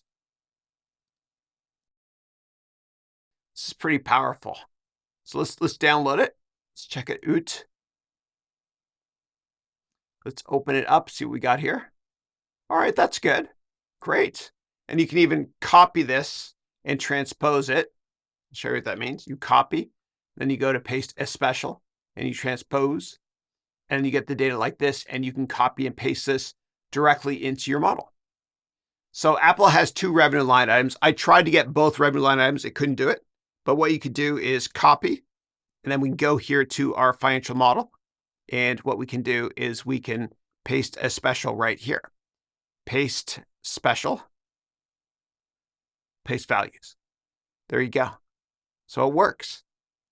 Well, I've got 2 revenue line items. So this wouldn't be helpful for me, but if you're analyzing companies with one revenue line item, you can do it that way if you want.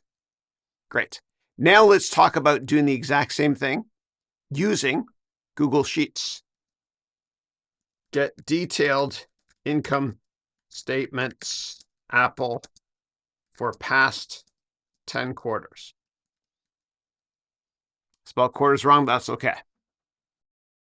So it looks like it got the data. It's not in a format that's easy to copy and paste, but you can manipulate this if you want to. You could then say, put in table, and then download in Google Sheets. And it's maddening because you can type, and at first I had all the prompts you can copy and paste. I got rid of it. And then the reason I got rid of it is because I asked the same question the same way over and over again and always got different responses. But you could download this here if you want to copy, import, all that stuff. All right, last thing I'm going to try is doing this directly in Edge.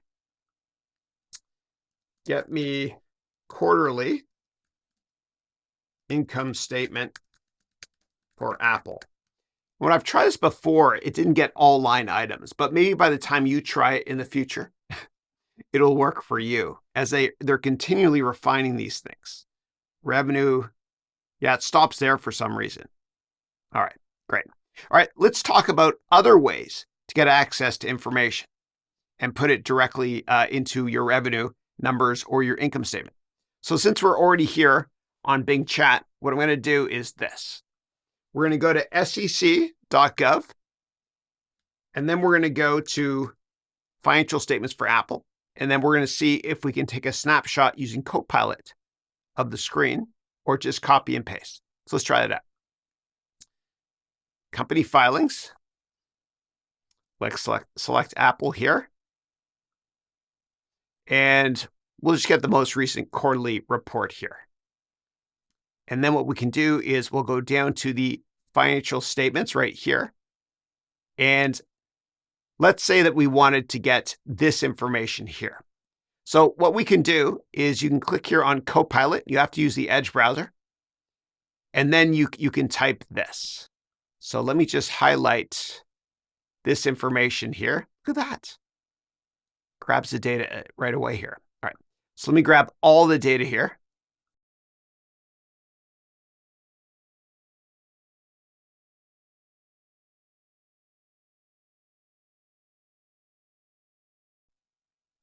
Now, another way to get the data is as follows. You can go to sec.gov, and we're going to go to Apple's quarterly report to get some data. So let's go to company filings. We'll enter in the ticker for Apple, which we know is AAPL. And let's get a quarterly report, this one here. And then what I'll do is I'll go down to financial statements right here. And let's say that we wanted to grab this information here. So there's many ways to do it. Now, let's say that I want to extract these quarters here. What I could do is I could copy the data. There's many ways to do this. And I can go here and I'll say, from the following data, create an Excel spreadsheet that I can download that only shows the quarterly numbers. All right, let's see if it worked. Download. Let's open it up here. Great, it seemed to work. Of course, you got to double check all the data. But what you can do is you can copy this stuff directly into your financial statements if you want to. And I would do a couple spot checks, make sure this data is correct. Now, another way to do this is to use a product called Claude.ai. And with Claude.ai, which I'll show you right now, we can upload multiple documents and ask Claude to actually create financial statements for us that we can download or copy and paste. So the way we're going to do this is we're going to go here to sec.gov and we're going to select Apple. Then what I'll do is I will go to the K and Qs, meaning the quarterly and annual reports. And then I will open the most recent 3 Qs and a K. Then I'm going to select view as HTML. I'll go into high speed to do this for all 4 documents.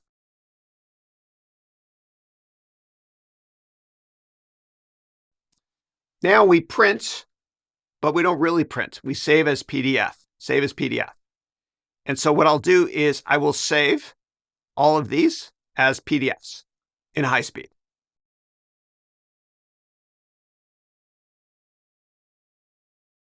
Now let's go to Claude. Now what we can try doing is let's just upload actually 3 of the financial statements. I'm just going to do the Qs for now. And once they're uploaded, I tried doing 4, it didn't let me. But once they're uploaded, what I'll do is I can start asking questions to create the financial statements. So let's try it out. Create a table of all the income statements in the 3 documents. Documents, you'll know. Include all line items like research and development, etc. That is powerful. That's incredible. Just amazing. So what you could do now is you could copy these details directly into your financial statement. So obviously, you'd want to ask for more color. I'm going to ask it to do it again, but include the 2 revenue line items that Apple discloses, which means products and services. Do it again.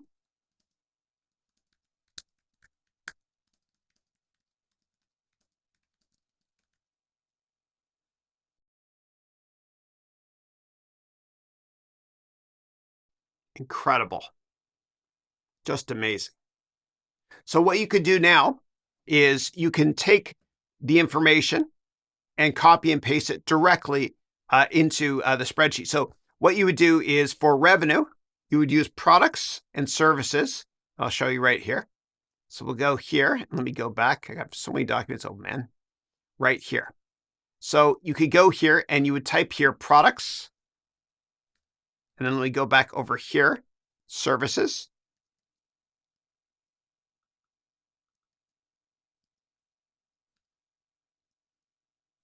And then you would grab this information and copy and paste it in. What I can do is I can say, put this in billions if I wanted to. So let me type it again.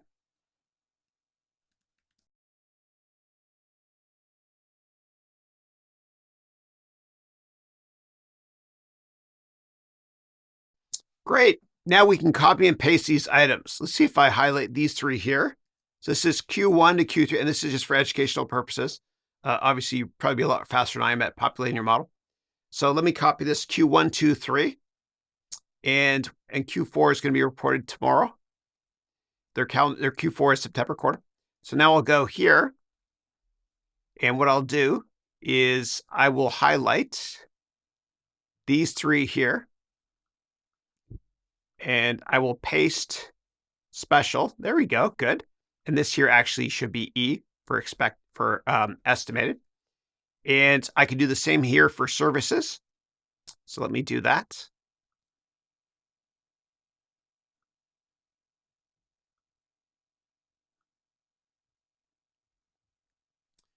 Then what you can do is you can upload more documents. I think you can do 4 or 5 at a time and do it for each year if you wanted to.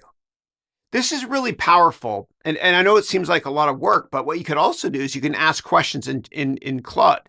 You could say, what are the biggest risks that were highlighted by the management team and how's that changed in the 3 documents? You can ask any questions and it'll give you answers very quickly. But before I do that, what I want to do is I'm going to populate as much of this income statement as I can in high speed in these columns here, based on the information I have in this document. I'll go into high speed mode.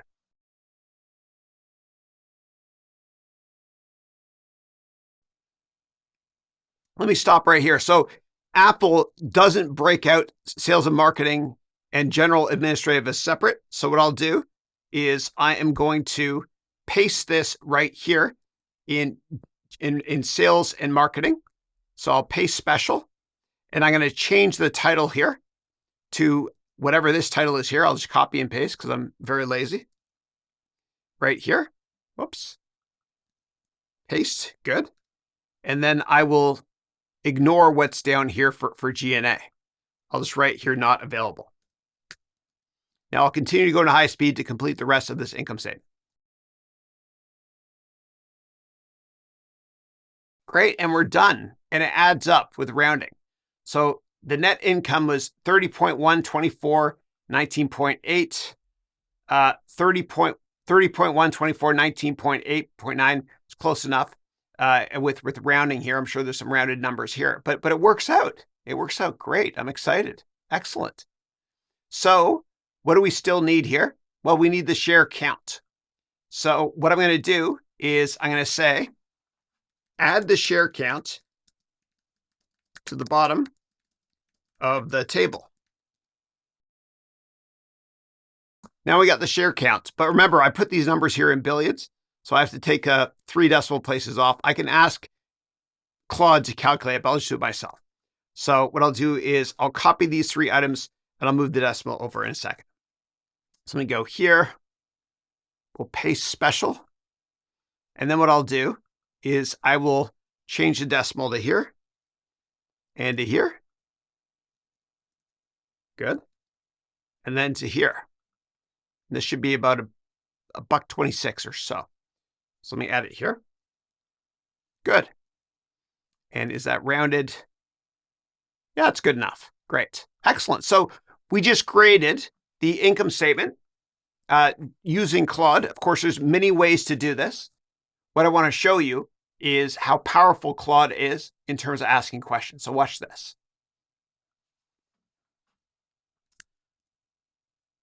What was the revenue growth between, let me see if I can really trick it, Q1 and Q3?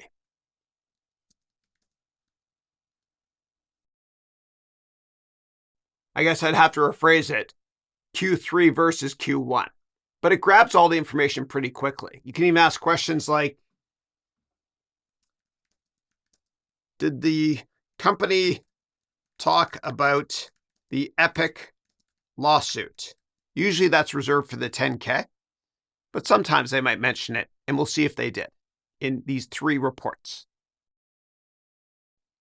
Wow, that's powerful. Based on a review of these 3 filings, they talked about Epic Games in 2 of these filings, Q1 and Q2. Q1, it ruled in favor of Apple. And it looks like there was an appeal, which still ruled in favor of Apple. And there's no need to mention it because it's not a risk anymore as of Q3. This is powerful. Now, before I change and upload the other quarterly statements, the other Qs, to update the historical numbers, yes, I'm going to do all this. I want to do the same thing for the balance sheet. So what I want to do is I want to get the balance sheet in billions of dollars. So let me go up here to find my prompt. So I'll copy this and I'll say, create a table of all of the balance sheets in the 3 documents, include all line items like accounts payable. I just want it to be inclusive of everything. And then I want it to be in billions. So give me 1 second. I want to see the language here. Show the amounts in billions of dollars. Show the,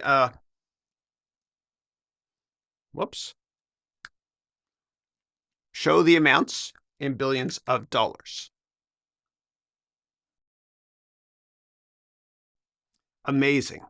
And we know that that assets has to equals liabilities plus equity. So let's ask my other digital assistant here to help me with that. Alexa, what is 290 plus 56.7?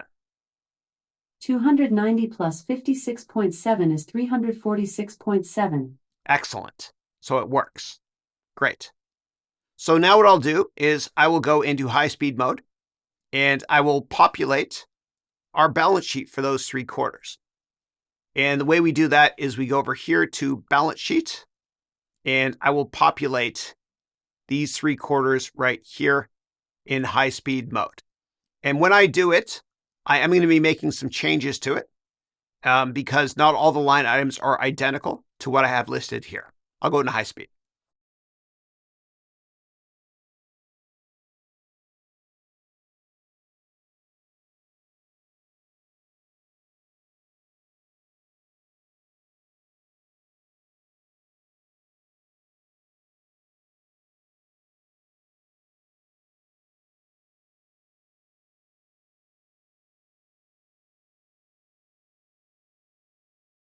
All right, so I've done all of the assets here.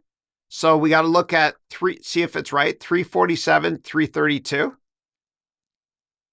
347, 332. Excellent. Okay, good. It works. I found that the calculations work.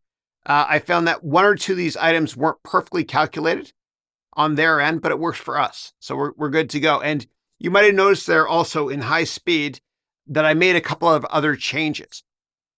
So what I did was I inserted other current assets. And again, we've only done these 3 quarters here. So I inserted other current assets. And I also inserted vendor non-trade receivables.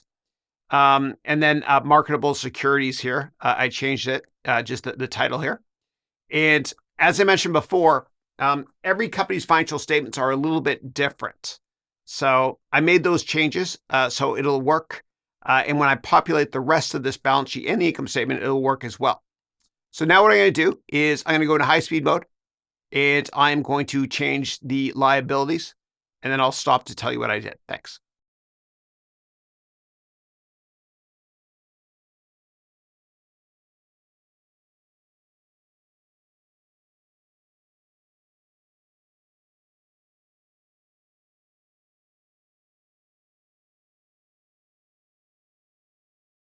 So I'm done now with current liabilities. I had to add 3 more line items because I noticed that Claude was missing a couple of line items. So let me show you what that means. So if we go here to Claude, when I looked at the total current liabilities, I noticed they were missing some numbers. They only had 2 numbers here. So what I had to do was I had to go to the 10Q for all 3 quarters and adjust for this. So I had to add, and remember I said every single financial statement is a little bit different, but Claude also made a mistake. That's why you got to double check all this stuff. So what I had to do was I had to go to the 3 quarterly statements. This is Q3 for them. Remember they have a September quarter end, year end. This is Q3. And I had to add these 3 line items. Deferred revenue, commercial paper, total term debt, 847.2. Remember those 3 numbers, 847.2 for these items. And then here, 847.2. And if we increase the decimals here, I put the entire numbers in. So I had to do that in order to get the total current liabilities, 137, 120, 125, which is right here, 137, 120, 125. So you always have to double check all this information. So now what I'm going to do is I'm going to go into high speed mode and I'm going to update long-term liability. Remember, current liabilities are liabilities that are due in less than a year. Long-term liabilities are liabilities due in more than a year.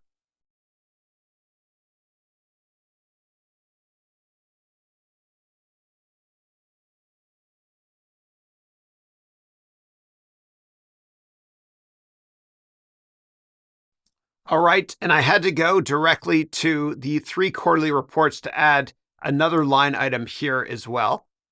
So these AI products can help a lot, but you got to double check the data, which is certainly what I've done here. So I got one more thing to do, which is shareholders' equity, and then we'll be done with the balance sheet.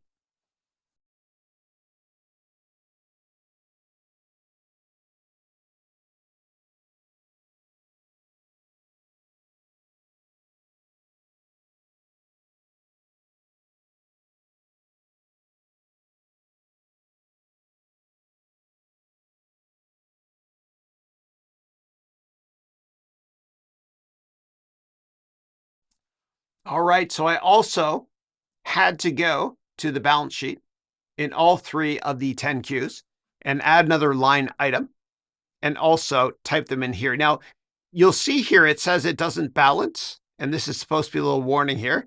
It says, no, it doesn't balance because the difference is it's so small, it doesn't really matter. It's just rounding numbers. So it's close enough to balance. So remember, assets, which is right here, has to equal liabilities plus equity, which it does right here. And I could change the formula to incorporate rounding if I wanted to, but it's good enough. Okay, great. So now we've entered in the income statement and we've done the balance sheet as well. And so what I'll do is I will update all of these as well. And it's kind of a manual process sometimes. The income statement, for the most part, worked out well for us. But when it came to the balance sheet, I had to add a bunch of extra items. Whew, it's a lot of work, but it's for educational purposes. Yesterday in my weekly webcast, I interviewed the institutional investor #1 ranked sector lead of a tech team named Brent Thill. And per this excerpt, when I asked him how he uses AI, you'll be surprised with the answer. Now, how do you use AI to do investment research on companies? We don't yet. It's a good question. And I think one of the things we've talked about is we're in a hype cycle right now. We're in the hype cycle of AI. And today, our research department is evaluating how we use AI. Because today, the head of research's fear is that we're going to use AI, and it's been widely talked about, this hallucination problem, which is the AI engine will come back and say, if you ask a question, it brings back an answer and it may not be correct. And so we're worried that, junior analysts, even senior analysts could rely on it. And then a client asks a question and we turn to that. So I think today we're carefully evaluating how we use AI. Now, while I was updating the Apple financial model, it's so easy to use Claude.ai and other AI products to update your model and get the data, but it's not perfect yet. And I don't want to mislead you. As a result, yes, we can use AI to help us with some data analysis, but for now, I always want you to go directly to the source to get the data. And that's exactly what I did, and I'll show you. And right now, it's November 3rd. Apple reported earnings, their Q4, their September quarter last night. So I added that detail as well to our financial model. And I'll show you right here.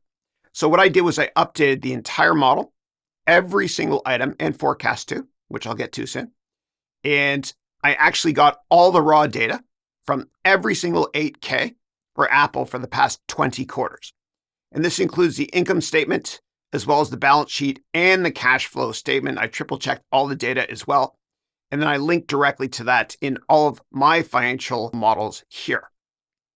Now, the best way to get this information is always, I'll do this really quickly, is always to go directly to the source, because AI makes a lot of mistakes. It hallucinates every now and then. So here I type Apple, and then what I did was I went to every single quarterly report, and I took all that information, and I put it directly into our model. It's the best way to do it right now. So let me actually go here to the press release, and let me run through this really quickly.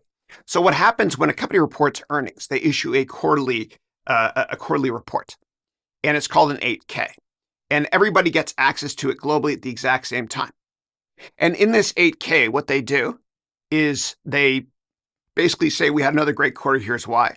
Then after this language here, and if they provide guidance, and Apple, I don't think they do here, but if they provide guidance, they mention it here, and then they say, also, listen to our conference call at 5 p.m. New York time on this date. And when you listen to that call, the CFO and CEO talks, and then they take questions. And it's important to listen to the Q&A, because that's how you're going to know how to update your financial model. Remember, you put in tons of comments. So in the rest of this press release here, they have the income statement. They call it this, though. Then they also have down here at the bottom of the income statement, this is important. Whenever they provide extra details, like geographic revenue exposure, as well as category exposure, like iPhone, Mac, etc., you want to put that in your financial model. And if you don't know where to put it, what you do is you put it at the bottom of your income statement. So let me show you what I did. So in my income statement here, let's just navigate here, income statement. I entered in all the historical data, every single number, And then down here, what I did, let me get some more real estate by hiding the ribbon here. Down here, what I did was I entered in all of the sales by region numbers that they gave us, including the ones in that press release I just showed you. And I also did the same thing for iPhone and all of the individual products or services. And this is really important. And these, by the way, should be shaded in blue. That's okay. But this is important because you want to analyze why the company did well revenue-wise year over year for each individual quarter. If they had an insanely great quarter, as Steve Jobs used to say, if they had an insanely great quarter because of high growth in Asia in one year, then the next year might be harder to grow revenues that much from that one region and vice versa. So if we take a look here at how they did in the quarter, you could see that right here, and this is the quarter they just reported, okay? And E means estimate. So in the quarter they just reported, year-over-year growth in the United States was 1%. It wasn't that good.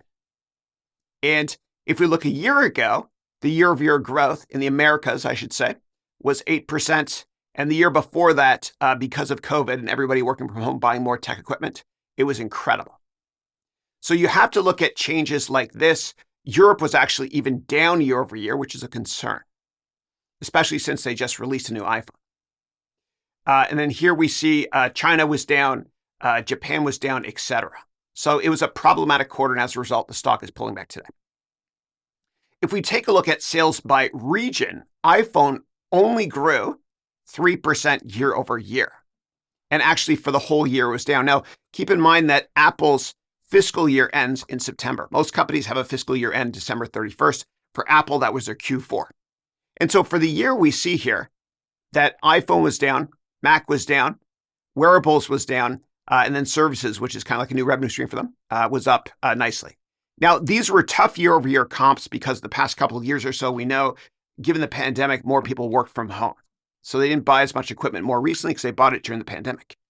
So what I expect going forward as I model this is a more normalized growth rate. So here are the numbers here. Again, if you don't know where to add the additional stuff that they throw into the press release, you always add to the bottom of the income statement. Let's go back now to the press release. So right here, this is the income statement here, and they report them in millions of dollars. Just to make it more simplistic for us in our model, what I did was for every single number, I reported it in billions. And this data here is actually linked directly to the raw data that's over here. All right. Now let's go back to the press release and see what else happened here. After the income statement and this additional details they give you here, then they give you the balance sheet. And Apple has an insanely high amount of cash and marketable securities. Marketable securities means stuff you can turn to cash quickly. The reason why companies have marketable securities instead of just cash is because instead of just keeping their money in the bank, if they buy treasuries or commercial paper, for example, it has a slightly higher interest rate. It's just good cash management. Okay. All right. And then down here is the cash flow statement. Now, as I mentioned earlier, every single company has a different way of presenting financial data to us. And so the financial model I'm providing you with, the template, it's a good guide, but you do have to customize it. And so Apple has additional items on all three financial statements that not all companies have. So what I did was in my financial model here, what I did was I added every single line item that they provided, including the cash flow statement, all their items as well. Same thing with the balance sheet. And with the income statement, when you look at revenue, they have two products. A lot of companies only have one. Another differentiator with Apple when it comes to their income statement relative to other companies is they don't provide you with sales and marketing and G&A as separate line items. They combine it. And that's exactly what I did right here. In fact, I hid the other line items. They're hidden here just because they provide this all in one step. All right, let's go back to the press release. After that, that's basically it. Now, what I did was I double checked all the numbers. And you have to do this. Again, don't just rely on ChatGPT for this stuff because quite often it's confidently wrong. Now, as a next step, what we can do, and let's go back here to our document. So as a next step, what we can do is we can forecast all of our financial statements. And the way that you're going to forecast is you're going to look at historical trends and use the historical trends to help forecast the future. Now, It's a little bit tricky with Apple, and please do not take my rough estimates as gospel. Do your own work, please. This is just for educational purposes. But it's difficult with Apple because when I'm looking at the historical numbers to model, I know that 2020, 2021 were massive years because of the pandemic. And so I have to look at previous years for more normalized growth. And I remember just after 2008, when the financial crisis occurred, and we were forecasting financial statements for the future, we kind of had to ignore '08 as kind of a one-off. The same thing with 9/11. We had to kind of remove that from our data when we were forecasting the future because those are black swan rare events. All right. So as you build out your financial model, you can read through the instructions here. But what I recommend that you do is you go to all of the data points that you entered in the previous section when you did a financial analysis, and you add comments to your cells. And what I mean by this is if you did an analysis here and you found that, for example, let me get to the part here. If you did analysis of historical revenue growth right here, and these numbers here would be helpful for you in these commentary to put in your financial model, you put them. So what I'm going to do is right here, this is historical growth. So for these fiscal years here, 2019, 20, 21, 22, 23, what I'm going to do is I'm going to go into high-speed mode and I'm going to add all these comments. And the way you do that is you copy your comment here, and let's just make sure apples to apples. Sorry for the pun. That's $267 billion roughly in revenue in 2019. Remember that number. Let's go here back to our revenue forecast. Here it is here. Is that the right number? Let's see here. I'm confident my number is right and ChatGPT might be wrong. But what I'm going to do anyway is I'm going to take that comment and I'm going to copy that directly here into my revenue here. So I'm going to right click here and I'm going to go new note. And then what you can do is you can paste here, and you always want to mention where the source of the data is just in case it's wrong, okay? Okay, so I'll write ChatGPT. Good. And I'll go into high-speed mode, and I'll also add this to all of the other annual revenue numbers so that when I'm forecasting the future, I'll be able to look back and say, why was revenue this year? Why was it higher this year, et cetera. So I'll go into high-speed mode and do this.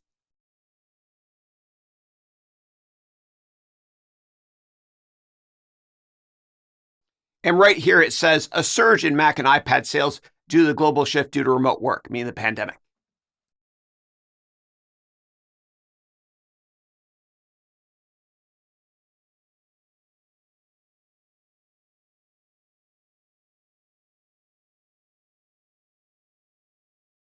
So now that we've added all these comments here, it will help us when we're forecasting our model in the future to understand what happened in a certain region of the world, if we want to document it down here, or with revenue or products, etc.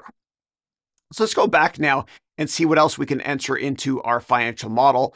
Remember, the best source is always going directly to the press release rather than just using ChatGPT. Be very careful with that. All right, so let me scroll down here to see what else we can add to our financial model. Historical EPS growth. So what I'll do, and again, assume that my numbers in Excel are correct, and this could be misleading because it's ChatGPT. What I'm going to do is I'm going to copy and paste all of these items here into my model.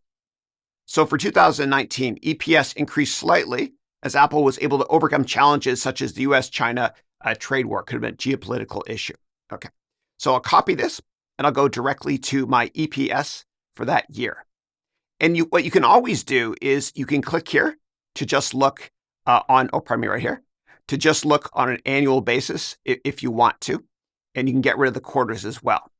So I'll go into high-speed mode and I will get rid of all the quarters.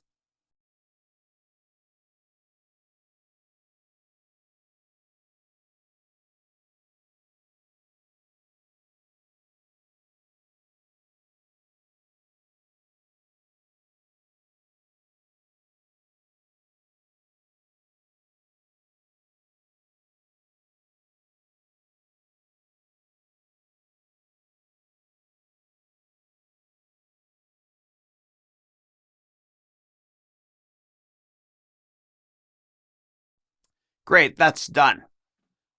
Awesome. And I got I was supposed to tell all of you, I got the decimals from the press release. I added much more details to all of this so that I even showed it to 3 or 4 numbers for every single line item. It's a lot of work, but I want to be accurate here. And you'll notice that the numbers are different in this Word document than the actual numbers. You have to be careful. You have to be careful. Qualitatively, it's usually more helpful than quantitatively. Hopefully, by the time you're doing this exercise, ChatGPT and other AI products are more robust. Or what you can do is use Claude.ai and just search press releases and or 10K and 10Qs. Just be careful with this stuff. But I'm not going to edit out all these issues here because it's important for us to understand the hallucinations of ChatGPT, etc. All right. Let's see what else we can add directly to our document that's going to help us with our documentation. So let's go here. So when it comes to historical margins, I have a couple of numbers here. So what I'll do is I'll just enter this number here into fiscal 2020, as that might help me from a gross margin perspective when I'm forecasting future gross margin, meaning revenue minus COGS, cost of goods sold.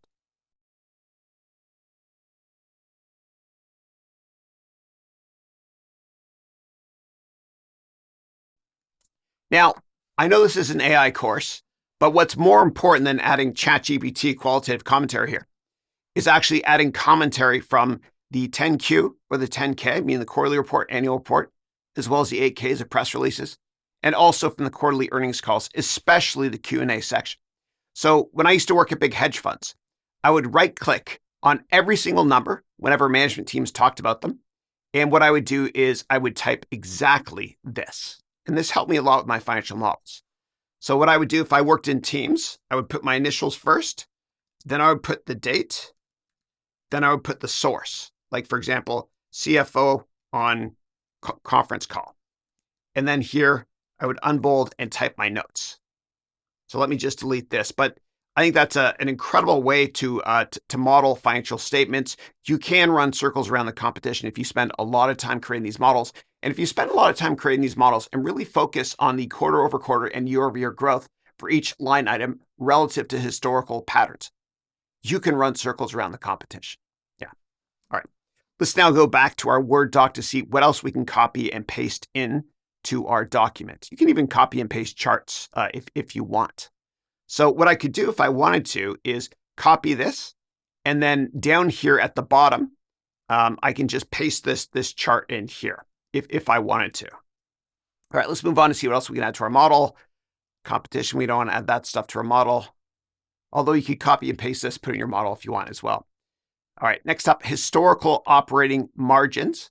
So this here is EBITDA margins, same thing as operating margins, which means revenue minus cost of goods sold minus operating expenses like sales, marketing, general administrative, and R&D.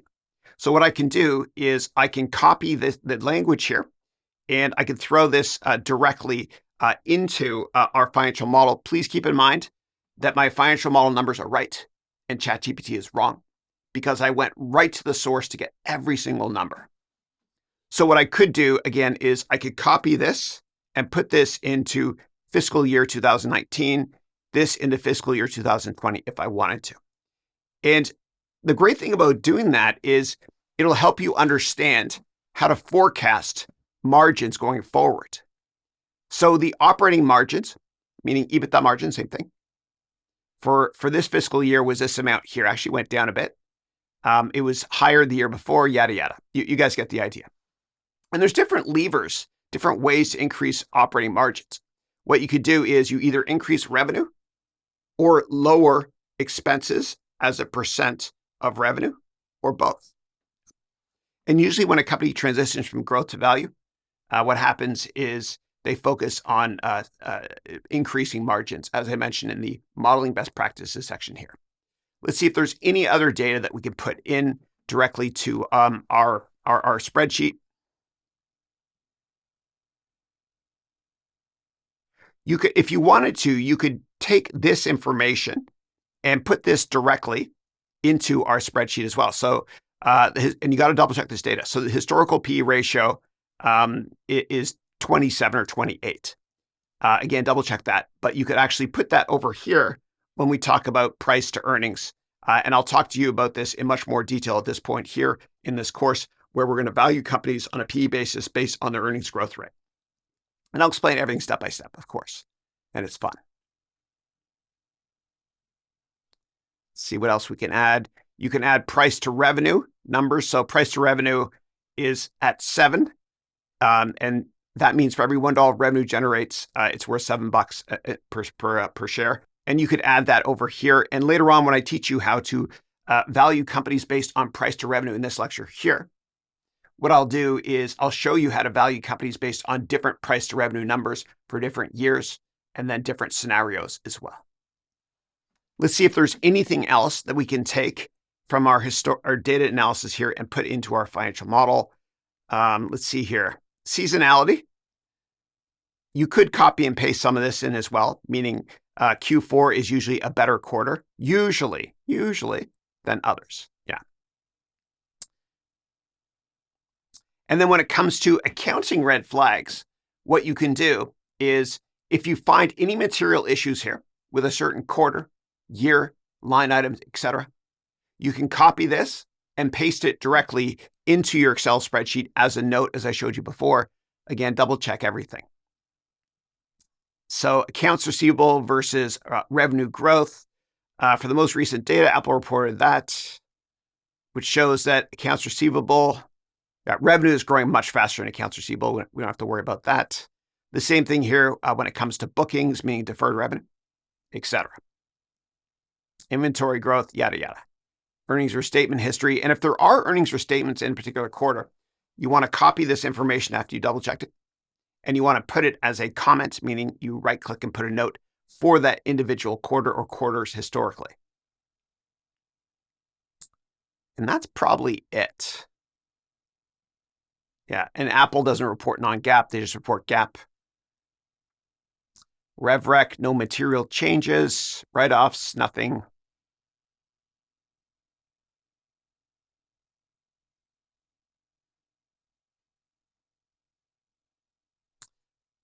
Great.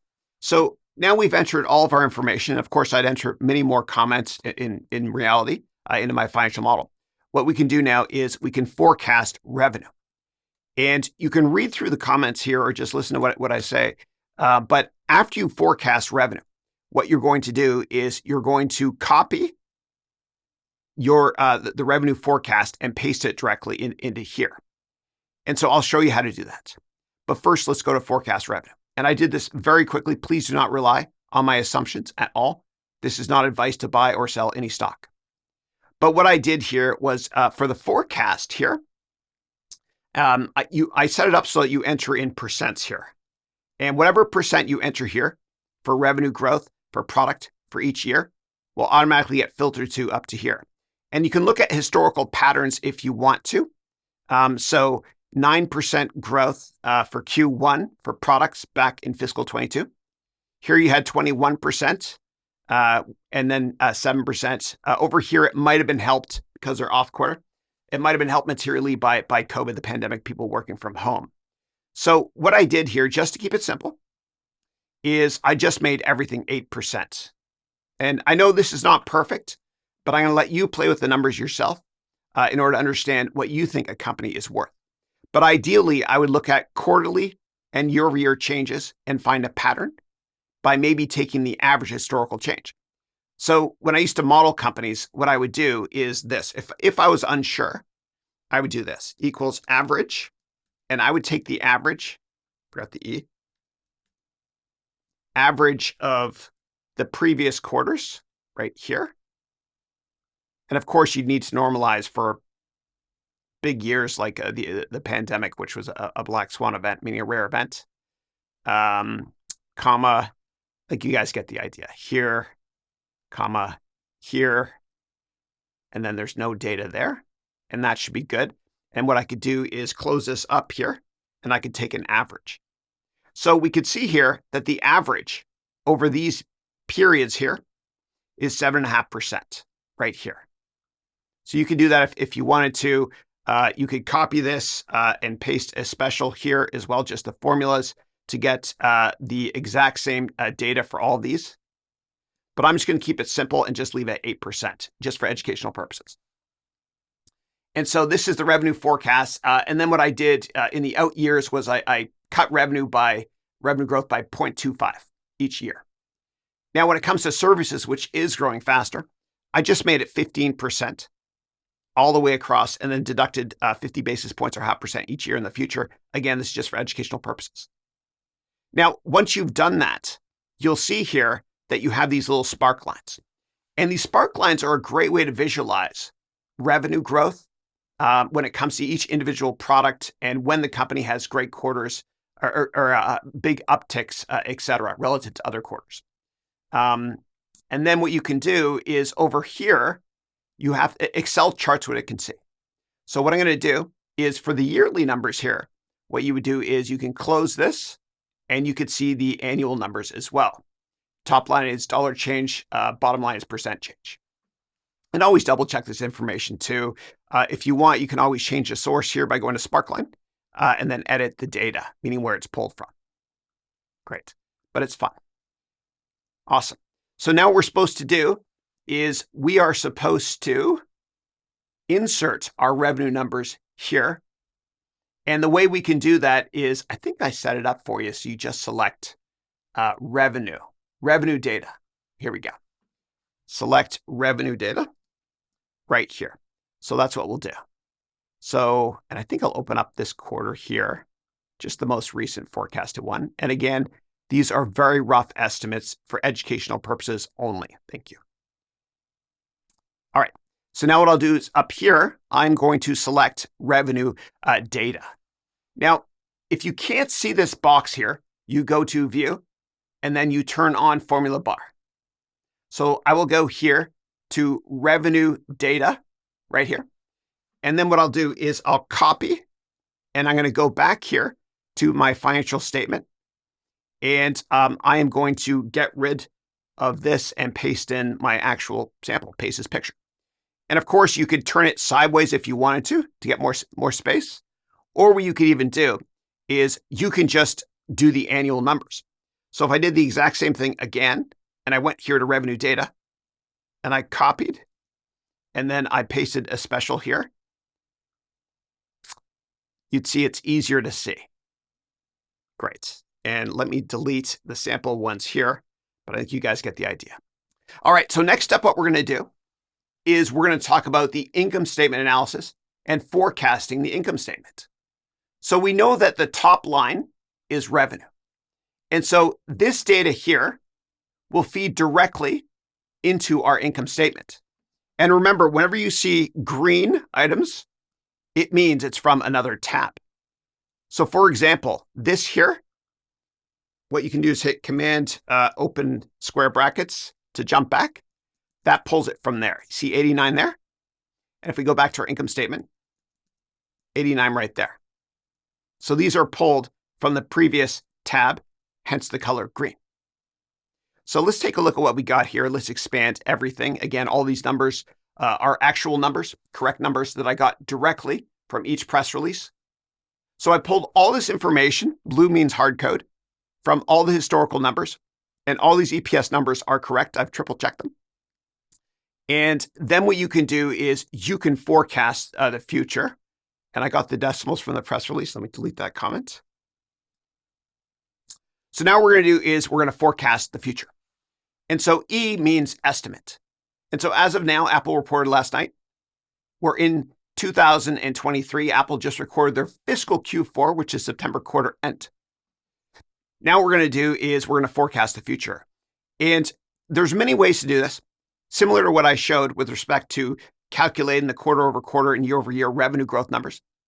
You can also take an average here as well if you want to. And that's what I did in this hypothetical example. What I did for the cost of goods sold, meaning how much it costs us to make products. So what you can do is just take the average of a couple of the most recent percent of revenue numbers. Do the same thing here if you want, etc. And this is just for educational purposes only. I did the same thing here with cost of goods sold. I just took average numbers. If you think the company is going to be more efficient longer term, You could actually change these numbers, make them decrease a little bit in the long run, et cetera. And so all of that will give us our gross profit estimates right here. This is gross profit. And I've got it by both product lines. Now, in the financial model template I provide you with, I think I'm not sure if I've put two different cost of goods sold numbers here. It might just be one. But I changed this financial model for Apple a little bit so that it works with the data they provide. Remember, this is just a guideline. And I also included SG&A, but I didn't include, actually hid the numbers down here. I'll show you. I hid G&A. I wrote NA here. Let me undo that.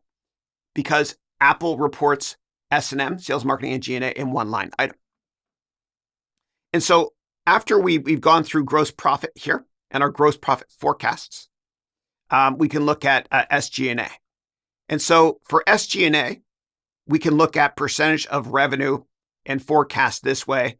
Again, this is just a simplistic example, but you can look at historical patterns. And remember, again, there's two ways to grow margins, operating margins. One way is to grow revenue. The other way is to grow expenses at a slower rate, or do both. And so in this case, all these numbers here, E again means estimates. All these numbers here will filter through to the operating profit. And then when it comes to forecasting other items, it's so hard to forecast interest and taxes. So usually what I do, and this is interest expenses, what I do is I just make it commensurate with previous quarters. Yeah. And the same thing with fiscal years. And then over here, we have taxes. Where did I put taxes? Here's taxes. I had it hidden, sorry. So for taxes, what I did was I just assumed similar tax rates. That's it. And then going forward, I just made it the same going forward for each year. It's really hard to forecast taxes. Every company's got very complicated tax mandates. And as new government officials are elected in different countries, different regions of the world, tax rates change. It's impossible to forecast this stuff. Apple obviously does a superb job at tax management, as they don't pay as much taxes as you think they should, or I think they should.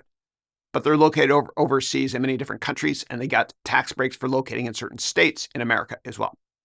And a lot of companies, what they'll do, especially tech companies, is they'll have massive operations in Ireland because the tax rate there is only 11.5%. Yeah. Great. So all this stuff filters through, and we have our EPS estimates. Now, you'll see here with the shares, what I did was I looked historically, and this is in billions. These are actual numbers back here. These are forecasted over here. With the share count, looks like they buy back shares every now and then, a little bit, I don't know, 100 million shares every now and then. And so I use a commensurate pattern going forward that they would be buying back shares.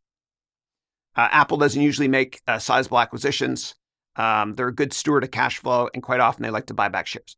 So as the number of shares goes down, EPS per share, earnings per share, goes up, which helps with their PE multiple. And I'll discuss that in more details when we discuss PE valuation at this point here in the course.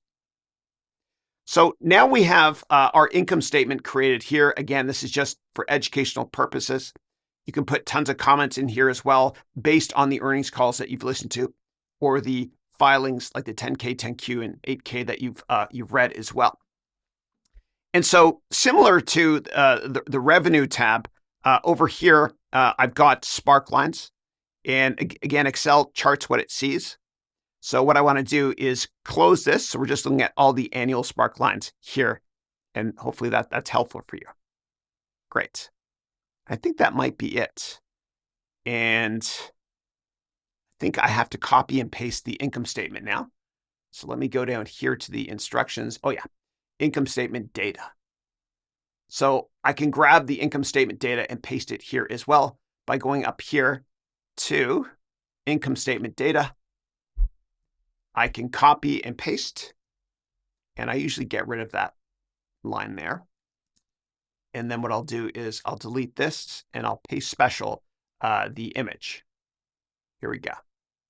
And if you want, so Excel charts and prints what it can see. You can even open this up to print the quarterly numbers as well. So I can go here to income statement, copy again, or you can just select columns and hide them. And then I could paste directly in here. So let me go here, put on a new page, and I will paste special, the picture. Great. Excellent. And we're done with the income statement. The next step is to add the balance sheet. So let's go back to our sample model here. We'll click here on balance sheet. And here, what I did was I took all the historical numbers, hence the blue shade here. I got it directly from the raw data, which took me a while to put together, but it was worth it. So right here, my raw data, I have income statement, balance sheet, cash flow statement, and I triple checked everything here too. And so this is all in millions, but in my financial model, for the interest of visibility issues, so you can see more information in cells, I made everything in billions. And I changed that up here. I wrote in billions. Yeah. All right. Yeah, right here. So what you do is you just hard code in, and I got this all from the press release.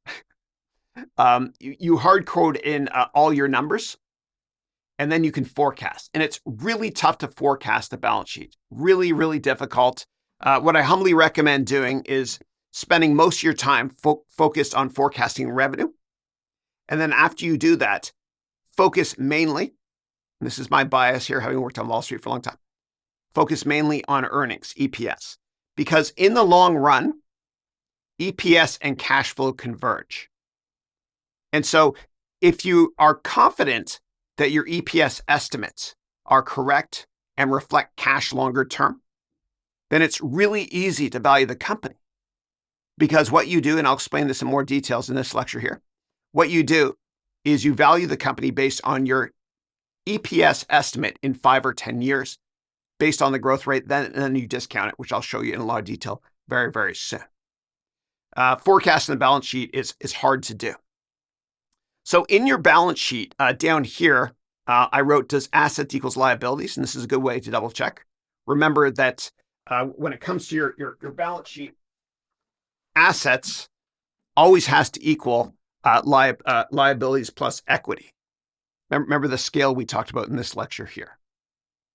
And so I put that sanity check in here as well, just a double checker here, to see if that's correct. Does this equal that? And here, this is liabilities plus equity. Does it equals assets? Yeah.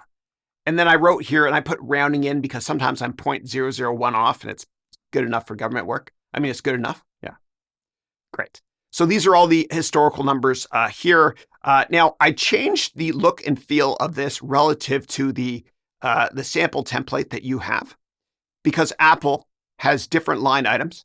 And as I mentioned here in the modeling best practices, every company has slightly different line items when it comes to their 3 major financial statements: income statement, balance sheet, cash flow statement.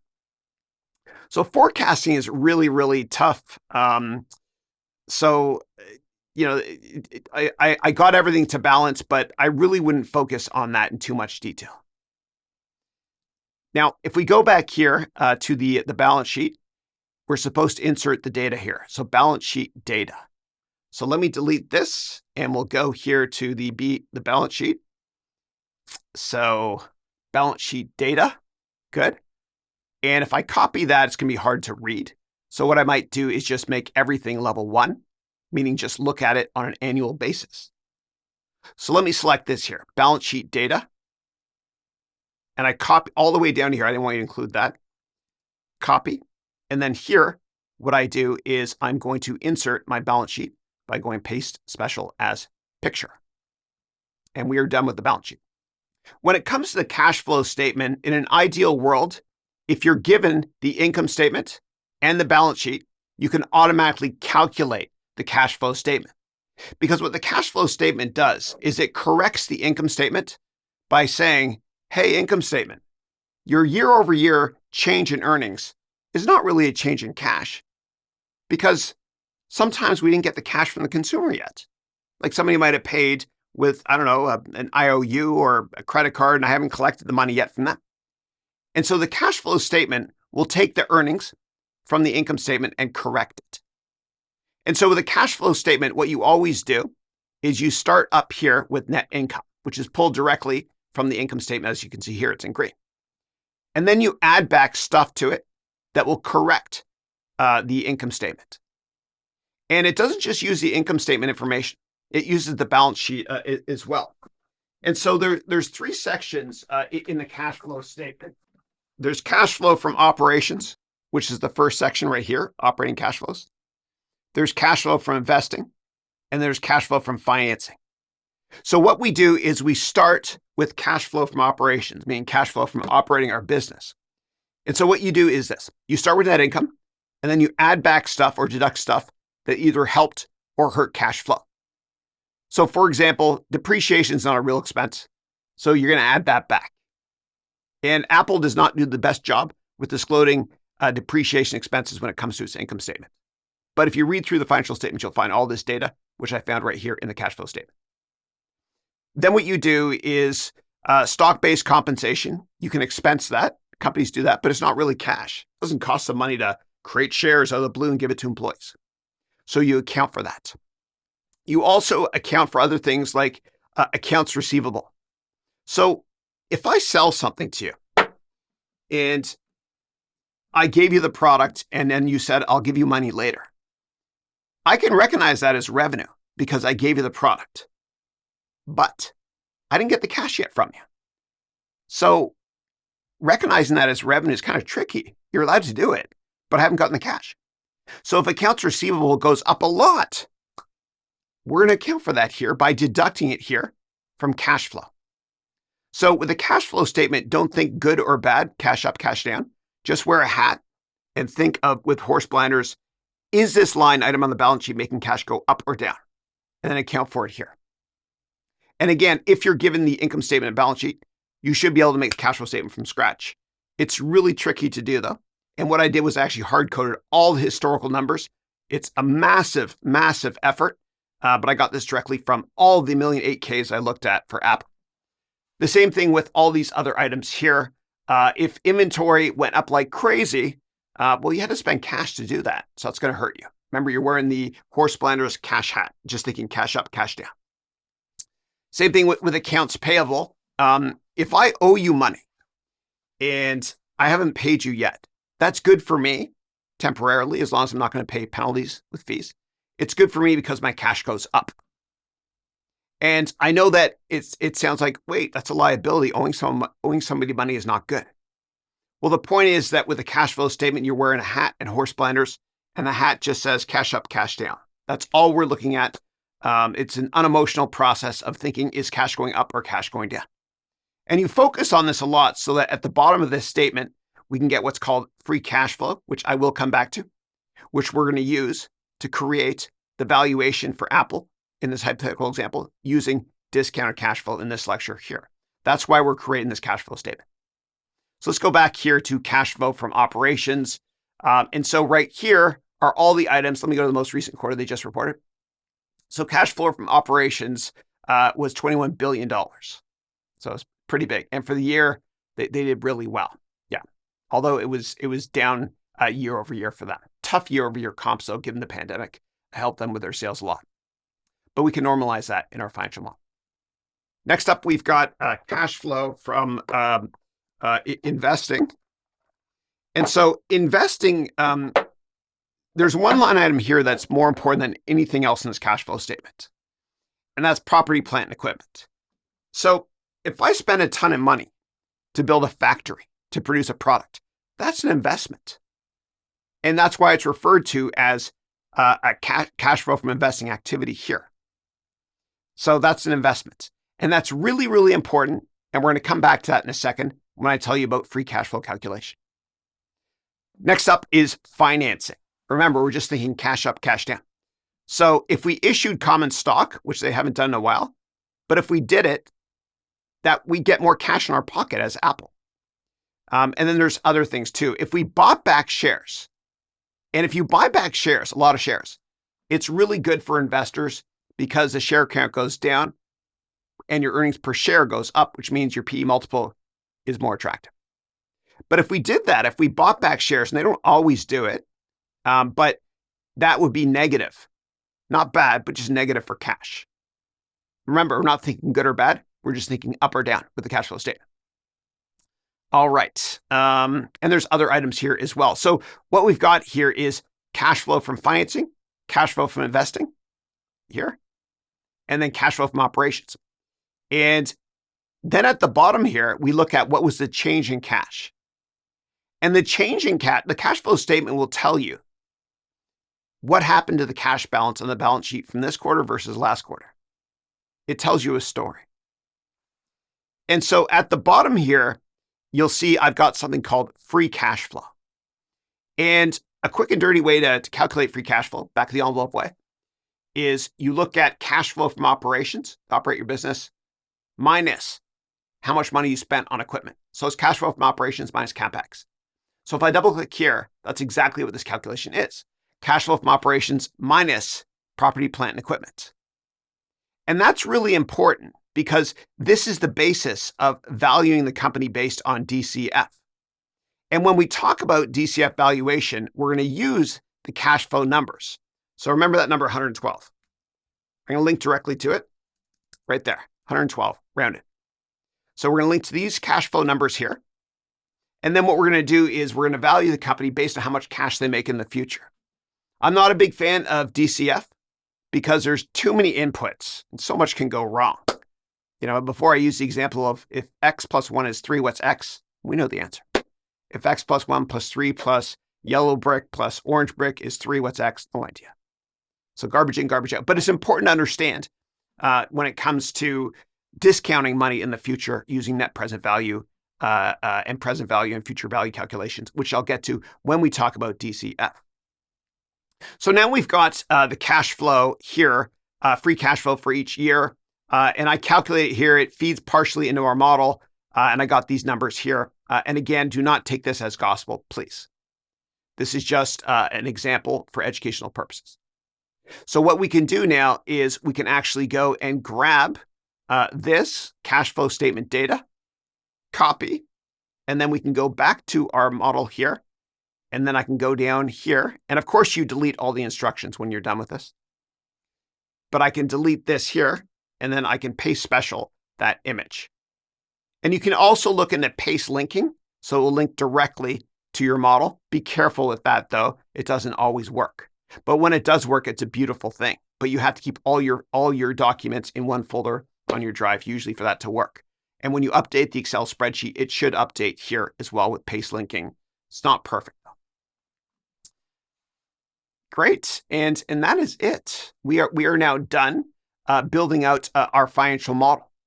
And so the next steps in the next section, what we're going to do is we're actually going to value the company based on our forecasts. And we're going to value using 3 different methodologies. In this section, what we're going to do is we're going to take the financial statements that we forecasted in the previous section.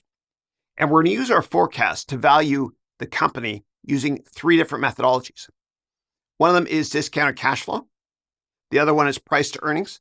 And the other one is price to revenue. And using these 3 methodologies, we're going to find a price target for the company. And then what we're going to do is we're going to take an average of all 3 price targets so that we can minimize the error for whatever valuation methodology we use, which is least accurate, usually DCF. So it's a good Wall Street practice. And when companies go public, the investment bankers do this as well to help the trading floor sell the stock. They talk to investors and say, we value the company 3 different ways, usually DCF, price to revenue, as well as price to earnings. And you take the blended average of all 3 just to give investors confidence that they know how to value the company. Now, please use your own analysis for this. Do not rely on me because I'm going to teach you a couple different ways to do this using your own estimates and your own methodology as well. My favorite way to value companies is price to earnings. Let's begin. Please click on the DCF valuation button right here. Now, the way that DCF works, it stands for discounted cash flow.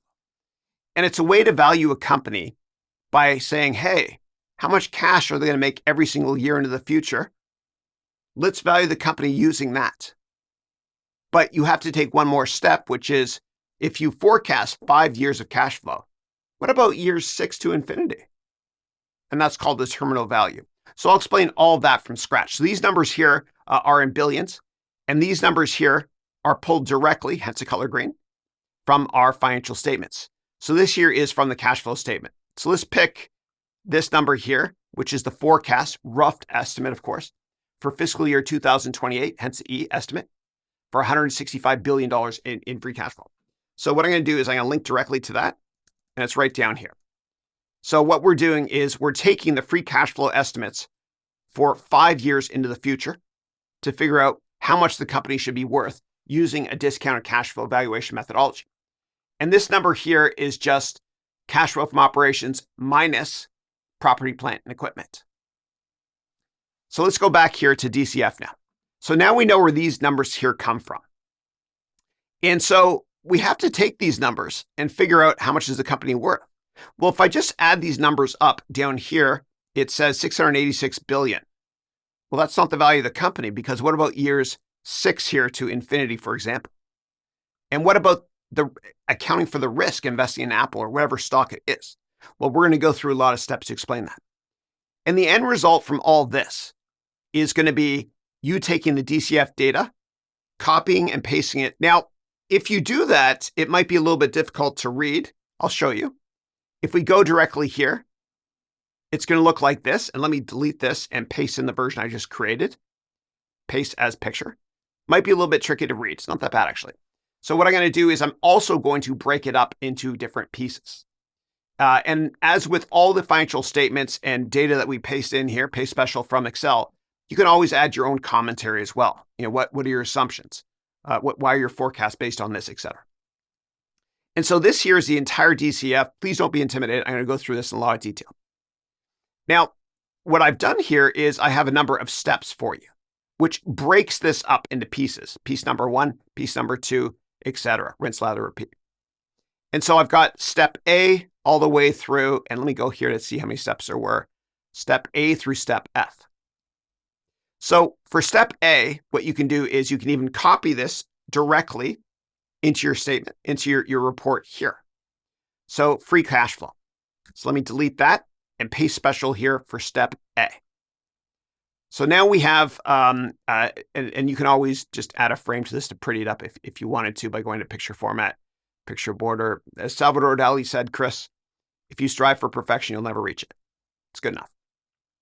All right, so now we know what the free cash flow is, how much cash the company's going to make each year for the next 5 years. Very rough estimates for educational purposes.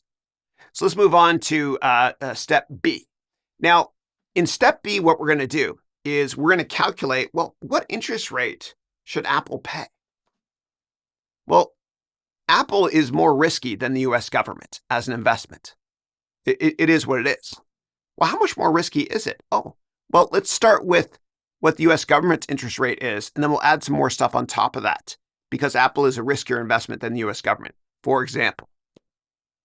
So the way you do that is this. We're going to get what's called the weighted average cost of capital. And the weighted average cost of capital, and don't memorize stuff. Listen to what the words mean and try to understand. That was a silly thing to say. Weighted average cost of capital. Weighted average. Average of what? Well, they can either raise debt or equity. Okay, that makes sense. So how much debt do they have in their structure? Well, they've got about, this is very rough, about 30% of their capital structure is debt. And what I've done is I've labeled these here. Chris, how do you know it's 30%? I'll show you back in the envelope. So let's go to the balance sheet. And what we'll do is for the most recent quarter here, let's go to this quarter here that was just reported. Let's take a look at the amount of debt they have divided by liabilities and equity. So of their capital structure, and this is a very rough estimate, what percent is debt? Well, there's 2 types of debt. There's short-term debt and long-term debt. So let me get both of them. Equals, and let's go here to liabilities, short-term debt. See, and I labeled it as short-term debt for you. And let's add to that, hold on a second, short-term debt, so equals, I'll just type here, short-term debt plus long-term debt, these two. I love the color coding. So we took liability, short-term debt plus long-term debt. So that's $105 billion. Then we need to do is we need to divide that by liabilities and equity. And again, it's very simplistic, this example, but I'll divide that here. And we see it's not 0. It's probably like 30% or so. Let's do it in percent. It's 30%, roughly 30%. Great. So that's the percent of their capital structure. That's debt.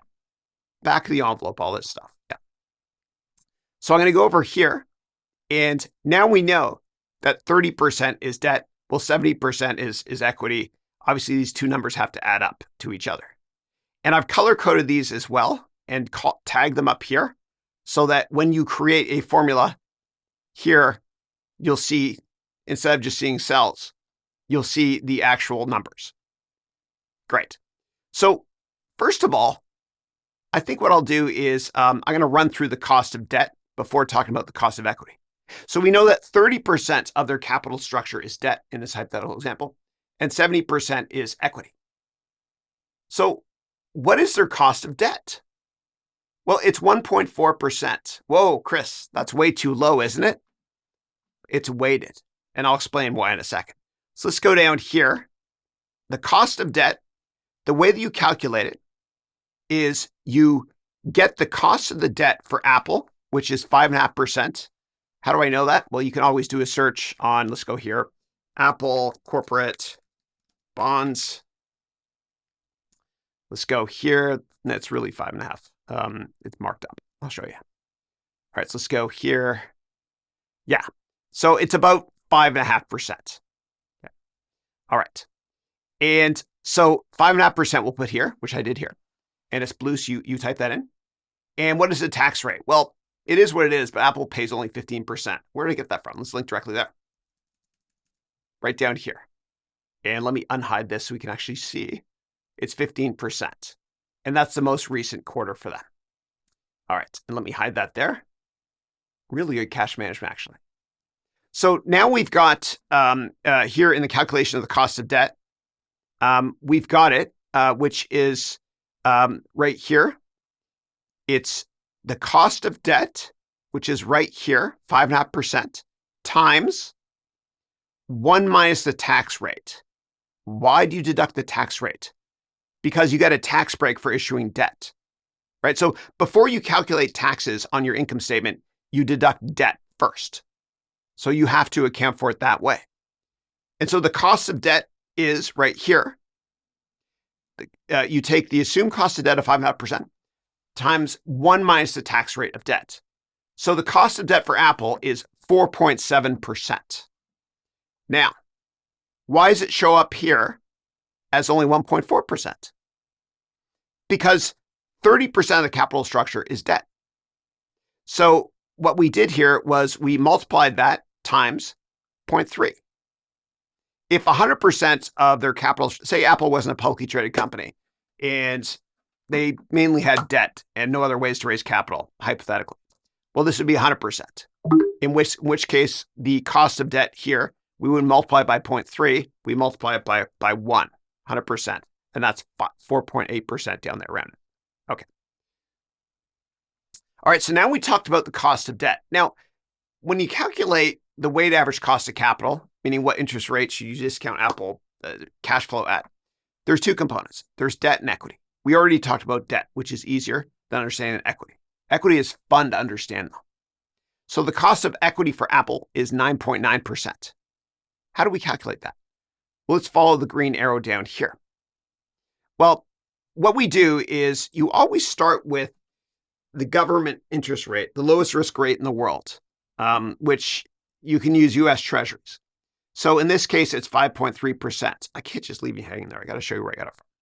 So the way that we find that is we go to the United States Treasury's website, which is treasury.gov.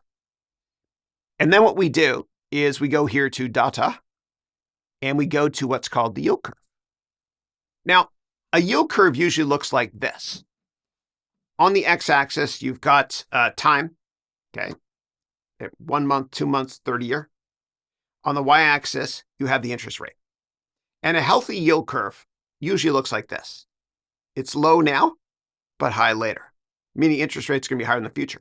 And that's a healthy yield curve because it's basically saying that, well, if the market expects interest rates to be higher in 30 years, it's a good thing because the economy is going to be so good in the future that the government's going to have to raise interest rates to slow it down. But what we have right now, as of the recording of this, and this is late 2023, what we have is what's called an inverted yield curve, which is the opposite of that, where rates are higher now, but lower later. And usually, but not in all cases, that predicts a recession is coming, or things are not going to be as good in the future. Because if rates are higher now and lower in the future, it means the government in the future is going to think to themselves, my goodness, things are not going to be as good in the future. Therefore, they're going to cut rates. And that's what the market is modeling right now. So let me show you the data here. So let's go to, see, the current month. And I will go to November 2nd. Probably have November 2nd data already. I have the 3rd already. Great. Excellent. So right now, the 1-month interest rate is this, 5.5%. And the 30-year is lower. That's an inverted yield curve, right? It's not as extreme as it used to be. It was much more pronounced, I think, a couple months ago. But it's basically saying that there's a good chance we have a recession in the future. Not 100% chance. But rates are higher now and lower in the future. So lower in the future means that the government will have to, my goodness, the economy won't be doing as well, so they'll have to cut rates. And what you can do, actually, it's fun. But if we go back here to a couple of years ago, some random year, and we apply, you're going to have what a more normalized yield curve. Did I do something wrong here? Let me try again. Oh, here it is here. A more normalized yield curve. So if we go back to January 2nd, 2015, we had the 1-month rate was nothing, and the long-term rate was a lot higher. So it looked like this because people thought, well, in the future, things are going to be good, so they'll have to raise rates. That's a normal yield curve. Of course, we have the opposite of that right now. And this impacts our lives so much, man.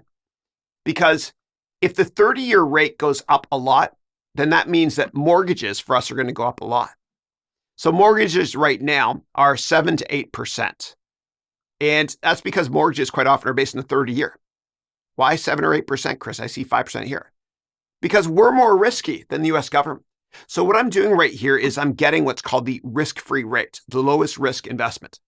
And then what we're going to do is we're going to use that to calculate what Apple's rate is going to be for the cost of equity. Great.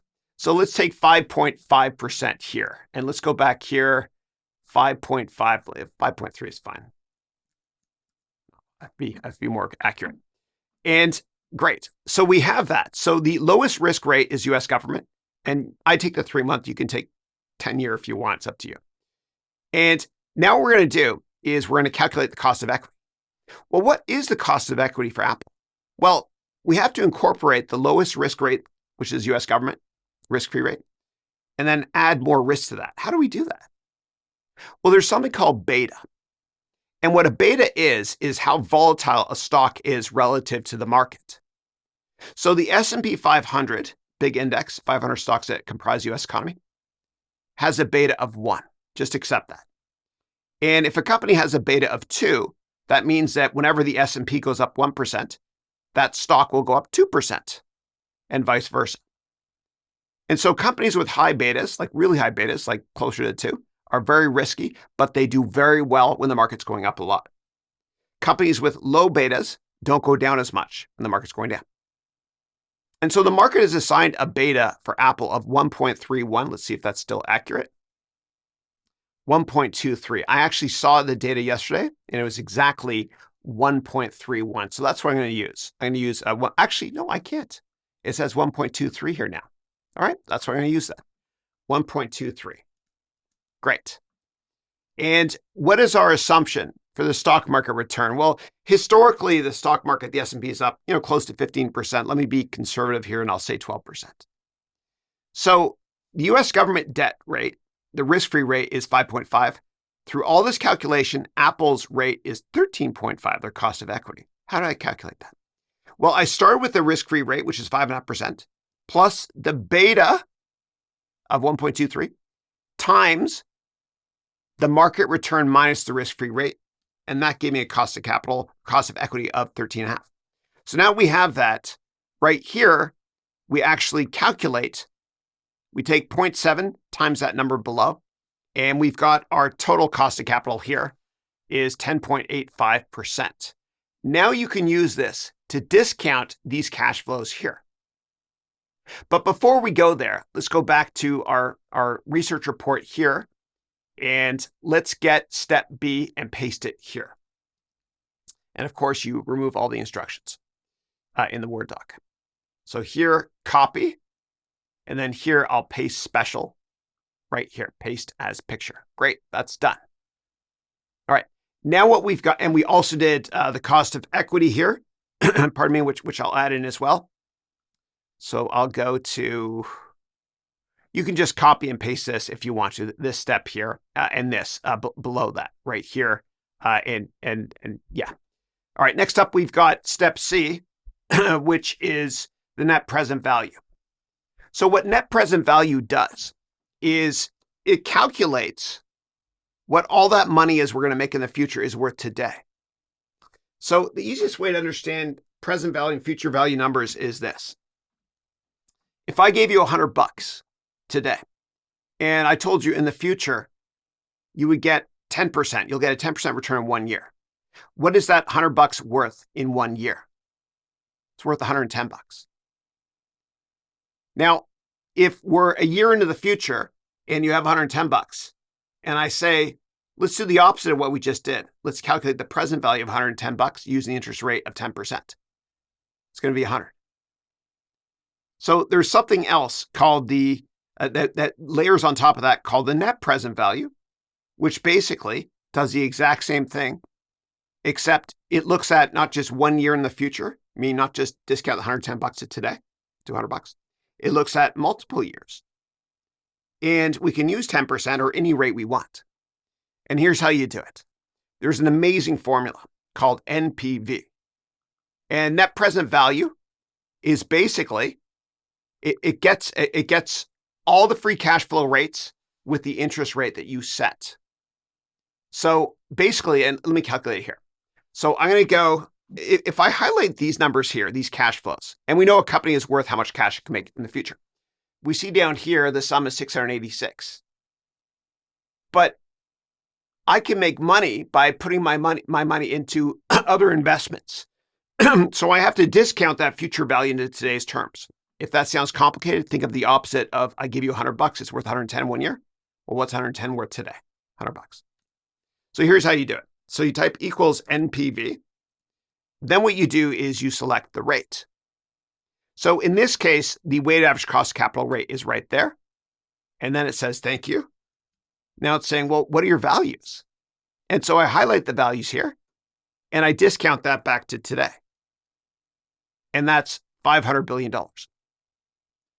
We're not done though. We have one massive step to do after this. So let me show that to you again. If I were just to do the net present value and an interest rate of 10% for this, roughly what do you think it's going to be worth? About $100. So think of the opposite of that. Or build on top of that with multiple selections. So if I actually had these selections here at a 10% discount rate, it'd be that.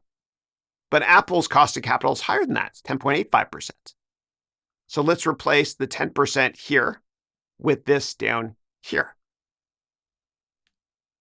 It's lower.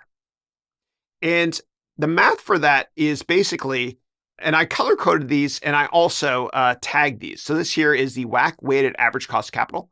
And this here, watch what happens up here when I highlight all 5 of these. This here is the free cash flow values. So the net present value equals NPV, the weighted average cost of capital, there, comma, we can highlight or just type here, free cash flow values, enter. So this amount here, discounted with that, is about $500 billion. If I don't discount it, it's $686 billion. Great. So let's go down here, and this is exactly how I calculated this. Now, you'll notice sometimes I'll put if error on the outside of things, and that's because I don't want you to get confused if there's no numbers here, right? So NA. Otherwise, I would say error. Great. So what you can do is you can now take step C here.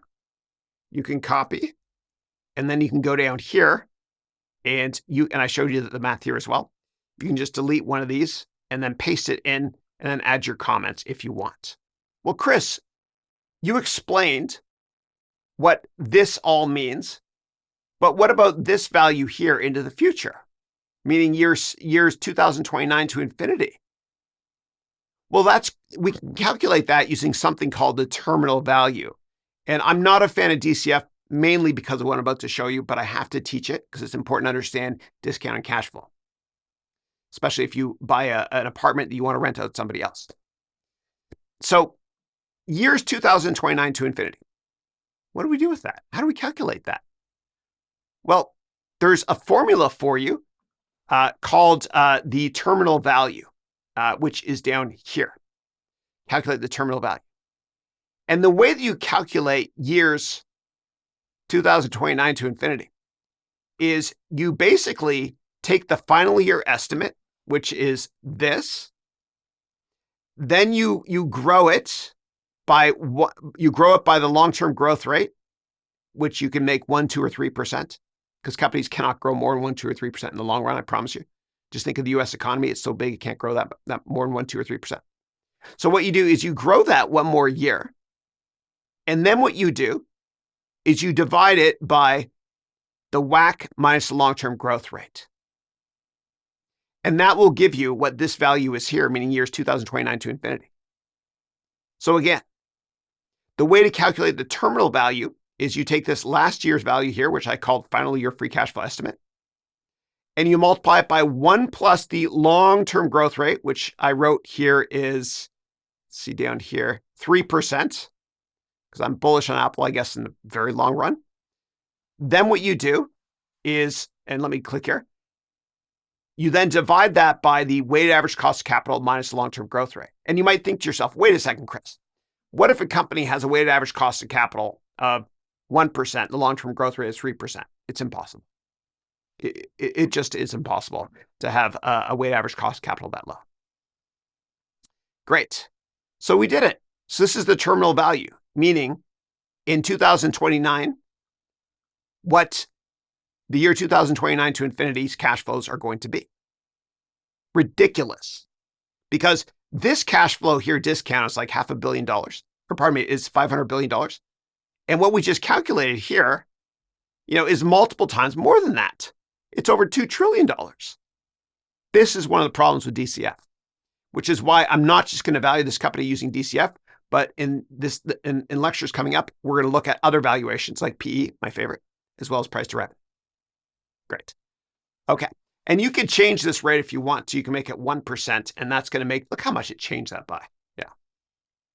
Now what we have to do is, because we have this number here, 2029 to infinity, what we have to do is we have to discount that into today's terms.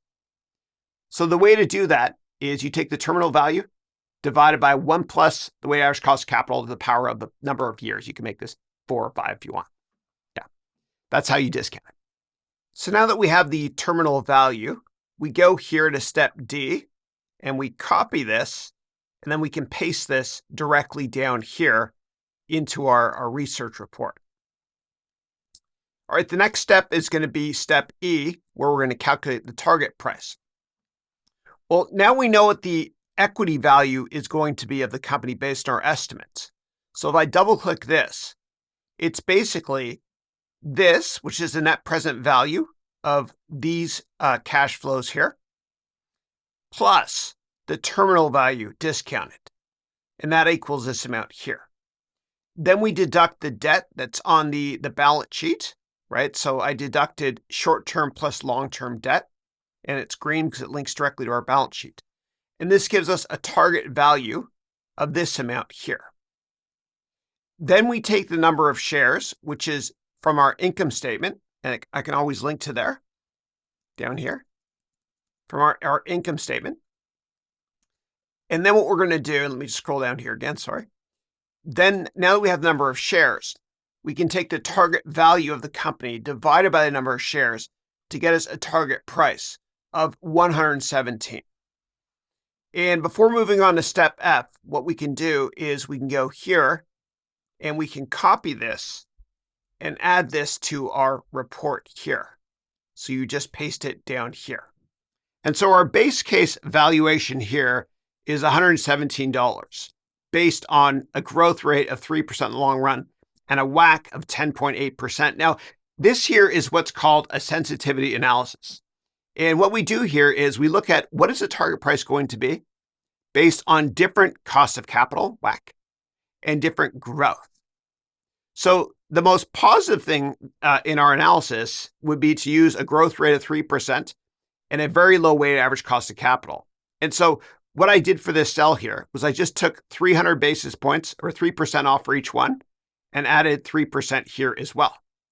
And this here calculates, please don't be intimidated by what I'm about to show you, but it calculates the target price based on a lower cost of capital and a higher growth rate. So we know intuitively that if the cost of capital is lower, then our target price is higher.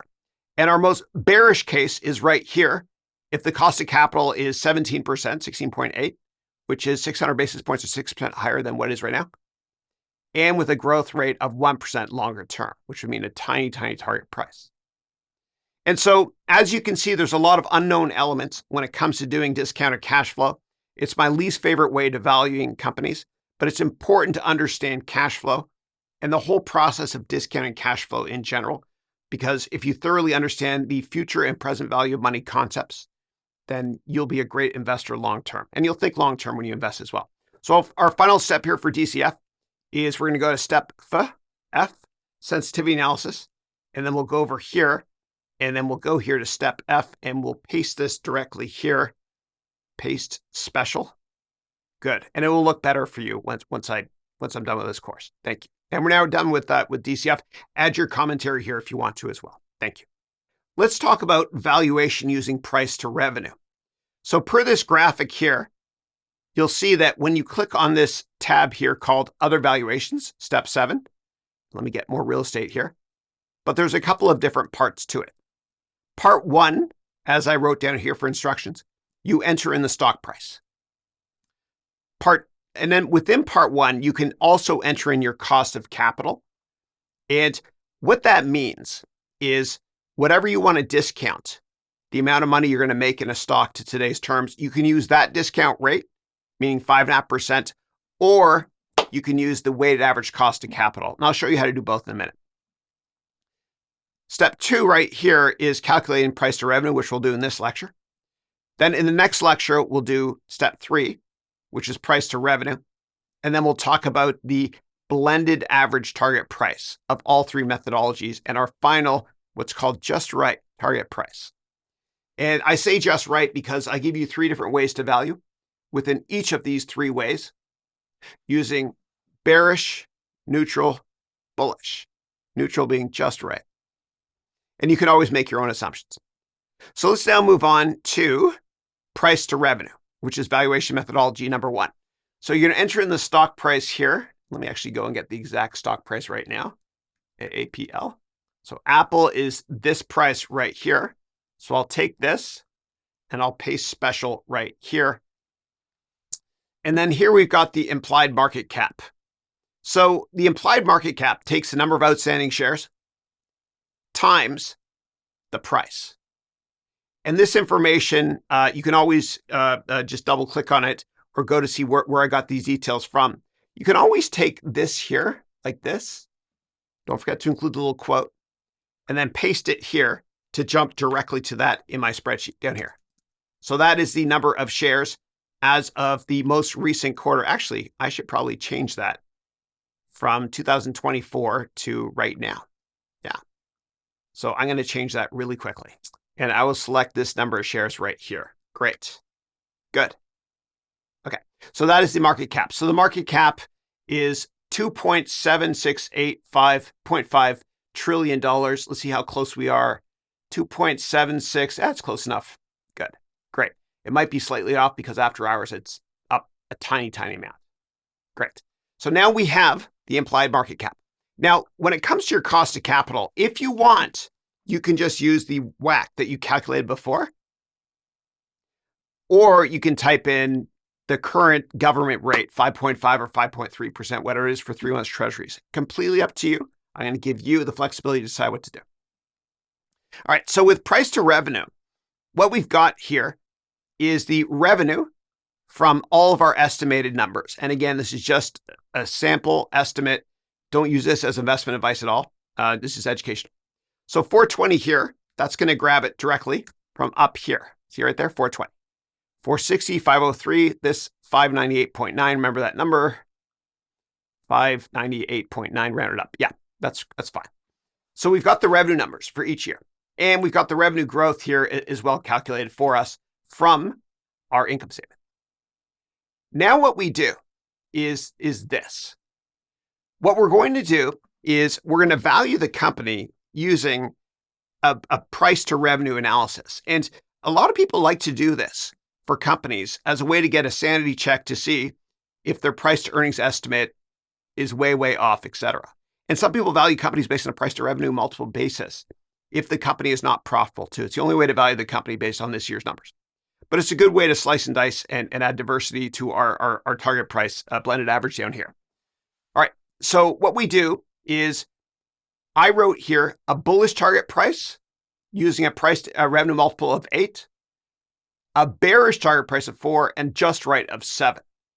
Now, these numbers here, I'll leave it up to you to decide, but it's usually based on the sector you're in and the market environment. And it's subjective, but you can use data to back it up. So for example, during the summer of 2012, 3 great cloud software companies went public that I participated in size. One of them was ServiceNow, ticker NOW. The other one was Workday, ticker WDAY. And the other one was Splunk, ticker SPLK, which just got bought by Cisco. And those 3 companies, when they went public in 2012, they were cloud companies. And the going rate at that time, it's relative, of revenue multiple for those companies was between 15 and 20 times revenue. Way higher when we're modeling for Apple here, because Apple's growth rate is not as high, obviously. So it's completely subjective. You can look at similar companies to calculate what price to revenue multiple you think is correct. Now, the way that I set this up is this here is the bullish revenue multiple. And so if I changed it to 12, you'd see it's going to impact all these numbers here. And I formatted this cell here so that it's going to type, if you type in a number, it's basically going to say times revenue. Okay, so let's just leave it at that number there. And so the price target for this year here by the end of 2024, using 8 times revenue, is going to be $217 per share. Now, the way that I calculated that was this. Remember, this is the revenue number that year. I take 8 times the revenue for the year, 420 billion in this example, and that gives us the market cap. Then what I have to do is I have to divide this by the number of shares as well. And that's going to be the number of shares for that year. So this here is going to be the number of shares in 2024. And let me just double check to see if this is correct. You can always copy. Remember to copy right at the quote all the way over. Copy. And we go up here and we paste this in. Good. That's correct. 2024. Now let's go back here to our valuation. Great. So that is the price target for the company as of the end of 2024, using 8 times revenue. We do the same thing for each year going forward, and I'll explain why in a second. So for example, right here, by the end of 2028, we think the price target on a revenue multiple basis of using a revenue multiple of 8 times is going to be 8 times that revenue number. And then what we do is we take this, we take the market cap divided by number of shares to get the price per share. We do the same thing for a bearish price target. You can even make the number lower if you want to. A bearish price target using a lower price to revenue and do the exact same calculation. You can always double click for more details on how I calculate each one of these. Remember, green means it links to another sheet. And then here I wrote the just right. So I chose 7. You could have chosen 6, 7.5, whatever you want to choose based on your research and looking at similar companies in the sector. And so basically what I got was a target price here for year 1 of $2.939 trillion for the market cap. And this here is basically 7 times revenue. And then price per share, what I did was I took this here, I took the market cap divided by the number of shares to get the price per share. Now, this number is important because I like to use my just right methodology when I value companies, unless I'm really bearish on the markets, but I'm usually pretty neutral. And so out here, what I did was my just right target price of 7 times revenue here is based on 7 times revenue in fiscal year 2028. That's like 5 years in the future, roughly. So I've got that target price here, or target market cap, and the target price per share is just the market cap divided by number of shares. Then what I do down here is I'm going to discount the 2028 just right target price into today's terms. And the way I do that, and you can do it any way you want to, is I basically said, okay, let's get the target price in 5 years and let's discount it over 4 or 5 years to here. And I pulled this right here. You can make this equal to the weighted average cost of capital if you want to. I'm going to leave that up to you. And that's how I got that target price right there. And so this explains price to revenue. One more step. We're going to go back to our Word documents, and I'm going to scroll down here, and we're going to select valuation, price to revenue, and throw it in right there. So we'll go here, valuation. This is fun. Price to revenue. Copy. And then we'll go back over here and we'll paste special into our documents. And you can add additional commentary if you want to on your price to revenue target here. And we are now done with our price to revenue target price portion of this research report. Let's talk about our price to earnings target price. So make sure you're on step 7 here, and you can scroll over here. And what we're going to do is we're going to value the company using a couple different methodologies, and you don't have to enter any information here. It's all done for you automatically. You just pick whatever target price you want based on this. And let me explain how this works. So when you value companies, companies that have high PEs, it usually means that earnings is growing fast. Companies with low PEs, it usually means that earnings is not growing fast. And so the average company in the S&P 500 historically trades at 15 times, and it has 15% earnings growth. So that means a price to earnings ratio of 15 divided by a growth rate of 15. That's a PEG, price earnings to growth, of 1. So I did that right here for this analysis. So I wrote a bearish target price would mean that Apple would trade at 1 times its growth rate for a PE. I'll explain the math in a second. A bullish target price would be that Apple would trade at 2 times its earnings growth rate. And the just right one is in between, 1.5 times. So let's talk about the mathematics behind this. So right here in 2024, we've got 15% earnings growth to a very rough, for educational purposes only, estimate of this amount here. And this 15%, let me show you. It's right down here. See, 15% down here.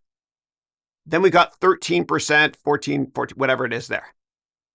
So these numbers here, the year-over-year earnings change, is going to be reflected right here. And it's green because it's being pulled from those other tabs. So now that we have that, let's explain this target price right here. It's the easiest one to explain. So right here, I've got a target price of 105. That's a bearish target price. And what that will do is it will assign a PE multiple of 15 times, meaning 1 times the growth rate.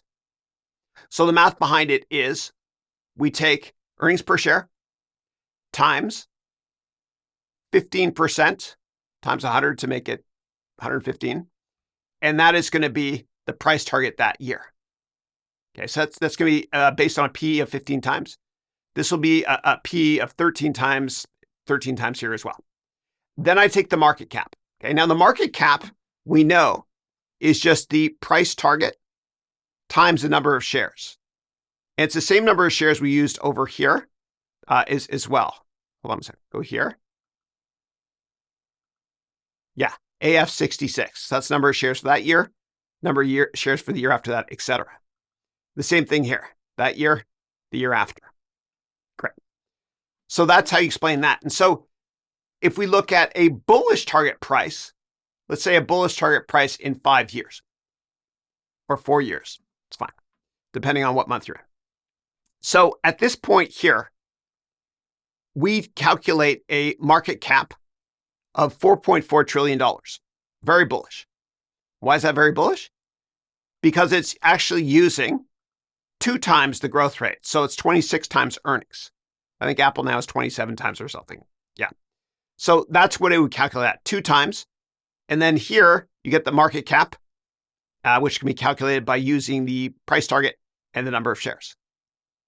Now, the just right target price, I had it here at 1.5 times.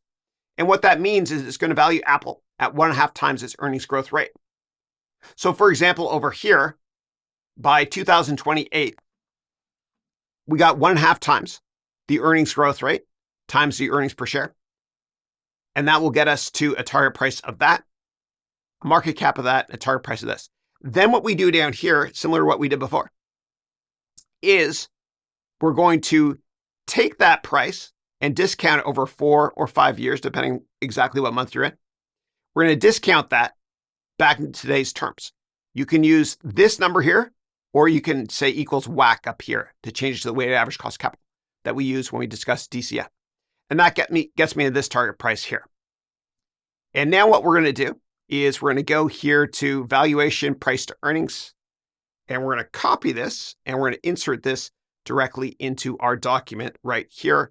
And then what you can do is you can add additional commentary below this based on your assumptions and much, much more. When you do this, it'll look much better than that. I promise you, it'll be prettied up. And now we're done discussing P/E. Now let's discuss the blended average target price. So I pulled forward here these 3 numbers. They're green, meaning they came from a different tab. So I took from the DCF valuation our bullish case, bearish case, and just right. And just right is here.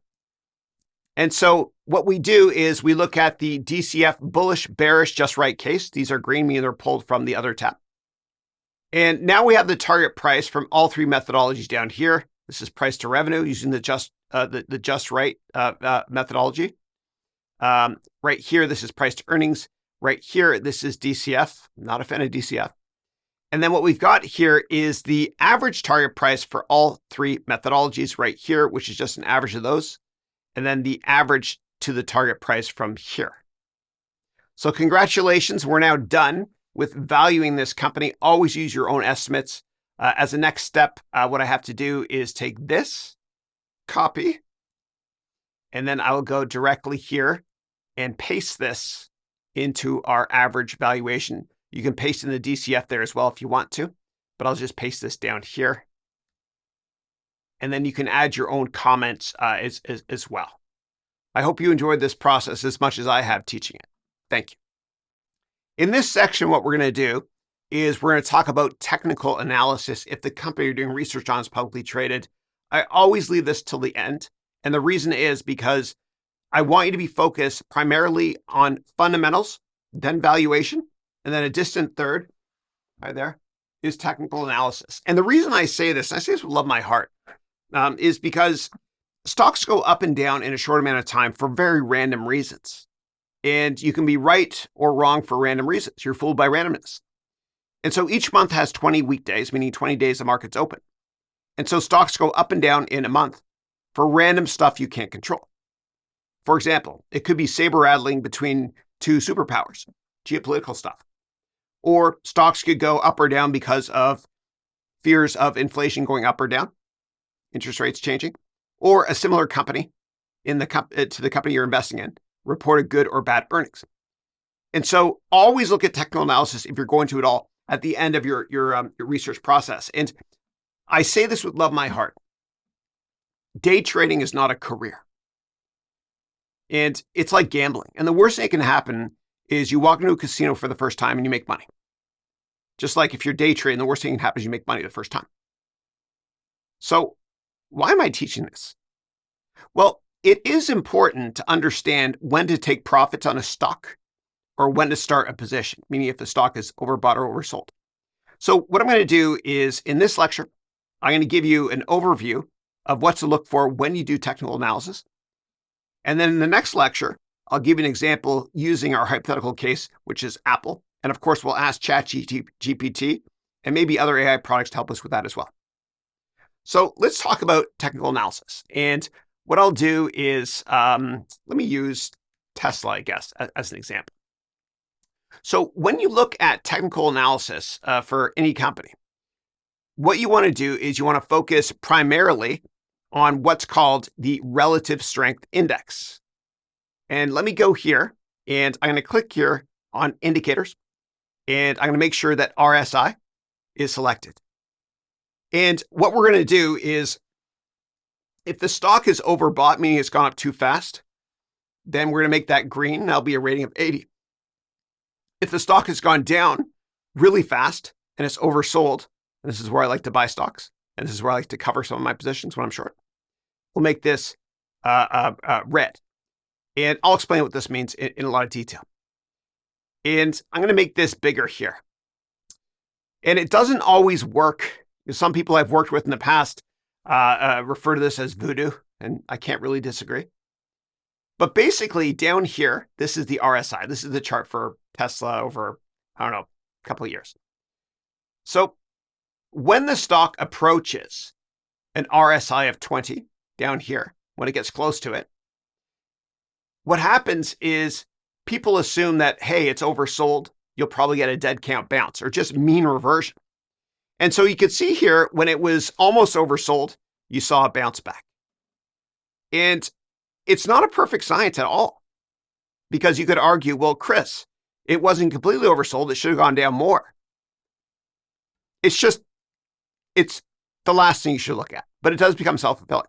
By the same token right here, and it works sometimes, you could see here it crossed way above 80, which means it's overbought. Okay. So right here, we see that the stock was overbought. It went up too fast in a short amount of time. And so it had to consolidate lower. And so when do I use this? Well, again, I look, first of all, at fundamentals, then valuation, and then technical analysis, FVT in that order. But I will use this if I have a very big position in my portfolio that's more than 5% of capital. I usually like to have 5% maximum limits. And if that position has gone up too fast in a short amount of time and it's overbought, I might take some profits. Not in the whole position, but part of it, if my target price is much, much higher. And vice versa for a short position.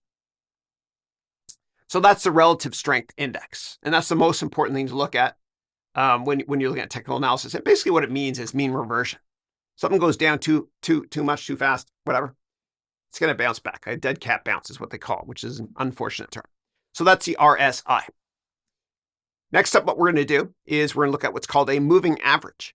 And people like to look at two moving averages, usually. The 50-day and 200-day moving average. And what this means is, over the past 50 days, what is the average stock price? So if a stock is growing like this over 50 days, if you take an average of all those 50 days, it'll probably look like this. But there's a pattern. And the same thing with the 200-day. So in this case, the 50-day moving average will make it purple. And then what I'll do is I'll add another one for the 200-day moving average. So let's go here, moving average, 200-day. And I will choose blue for the Toronto Blue Jays, my team. Actually, no, I'll choose this. Easier to see. Okay, great. So the 50-day moving average, as we can see here, is the purple line. And if a stock, like let's pretend that right now we are in, I don't know, it's April of 2022. So Tesla's stock is doing great. It's never violated the low end of the channel, meaning the 50-day moving average. And then right here, it violates it. We're like, oh my God, it broke the 50-day moving average. I have to sell. Of course, that's not the number one thing I focus on. But it becomes self-fulfilling. And so it will pull back here. And then up here, it didn't break up through the 50-day. It tried twice. Oh, that's a bearish sign. So I will sell again. And that's the 50-day. Now, right here, we have the 200-day moving average, which makes a little bit less sense to look at because it doesn't have as much of an impact on a stock from a technical perspective as 50-day does. But you can look at this as well. And when the 50-day drops down through the 200-day, people think, oh my God, game over.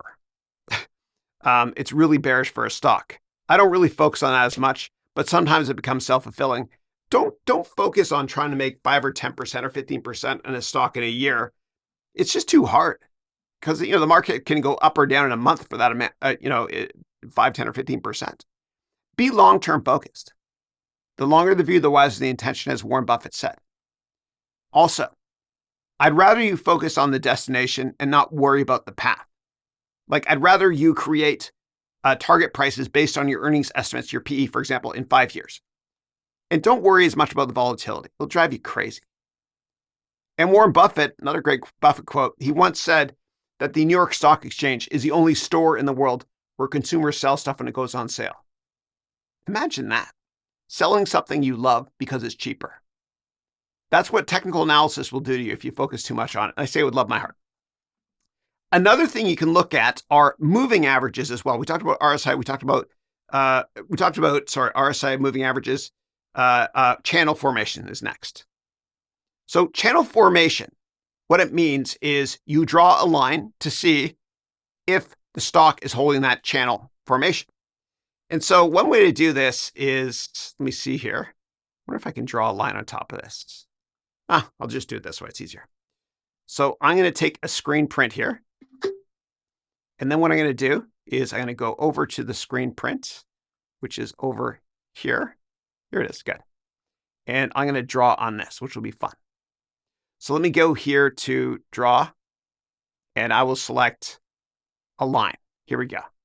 And what I'm going to do is I'm going to draw a trend line here. And we could see here, and it's not a perfect science, as you know, but there is a positive channel formation with the stock. And let me copy and paste that to another one. And that channel formation looks something like this. It's not a perfect science, okay? It was in an upwards channel, and it held that channel, but it broke the low end of the channel here definitively. And when it broke that low end of the channel, technicians will use that as an excuse, short-term oriented traders, to sell. It's a bearish formation. So that's basically technical analysis in a nutshell.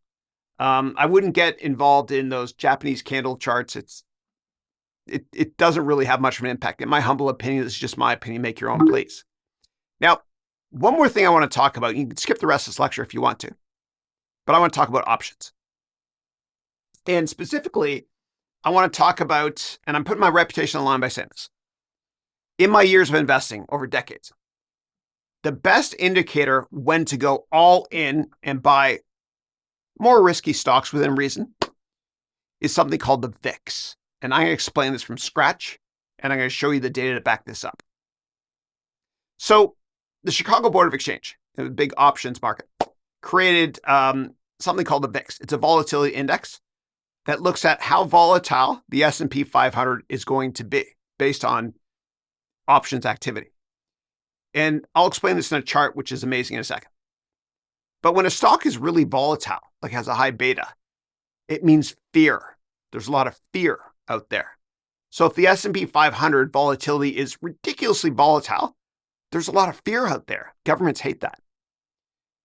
When volatility is low, like a beta of 1 or whatever, for example, means there's less fear out there. So I'm going to show you the fear index. And I love looking at charts of the VIX here, what I'm about to show you, because what this will do is it'll paint a picture, and you can regression test this. What I'm going to show you works, but only at extreme levels. So what I'm going to do is I'm going to look here at what's called the VIX. And the VIX here, this is a volatility index, okay? And the VIX was created in 1990 by the Chicago Board of Exchange here. Let me see if I can go all the way back to 1990. Here we go. Let me make it a bit smaller too. Good. Okay, great. Let's start back here. All right. So right here, and forget about the RSI. It means nothing when you're looking at the VIX. So ignore these numbers here on the right. I just want to stick with historical here, explain what's happening. So the VIX was announced around 1990. And what the VIX is it's a measure of options activity based on the next 30 days or so for the S&P 500. And when the VIX is really high, there's a ton of fear, and that's when you buy. Why? Because everybody else is selling. But you can only get these extreme events every decade or so. But let me show you this. So the VIX was announced here. You know, you've got low volatility in the early 90s. Things were great. Then you had Gulf War I right here. And so there was some fear. And then we had the roaring 90s. Everything was great. This is the Latin American debt crisis here. And then over here, we had the Asian financial crisis, or the Asian flu, as they call it, nothing to do with healthcare stuff. It's just there's volatility in certain countries. And then I was fear. And I remember back then, I think I worked at Goldman in the fall of 98. And on the trading floor, all the traders stood up and screamed because Alan Greenspan made a surprise Fed rate cut. And anyway, that lowered a lot of fear. As we know, when interest rates go down, people buy more stocks. And when interest rates are really high, people are like, I'm not going to buy stocks. I'm going to leave my money in the bank, make more money that way.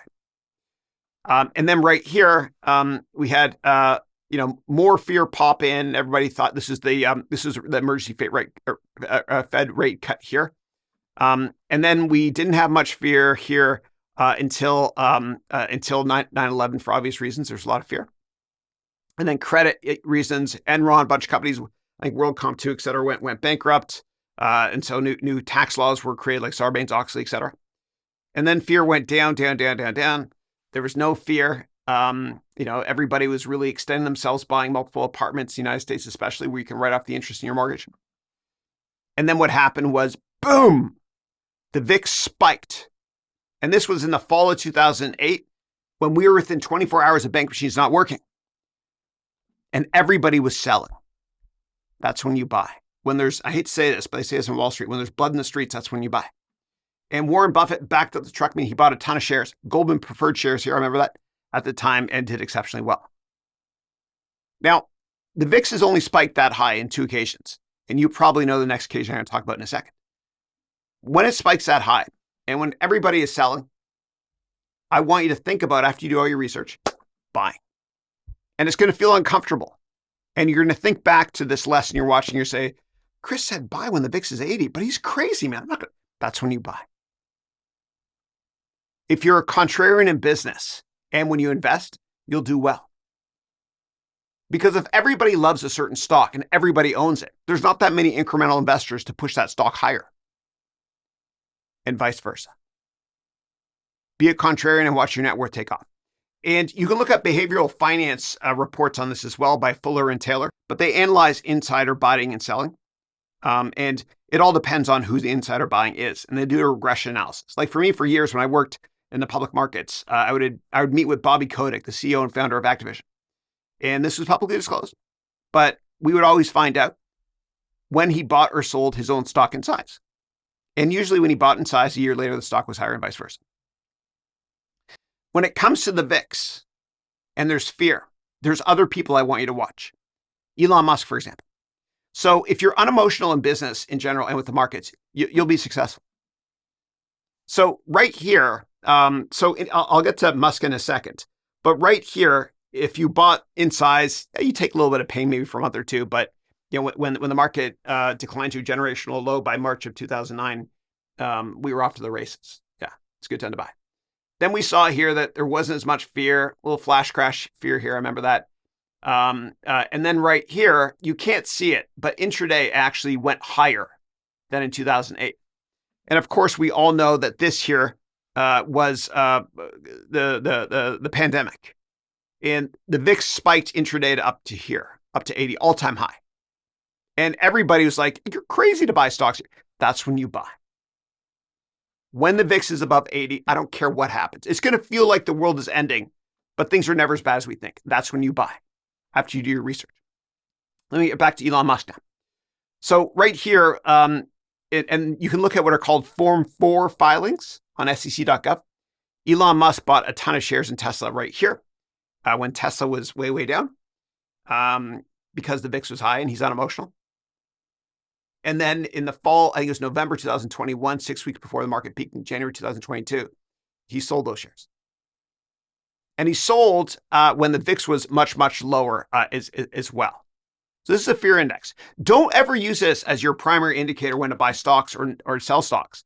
But if and when, and it will happen again, I don't know why or when, but if you see the VIX above 80, that is your opportunity to buy. And this is the best technical indicator on the planet. And if and when it happens, you're going to think Chris is crazy, but you got to be like that because nobody else is buying. Great. So that explains the VIX. Always do your fundamental research first, valuation second, and a distant third is technical analysis. And the way you know you have a great stock to invest in is if you've completed an entire research report, not just using ChatGPT, but using your own research methodology steps, many of which I've showed you. And after you finish the whole report, you're like, damn, I love this stock. I see a ton of upside. Then consider buying. And this report system I have, and I have tons of templates like this for different aspects of business. But this system acts as a safety net. It stops you from putting money to work without doing research. I have a business course, a business plan course, and I always say that failing to plan is planning to fail. And if you complete an entire business plan, you probably have a good idea if you finish it. But if you're writing a report like this, like we're doing in this course, and you get halfway through and you're like, I don't like this company anymore based on my research, stop working on it, move on. There's a gazillion other companies that you can invest in. Every battle is won before it's been fought. That's why I'm a big believer in documenting everything you do investment-wise before you put money to work into frameworks, which is the crux of this course. Now what we're going to do is we're going to ask ChatGPT to help us with technical analysis.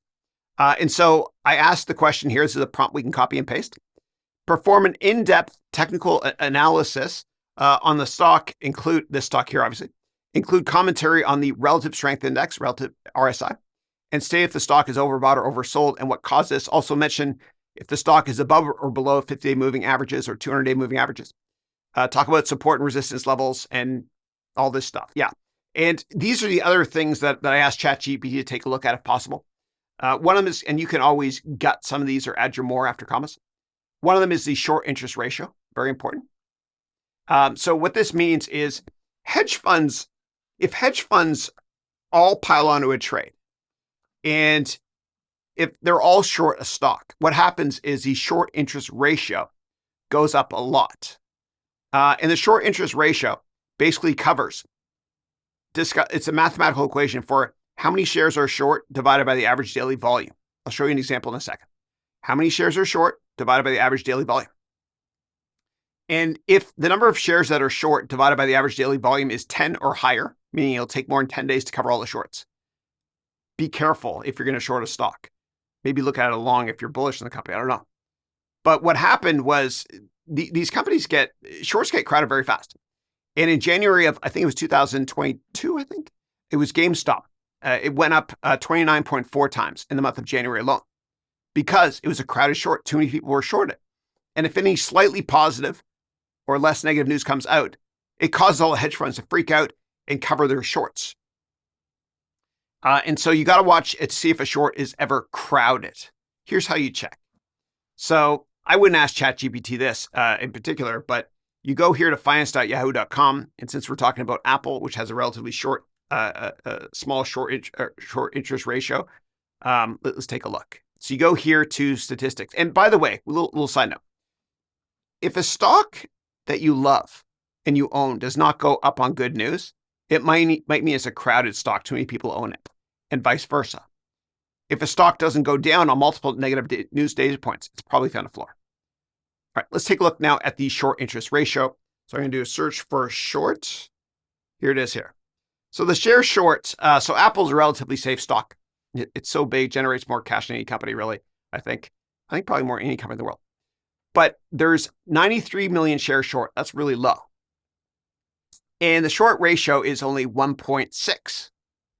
So that means it would take 1.6 days for all these short sellers, meaning people betting against the stock, to cover their short positions.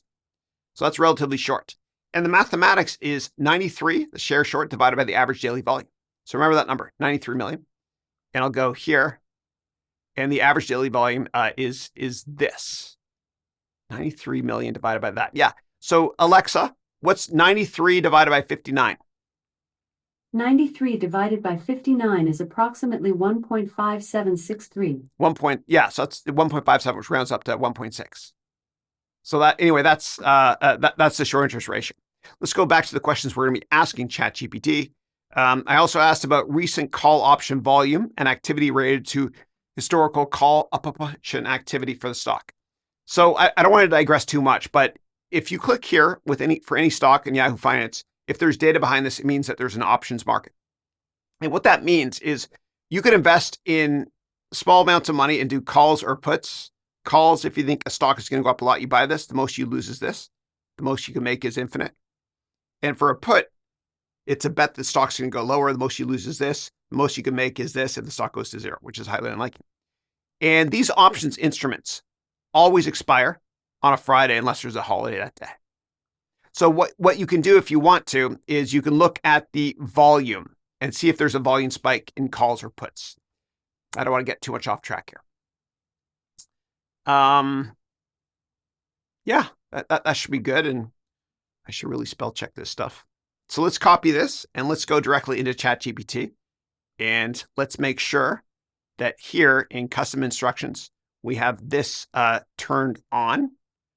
And I think Luca, who I was working with, was doing something else here. I'm going to go to high-speed mode and change this. Now let's copy this and let's go back to ChatGPT.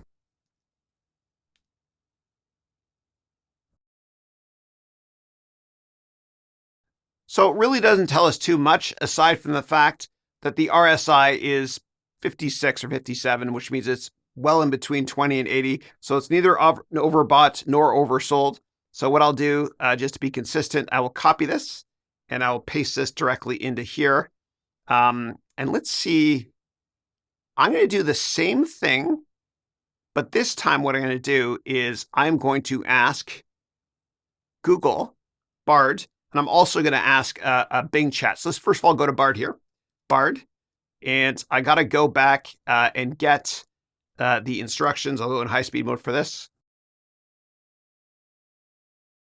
I pasted the instructions for Bing chat as well as for Google Bard, and now we can go and ask that query. So let me go back to my document here and quickly get that. Let's see what Bard has to say. Be careful with Bard. It's made so many mistakes when I've asked it for financial information. Always double check this stuff. Okay, let's see what it says here. And after I show you this, I will go back and give you my own humble thoughts in real time on what the technical analysis has to say for us when it comes to Apple by looking at the chart. So right here, short interest ratio was 0.77%. Is that right? I think I saw it was higher than that. But that's pretty close enough for government work. Call action activity. Thank you for telling me what I know. Apple's call option activity has been above average in recent weeks, suggesting that investors are bullish in the stock. This is further supported by the fact that call option activity has been higher than put option activity in recent weeks. Double check that, please. Always double check the sorts. And it says here, put option volume has been lower, suggesting that investors are bullish. Looking at the put call ratio. Technical analysis, it says it's above the 50 and 200-day. This is bullish, according to Barty, suggesting the stock's an uptrend. The RSI looks like it got correct. Same data source as as Google, as ChatGPT. Neutral, that's fair. That's right. Support and resistance levels, etc. Okay, so it's saying it's bullish. So what I'll do then is I will copy this and I will paste this. That was actually more detail oriented than ChatGPT, so I'll keep that. And just to be neutral, let's do the same thing right here. Let me actually hit undo and then redo to keep that there and go back here and paste this. See what Bing has to say. Now, Bing right here is saying the RSI is 27. The other two said 57. What is this source? You can click here to find out the source, but you know what? Instead of burying myself in that analysis, what I'm going to do is I'm just going to do the analysis myself. I will look at the technicals and give you my real-time humble thoughts on this. Again, you want to look at fundamentals first, valuation second, technical analysis is third. Let's go to the chat max screen. And I usually like to look at it for just a couple of years. And let's go here to indicators. Let's go to the retail sales index, relative sales index, relative strength index. And let's see. Yeah, it looks like Bing is wrong, but Google Bard and ChatGPT are right. So the RSI doesn't really tell us anything. By the way, this is dividends. And we see here that it's bullish because it bounced off the 50-day moving average. So I think Bard wins here. Bard actually did a decent job with this. And that's really all this chart tells us. Yeah. So anyway, that's technical analysis in a nutshell. You can always take a screen print of this if you want to and put this directly into your document, which I'll do now in high speed. And instead of asking ChatGPT to make a chart for us, I'll just paste this in really quickly here. We're almost done. We've done a heck of a lot of research so far in the company. Now what I want to do is I want to get a one-page executive summary of our entire report. So let me first of all pretty this up. I'm going to delete all the instructions right here, and you can do the same thing as well if you want. And what I'll do, get rid of this, and then I will create the executive summary in a second. I'm going to right-click on the table of contents and update the fields to repaginate the whole thing. And what we have to do now is we have to create our executive summary. And of course, we're going to use AI to help us with this. So what I'm going to do is I just saved this document here. And I'm going to go over to a product, and I'm sure there's many AI products you can use to do what I'm about to show you, called Claude.ai. And I'm going to upload that document that I just saved. And this is great. I used this earlier on to analyze multiple annual and quarterly reports. And you can ask questions and it'll look through all the attached documents and give you answers pretty quickly. All right. So right here we have it uploaded. The maximum size is 10 megabytes. We're at 9.36, thank goodness. By the way, if your document ends up being a lot larger than mine, if you're using Word, for example, you can go reduce file size right here, and you can make the images smaller, and that will reduce the size of this document. Save a backup first for obvious reasons.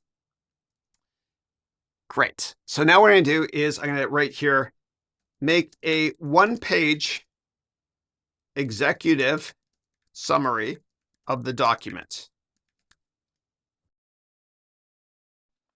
Great. It did it in less than a minute. Here's the executive summary. Qualitative research, financial research, technical analysis, conclusions. Huh. Interesting. Oh, wow. Did it pull that directly from one of the images? Let me see here. Not perfect, but it's pretty close, actually. Interesting. Again, double check the data as always. So what I'll do now is I will take this and I will copy, and I'll go back to our document here, and I am going to paste special.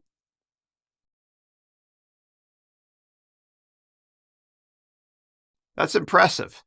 It's impressive. Of course, you double check this to see if this all makes sense. You might want to remove technical analysis from it because that was a very short section in this report. But that's really impressive that it did that in less than 1 minute. I hope you enjoyed this process. As always, double check all the data as we've learned on this long and fun journey together. And I promise you that the AI products that you use, they're confidently wrong occasionally and they hallucinate, but they will continue to get better. And there's so many things I didn't include in this comprehensive course. One of them was I took a version of my spreadsheet for the financial model and I uploaded it directly to ChatGPT and asked it to populate certain cells. And it worked, but it didn't work perfectly. And that's why I did not include that. Also, as a final message, in addition to double checking all of the AI's prompt results, make sure if you can to use multiple AI products. Now, in this comprehensive course, we talked about 4 main ones. I'm sure there's many others as well. There's ChatGPT. There's Claude AI, which is founded by a couple of developers who used to work at ChatGPT. There's Google Bard. And of course, there's Bing Chat. Competition's a great thing for the consumer. Embrace AI to help you take repetitive tasks like we've done in this course to make you work smarter and not harder. Thanks again.